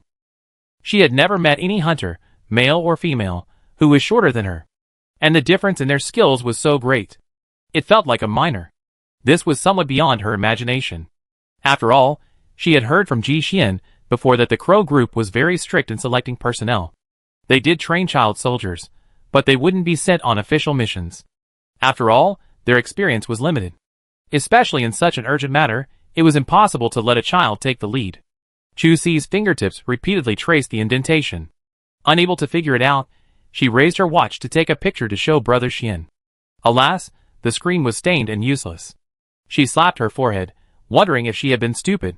Since she couldn't take a picture, why not just take it back? With 2 swishes, the knife chopped off a palm-length vine.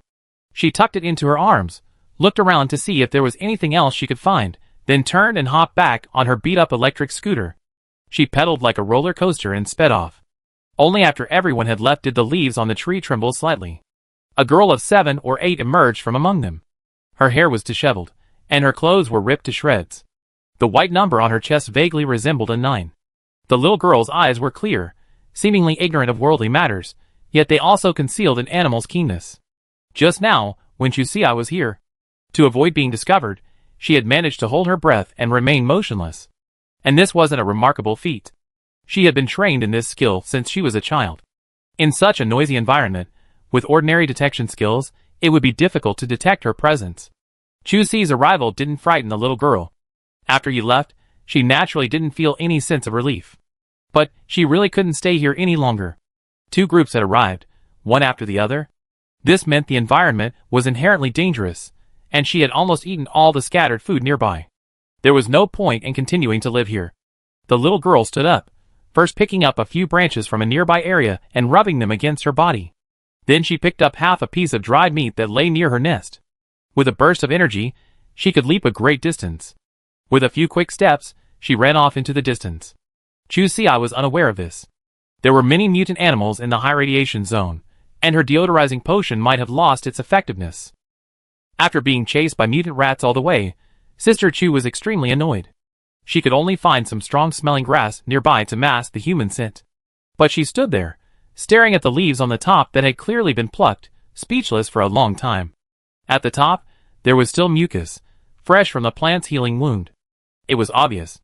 She and the car thief must have been here at the same time. And then, they missed each other so perfectly. The more Chu thought about it, the more it seemed wrong. Except for herself, every team that dared to venture into the high radiation zone had prepared supplies to the utmost. Even if it wasn't for their own lives, this trip would definitely consume special energy stones. Of course, they couldn't lag behind in other preparations. But what was going on now? Has that person fallen to the same level as her, plucking grass leaves to remove the smell? A huge cloud of doubt enveloped Chusi. Now, she truly didn't dare stay here any longer. People have an indescribable fear of the unknown. Even if this girl was a violent tank. The more she thought about it, the more she felt like she was being stared at by a pair of dark eyes. Every shadow seemed like his incarnation. She stepped on her little e-scooter, sending sparks flying. Finally, just as the first batch of trucks arrived, she rushed to her destination. Swoosh, she slipped into the line and disappeared into the vast crowd. Her restless heart finally settled. Chapter 995. Chusi Cat was in the crowd. Avoiding the guards, she subconsciously searched for Brother Xian. But after searching around, she found no sign of him. Little did she know that the group had only come to confirm the situation. To confirm the identity of the tooth-ribbed erythromyces. And then to observe its encroachment on territory. At the moment, it seemed truly a difficult situation. It was almost at the limit of human control. If the spores of the tooth-ribbed erythromyces were allowed to spread into the forest, the only option left for the base was a large-scale clearing of the transition zone. And that was a real race against time. Humans had to act ruthlessly, expanding the possible radiation zone as much as possible. First, build a sufficiently wide isolation zone. Cut down the giant trees, and clear away any weeds that had spread to the edge. Then, this area would be reduced to a scorched earth. Ensure that all possible paths for Bowsy to cross were cut off. And that wasn't enough. In the end, the land designated as contaminated was inevitably burned.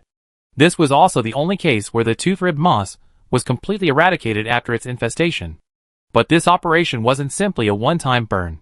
It required a long period of maintenance. The trouble with this moss is that its own body is incredibly resilient. The fragile spores are sensitive to sunlight and lack of water. If they can't find a suitable plant for transition for a long time, they will quickly die. But the mother plant of tooth-ribbed moss is different. Through artificial modification, its resistance to drought and radiation has been maximized. Even fire can be overcome to a certain extent by tooth-ribbed moss. It's not that they're unafraid of fire. Rather, they're able to quickly make choices under adverse conditions. Under artificial intervention, once the erythropoda senses that its internal moisture is rapidly evaporating, it will hide all its roots underground. Small buds bulge on the roots, then remain hidden deep in the soil. This way, once the external environment is suitable, new seedlings will immediately emerge. Therefore, even on burned land, officials dare not slack off. And there are no shortage of bloody lessons hidden in this. At first, I didn't know. A sporadic spring rain half a month later was enough for them to retaliate and grow. That time, they almost didn't survive. So, burning the land is definitely a major undertaking. They not only have to burn the surface vegetation, but also dig up the soil and burn it over and over again. Afterward, we have to send teams to follow up. The follow-up work beforehand was incredibly troublesome. Fortunately, at least the situation in the northern wasteland is currently okay. Thanks to Ji Xian's timely report. It's practically the last safety line. The news got back. The higher-ups breathed a sigh of relief, but they didn't relax much. Because of the Light Chaser Research Society's methods, they always preferred to start with high-radiation areas. Now, even ordinary areas have been targeted. The situation in the rarely visited high-radiation areas is imaginable. So, Ji Xian and his team naturally had no need to stay. The first batch of people were all experts.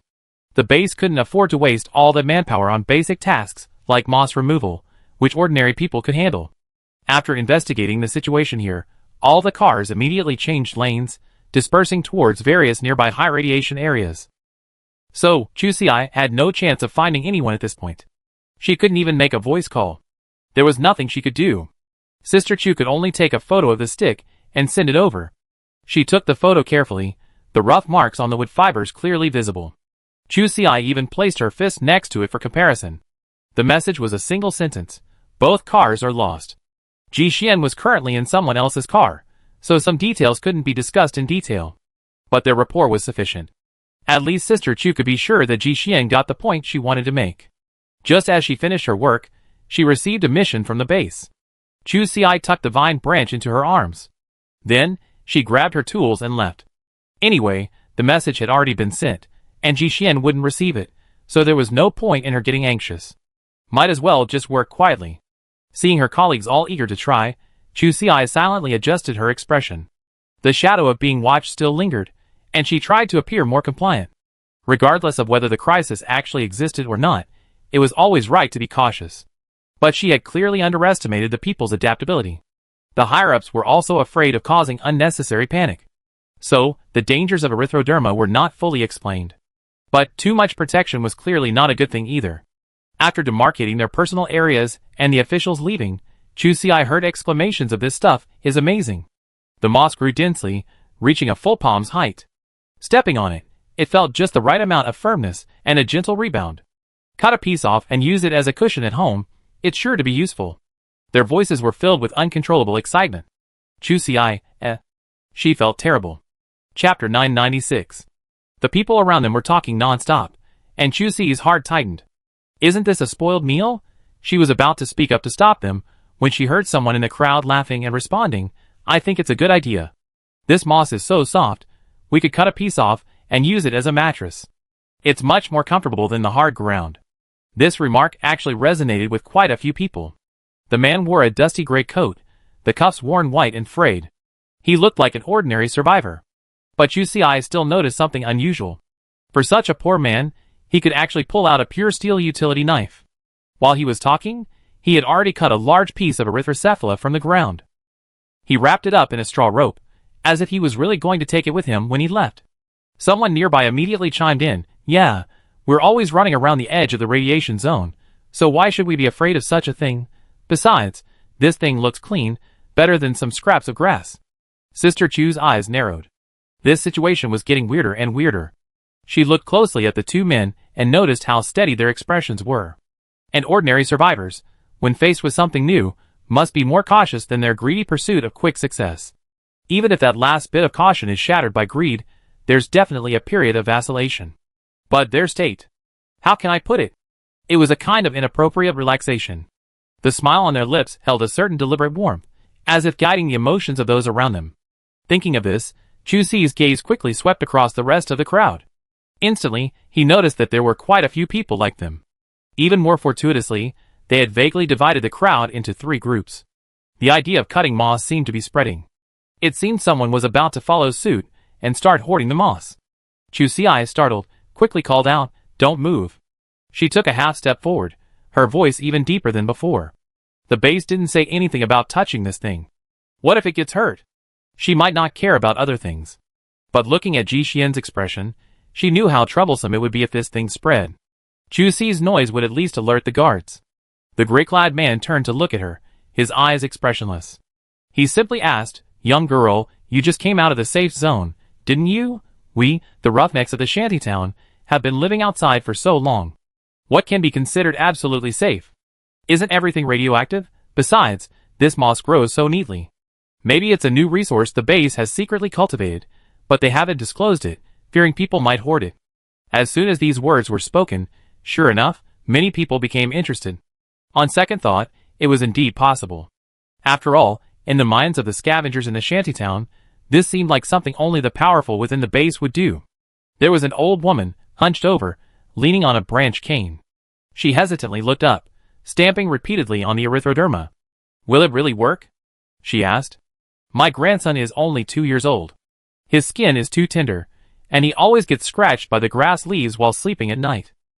This moss certainly looks soft, so it should be much better. Why not? The man in gray peeked a little from the canvas bag.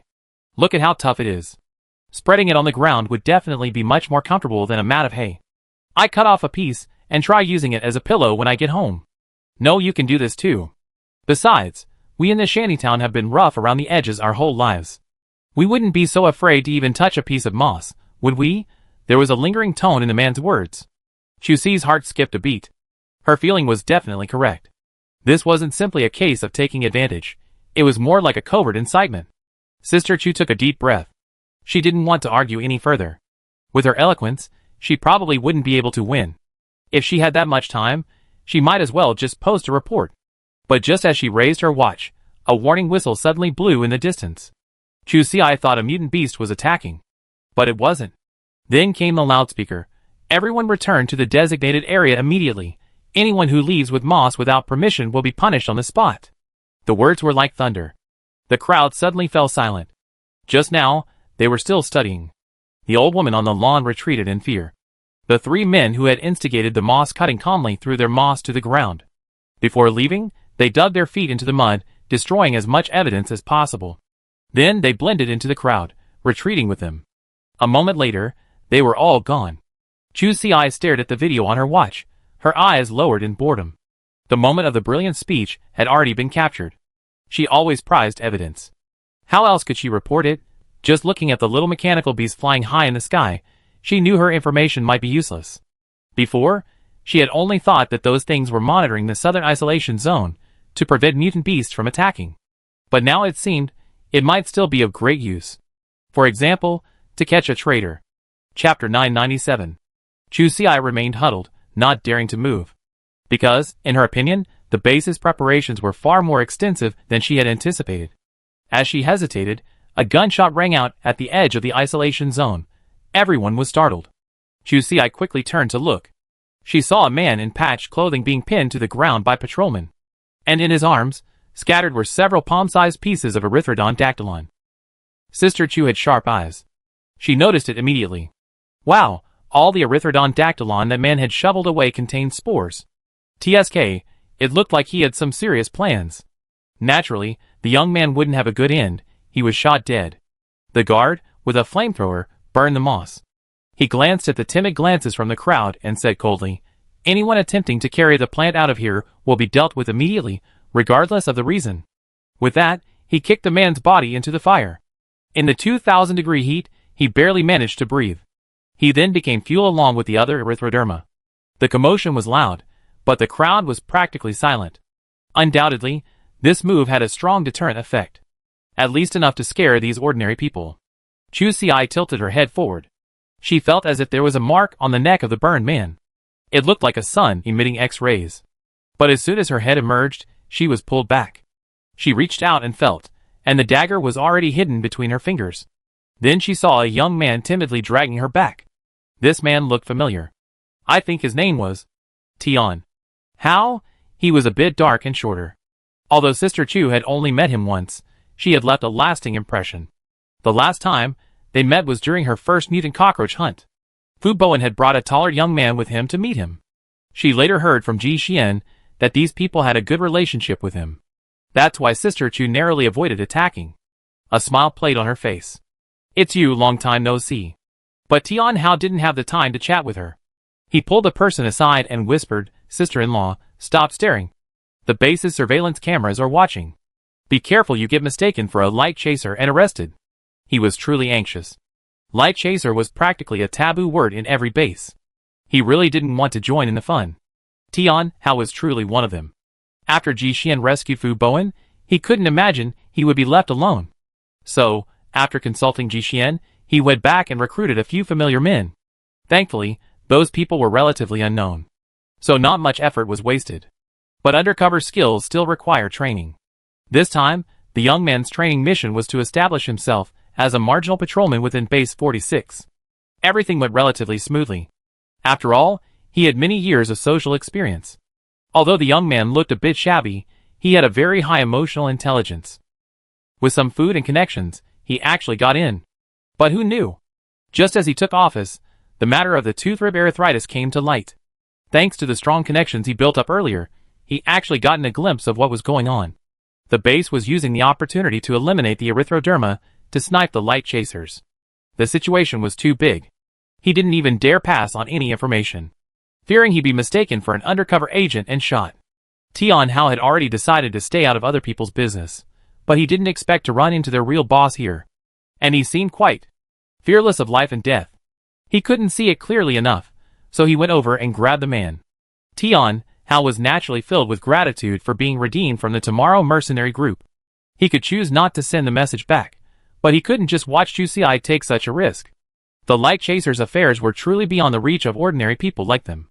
Even if the higher-ups at the base were involved, they'd be severely punished if not killed. Only after seeing Tian Hao's proof did Chu Si become half convinced. But we're also people who listen to advice. At this point, we were incredibly obedient. She followed Tian Hao's gaze upward. She could vaguely see cameras rolling in the nearby trees. At this point, she had practically believed the young man's words. But what exactly is this Light Chasers organization? Why does it seem so terrifying? But Tian Hao clearly didn't want to discuss this topic further. He glanced around obscurely before saying, "They're just extremists, talking about a cult of the new human. They believe humans should withstand radiation on their own, not hide in protective shields." Tian Hao's voice dropped even lower, but to Chu Si's ears, it was like a thunderclap. Her mind couldn't help but think of the small handprint. Based on their philosophy, cultivating a new human capable of withstanding radiation seemed quite possible. Chapter 998. Chu Si's brain felt like it had been struck hard by a hammer. The concept of new humans left her a bit bewildered. It wasn't that she didn't understand. It was just, what was wrong with not understanding it? But come to think of it, it made sense. Every base was so against it. This guy was probably a radical. But honestly, this research direction was still very worthy of recognition. Wouldn't it be great if humans no longer feared radiation? Chu Si herself had a deep understanding of this. Although she could only partially avoid radiation damage, at best, she could enter low-intensity, high-radiation zones without relying on energy stones. And for moderately irradiated areas, she could now almost create food at will. That kind of comfort, not having to worry about food. The native Wastelanders could hardly imagine it. Ever since Chu Si arrived in the Wasteland, her life had never been so comfortable. The gigantic size of Wasteland plants and animals was a disadvantage, but it was also a definite advantage. At the very least, the air here is fresh, and the fruits and vegetables are large enough. Even the mice have grown to the size of cats. So, if we simply raise some small animals, we can solve humanity's food and clothing problems. Chu Si's life now is a little too beautiful. Most importantly, she doesn't even have to buy these supplies. The mountains and plains are filled with abundant produce. If the crisis weren't so uncontrollable, the various natural disasters here are extremely difficult to deal with. Otherwise, she would really feel. This place is another land of abundance. In other words, the Light Chaser hasn't yet made its move. Relying on Sister Chu's imagination, they naturally developed a loyal follower. And in reality, this was also their common rhetoric. Just imagine, who wouldn't want to live a life where they could eat whatever they wanted? No one living in the wasteland at the bottom of society is ever free from hunger. And their obsession with food is a common ailment. No one wants to experience a day of hard work and nothing in return. So almost everyone knows there's something wrong with this organization. But as long as this trump card is used, there will always be people willing to be led by the nose. Because there are so many people who have no hope but still want to survive. Of course, there are also those who are purely driven by excitement. Many people are willing to risk their lives to give it a try. And even the slightest success is enough to turn those who are numb into extremely excited and completely submissive. They also use this to gain a large number of die-hard fans. As for how many people will die as a result, there's no way to know. Of course, Chu Si wasn't completely foolish. She knew this organization wasn't as glorious and grand as it appeared. And Tian Hao loathed him deeply. The young man had previously worked for the Tomorrow Mercenary Group. He knew more than the average person. For example, this organization had once conducted large-scale genetic modification under the guise of a pharmaceutical company. But this so-called genetic modification was merely their experiment. The group wanted to forcibly merge the genes of mutant animals with humans to see if their resistance to radiation would be significantly improved. And all of this was done in secret. Tian Hao nearly fell victim to the virus that time. Thinking about it now, he still feels a pang of fear. Most of their mercenaries had only taken the most basic gene-enhancing potion. To survive, many, once they had some savings, sought to strengthen their physiques. At the time, they heard that the drug had been smuggled out, so it was being sold at a special price. Many were tempted. Tian Hao was no exception. But he was unlucky, or perhaps too lucky. He bought a potion and was about to use it, but was seriously injured during a mission. To maximize the drug's effectiveness, he had no choice but to postpone it. But while he was recuperating, the Light Chaser's plan was unsustainable. 90% of those who purchased the potion in the same batch died from immune rejection. And the remaining 10% weren't much better. Their symptoms were more like those of high-intensity radiation exposure. But how could that be possible? Finally, the authorities intervened and discovered that the problem lay with the batch of potions. Tian Hao, still recovering from his injuries, was instantly terrified and broke out in a cold sweat. And the potion he had spent all his family's savings on was, in the end, taken away for free as evidence. A deep blood feud had been forged. The once high-spirited young man was now filled with hatred. Later, he heard that the few who had survived the potion had quietly vanished within a few days. He felt a true fear. Tian Hao lay in bed, his vast mercenary group offering him no sense of security. After all, how many of those who could afford the improved potion weren't members of the organization? Wouldn't they all be captured without a single survivor? It was easy to imagine what good could come of him. Everyone knew that there were a number of scientific enthusiasts among the light chasers. As survivors of the new drug, they were undoubtedly of great research value. Fortunately, no one paid any attention to Tian Hao's discarded data. This allowed him to escape unscathed. But he didn't want to experience this kind of contact again. Chapter 999. Tian Hao's words were like a stone dropped into a deep pool. Chu Xi's thoughts raced.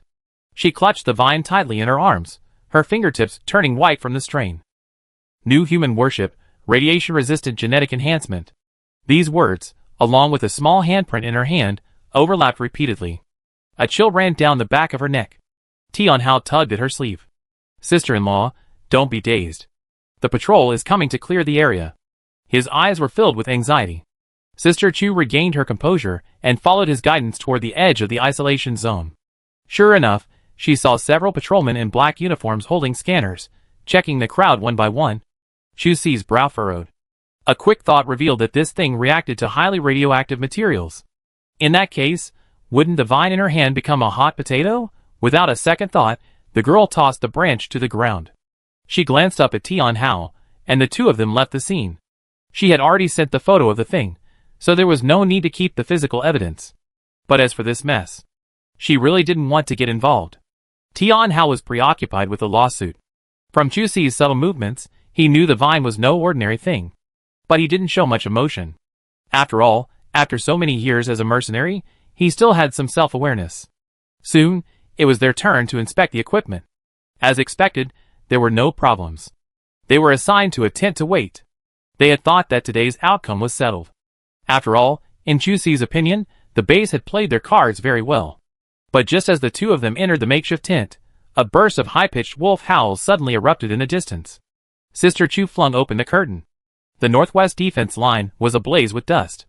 A dozen mutant wolves, each the size of a yak, were frantically charging the security personnel. That area was still barren.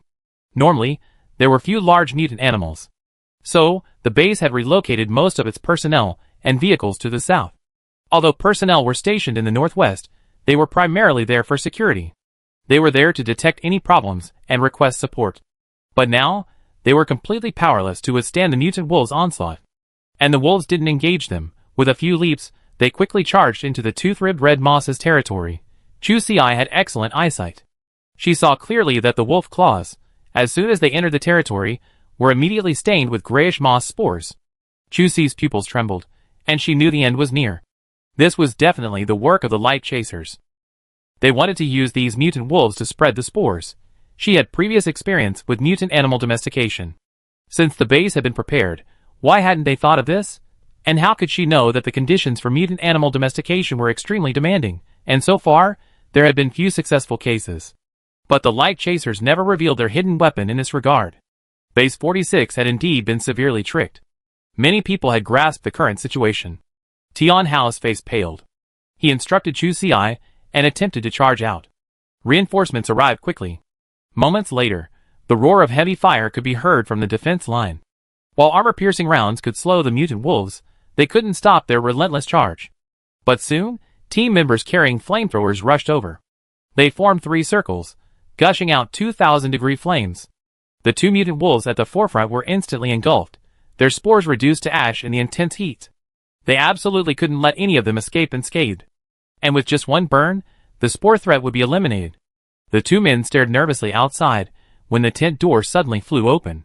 A woman in a white lab coat entered, carrying a small, bare metal box. Her smile was so warm it felt fake. You too, the base needs to collect everyone's blood oxygen levels to prevent infection with erythromyces spores. Tian Hao was about to retreat when he felt dizzy and his legs weakened. Fuck. There's a sedative in the tent. The man had just placed his right hand on his waist when a tranquilizer dart was thrown. Bang. Tian Hao rolled her eyes and collapsed. But her disdainful smile was still on her lips when she was suddenly cut down. Now it was Chu Xi who was dumbfounded. She raised her palm and looked at it. The force of that blow had twisted the woman's neck instantly. An injury of this magnitude would definitely cause indelible damage to her nervous system. Chu Si had clearly wanted to capture a live person. Someone who could be tortured. After all this, if this guy survived, he'd probably be a vegetable. And if he just handed him over to the base like this, would he be labeled a Mission Impossible character? For a moment, Chu Si was truly troubled. She didn't know why the two of them had become their targets. Or was it really as the woman said? Were they collecting blood samples from everyone? But regardless, her identity as a villain was definitely confirmed. Otherwise, what good person would knock someone unconscious before taking their blood? Chapter 1000. Chu Si didn't know if she attracted attention. She was being quite cautious right now. After all, she was indeed special, and she felt a little guilty. The woman lifted a corner of the tent, and several invisible mechanical spiders crawled down along the rough lines. She first guided the little creatures around the surrounding tents for a stroll. She found that most people were peaceful. 7 or 8 people gathered together, quietly discussing the situation outside. And it was only the unlucky ones like them, with few people in the group, who were more likely to become targets for the light chasers. Chu Si's brow furrowed. What on earth was this all about? From Tian Hao's previous description, it was clear that they had certain requirements for capturing experimental subjects. Just like mercenaries, their physical fitness was much stronger than that of ordinary people. And now, these people seemed to be charging forward blindly. As long as there were fewer people in the tent, quality was of no concern. There were several men and women lying on the ground. It must be difficult to move, so the light chaser in the white coat took the blood and began studying it directly inside. The equipment they used was the small metal box they had brought in. On the top was an LCD screen, and underneath was a blood collection port with a simple button next to it. Sister Chu didn't dare act rashly, simply watching the experimental data coming back from various channels. It was all blue. There probably wasn't any need to collect any data. She noticed that the faces of the people were grave. Chu Si frowned, curious about what they were testing. While watching the video, he walked over to the woman who had collapsed on the ground. Turning to the other side, the man's neck was broken, yet his eyes could still move. His vitality was truly tenacious. However, her body was clearly out of control. The woman's mouth was half open, saliva drenching half her face. What made Chu Si's hair stand on end was her mental state. She had clearly been ambushed and severely injured, yet now she couldn't even scream. Yet, facing the culprit, her eyes held only the ultimate madness of someone who had found their prized prey. Chu Si raised his blade and struck. This little life was over. This man was insane. Sister Chu's mind couldn't help but think of those crazy scientists hiding in the light chaser that Tian Hao had mentioned earlier. Judging by that crazed look, there was no chance of escape. So, she could only be considered a victim of accidental murder. She had managed to survive, only to be killed by her own actions. Chu Si knew she couldn't stand being targeted by a psychopath. Blood spurted out immediately. It splashed onto Sister Chu's face, then slowly slid down. She watched coldly as the woman struggled unconsciously for a few moments before falling completely still. The excitement in her eyes finally faded. Sister Chu had just stood up when she heard a beeping sound behind her. She turned abruptly, and saw that the small iron box had been opened at some point.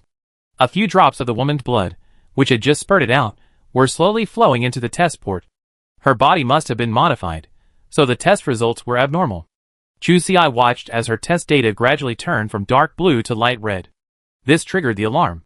Something that shouldn't have happened still happened. Sister Chu looked at the feedback from her watch. Almost as soon as they spoke, the other light chasers immediately responded. Clearly, this thing was connected to the internet. She couldn't help but curse her bad luck. Who would want to be targeted by such a group? Chu Si quickly checked the woman and the surrounding area for surveillance cameras, then destroyed her watch. She put on her white lab coat and retreated. For safety's sake, she still put on her black hood. Just as the knife had slashed the back of the tent, she belatedly remembered. And there was that burdened Tian Hao. Slap, slap. 2 slaps didn't wake him up, so she could only hastily cover his head with a rag from the tent. She carried the man and rushed out. Sister Chu tried to mobilize all her senses. Just as she rushed out, she discovered she was being followed by a mechanical bee. As long as she could find it, it wouldn't be a problem. A single hidden needle pierced its mechanical heart. Having recently been poisoned by Ji Xuantu, Chu Si had gained a preliminary understanding of various types of monitoring and tracking devices. Like this little bee, its on-device storage is extremely short. This is primarily to combat transmission caching, fearing information loss. But in reality, its memory can only hold about 10 minutes of data at most. Of course, transmitting information to the watch is another matter. But since there had been no unusual activity on their side before, they naturally didn't pay any special attention. Now, even if the light chasers searched through all their caches, they wouldn't be able to find anyone. And Chu-Si's actions had indeed attracted attention. But what drew even more attention were definitely the light chasers' white coats. Of course, Sister Chu had now become one of them. And she was wearing a hood, carrying a large, unidentified man on her back. No matter how you looked at her, she looked even less like a good person. The patrol team quickly surrounded them. Chapter 1001. Chu-Si wanted to run, and who could stop her? The patrol was about to reach the cordon, their nerves tense. The mutant wolf situation hadn't been resolved yet, and here, a light chaser had already escaped. No matter how it looked, this area was undefendable. Frustration filled everyone's heart. Now many people saw that the patrol hadn't even managed to detain anyone. Chu-Si's dodging was truly impressive. She ran forward without looking back, yet her ears seemed to be able to determine her path. Not to mention her own injuries, even the large man she was carrying didn't even get a scratch. Such a person was enough to intimidate those hunkered-down scavengers. Under normal circumstances, no one would dare to block Sister Chu's path. But now, seeing her about to cross the cordon, the mutant wolves dared not move. Afraid of being torn to pieces, leaving no remains intact. But Chu-Si was just a mere woman. Even if she truly possessed superpowers, everyone was only risking their lives. In an instant, several people rushed out from the two nearest tents. Both men and women. Even the half-grown children gritted their teeth, their eyes gleaming with murderous intent, charging forward with a shell-shaped knife. No one was unafraid of death. But in the Wasteland, life was already difficult for the common people. Just when we were investigating the undercover agents, the news of the tooth-ribbed moss was finally revealed. They might not have known the terrifying nature of this moss. But the shadow of the sudden death of trees had long been a dark taboo for everyone. Especially for those in the shantytowns. They couldn't stay in the safe zone for long. When going out, everyone relied primarily on the giant trees to shield them from the radiation. Just barely surviving was already extremely difficult. Now, the light chasers wanted to simply rip out their oxygen tubes. Some brave souls naturally bounced back from the bottom. With a roar, life and death were disregarded. This attack not only stunned Chu-Si. The patrolmen behind him, who had been firing continuously, were no better. Their movements paused. They were already at a disadvantage, and a moment's pause at such a critical moment almost foreshadowed the outcome. Several people were gritting their teeth in anger. But Chu-Si had already dove into the isolation zone. It looked like he could escape in a few leaps. But this man suddenly turned and engaged the mutant wolf. It looked like those guys were about to break through. The men carrying the heavy muskets couldn't even reach its head. If even an inch of skin wasn't touched by the flames, they wouldn't dare let their guard down to prevent the spread of spores. The man howled and rushed forward, hurling his flying tiger claw upwards with all his might. He was prepared for a desperate fight. One could imagine what the young man would do if he stood on that furry hide and launched a tantrum. The 2,000-degree heat would not only instantly singe the mutant wolf's fur, but he also wanted to ensure his mission was complete, and there was an 80% chance he wouldn't be able to get down. But fortunately, he still had a chance for a desperate fight. The flying tiger claw he threw successfully found its target. Using the force of the attack, the man soared into the air. But at that moment, Sister Chu delivered a direct kick. The kick hit the mutant wolf squarely in the forehead, sending the charging figure flying back. Next, she strolled around the isolation zone. Wherever Sister Chu went, she would randomly withdraw a steaming giant wolf. Carrying such a large man didn't affect her performance in the slightest. Everyone was confused and shocked. But no matter what, it didn't prevent them from judging them as friendly forces. Such high combat effectiveness. It brought tears to the eyes of the exhausted patrolmen. Look at the sister's outfit now. Although her white clothes were still stained with blood, no matter how you look at them, they exuded a sense of righteousness. As for the hood and the hostage she was carrying, one person shouted at her, "Sister, throw that light chaser undercover over here. I promise to keep an eye on him." In an instant, Chu-Si and Tian Hao's identities were dramatically reversed. Sister Chu slipped. This also shows that trust is mutual. When dealing with people, sincerity is the key. But that wasn't her intention. Chu-Si looked up and saw that several mutant wolves were nearly completely burned. Even if the flames rolled towards them, the extremely high temperature in their fur was too much for the fragile spores to withstand. The wolves were no longer a threat. It was time for him to retreat quickly. He would have to blend back into the crowd soon. Chu-Si's performance today was impressive. But not only the people at the base were watching, but also the crazy researchers at Light Chaser. She didn't want to offend anyone, so it was safer to return to her original identity as soon as possible. Sister Chu ran forward a little further, carrying the person on her back, and broke off a sturdy cactus leaf. Like a door panel, she had thought that removing her white coat would be enough to hide her presence. But the thorns on it are truly piercing, and it's as brittle as glass, snapping instantly in the flesh, leaving you wanting to cry. She gritted her teeth and endured it. She threw their protective suits and the rag covering Tian Hao into the isolation zone. The cactus gate stood 10 meters from the edge, under the scorching sun. With a single leap, it plunged directly into the dense forest. Chapter 1002. The wind in the forest was damp. Chu Xiai tossed Tian Hao, who was in the way, into the haystack and ripped off her hood. The stinging pain in her hand made her sweat. Shaha, shaha! She blew air upwards. This girl thought she could handle it. The Wasteland doesn't breed delicate flowers. The beatings she received in her daily fights with mutant monkeys were no less severe than this. But this pain was different. She turned her palm upward, tilting it slightly toward the light. She could see the broken surface still gleaming with a hint of glass. When it was still, it was almost unnoticeable. But with the slightest tug at the muscles in her palm, the thorns in her hand transformed into countless sharp needles, piercing in all directions. The most terrifying thing. This thing is truly too fragile. She had thought of just holding back and prying it out with a knife. It was better than leaving it buried deep inside. But it truly lived up to its reputation of being as brittle as glass. Forget touching it with something as hard as a dagger. Chu Xi's fingers moved too much, and she could easily rip the spines from the inside. It was only one, but it instantly broke into several sections. The difficulty of extracting it immediately soared to the limit. She had no choice but to give up for now. If she really wanted to extract them all, she would have to spend some time, meticulously working through each barb one by one. But who had the time for that now? Chu Xiai gritted her teeth, took out 2 energy stones, and placed them in the center of each palm. She felt a vague sense of unease. Many people had seen her breaking the cactus leaves. If anyone was looking for her, they definitely target those with injured hands. Sister Chu didn't want to take that risk. With the energy stone's blessing, after just a few breaths, the skin on her palms was smooth as new. A slight movement brought the same sharp pain as before. Chu Xi's face darkened. After all, the real bomb hadn't been dealt with. It was merely buried beneath the smooth flesh. Bearing the stinging pain, she pulled Tian Hao back over. The girl frowned. She had to wake him up quickly, taking advantage of the chaos to blend back into the crowd. But if 2 slaps didn't work, she couldn't really kill him, could she? Besides, the young man's face still bore marks, which seemed like a cover-up. She lowered her voice and whispered, Tian Hao, wake up. Don't sleep. But the man didn't react at all. Clearly, the drug hadn't worn off yet. Really, even giving him a chance was useless. Chu Xiai reached out and removed one of his stinky shoes, pinching his pinky finger with his thumb and index finger.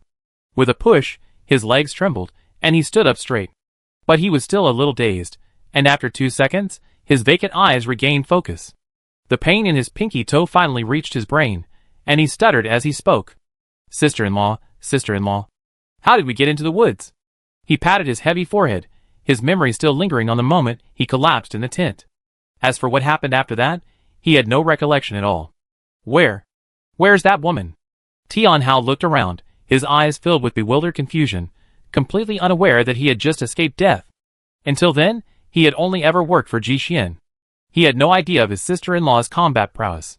He harbored no illusions that the two could escape on their own. And Chu Xiai didn't have time to engage in a detailed conversation.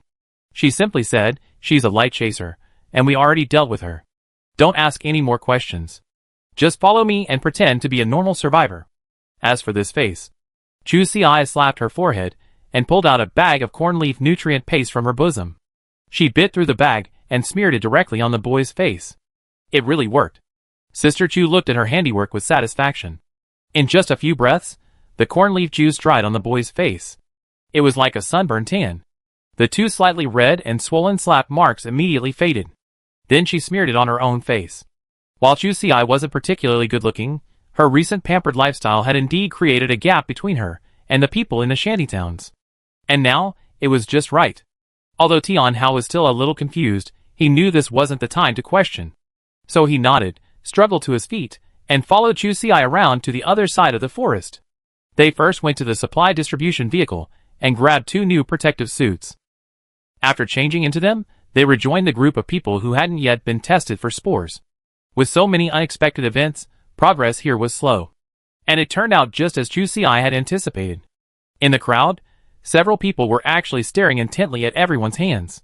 Their eyes flashed with eagerness. But after a long search, they found either no wounds on their hands or wounds unrelated to cactus thorns. They couldn't find the person they were looking for. Chu Si and Tian Hao blended in at the end of the crowd, both pretending to be very experienced. They remained unnoticed until they passed a new round of testing, finally rejoining an 8-person tent. On this dreadful day, she finally received a reply from Ji Xian. Wait for me to come back. Chapter 1003. Ji Xian followed the search team, trudging through the bushes in the high radiation zone, footsteps deep and footsteps shallow. The soles of his boots crunched against the dry grass, making a subtle crunch. At the front of the group was their leader, Lao Zhou. He was feeling quite annoyed. The special energy stones they brought with them would only last for 3 hours at most. If they couldn't find any more, they have to retreat. But they already searched the 3 nearby high radiation zones, yet they hadn't found a single trace of erythrodon. Ji Xian was deeply puzzled. The light chasers had always hidden their experimental materials in places like this before, so why wasn't there even a trace this time? And they had left out every place they should have searched. Logically, the light chasers wouldn't abandon the high radiation zone's natural barrier for no reason. There was definitely something wrong there. After exhausting their search of the final hilltop, Lao Zhou had no choice but to withdraw. Let's go back first, and see how the other teams react. Just as they were evacuating the high radiation zone, Lao Zhou's communicator began beeping. They exchanged glances. The timing couldn't be so precise. That meant the people at base had been trying to contact them. Zhou Qin answered immediately, and heard the urgent recall order. Base 46 had already shared information about the spread of the erythrodon stolonifer mutation with all neighboring bases. Base 48 in the east and Base 39 in the north had already sent support teams. In addition, all bases reported no recent sightings of the light chaser in the high radiation zone. This was quite unusual. After Zhou Qin hung up, he slammed on the accelerator and, with a whoosh, plunged into the dense forest. They sped towards Base 46. No one spoke inside the car. Only the roar of the engine and the rustling of the wind outside the window intertwined. Each of them felt a heavy weight on their hearts. The light chaser's abnormal behavior was even more unsettling than their meticulously planned plot. Meanwhile, in the makeshift tent area, Chu Si was leaning against the corner of the tent, her fingertips repeatedly stroking her watch. Tian Hao sat next to her, sipping a bag of corn leaf nutrient paste from it. It was compensation for those 2 slaps. Just then, a sudden burst of hurried footsteps could be heard outside the tent, followed by a heartbreaking cry, "Help! Someone's been parasitized by erythroderma. Get a doctor." Chu Si stood up abruptly, her movements so swift that they whipped up a gust of wind. She opened the tent curtain, and the glaring sunlight made her squint subconsciously. Then, they saw several patrolmen carrying a middle-aged man toward the medical station. The man's body was stiff as a board, his arms and legs stretched straight out, without even the strength to struggle. His exposed forearms were covered densely with a gray, oily film. It was the first signs of moss, spreading along his skin toward his neck and chest. Chu Si was startled. How could it be so serious? She hurriedly grabbed a nearby survivor, whose face was pale, and asked anxiously, "What's going on? Why can't he move?"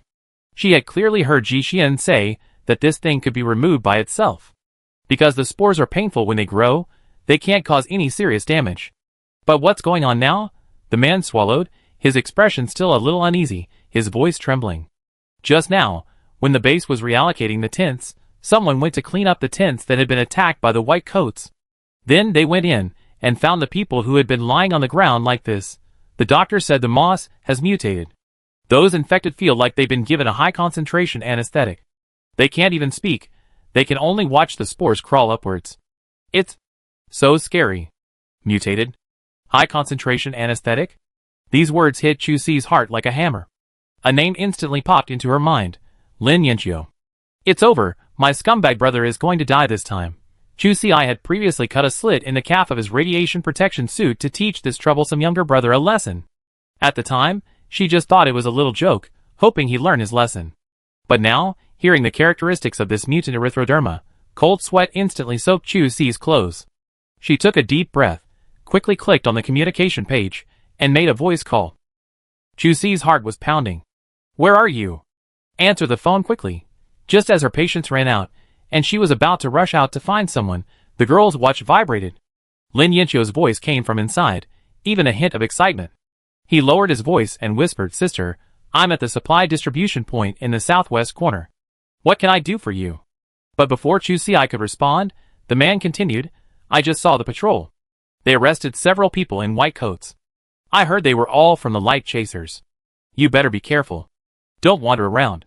Chu Si couldn't help but breathe a sigh of relief. Thankfully, that silly boy is still alive. Chapter 1004. Chu Si listened to the heartless tone. The image of the mummy flashed through her mind over and over again. Sister Chu felt helpless, her voice a little hoarse with nervousness. Never mind the patrol. Send me your location immediately. Right now. Right now. One more minute and you're done. Lin Yinchio was startled by her tone. Although he didn't know exactly what had happened, he knew his sister wouldn't harm him, so the young man obediently sent his location. Chu Si opened the tent and ran out. Tian Hao was stunned for a moment before chasing after him. No. What's going on? Sister-in-law, why are you running? Tian Hao still had a mouthful of nutrient paste in his mouth. When he heard someone's protective suit was torn, his mind trembled. He immediately swallowed the nutrient solution and chased after them. As he ran, he asked, Sister-in-law, who is it? He was afraid it was Captain G. If the spores get in, it'd be trouble. My brother. It's a show, so go for it. From now on, Lin Yinchio will be bound to them as a couple. Chu Si ran as fast as he could, his eyes fixed on the road ahead, afraid that even a second late would lead to an accident. Hearing this, Tian Hao heaved a sigh of relief. Luckily, it wasn't their boss who got in trouble. This group of people will all be Ji Xian soldiers from now on. Those who provide food and clothing to their parents are naturally different from others. When the two reached the southwest corner, from a distance, they saw Lin Yinchio tiptoeing towards the crowd. His head swayed from side to side with the crowd's movements. Chu Si rushed over and grabbed his arm with such force that Lin Yinchio hissed in pain. Sister, what are you doing? So strong. Stop talking. Chu Si didn't have time to explain. She reached out and lifted his trouser leg. When she saw the cicada-wing thin layer of lichen scabrous covering the surface of his skin. Like an inconspicuous stain, yet harboring a deadly danger. Her face darkened completely. Lin Yinchio followed her gaze down, and when she saw the gray moss on her calf, her smile froze. The young man's voice trembled. Sister, what? What is this? How did it get on my leg? He knew of people being infested with lichen scabrous. He just had never imagined it would happen to him. Don't panic. Chu Si held down his kicking legs. He shouted to the medical team members, who were maintaining order nearby, There's someone here infested with lichen scabrous. The medical team members, upon hearing the shout, immediately ran over with a stretcher. One of them squatted down, took a quick look at Lin Yinchio's condition, and after confirming his condition, he quickly carried her off. They set up an isolation room nearby. The testing equipment inside was already running. Lin Yinchio was laid on the bed. After a sweep of light, the screen quickly displayed the distribution of the spores. The results were good. They were currently confined to the calf area. It had not yet spread to the thigh, let alone invaded the bloodstream. Luckily, we discovered it in time. The parasite was in the calf, far from vital organs like the heart and lungs, and the spores hadn't penetrated deeper into the skin. The doctor, examining the data on the screen, explained to the others, we're now using a laser to remove the spores. It should be done in about half an hour. After removal, we observe for an hour. If there's no problem, we can release it. Chu Si breathed a sigh of relief after hearing this. She was standing outside the clinic when she suddenly saw another person hurriedly wheeled in. Sister Chu's pupils constricted, and Tian Hao's movements suddenly paused. But the two exchanged glances, neither speaking. After everyone had left, Tian Hao spoke uncertainly, Sister-in-law, look at that. Chu Si nodded, not letting him finish his words. The person who had just been wheeled in was none other than the light chaser member she had killed earlier. But in this critical situation, with her wounds exposed to the air, not a single spore had been infected. Sister Chu even noticed that even if there were spores floating by, they didn't germinate. Instead, they gradually withered and dissolved into the blood. What's going on? Tian Hao was stunned. Chu Si suddenly understood. Perhaps there's something in the light chaser's blood that can inhibit the growth of erythromyces spores. They deliberately mutated this moss, allowing ordinary people to become parasitic the moment they come into contact with it. They either wait for death or beg them to undergo the transformation. This is essentially using the spores to screen and eliminate those who refuse to obey. Just then, Chu Si's watch vibrated. It was a message from Ji Xian. This, in turn, confirmed her suspicions. We arrived at the base entrance and just checked in with command. We didn't find erythromyces in the high radiation zone because the light chaser never intended to hide the spores outside. Their target has always been the ordinary people in the base, hoping to use the spores to drive them into a desperate situation and then force them to join their forces. Chu Si's eyes darkened. Next, Base 46, or perhaps all human bases, will likely face an even more difficult battle. Chapter 1005. The air outside the clinic was frozen. Chu Si's fingertips were clenched until white. Ji Xian's message was still flashing on the watch screen, every word revealing the ruthlessness of a light chaser. And Tian Hao, beside him, dared not even breathe. The eerie image of the light chaser's corpse from earlier was still swirling in his mind. The spores withered and died when they landed on blood. How could this be considered suppression? They were simply a natural nemesis. The young man's voice trembled. Sister-in-law, if they release spores en masse, wouldn't ordinary people be at their mercy? Tian Hao couldn't help but think of the elderly and children in the shantytown.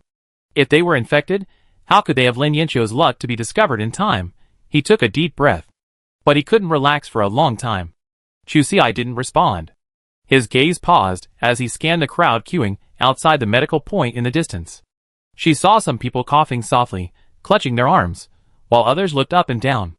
Fear was now spreading through the crowd. Everyone feared being the unlucky one targeted by the spores. A long line formed outside the testing station. Everyone wanted to confirm their personal safety. And this, surprisingly, had actually screened out quite a few who had slipped through the net. This was very wrong. Chu Si's brow furrowed, and she suddenly grabbed Tian Hao's arm. Let's go to the distribution center. Tian Hao was stunned. What? He didn't understand why they were going to the distribution center again. Sister Chu, however, knew that it was she who had cut the hole in Lin Yanqiu's radiation protection suit. But so many ordinary people had gotten into trouble. That's for sure. Something happened during the distribution. Chu Si's pace was quick. Her black hood had long been tucked inside her protective suit, and the cornmeal on her face hadn't fallen off yet. She was inconspicuous in the crowd. As expected, as they approached the distribution vehicle, they caught a glimpse of 3 furtive figures mingling with the distributors. They chatted fawningly, while huddling down to grab the job of distributing protective suits. Some clearly weren't buying it, while others reveled in it. They relished the feeling of being flattered and treated with utmost superiority. They hadn't infiltrated yet. No wonder so many good people were still around. But even this showed how weak Base 40's defenses were. They'd been completely infiltrated by the light chasers. She took a deep breath. Then she snatched the protective suit from the man's hand. The light chasers were weak, after all, and they didn't dare speak. The distributor sitting nearby was the first to start yelling. He whipped out his dagger and pointed it at Sister Chu. Are you tired of living? How dare you act so unruly in front of your grandfather? He was quite assertive. It had been ages since Chu Xi had encountered such an arrogant person. Respect the clothes first, then the person. Ever since her living conditions improved, even if she was poor, she would always ride a small electric scooter when she went out. Naturally, no one dared to look down on her. But now, the people who brought these large shipments were basically from the shantytowns. Especially since Sister Chu and the others were wearing the tattered protective suits they were issued.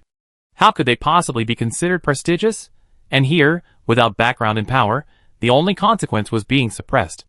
It's just a shame that this guy's prediction was wrong. Chu Xi, though sensible, dealt with the 3 shifty-eyed guys first.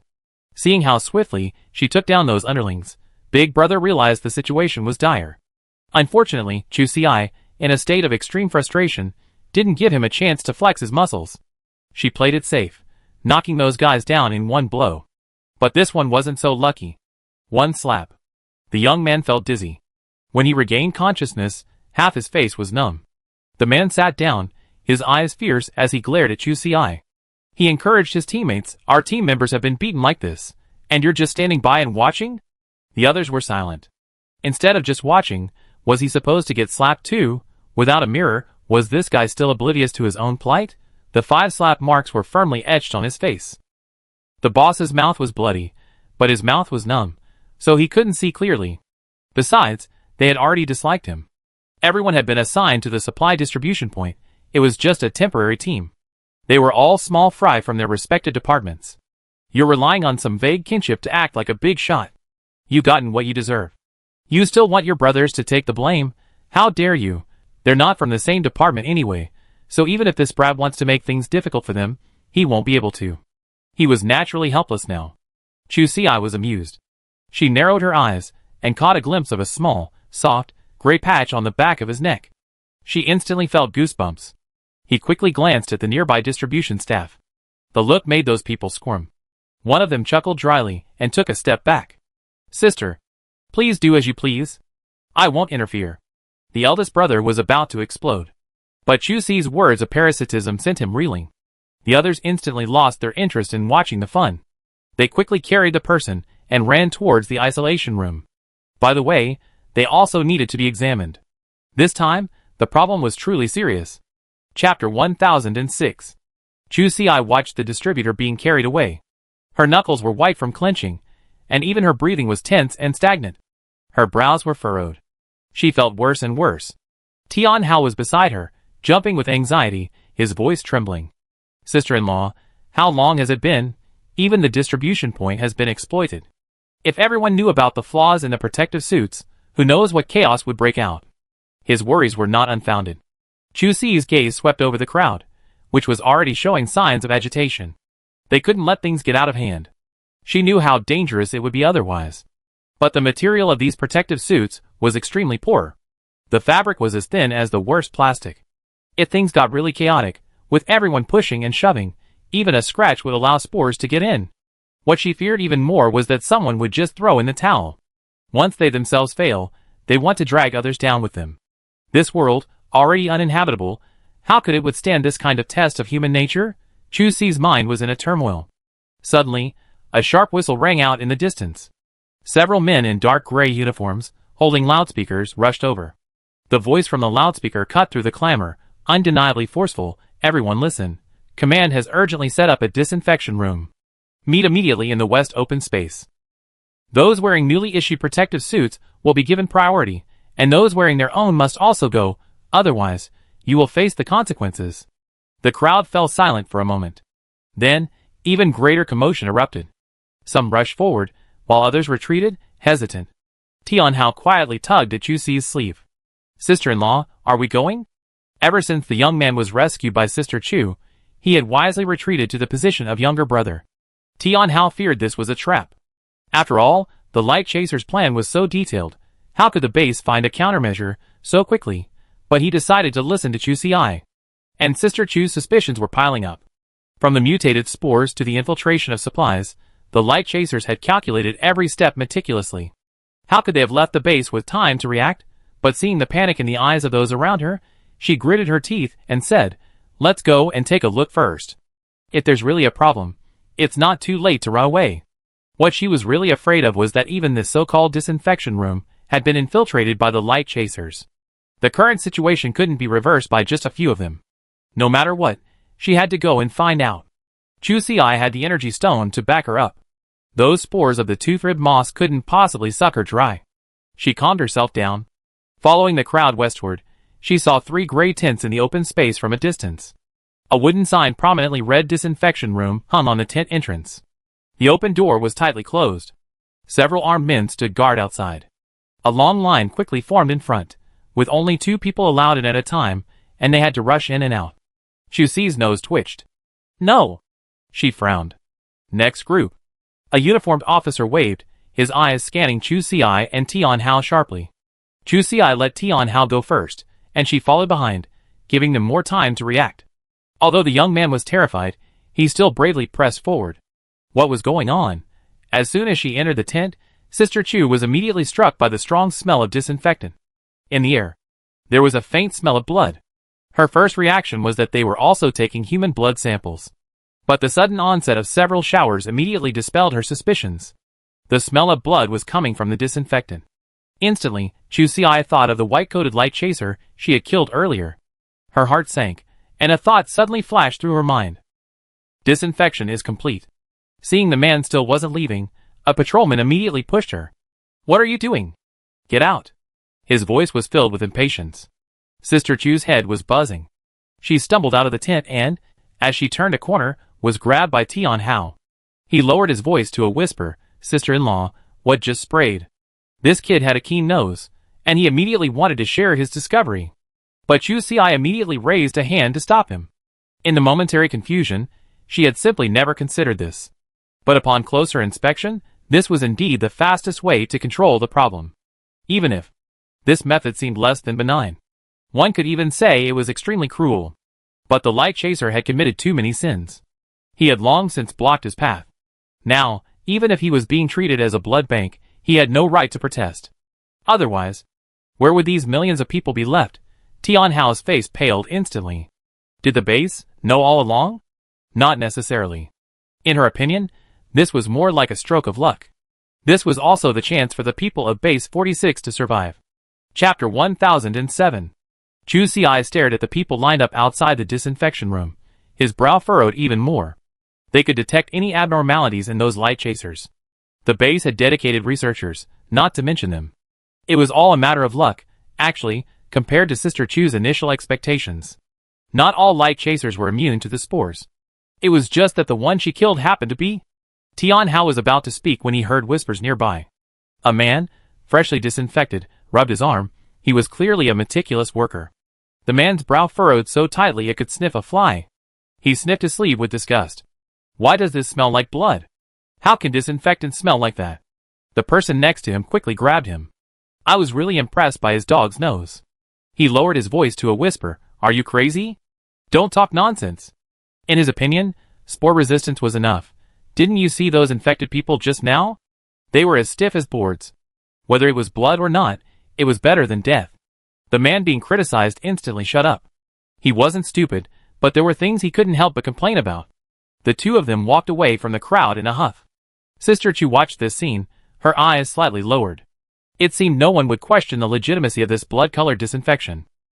And just then, inside a hidden underground bunker in the wilderness, the atmosphere was as cold as ice. At the head of the table sat a man wearing a sun mask. Staring at the disinfection room on the screen, his lips pursed. The pale red spray was surprisingly glaring. You could hear a pin drop, and even the sound of breathing was suppressed. But this didn't even dim the man's rage. He slammed his fist down on the table. The flowers, usually treated as exquisite ornaments, were scattered to the floor. The water splashed far away, dripping from different parts of the table. Everyone was terrified. Some were doused directly on their legs. No one dared to move. Waste. All of you waste. He simply couldn't suppress this anger.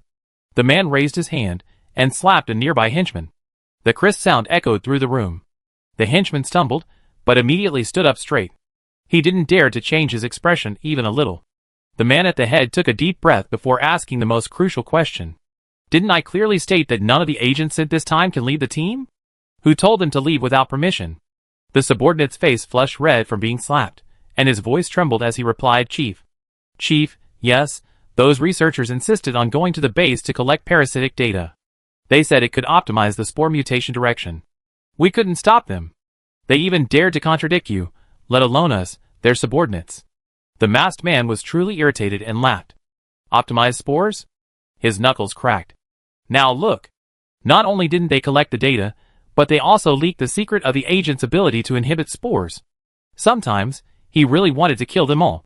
How much resources did they put into researching the agent? Just developing the resistance agent and screening the adapters took 3 whole years. Originally, they thought that after the spores spread, only the light chasers could provide the extended effect agent. Then everyone would be forced to surrender. They wouldn't be short of experimental materials anymore. But what about now? The base uses the blood of the agent body for disinfection, and all their leverage is gone. He couldn't tolerate this kind of failure. The technician nearby approached tremblingly, clutching a test report. Chief, actually not everything is lost. This batch of resistance potion has a time limit, lasting only 7 days at most. And if they've been dead for more than 12 hours, the potency in their blood will wear off. They won't make it. Time limit? The chief man chuckled. The veins on his forehead bulged. He never underestimated the researchers at the base. A lot can happen in 7 days. The man took a deep breath. He had been reckless before. Erythroderma dorsiflora is truly a very useful trump card. Unfortunately, he was too impatient. After initially deciding on the direction of mutation, he rashly pushed forward. It certainly caught all bases off guard. But after it was eliminated, It was blacklisted by all bases. It was always a high-risk presence during entry and exit scans. They tried many methods, but none could bring it in. They had considered using spores to spread the infection, but as long as it was active and the genetic material inside was still fresh, it would always trigger an alarm. They were forced to make such a grand plan. And then it was ruined by a few idiots. How could he not hate it? The man ordered directly, inform everyone to dispose of all the captured drug agents and destroy all traces. Even if he was caught, he was determined to minimize the losses. Even if these people were their trump cards, cultivated with great difficulty. Their deaths were not worth regretting. Chapter 1008. The masked man took a deep breath, his fingertips tapping repeatedly on the tabletop. The sound was gentle, but the person struck couldn't raise their head. The man's gaze was fixed on the people entering and exiting the disinfection room on the screen. The relief and dependence on their faces were glaring. A sneer curled the corners of his mouth as he murmured, 7 days. His voice still clung to lingering anger. Every word seemed squeezed between his teeth. The man waved his hand and turned to look at the people around him. Inform everyone to transfer all the spare chemical solutions to base number 3. Transport them through abandoned pipelines, and set up secret sentries every 5 kilometers along the way. If any unrelated individuals are discovered, no reporting is required. Simply silence them. He wants to save the world, but everyone must perish with him. Yes, Chief. The subordinate responded, but the man raised his hand to stop him. After his anger faded, all that remained in the masked man's eyes was murder. Have the outer teams keep an eye on the blood sample transport truck at base 46. Don't they consider blood their lifeline? Then let these people experience what it's like to not even have enough blood. I had originally thought the light chasers would simply hide in the shadows and manipulate the situation. But there were always those who insisted on testing their tactics. This was not a bad idea. The meeting ended. The masked man turned and left the room. The frightened technician huddled in a corner. He clutched the freshly printed list of reagents, his fingertips rubbing the ink until it stained the ink. There was something he hadn't dared to say. The leader's most prized subject, Subject 9, had escaped. This is why fellow researchers are so determined to take the risk themselves. Surprise evolution is just the beginning. If the experimental subject isn't recovered in time, then death will still await them. And the manner of death will only be far more horrific than the one they just encountered. Meanwhile, outside the tent in the wasteland, Chu Xiai finally waited for Ji Xian's return. The man looked dusty and exhausted. It's safe to say he barely had time to catch his breath after all the traveling. Ji Xian wiped the dust off his face. Just finished contacting headquarters. His face was covered in scratches, and his brows were furrowed. The news isn't good. The disinfectant is indeed made of light chaser blood, but... He took a deep breath. Clicking on the encrypted file on his watch, the suppressant effect of this blood only lasts for 7 days at most. And we only captured 3 drug agents. And based on the number of people in the base, each person wouldn't even get 10 milliliters of cleaning agent. Chu Xiai remained silent. At a time like this, she didn't know what to say. She felt a deep sense of helplessness and sadness. Life in the wasteland was already difficult enough. Chu Xiai knew all too well how difficult it was for an ordinary person to survive. But natural disasters still offered a glimmer of hope. But her own people were being tortured to death. After a long pause, she finally asked unrealistically, what about those who have been infected? After cleaning up the spores, will they be infected again? As expected, Ji Xian's expression darkened. He clicked on the second test report, his tone filled with resignation. The doctor just finished the tests and confirmed recurrent infection. Furthermore, if someone who had previously cleaned the spores were to come into contact with new spores in the same area, the spread would be twice as fast. Although she hadn't held out much hope to begin with, these words still struck Chu Xiai like a stone. Instantly, she thought of Lin Yanqiu, who was still next door. Her thoughts grew even more gloomy. The spores on his calf had just been cleaned with a laser. If he were to come into contact with them again, the consequences would be disastrous.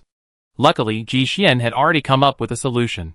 He had obtained a piece of artificial membrane from the medical department.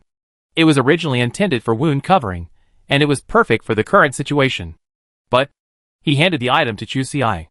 But the supply of this thing was limited, and it was far from being freely available. For now, we can only minimize going out. Ji Xian's voice was also tinged with fatigue. His gaze swept over the crowd nearby. News of the spore infestation had spread, and ordinary people had begun to panic. They zip-tied the collars and cuffs of their protective suits tightly, refusing to leave even a single gap. Some clutched their newly received disinfectant and continuously sprayed themselves and those around them. Even the soles of their shoes were spared. But no matter how strict the protection was, it couldn't hide the panic in their eyes. Ji Xian leaned back in his chair. He pulled his wife to sit beside him. Command has already dispatched 3 teams to investigate the remaining light chasers. Focus on checking the supply distribution points and medical centers. The ones we just arrested at the supply point are still being interrogated. Wait a little longer. They can't easily intervene later. Chu Xi didn't respond. She had previously thought the world was in chaos, and that hiding away with Monkey Mom and the others would be alright. But now, she felt like there was nowhere to hide. These people were truly carrying out an extermination plan. How ironic. Chapter 1009. Chu Xi was about to take the artificial membrane away when Ji Xian suddenly grabbed him. After a moment's thought, he pulled out a grade B energy stone from his pocket. He then placed it on the ground and smashed it with Sister Chu's hammer. He found a thin sheet and inserted it horizontally into the artificial membrane, leaving a gap that would fit snugly against the skin. Chu Xi was stunned. Then he immediately took his belongings and went to find Lin Yanqiu. The two of them reached the isolation room door, and the tarpaulin was lifted. In a flash, Lin Yanqiu jumped out on one leg. Chu Xi quickly pushed him back in, her head pounding. What's the rush? The other patients were eager to stay in the isolation room. At best, this guy had just finished laser treatment, right? Her younger brother felt a little embarrassed by what she said. He reached into his pocket and pulled out a wrinkled bottle of disinfectant. He leaned over to Chu Xi and whispered, Sister, I stole a bottle of disinfectant from them. Don't you want to give it to you? He's absolutely qualified to be a younger brother. The boy is incredibly handsome. Chu Xi looked at the bottle of disinfectant, only half opened and unused. He felt both angry and warm. But his hands were merciless. She lifted his trouser leg, ignoring the redness, and peeled off the artificial film. She immediately applied the disinfectant. Sister Chu's lips curled into a sneer. Just be quiet. You're the one in most danger right now. Just got word that skin infested with spores is more sensitive to erythromyces dentata. One more contact, and the spread could be twice as fast. At this, Lin Yanqiu's face paled. After a long internal struggle, he finally found a way to retrieve the bottle of disinfectant. He could just spray it more often to keep things under control. Fixing his scumbag brother-in-law's gaze, the young man could only smile awkwardly. But Ji Xian didn't care about the bottle of disinfectant. He observed for a long time, but couldn't see anything unusual about Lin Yanqiu. Suddenly, his watch began beeping again. Clicking on it, he saw it was the Guangtuai, once again targeting the blood mist transport. Base 46 wasn't the only one attacked. But not every unit was lucky enough to catch the right person. Or perhaps the secrets of Base 46 were exposed, and the chemical agents were withdrawn early. When it comes to human extinction, mutual assistance is natural. If even one base were destroyed, it would cause a huge psychological trauma for ordinary people. And then, I'm afraid someone would do something irrational. Ji Xian had just arrived, and he was being summoned again. He could only tell his wife to take care of herself and hurried away. Chu Xi sighed. As soon as the other person left, Lin Yanqiu approached. He whispered, Sister, my powers seem to be working again. Chu Xi snapped back to her senses, her spirits trembling. Can you see anything unusual? The young man nodded slowly. How could his sister be more concerned about his powers working than he was? He dragged Chu Xi into a corner and said in a low voice, Let's hide quickly. There are a lot of people out there with red spots on their chests. Like the old man begging for medicine at the disinfection room door. What kind of good person would install a surveillance camera on their chest? And Xiaoning suddenly stopped dead in his tracks. Originally, they just wanted this kid to find out where there were light chaser surveillance cameras. Unexpectedly, there were additional discoveries. No one would install a surveillance camera on their chest. So, it could only be a miniature bomb that controlled people. Chu Xi had never imagined that Lin Yanqiu could actually see this thing. It seemed their previous assessment of his abilities was biased. Sister Chu followed his gaze, and saw the hunched old man clutching the attendant's sleeve, begging, his voice trembling, Young man, give me a bottle. My grandson keeps coughing. How can he survive if he gets infected with the spores? The attendant looked hesitant. Just as he was about to give in, Lin Yanqiu urgently said, the two people behind him who were trying to stop the fight also have red spots on their chests. Chu Xi's heart skipped a beat. He immediately said in a deep voice, Don't tell anyone. Point out the person with the red spot. I take a photo and send it to Ji Xian for the inspection team to handle, so we don't get targeted by their accomplices. Lin Yinqiu nodded obediently. The two then pretended to stroll around, slowly walking along the edge of the tent. Just as they reached the medical station, Lin Yinqiu suddenly stopped and motioned Chu Xi to look diagonally ahead. That guy in the gray hazmat suit, constantly touching his pockets, has a red spot on his chest. He seems to be rubbing something on other people's hazmat suits. Chu Xi followed his gaze, and saw that the man was a patrolman. He was pretending to help a resident adjust his collar, but his fingertips were secretly stained with a transparent liquid. Chu Xi took a deep breath. She saw with her sharp eyes that, in a matter of moments, a small hole had dissolved in the hazmat suit that had been touched. Chu Xi quickly turned sideways, and took a picture of the man's profile and movements. She quickly sent it to Jixian. East of the medical station, the man in the gray hazmat suit is carrying something that appears to be a dissolving agent, capable of damaging other people's hazmat suits. Chapter 1010. After Chu Xi sent the photo, she pulled Lin Yinqiu back behind the tent next to the medical station. Her gaze remained fixed on the figure in the gray hazmat suit. This jerk was pretending to be kind again. He was about to extend his claws to a child's face. Chu Xi's brow furrowed. The location of spores is very particular. Like the extremities of a limb, as long as it's treated properly, there won't be a major problem. But if it's close to a vital organ, it might be too late to save it. She's seen one before. The spores had somehow lodged themselves in the head. Not only was the eye gone, but the person was still in a coma. For an ordinary person with few resources, this could almost be considered death. She saw the man's hand about to rise, trying to touch the boy's protective mask affectionately. Chu Xi narrowed her eyes, and directly lifted the secret box from her sleeve. Before launching, she quickly switched the poisonous silver needles to a high-dose anesthetic. In a way, the light chaser was now precious. She couldn't afford to waste such a precious resource. Lin Yinqiu was also extremely anxious. But he was more rational. The young man tilted his head, not even daring to raise it. He just kept on nagging, using his mouth to enforce his justice. Sister Chu, unable to bear it any longer, told him to shut up.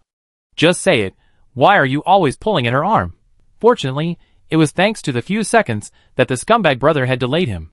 Several inspectors took action. Their methods were not as merciful as Sister Chu's. They simply shot him in the arm, where he had committed the crime. With a bang, blood splattered everywhere. The smiling young man was stunned. Chu Xi was also stunned for a moment before she stopped her sniping. Then came a warning text from Jixian. Patrol Team 3 has arrived near the medical station. Stay out of sight. The light chasers are very vindictive. Just have Lin Yinqiu keep an eye out for any other suspicious individuals. Do not take any action. After all, the extent of their infiltration was unknown. Jixian did not want to put his wife in danger. Sister Chu silently hid the hidden weapon box in her sleeve. Just as she finished reading it, a second message popped up. It was from Jixian again. But this message made Chu Xi's heart sink. The language inside was very professional, forwarded directly by Jixian. At 3812 north latitude, 112.05 east longitude, near an abandoned mine tunnel 5 kilometers northwest of the base, the patrol office discovered 3 newly sprouted patches of Erythrocephala dentata, measuring 5.5 by 11 centimeters. Technical team, immediately assist. A 10-mile radius has been designated a Level 1 alert zone. Sister Chu's fingertips paused on the screen for 2 seconds. How could it have spread to that area? Was it man-made? Chu Xi immediately dismissed the idea. She didn't know the exact longitude and latitude, but she knew the abandoned mine well. It wasn't far from here. In fact, the 10-mile alert zone already overlapped with the cactus forest here. And it wouldn't be cost-effective for Light Chaser to cultivate another patch so close. It would only increase the likelihood of being discovered. Besides, the area has already grown to a considerable size, so there's no point in planting new ones. Sure enough, within a minute, the man relayed the results of his investigation. Having ruled out human involvement for now, the patrol officers discovered a group of mutant gerbils living in the mine tunnel. They typically feed on newly grown cactus bulbs. The technical team's preliminary assessment: these mutant animals likely picked up spores while feeding, thus spreading Erythroderma dentata. Chu Xi's brow furrowed. Undoubtedly, this wasn't good news. But her concerns went beyond that. Chu Xi thought of a very pressing question. If spores can parasitize humans, what about mutant animals, even if rodents can't parasitize them? What about that bald old man in their family? To be honest, she was truly unsure. Although Jixian had sprayed the old man's body with disinfectant spray before he left, at that time, they were only concerned with removing the fragile spores from his skin. But when the two of them arrived, the little guy had been there for over 20 minutes. If there was any danger, he would have been buried long ago. Just as she was thinking this, she saw 3 patrol officers escorting the gray-clad light chaser past. He struggled relentlessly, still desperately shouting, "Long live light chaser. There's no point arresting me. The spores will spread sooner or later." Before he could finish his words, an inspector covered his mouth. He was dragged like a dead dog straight towards the interrogation room. He might just be making a statement. But Chusi couldn't help but think more deeply. Could this group really have solved the problem of spores parasitizing mutant animals? The more she thought about it, the more she couldn't stay. She couldn't wait until she finished this job here. By the time she got back home, her lair would be destroyed. She had to go back and take a look. After all, there were plenty of people here. But the monkeys in that valley weren't much help. Chapter 10:11. Chusi looked at the crowd in the distance still lingering at the edge of the isolation zone. They were panicking, trying to escape this dangerous place. The worry about Monkey Valley surged up again. The old man's forehead always liked to rub against her palm. Monkey Mom, Monkey Xiaobao, and Xiaobai, they were all her family. The bonfire in the cave could dispel the chill of the night. To be honest, Chusi had considered turning around and leaving. After all, she didn't think she was a good person. But there was still some humanity. Sister Chu's gaze swept over the panicked and numb crowd. That little bit of patriotism resurfaced. But Lin Yanqiu's ability must not be exposed. It was also their trump card for safety. So if Chusi wanted to leave, she had to take him with her. But the screening mission couldn't just be abandoned. Chusi didn't have any good ideas at the moment. We can only make up for our lack of ability with efficiency. She pulled her adopted brother over, hoping to quickly sweep the rest of the area. But he grabbed her sleeve first. The man tried to act as naturally as possible. But he couldn't suppress his thieving spirit. His voice trembled, his voice trembling. "Sister, why did that patrol just now keep glancing this way?" He wondered. "Should we communicate first? We avoid capturing friendly forces by mistake." But that was out of the question. Chusi shook her head. The fewer people who knew about this, the safer they would be. Sister Chu was already worried enough. She had only just swept a few areas, and she had already taken more than a dozen photos of Jixian. She had never imagined that so many light chasers would infiltrate Base 46 alone. But they did need to discuss this matter with Jixian. Don't let it get to the point where you're actually involved. That would be truly unsightly. She'd been hiding for so long. Was it simply because she didn't want to be the subject of someone else's research? She couldn't let her efforts fall through just yet. When Jixian's news arrived, the situation was far better than Chusi had anticipated. In fact, when he was about to activate his younger brother-in-law, Lin Yanqiu, he had already devised a plan for the aftermath. He comforted Chusi, saying, "Don't panic. I already contacted Elder Qi. I didn't mention anything about you. I just used the Torch Mercenary Group's information department as an excuse to say we already set up covert surveillance." Chusi breathed a sigh of relief. The most reliable thing was Brother Xian's ability to back her up. But she still had some concerns. Will the messages we transmit be intercepted? Recently, Sister Chu had been influenced by Jixian, and she had learned a little about the security vulnerabilities of information transmission. For ordinary people like her, it's very unsafe. It's a deal. Jixian's voice carried a hint of fatigue from the travels, yet it was reassuring. This was actually the main point he was discussing. Not only that, the man even took advantage of this opportunity to secure a major order. To prevent retaliation from the light chasers, Elder Qi approved a highly encrypted channel for us. He also helped facilitate connections, giving us priority for subsequent screening orders from other bases.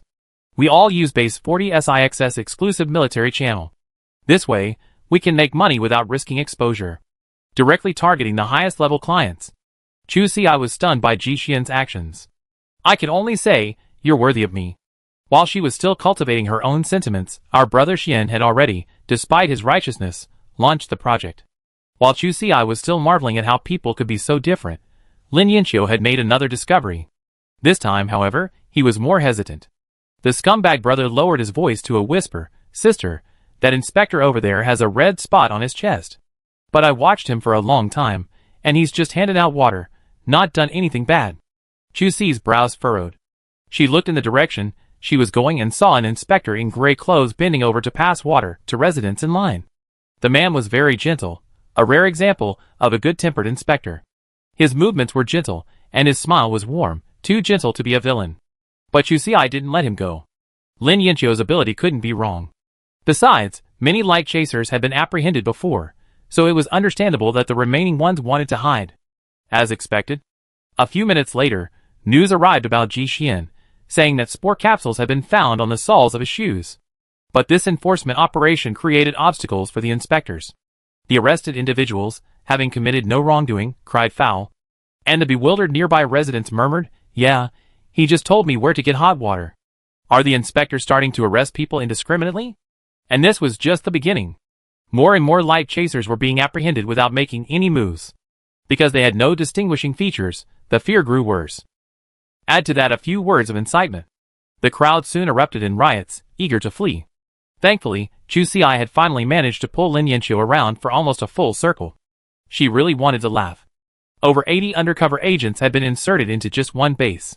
It might not be comparable to ordinary people, but compared to the total number of law enforcement officers, the ratio is incredibly large. Chapter 10-12. The commotion of the crowd gradually drowned out the patrolman's shouts. When another unrelated individual was pinned to the ground, he shouted hoarsely, "What are you arresting me for? Are you taking revenge just because of a minor incident?" His shout was sincere. Gossip like this immediately attracted a large crowd. Some even raised their watches and filmed the scene. Some who considered themselves righteous joined in the shouting. Chu Xi watched coldly. Lin Yanqiu's identification had already been verified. This person shouting so loudly must also have a problem. Suddenly, someone grabbed her arm. The younger brother's face turned grim. He frowned, puzzled. "Sister, why is the red dot on that man's chest still flashing? Is it a bad signal?" The teasing wasn't finished yet. Chu Xi's expression changed, and she immediately pulled him back.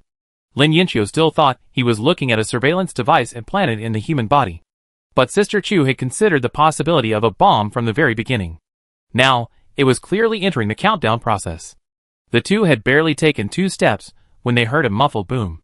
A body literally exploded. Luckily, they were still quite far away. Plus, Chu Xi's physical fitness was excellent, so she wasn't affected at all.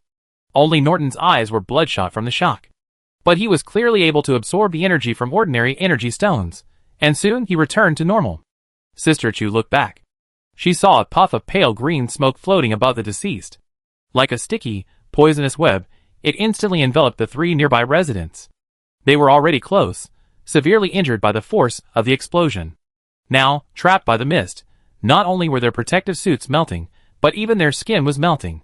This terrifying visual effect was far more terrifying than a simple violent attack. The crowd screamed and rushed out. With a clattering sound, a gap in the cordon was instantly breached. The base's patrolmen reacted quickly, but the chaos overtook them like a tidal wave. Their threatening cries had no effect. With another booming explosion, the crowd became completely uncontrollable. The base deployed tranquilizer bullets on those fleeing in panic. But the more they did, the more uncontrollable the crowd became. "Run!" someone shouted. The scavengers, like rabbits whose nest had been disturbed, rushed madly towards the gap. The 2 men had been hiding in the crowd. Now, being affected was inevitable. Luckily, Chu Xi's composure was strong enough to pull the shoved Lin Yanqiu along. They managed to maneuver their way out of the densest area. They hid behind the metal cart. Xiao Ning asked Lin Yanqiu to check for surveillance cameras. After confirming it was safe, she pulled out her crossbow. This time, she didn't think about saving lives. The light chaser clearly didn't want these death squads alive. Lin Yanqiu named the target, and she shot them directly in the chest with her crossbow. Even if there was a possibility of toxin leakage, it was still better than a direct explosion. But even with everyone's best efforts, more than a dozen figures still disappeared into the nearby woods in the blink of an eye. Disappeared into the twilight. The patrolmen tried to give chase, but most of the residents in the tent area were still running around in panic, leaving no room for maneuver. Just then, hurried footsteps could be heard in the distance. Thankfully, reinforcements arrived. They formed a circle, shields raised, and as they pushed into the crowd, they shouted, "Everyone gather in the center of the tent area. Anyone leaving without permission will be shot on sight." The leader of the reinforcements shouted into the intercom, "Mark the escapee's location immediately. Tape off the tent area, no one allowed in or out." The team members busily pulled up the tape and counted the number of people. The crowd finally quieted down. But the blockade had still failed. Lin Yanqiu and Chu Xi huddled in a corner, still quite inconspicuous. The young man breathed a sigh of relief. He looked around and whispered, "Sister, I don't think I see any more red dots." But Chu Xi's heart was not at ease. This was probably the final purpose of the suicide squad. But if she covered it up, this line of defense would be completely useless. Because if anyone managed to escape into the forest with the spores, all the previous screening and isolation efforts would be in vain. From a distance, she could still hear the people below and the patrol leader report. 17 people escaped, only 5 have been captured, and the rest are still being searched at the edge of the forest. The tent area has been counted, and everyone is inside. The man nodded and took a deep breath. This layer of defense is useless. We must capture all the escapees as soon as possible. Anyone who resists will be shot. The top priority now is to redesign the isolation zone. He clenched his fists tightly. It's safe to say that even if those people fell into the trap now, they would definitely not have a good life in the future. The harm caused is too great. Some things cannot be allowed to happen.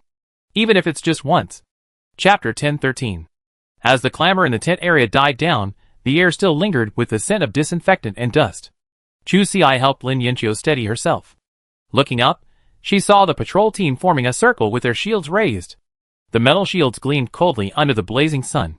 It was like an airtight iron cage, locking hundreds of people securely within. The cordon tape was wrapped around the tent poles. The wind rustled it, making the tension tense.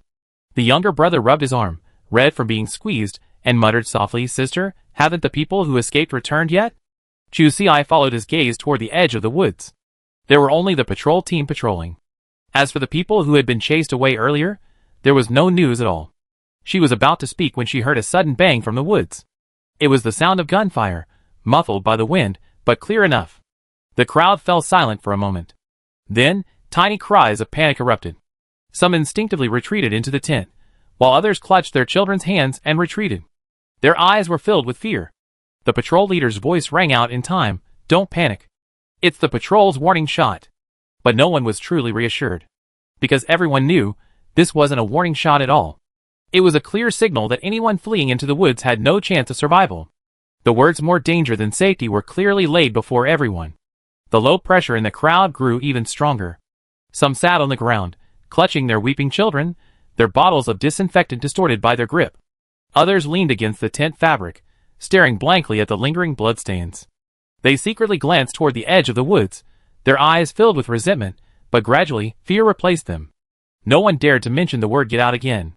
Complaints arose sporadically, but were quickly silenced by the inspector's gaze.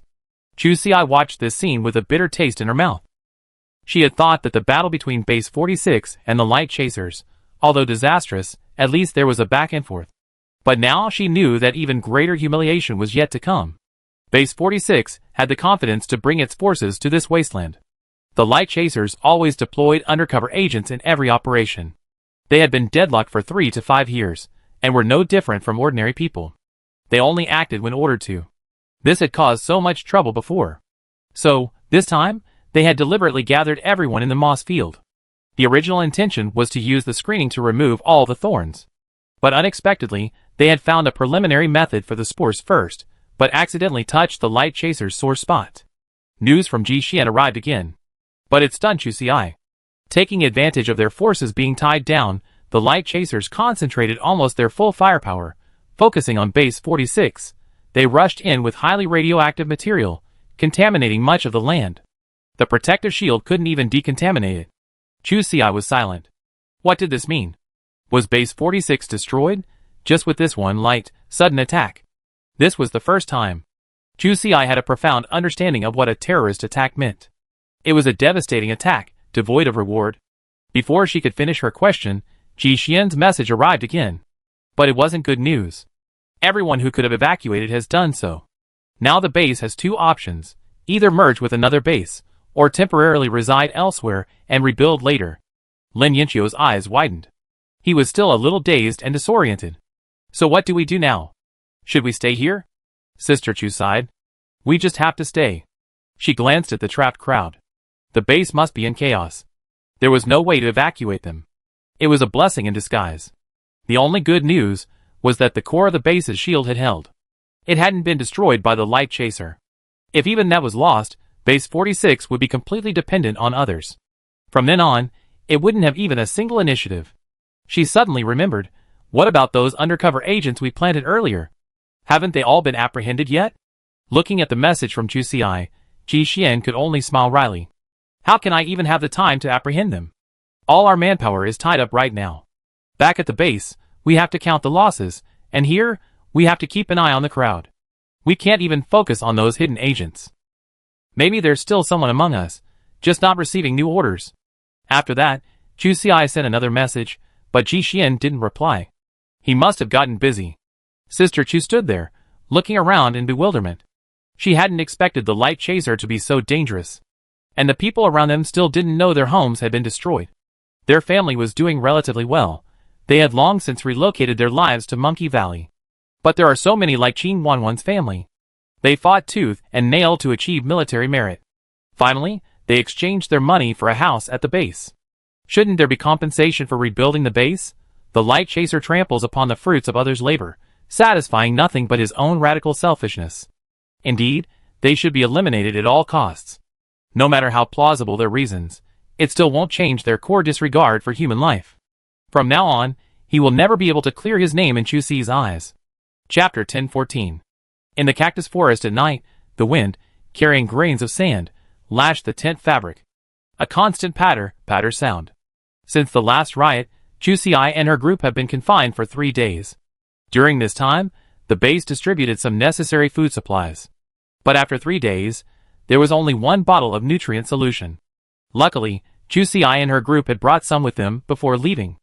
Otherwise, this amount wouldn't have been enough to fill Sister Chu's stomach.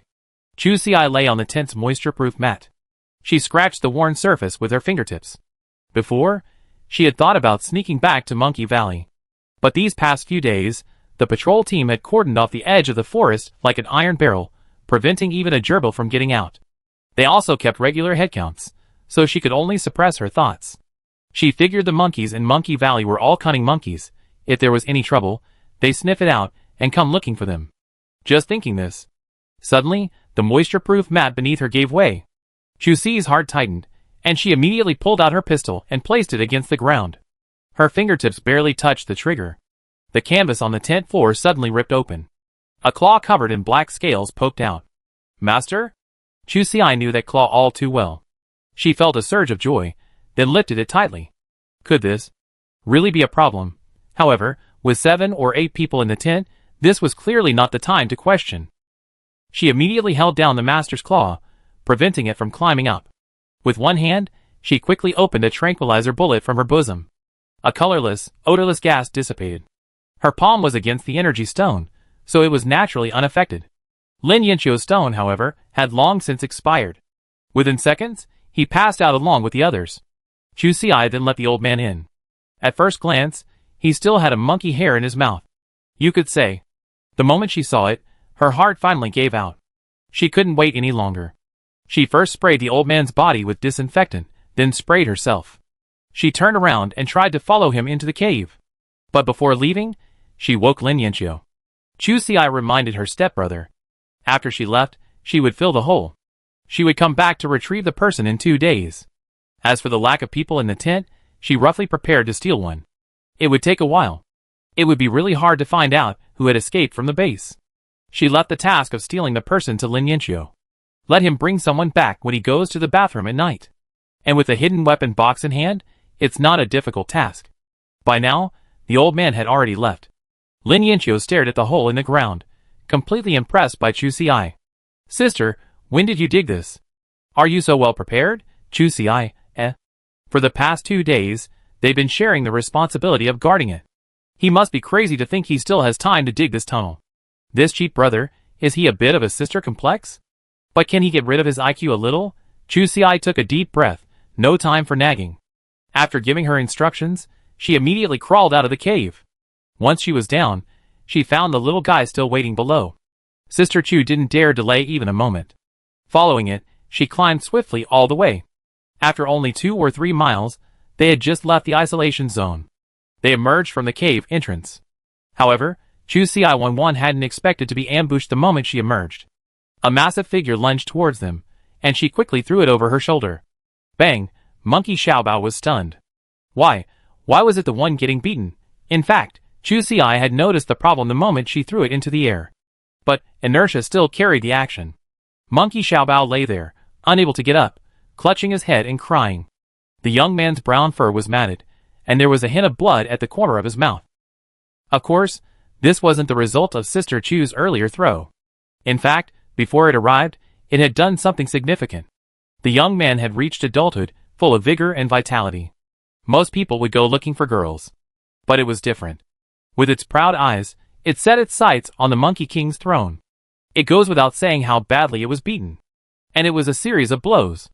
The Monkey King and his lackeys have been aware of his rebellious nature ever since. These past few days, he's been getting beaten up. And beaten up every day. Even the monkey mother can't help. She never imagined her son could be so foolish. Little Bosie couldn't stand it any longer, so she came to ask her sister for help. That's why she limped all the way here to get help. What a pity. Chu's eye felt relieved when she saw that it was just a minor problem. There was no need to risk running away.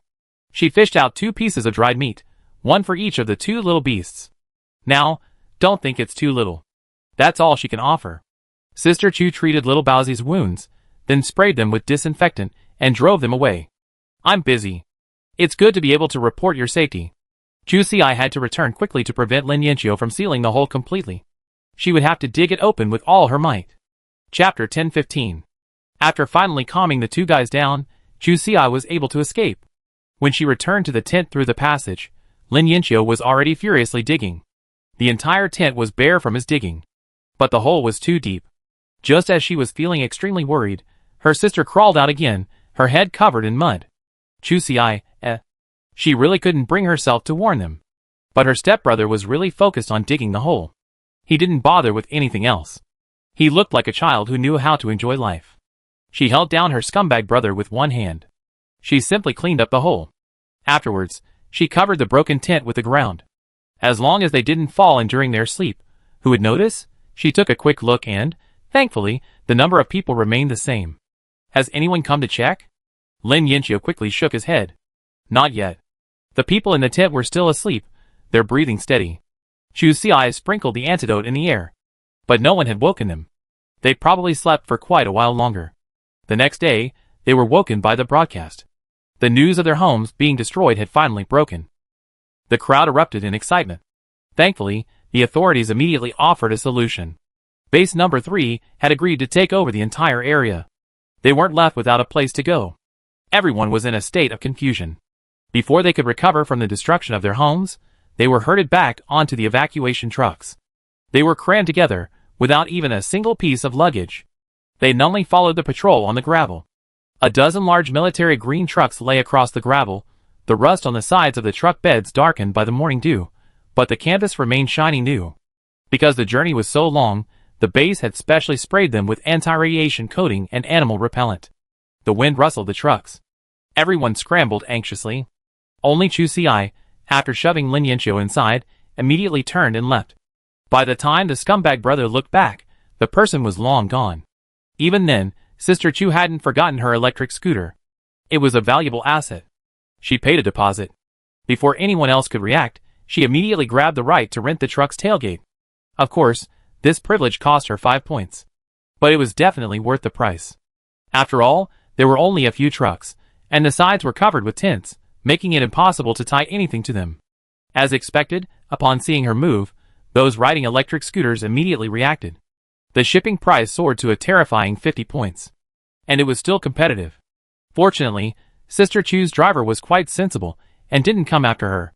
The young man wanted to, but he simply didn't dare. He was also lucky. The young man was the first one to nickname the girl Hegyer's sister, after following Fu Bowen's tricycle. He knew Fu Bowen well, and naturally knew how powerful this sister-in-law was. If he went back now to regret it, wouldn't that be asking for trouble? But he was also really jealous. He even didn't dare to follow suit when he saw someone with several electric scooters tied to the back of their car. It took a lot of thought before she realized that the undercarriage fender could also be used for loading. Finally, while getting rid of the disaster, she was also earning some serious extra money. Chu's finally squeezed onto the bus and sat down next to Lin Yanqiu. I heard it takes at least 4.5 days to get to base 3, a woman holding a child whispered. The child clutched half a vegetable ball in her arms, her eyes fixed on Chu's water bag. The woman smiled sheepishly. Sister Chu simply stepped aside and stuffed the water bag back into her arms. Naturally, she got a roll of the eye in return. Chu's ignored her.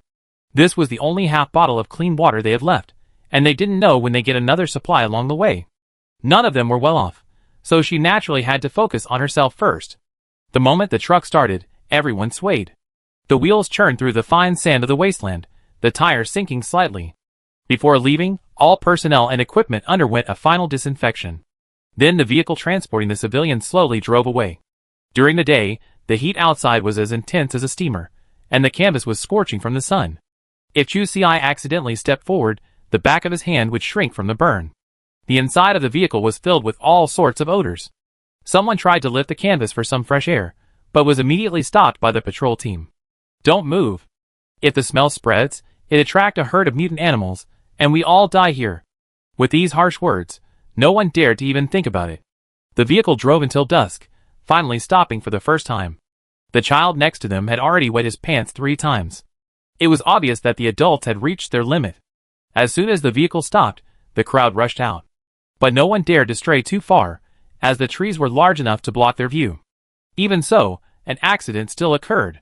Chu Si and the others were sitting near the back. As soon as they got out of the car, they heard a thump from the front, followed by a man's scream, "Help! I can't move my legs!" Chapter 10:16. Hearing someone cry for help, the crowd immediately panicked. Lin Yanqiu also wanted to pull Chu Si back. But Chu Si, she really needed to go to the bathroom.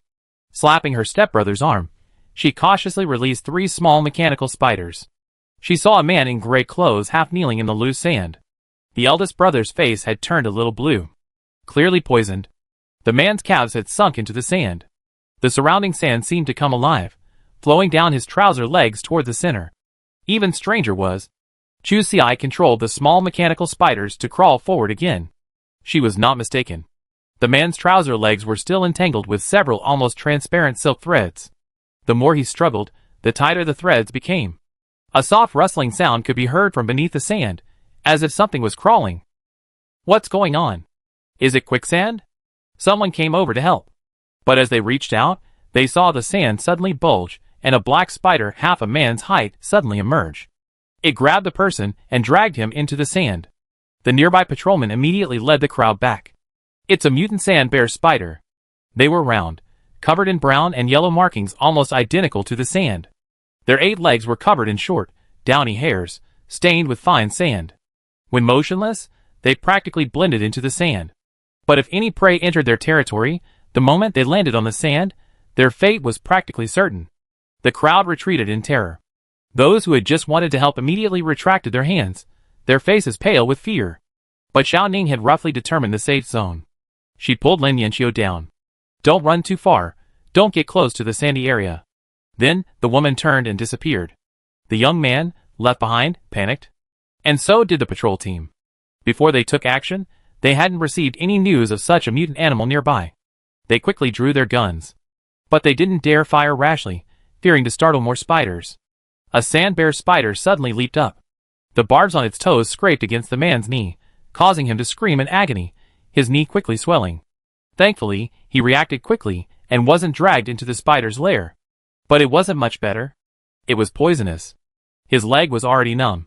The spider attacked again, but the man had no strength to dodge. Just as the sand bear spider was about to charge, it was snatched away by a single iron claw. The young man was delighted. He quickly turned around and saw the woman with the headgear who had ripped him off earlier. Now, the man was filled with endless gratitude. Luckily, he hadn't offended her back then. She was his savior. The young man was quickly carried away and rewarded with anti-venom serum. Chu Si, with a frown, flung the spider against a tree. She had no intention of confronting it. When out in the world, one must protect oneself. She was delicate and frail, not suited to a tough fight. Just as she was about to retreat, she suddenly heard a familiar woo sound behind her. Fuck. It's the old man. Chu Si turned sharply. She saw a small black head peeking out from behind the leaves of a poplar tree. The old man was crouching in the tree's shadow. He was holding a half-stubbed branch for cover. Its eyes were pitiful. It wanted to follow Big Baby. That monkey little treasure was such a jerk. It hadn't gotten Chu Si back, so it harassed the little guy every day. It wanted him to help it get revenge. How could our unruly old man let himself be manipulated by monkeys? Besides, he had already offended so many monkeys. The old man was irritated. It rushed after him in a fit of rage. Chu Si was startled. She lowered her voice. "Why are you still following me?" As soon as she asked, she immediately covered the old man's mouth with her hand. She was afraid he would actually ask her a question. The little guy pulled his hands away from his head and leaned his little head to the side. He was interrupting the show. He couldn't be driven away. Hearing the whistle for assembly, Sister Chu was helpless. "Follow us, but you must not show yourself in front of anyone." With that, she turned and ran back to the crowd. Xiao Ning could still see the miserable state of the two people who had been dragged in through his watch. At this point, they were unresponsive. Only their chests still rose and fell, their faces as pale as paper, their lips purple, and they looked on the verge of collapse. The convoy had no intention of rescuing the wounded. They wanted to ensure that the majority of the people were safe. The few casualties would be used to pave the way. The crowd quickly boarded the vehicles. The convoy quickly departed. Everyone was discussing the thrilling incident, but no one paid any attention to the two people who had been there. The poplar forest outside the car window gradually receded. The vast expanse of forest stretched as far as the eye could see, looking particularly terrifying in the pitch-black night. The wind, carrying grains of sand, blew relentlessly against the tarpaulin. Thankfully, the place they stopped at was safe enough for everyone to spend the night safely. Chapter 10:17. This migration journey was much longer than Chu Si had anticipated. The convoy raced through the wilderness for 8.5 days. They encountered numerous dangers along the way. Just to avoid large mutant animals and the Gaofu community, the team had to take a long detour. And the bumpy ride had long since worn away their remaining vitality. To be honest, they hadn't held much hope for the future. After all, they were just crammed into a shantytown. Providing them with a few days' supply of food would have been a smooth transition. After all, which base's safe zone wasn't incredibly valuable? No matter how large base number 3 was, it couldn't accommodate them. In fact, these ordinary people didn't even deserve to be under someone else's roof. Since they were displaced everywhere, what was there to look forward to? The car thumped heavily. The destination of this journey had finally arrived. The inspector's voice came through the tarpaulin, urging everyone to get out of the car in an orderly manner. Although they had already prepared themselves mentally, the moment the tarpaulin was lifted, the crowd was still stunned. In the dusk, the city wall before them was disorienting. The noise suddenly died down. The thick cement brick wall was more than 3 times taller than base 46. Unknown metal was embedded in the dark blue seams, still gleaming coldly in the setting sun. Automatic scanners were installed at the city gates, one every 10 meters. Rows of red lines struck every passerby. There were so many cars here. The line of people waiting for security check was long. Chu Si heard someone nearby gasp. A woman holding a child clutched the tarpaulin tightly, her voice trembling. "This is base 3? The buildings at the very edge are even more imposing than our main building." Her voice was soft, but it spoke volumes about what most people were thinking. They had spent their entire lives circling base 46. On weekdays, they could only venture into the base's trading area. The tallest building they had ever seen was a 3-story office. But within base 3, even at the very edge, buildings over 10 stories high could be seen everywhere. Mounted on the walls were weapons they had never seen before. People streamed in and out. They were already familiar with the place. On the contrary, they were filled with interest in this group of refugees. Curious scrutiny caused many to hunch their shoulders. The once orderly formation gradually unraveled. Some lowered their heads to gather their dusty clothes, others quietly hid their worn heels behind their backs. This disparity made them speak with timidity. The crowd moved forward one by one, but was quickly divided. Many were taken directly to the designated areas within the shantytown. Tents had already been set up there. Just check in with your personal account. What Chu Si had never expected was that quite a few people had been pulled into the base. She even spotted Qin Wanwan and her family among the group. Many faces were filled with joy. All along the way, everyone had already prepared for the worst. And being assigned to the safe zone was already a huge surprise. Most of the people inside were led to the factory building on the west side. Ji Xian came to pick them up. And as soon as the scumbag brother-in-law arrived, Lin Yanqiu was sent out. It hadn't been helped. After all, his sister had a green ID card, which made her a family member of a special privileged person, and she was allowed to stay in a small private room. Lin Yanqiu, his adopted brother, was actually assigned to the factory resettlement area on the east side thanks to Ji Xian. He had originally thought of staying there for a bit, to express his deep reluctance to part with his sister. But when Ji Xian said he had to fight for a spot himself, he ran away faster than anyone else. "You're kidding." He had to find himself some well-ventilated space. The weather was about to get hotter, and the reconstruction of Base 46 was still a long way off. By the time a site was chosen and all the supplies were gathered, who knew how long it would take? He had to plan everything out for himself. Seeing Brother Xian approach, Sister Chu leaned against him. She was still a little depressed. Ji Xian said nothing, bent down, and carried the man away on his back. It seemed the light chaser incident had a significant impact on his wife. She was clearly not as happy as before. Sister Chu lay on his back, slowly recovering her energy. It was obvious that Ji Xian hadn't had an easy time these past few days. There were still some scratches on his face that hadn't healed. She raised her finger and gently stroked it. "Does it still hurt?" The man shook his head. "No. It's just an injury like this. There's really no need to waste special energy stones." The only injuries that could survive were minor ones. Thankfully, he had officially retired from the front lines. Now, Base 46 had been completely destroyed, and their forces were being reorganized with Base 3. Old Chi had also asked for his opinion. Brother Xian had no intention of following up. After all, the light chaser issue was now clear. He still preferred to work with his wife. Besides, now was the time to properly manage the information network. His efforts had truly paid off this time. At least he landed a big contract that guaranteed him a guaranteed job. Their information department had been revitalized in one fell swoop. Under these unique circumstances, he unexpectedly established connections with the higher-ups at several bases. Even without the base's contribution bonus, this was destined to be a sure-win deal for them. If you put it that way, Sister Chu's mood had indeed brightened considerably. She lay on Ji Xian's back, her hand tangling with his hair. She touched her chest, "But I still feel this pent-up anger." The man smiled, "Then let Bowen take your brother to other bases." Chu Si's eyes lit up instantly. As expected, she still preferred this kind of covert mischief. She had just kissed Ji Xian's neck when the video of her younger brother came through. The young man didn't dare tell his sister how poor the living conditions were. He simply sent the video to his sister. The factory was already packed, iron beds arranged like grids. People were huddled together inside. The air was thick with the scent of sweat and disinfectant. Just as he was filming the video, his small frame was crushed by a bag. Luckily, 911's family lived nearby, offering some support. But the eldest brother was quite active. He did get a good spot at first, but he had no way to protect himself. In the end, it was a struggle. Right next to the toilet. The smell was terrible. Chu Si couldn't help but laugh.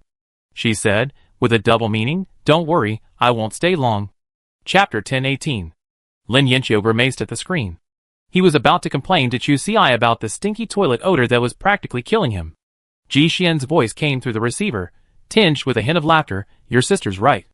We move you to a new place in a couple of days." Lin Yanqiu's eyes lit up on the other end of the video. Is brother-in-law Zhao finally going to be a human being? He was about to press for details when 911's shout interrupted him. The man in the next bed was scrambling to pile luggage onto the metal bed. He nearly knocked his backpack to the floor. Lin Yanqiu hung up the video and rushed over to argue. Chu Si's mouth twitched. This must be because there were so many people, emboldening him again. Looking at the chaotic scene on the screen, she sighed softly. Ji Xian had already carried her to a two-story building. At the entrance to the complex hung a sign that read Special Personnel Resettlement Area. The houses were clearly newly built, and the air of new homes was palpable. Chu Si climbed down from Ji Xian's body. "From now on, we all be neighbors." She should have some dignity. Ji Xian clearly knew everyone nearby. They greeted each other whenever they saw him. Sister Chu also became familiar with them. But someone had seen her carrying him all the way here. She'd been teased several times. Blushing, she swiftly pulled Ji Xian upstairs. It had to be said. The room they were assigned was nice. Opening the door, they discovered a balcony a good half a meter wide. For a small studio apartment, this was definitely considered luxurious. And not everyone had such privileges. Their situation was better than that of the average captain. The furnishings were simple, but the basics were all there. A simple yet sturdy wooden bed, a desk, and a metal wardrobe leaned against the wall. 2 pots of small, unidentified green grass stood on the balcony. It was far better than the crowded factory. It was the first time Chu Si had seen such purely ornamental plants displayed in a home. That was enough to tell. The people at Base 3 were much more relaxed than those at Base 46. Next to them were the newly received bedding. Chu Si felt the fabric. It was surprisingly more comfortable than the cotton ones back home. This was resettlement housing. It was unjust. No wonder so many people were desperately trying to climb up. The feeling of being at the top, feeling the coldness, was something ordinary people couldn't experience. The two had just finished packing their things. Ji Xian pulled a few sealed bags from his backpack. Inside were compressed biscuits, a bottle of purified water, and 3 bags of nutrient solution. Basic supplies for special personnel at the base. I just finished counting them.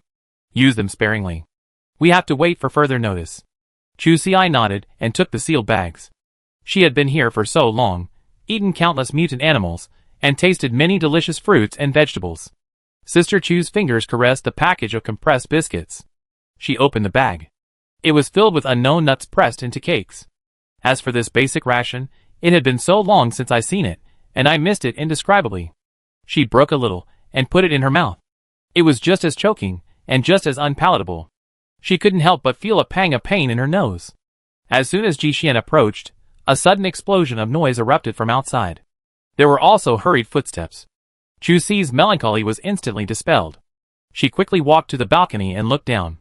She saw many people running toward the base's main gate. But it didn't seem like anything urgent. Many people were holding up their watches and snapping photos. Someone tiptoed forward, and the once quiet street suddenly became crowded. What's going on? She frowned in confusion. Ji Xian also leaned over to the balcony and listened. I didn't hear any emergency sirens. It shouldn't be dangerous. They seemed to be just watching the excitement. Sister Chu tiptoed toward the east gate.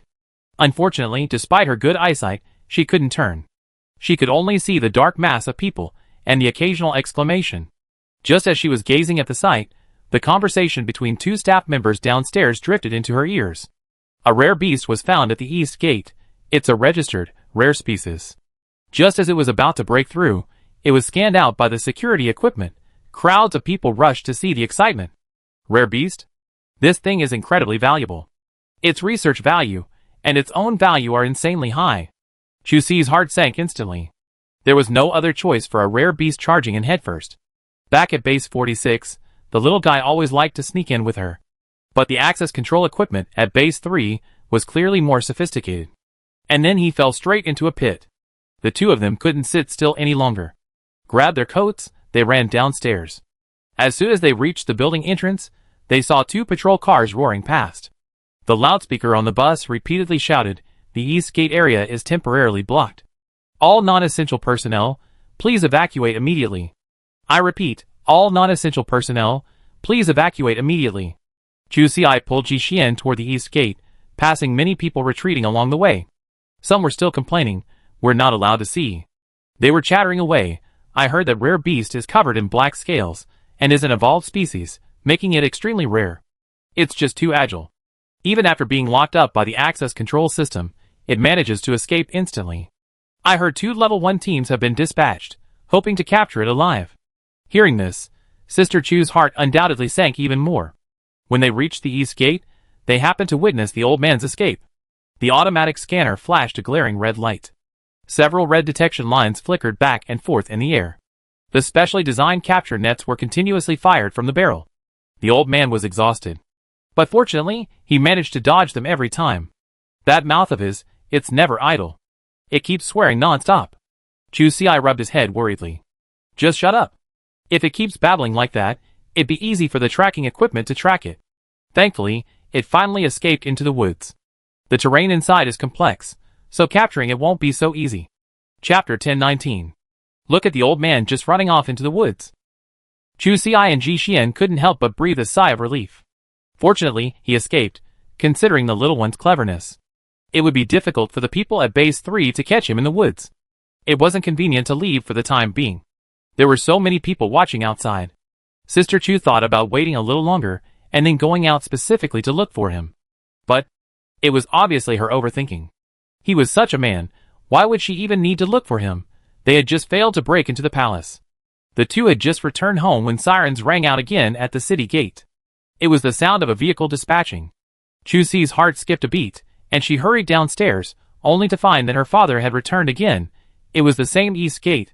The little guy had come and gone so casually. The guards at base 3 were quite fooled. The rare beast had been trapped twice, and they had only managed to get a glimpse of its fur. When Chu Xi arrived, she saw it disappear again, dragging a group of people with it. She took a deep breath.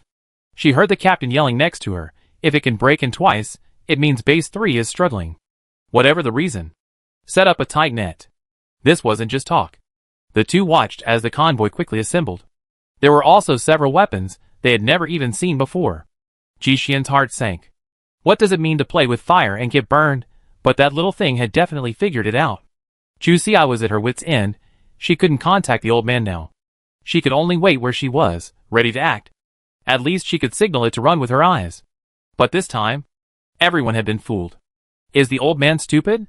I couldn't get in twice, so why would I risk my life to force my way through this place? Out in the woods, the little guy stared at a leaf for several seconds. There are so many more people. It decisively changed its position, preparing to go directly over the city wall. When the cable was bitten through, the system self-check alarm sounded. The faces of the people still guarding the east gate were beyond description. Their brains. And they were no match for a mutant animal. Their reputation at base number 3 was completely lost today. The old man dug a hole in the protective netting. Just as he was about to wriggle his way through, a helicopter's bright light fixed his head. Its limbs tightly grasped the city wall bricks. Their black scales gleamed coldly in the incandescent light. Every step it took was accompanied by a crackling of electricity. Countless people were waiting for it to be electrocuted or knocked unconscious. But when the eldest brother saw that something wasn't right, he shook his head and quickly retreated. Countless people were filled with curses. Fuck. What the hell is this? I never heard of a rare beast resistant to high-voltage electricity. A moment of speechlessness and frustration reached its peak. But the more it was like this, the researcher's eyes lit up even brighter. But even if Yu and Yueliang were shoulder to shoulder, it was useless. They couldn't catch it. This group was like being roasted on a hot and cold racket. I was scratching my head in anxiety, but there was nothing I could do. Huh? Chu Xi breathed a sigh of relief. She surreptitiously tugged at Ji Xian's shirt and whispered, "I'm scared. Is it staging some sort of ultimate assault?" Ji Xian smiled wryly. Who knew it could be so cunning? Actually, if you think about it, the two of them were also fooled. The old man's unconventional play directly raised humanity's perception of the intelligence of the rare beasts. But more people began to doubt this. The people at base 3 were quite self-aware. The old man's behavior was simply not something an ordinary rare beast could do.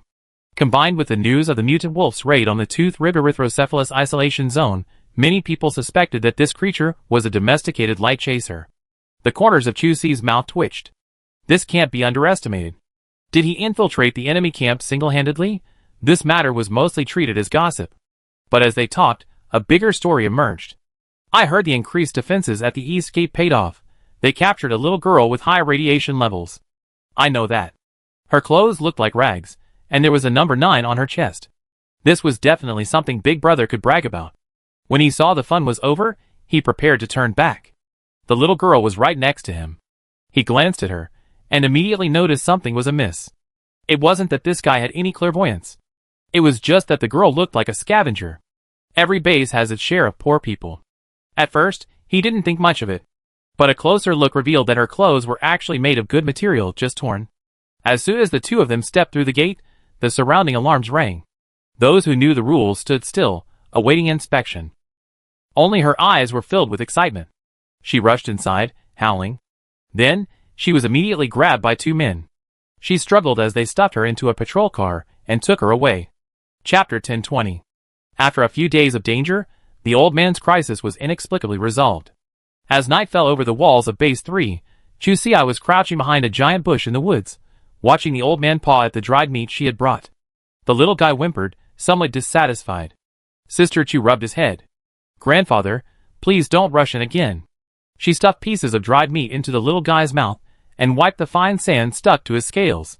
She advised earnestly, if it weren't for the sudden appearance of that light chaser experiment, the people at Base 3 would have turned this forest upside down to catch you. But precisely because of this, it shows how lucky the little guy really is. That experiment must be very important. Now, almost all their available police force has been transferred to the Research Institute for Defense. I'm afraid someone else will come and steal the tower. The old man tilted his head, chewing the dried meat with a loud crunch. It really didn't care at all, trapping such a pitiful little thing in there. Inside the observation room, the researcher put down his clipboard. His gaze fell through the reinforced glass on the child in the isolation room. The subject's temperature remained at 37.2 degrees Celsius this morning. The surface radiation level exceeded the standard by 30 times, but all vital signs are completely normal. This child is a paradox. The assistant next to him, who was sorting the medical kit, looked up at this and couldn't help but ponder. This is more than just a paradox. It's like Xiaojiu hasn't even developed a full set of emotions. When I draw her blood, she doesn't shy away or make a fuss, and when I feed her nutrient solution, she opens her mouth obediently. Sometimes he squat in the corner, staring at the vent, for an entire afternoon. The man's brow furrowed slightly, and he sighed softly. This little creature seemed more like an ignorant little beast, making him feel a little reluctant to start. But the research had to continue. The assistant looked up. It was time for another blood draw. He quickly gathered his things and headed for Shijiu's room. When he swiped his card and pushed open the electronically locked steel door, the little creature was curled up in the corner, covered in a white mattress. Hearing footsteps, she slowly raised her head. Her black eyes were unfocused. She simply stared at the blood draw tool in the man's hand. When the needle pierced her skin, she didn't even move. The needle tip was withdrawn. She stared at the test tube in the man's hand. She watched the pale red blood sway, her eyes expressionless, as if she were looking at a glass of ordinary water. The man in the white coat pressed a cotton ball against the needle hole. With her other hand, she fished a piece of hard candy from her pocket. The wrapper shone a faint yellow in the light. Here, eat it, and the pain won't go away. Xiaojiu took it and stuffed it directly into her mouth. She chewed it with a crunch sound. The transparent candy crunched under her teeth, and the sweet flavor spread to the tip of her tongue. But she remained expressionless.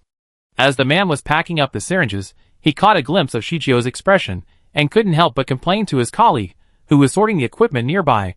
She's so calm. She doesn't look happy eating such a precious candy.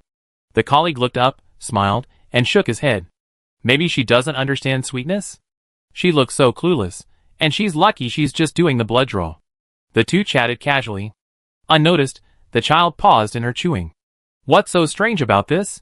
She'd been eating this kind of candy since she was a child. She remembered the days in that gleaming white lab.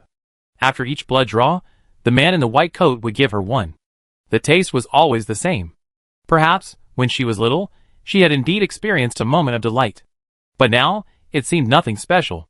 She had known this long ago. Giving candy and drawing blood went hand in hand. Just like the daylight and nighttime darkness. It was a common occurrence. She quickly finished the candy. She tilted her head back and swallowed it. A faint sweetness lingered on her tongue, but there was no need to savor it. She pinched the candy wrapper in her hand, then released it, and it opened again. She played with it a few times, but then lost interest. She returned to her previous position. As calm as a man in his 60s or 70s. She rested her small arms on the edge of the bed, her eyes drifting out the window. There was a mutated poplar forest there. 5 days ago, she first saw the black-scaled beast. It was fascinating. She crouched in a tree, nibbling on a young leaf. Then she saw a dark figure following the migrating trucks. It would even steal dried meat while others slept. Xiaojiu found it amusing and started running after it. But she was too slow. She couldn't outrun the trucks, nor could she catch up with the black-scaled beast. She often lost it. Fortunately, they always walked along the main road, so she followed the tire tracks. When she finally caught up, she happened to witness the old man's magnificent feat. She hid behind the tall grass. She watched the black-scaled beast charge the gate. The red beam of light was blinding, but it always managed to twist its body to avoid the capture net. Its little claws even scratched deep marks on the patrolman's helmet. A group of people chased and shouted at it, but it finally slipped away into the woods and evaded capture. It then charged twice more, each time escaping unscathed. Watching this made Shijiu's blood boil. But of course, the results weren't great. Chapter 1021. At 2 o'clock in the morning at the Research Institute, the ventilation ducts hummed incessantly. In the isolation room, Xiaojiu suddenly opened her eyes, her dark pupils expressionless under the pale light. The girl sat up quietly. She had had enough of this place. The little girl lifted the covers and twirled to put on her shoes. She looked at the straps. She fiddled with them a little impatiently, then tied them up in a tangle. This was the thing she was most dissatisfied with. Xiaojiu used to be able to just pull her shoes on. Here, she needed help. She hated this feeling of being restricted. So, Xiaojiu prepared to leave. The girl slowly raised her right hand. She walked to the steel door and placed her palm against the lock. The radiation that had been suppressed within her body suddenly intensified. Even the air grew hot. A crackling sound of electricity suddenly rang out. The door lock heated up rapidly, and Shichio's hand was burned and blistered. But she only frowned slightly, as if unfazed by the pain. The smart door lock's indicator light flickered frantically, from green to red, and within 2 breaths, it was completely extinguished. The strong magnetic door lock snapped and was broken. The little girl took a half step back. She used her thin shoulder to push against the thick steel door. With a muffled groan, she managed to force the door open a crack. With another firm push, a creaking sound echoed from outside. The darkness was instantly ignited. The red warning light in the corridor flickered frantically, stretching Shichio's shadow, sometimes longer and sometimes shorter. The person on duty rushed out in slippers. She had thought someone from the light chaser was coming to snatch the lab questions. The woman trotted into the control room, urgently reporting the situation. But around the corner, they suddenly stopped. In the corridor, the little girl in the lab coat slowly approached from the end. She still looked as well behaved as she had during the day. Perhaps it was the clamoring alarms, and the flashing red lights. Now, she gave off a suddenly terrifying vibe. The female assistant on duty didn't dare rush in on her own. Before, they had thought Shichio had escaped the light chaser's clutches only with outside help. Only now did they realize that the child had relied entirely on her own abilities. The patrol arrived quickly. The assistant on duty quickly recovered, anesthetic needle. Quick! Shoot her in the leg. Over a dozen guns were quickly trained on the little girl. The anesthetic needle shot out with a whoosh. But their accuracy was far worse than before. Only a few managed to hit the target, and most missed by a long way. It wasn't just this group that suddenly lost its aim. The captain stood there with a grim expression. He turned to look at the other team members. He saw several people already collapsed, holding their heads in pain. The duty assistant was also in great pain. She slid down the wall, dizzy and unable to see clearly. The woman immediately understood the reason. Hurry, let's get out. Her radiation is radiating. This was undoubtedly a very dangerous sign. Only now did she understand why the light at the end of the corridor had gone out. It was clearly damaged by the high radiation. The reason why subject number 9 was so precious was because, besides being able to adapt to high radiation levels, she was also extremely rare and posed no significant harm to ordinary people. If humanity could truly improve in this direction, then multi-stage coexistence would be entirely possible. There would be no need for something as radical as the light chaser. But now it seemed. Their previous assumptions were definitely flawed. The danger level of this subject was far greater than previously anticipated. Before closing her eyes, she was only thankful that Shichio had been anesthetic. Even if there were only a few, it was definitely enough. But the unconscious person hadn't seen it. The monster-like little creature. As if feeling nothing, he reached out and pulled out the syringe and threw it to the ground, his steps never stopping. Shichio didn't know much, but she wasn't stupid either. For example, she knew these people would never actually use truly lethal weapons on her. And these anesthetics. They were completely useless to her. As the girl passed the group of people lying there, she paused. She rummaged through her white coat. Sure enough, she found a few candies in her pocket. She stood there, unwrapped one, and popped it into her mouth. The candy wrapper dangled and fell to the ground. Shichio's brow furrowed. Where should she go after she got out? She thought of the little black beast. But Shichio didn't know where it was right now. She felt a little melancholy. She could only stuff the candy into her pocket and leave the base first. The girl continued to walk forward. But she had no idea what a devastating blow those few extra seconds she stayed in had been to the group on the ground. It was almost certain that they were beyond saving. A single misjudgment could cost them their lives. But Shichio remained unconcerned. It was as if she didn't care if they drew her blood. Chapter 1022. It was just past 2:30. From the moment Shichio planned to leave to the moment she successfully exited the research facility at Base 3, it took only half an hour. The steel door creaked open. The little girl emerged, chewing a candy bar. A few of her pursuers lay unconscious, not far behind her.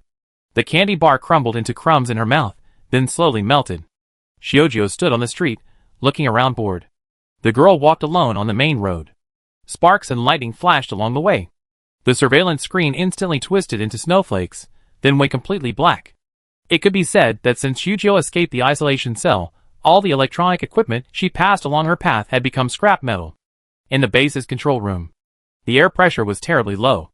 Everyone knew that without the precise lock of the electronic equipment, locating the experimental subject would be difficult. But the actual situation was far better than expected. The main problem was her radiation was too high, like a humanoid destruction machine. Wherever she walked, the lights on the road would flicker off. Drone launch, conducting long-range target detection. Note: do not use the searchlight to avoid alerting the target personnel. Move quickly, we must trap them inside the base. Because everyone knew that if Number 9 escaped successfully, trying to locate someone in the vast wilderness who could enter a high-radiation area at any time would be immensely difficult. A series of responses echoed through the communication channel. A dense net was thus spread. Outside, it was quiet, with only the soft sound of tires rolling over sand, spreading through the night. To avoid possible radiation damage, more than a dozen drones soared high into the sky. Their cameras were trained on the ground, focusing on scanning the pitch-black street area. Patrolmen, also wearing the highest quality radiation-proof suits, quickly followed suit. They quickly reported on the situation on each section of the road. Radiation levels have dropped in the East 3rd District section, and the target is estimated to have left. The streetlights at the entrance to the resettlement area on the east side are off. The experimental subject may be moving this way. Most people in the factory area were already fast asleep. The power supply to the buildings had long been cut off. Only the occasional snoring and mumbling could be heard. Unbeknownst to anyone, a silent blockade was quietly unfolding. Shiojio finished chewing her last piece of candy and stood at the intersection, somewhat bewildered. The little girl wanted to find the black-scale beast, but the old man never paid any attention to her. It was extremely difficult for the two to successfully connect. Shiojio originally wanted to head for the east gate. After all, she'd broken into the palace there twice. She decided to stay in the nearby woods. Perhaps there would be another chance. But she'd taken just 2 steps when she caught a whiff of a familiar scent, faint, like the scent of the small black-scale beast she smelled in the woods before. She followed the scent and turned into a nearby alley. Her footsteps were so light, only the sound of gravel treading on them. The besiegers were stunned when they reached this point. This was, after all, a resettlement area. The base was a slum-like place, and all the infrastructure had been streamlined. Only a few lights were working. Aside from the outermost one, which was broken, the others were still working perfectly. They had no choice but to mobilize the relevant personnel immediately. Turn on all the lights. But with only a few minutes of communication time, so much had been missed. Waiting for the factory resettlement area to brightly light up again, Shiojio had already walked through the area. Following the scent, she arrived in front of a 2-story building. She passed the sign under the porch that read Special Personnel Resettlement Area. She reached the building in the dark. The hallway was dark. It was 2 or 3 in the morning, perfect for sleep. Standing in the hallway, she could hear the snoring that echoed. It was a unique kind of bustle. The little girl looked up. Confirming the smell was coming from above, she tiptoed up the stairs, 1 floor at a time. Standing at the door of room 203, she raised her hand and placed her palm against the smart door lock. The high-intensity radiation instantly exerted its force, and the door lock's indicator light quickly jumped from green to red. With a snap, it quickly went out. She gently pushed, and the door opened a crack. Zhu Xi and Ji Xian inside had already woken up. As Ji Xian reached for the gun on the bedside table, a strong feeling of nausea and dizziness washed over him. He simply thought he'd been poisoned by some powerful poison. He quickly reached into his collar and placed the special energy stone against his body. The intense discomfort slowly subsided. A man wouldn't give his opponent too many chances. He fired directly at the location the person behind the door had predicted, 1 shot each in the head and chest. Zhu Xi looked at Ji Xian's state. She was still a little confused. Why would he use the special energy stone out of the blue? But she had always maintained absolute trust in Brother Xian. At first glance, she knew the situation was dire. Sister Chu, naturally, didn't hesitate, taking her life-saving rations. Then, the door opened again. The 3 of them were equally stunned. Shiojio looked up at the bullet hole. She was a little confused. Why would this person shoot her out of nowhere? Zhu Xi and Ji Xian were genuinely surprised. Why would a child come in, and one who looked so harmless? Chapter 1023. Amidst the tense standoff between the 2 sides, one person was clearly off-kilter. Shiojio glanced around. She couldn't find the familiar black-scale beast. That scent, right at the tip of her nose. How could it be missing? She muttered. But Zhu Xi and Ji Xian didn't let their guard down just because they were children. The creaking of the door hinges hadn't faded away. Downstairs, subtle noises emanated, occasionally interspersed with the beeps of the detector. The man's expression immediately turned cold. He leaned sideways, his steps extremely light. He quickly moved to the balcony, hiding in the shadows and looking out. There he saw, in the moonlight, a team of 7, wearing heavy radiation-proof suits, rapidly approaching. Brother Xian's mind raced. Almost instantly, he determined Shizhou's identity. And he had found the cause of his discomfort. Yes, that highly radioactive test subject? Ji Xian couldn't help but take a deep breath. This was a serious problem. They no longer had time to dwell on why this test subject had come to them for no apparent reason.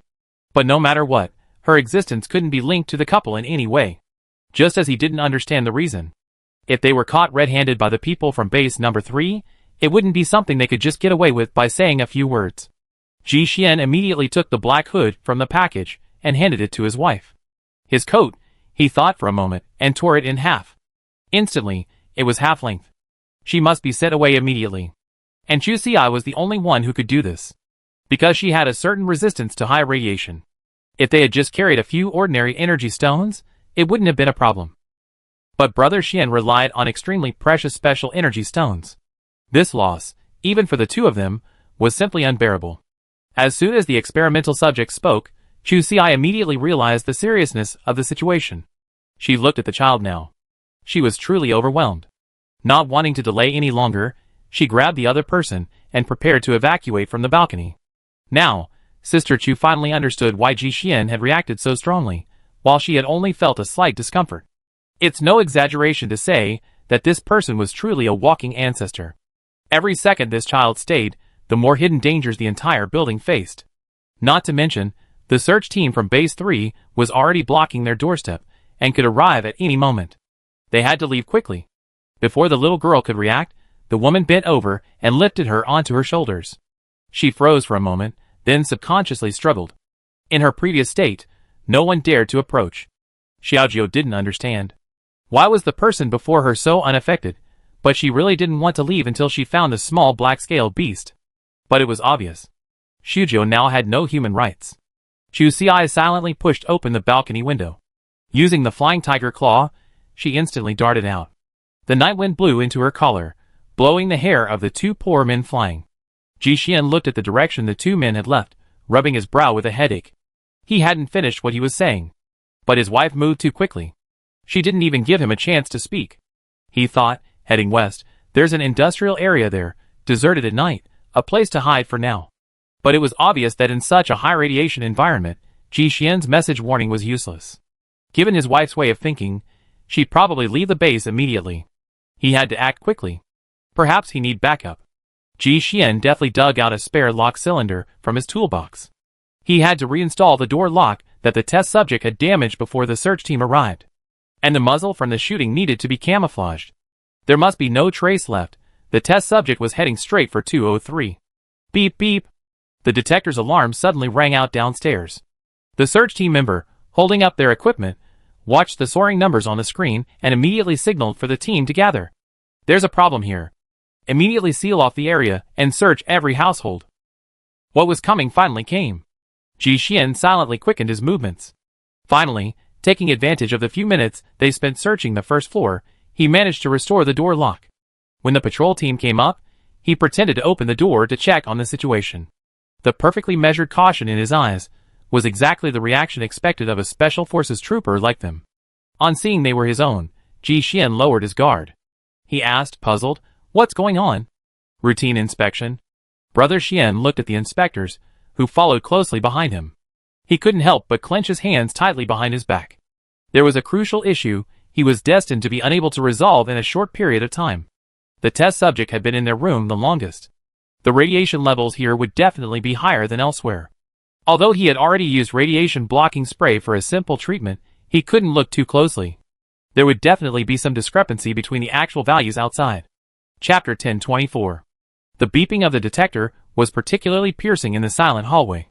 Like an invisible hand, it repeatedly tugged at Ji Xian's tense nerves. He had deliberately stored the special energy stone. The dizziness brought on by the high radiation surged like a tide. The scene before him began to waver slightly, and a buzzing sound filled his ears. He had to endure the discomfort. He had to deal with the group in front of him. "Please move aside." Routine inspection of the base. The search team member outside the door spoke in a cold tone, with an unquestionable firmness. Several of them wore heavy radiation-proof suits, and their helmets gleamed coldly. The team leader's eyes were sharp as an eagle's. He was fixed on Ji Xian. It wasn't that he had truly discovered any problems, but rather that his job required him to control every detail. Ji Xian endured the discomfort. The people at Base 46 were no strangers to this.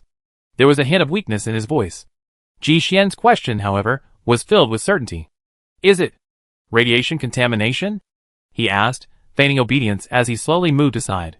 He made way for the door behind him. With such weakness, it was normal to move slowly. The room was small, visible from head to toe. A simple wooden bed, a desk against the wall, and a metal wardrobe. These were the bare minimum amenities of a resettlement house. The balcony window was still open, and with the door open, a draft flowed in. The leaves of 2 small potted plants swayed gently. Everything seemed ordinary and orderly. The only place anyone could hide was the metal wardrobe. The leading team member gestured, "Go inside and take a look." Several people filed in. Just as the man holding the detector was about to enter, Brother Xian collapsed from exhaustion. The detection equipment was always operational. The values on the screen kept jumping as he entered the room. His palms were sweating more and more. He couldn't help but turn pale, and he felt like vomiting. This wasn't all a facade. Without the protection of the special energy stone, the high radiation levels were taking a more severe toll on his body. Ji Xian simply seized the opportunity and scammed someone who was trying to scam him. A muffled groan of pain. Several nearby team members saw this and immediately supported the man. "Hey! How are you?" Anyone who could live in the special personnel resettlement area was, after all, half one of us. Even if they belonged to different bases, but they were all working for the same official purpose, and there was a subtle trust between them. The other's attention was temporarily drawn to his condition. The captain frowned. He flung the metal wardrobe door open. It was completely empty. There was only the owner's loan package. Ji Xian waved his hand weakly. I'm fine." He struggled to sit up, his hands trembling as he rummaged through his body. He finally pulled out a nearly depleted special energy stone. The captain couldn't help but raise his eyebrows slightly. He jokingly said, "I didn't expect the young man to have such a rich family background." This was a special energy stone. Not to mention Base 46. Even he, one of the leading captains of Base 3, didn't have such a rare item. This was quite unusual. Ji Xian, of course, wouldn't leave such a big handle. He simply needed a clear path. Otherwise, how could his radiation damage heal? Would he rely on the voluntary assistance from Base 3? Obviously, that wasn't possible. There must be a lot of people suffering from radiation damage. As outsiders, they were lucky enough to get a bed at Base 46. Whether they could survive depended on themselves. And Ji Xian had exactly that. Because he'd been sent into the high radiation zone before. The few precious resources left were naturally scooped up by a few people who had a common goal. He wasn't afraid of being investigated. Brother Xian was going to use all sorts of verifiable incidents to try to catch the attention of the search team. He was waiting for news from Chu Xi to buy him more time. Excessive action would surely draw suspicion, but Brother Xian had no other choice. Finally, the captain's communicator suddenly rang with a hurried voice, "Emergency notice to all teams. The experimental subject has breached the first line of defense and is fleeing towards the eastern wall of the base. Send support immediately and intercept them." The search team members' expressions changed, and they didn't bother to inspect the room any further. The leading team member glanced at the still weakened man. Thinking it was another flare-up of his occupational illness, he hurriedly said, "Someone will follow up on the follow-up of the radiation contamination." Then he hurriedly left with his team. The footsteps quickly faded at the end of the corridor. Brother Xian leaned against the wall and exhaled heavily. His back was already drenched in cold sweat. Thankfully, it had been a bluff. But he still felt uneasy. For Chu Xi, the real danger had only just begun. Not long after, the pollution control personnel hurried upstairs.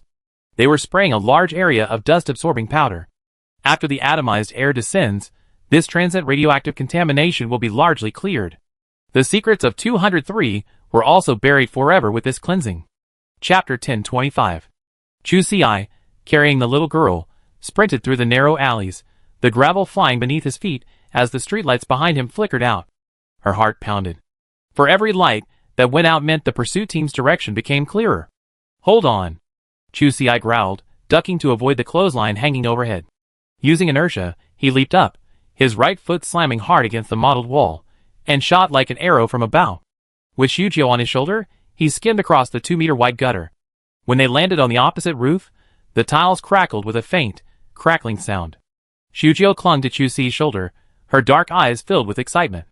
The whistling wind and her own rapid heartbeat filled her ears. The feeling of moving at high speed was a thrill she had never experienced before. She watched Chusi tread on the edge of the roof. Then, clutching the flying tiger claw, he swung in an arc between the two buildings. She couldn't help but let out a cry of awe. The excited cry was particularly piercing in the silent night. Chusi nearly stumbled. She glanced back in disbelief. She saw the little girl on her back, excitedly pointing at the flashing red police lights in the distance, laughing heartily. It finally dawned on her that the little fool had absolutely no sense of danger. Perhaps the escape just now was just a novelty game for her. What a headache.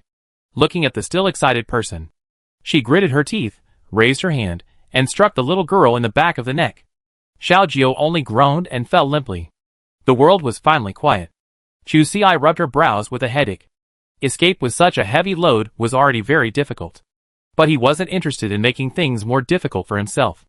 In the base's control room, the commander looked at the trajectory, his brow furrowed. Something's wrong. It's too fast. Someone from Light Chaser must have successfully contacted them.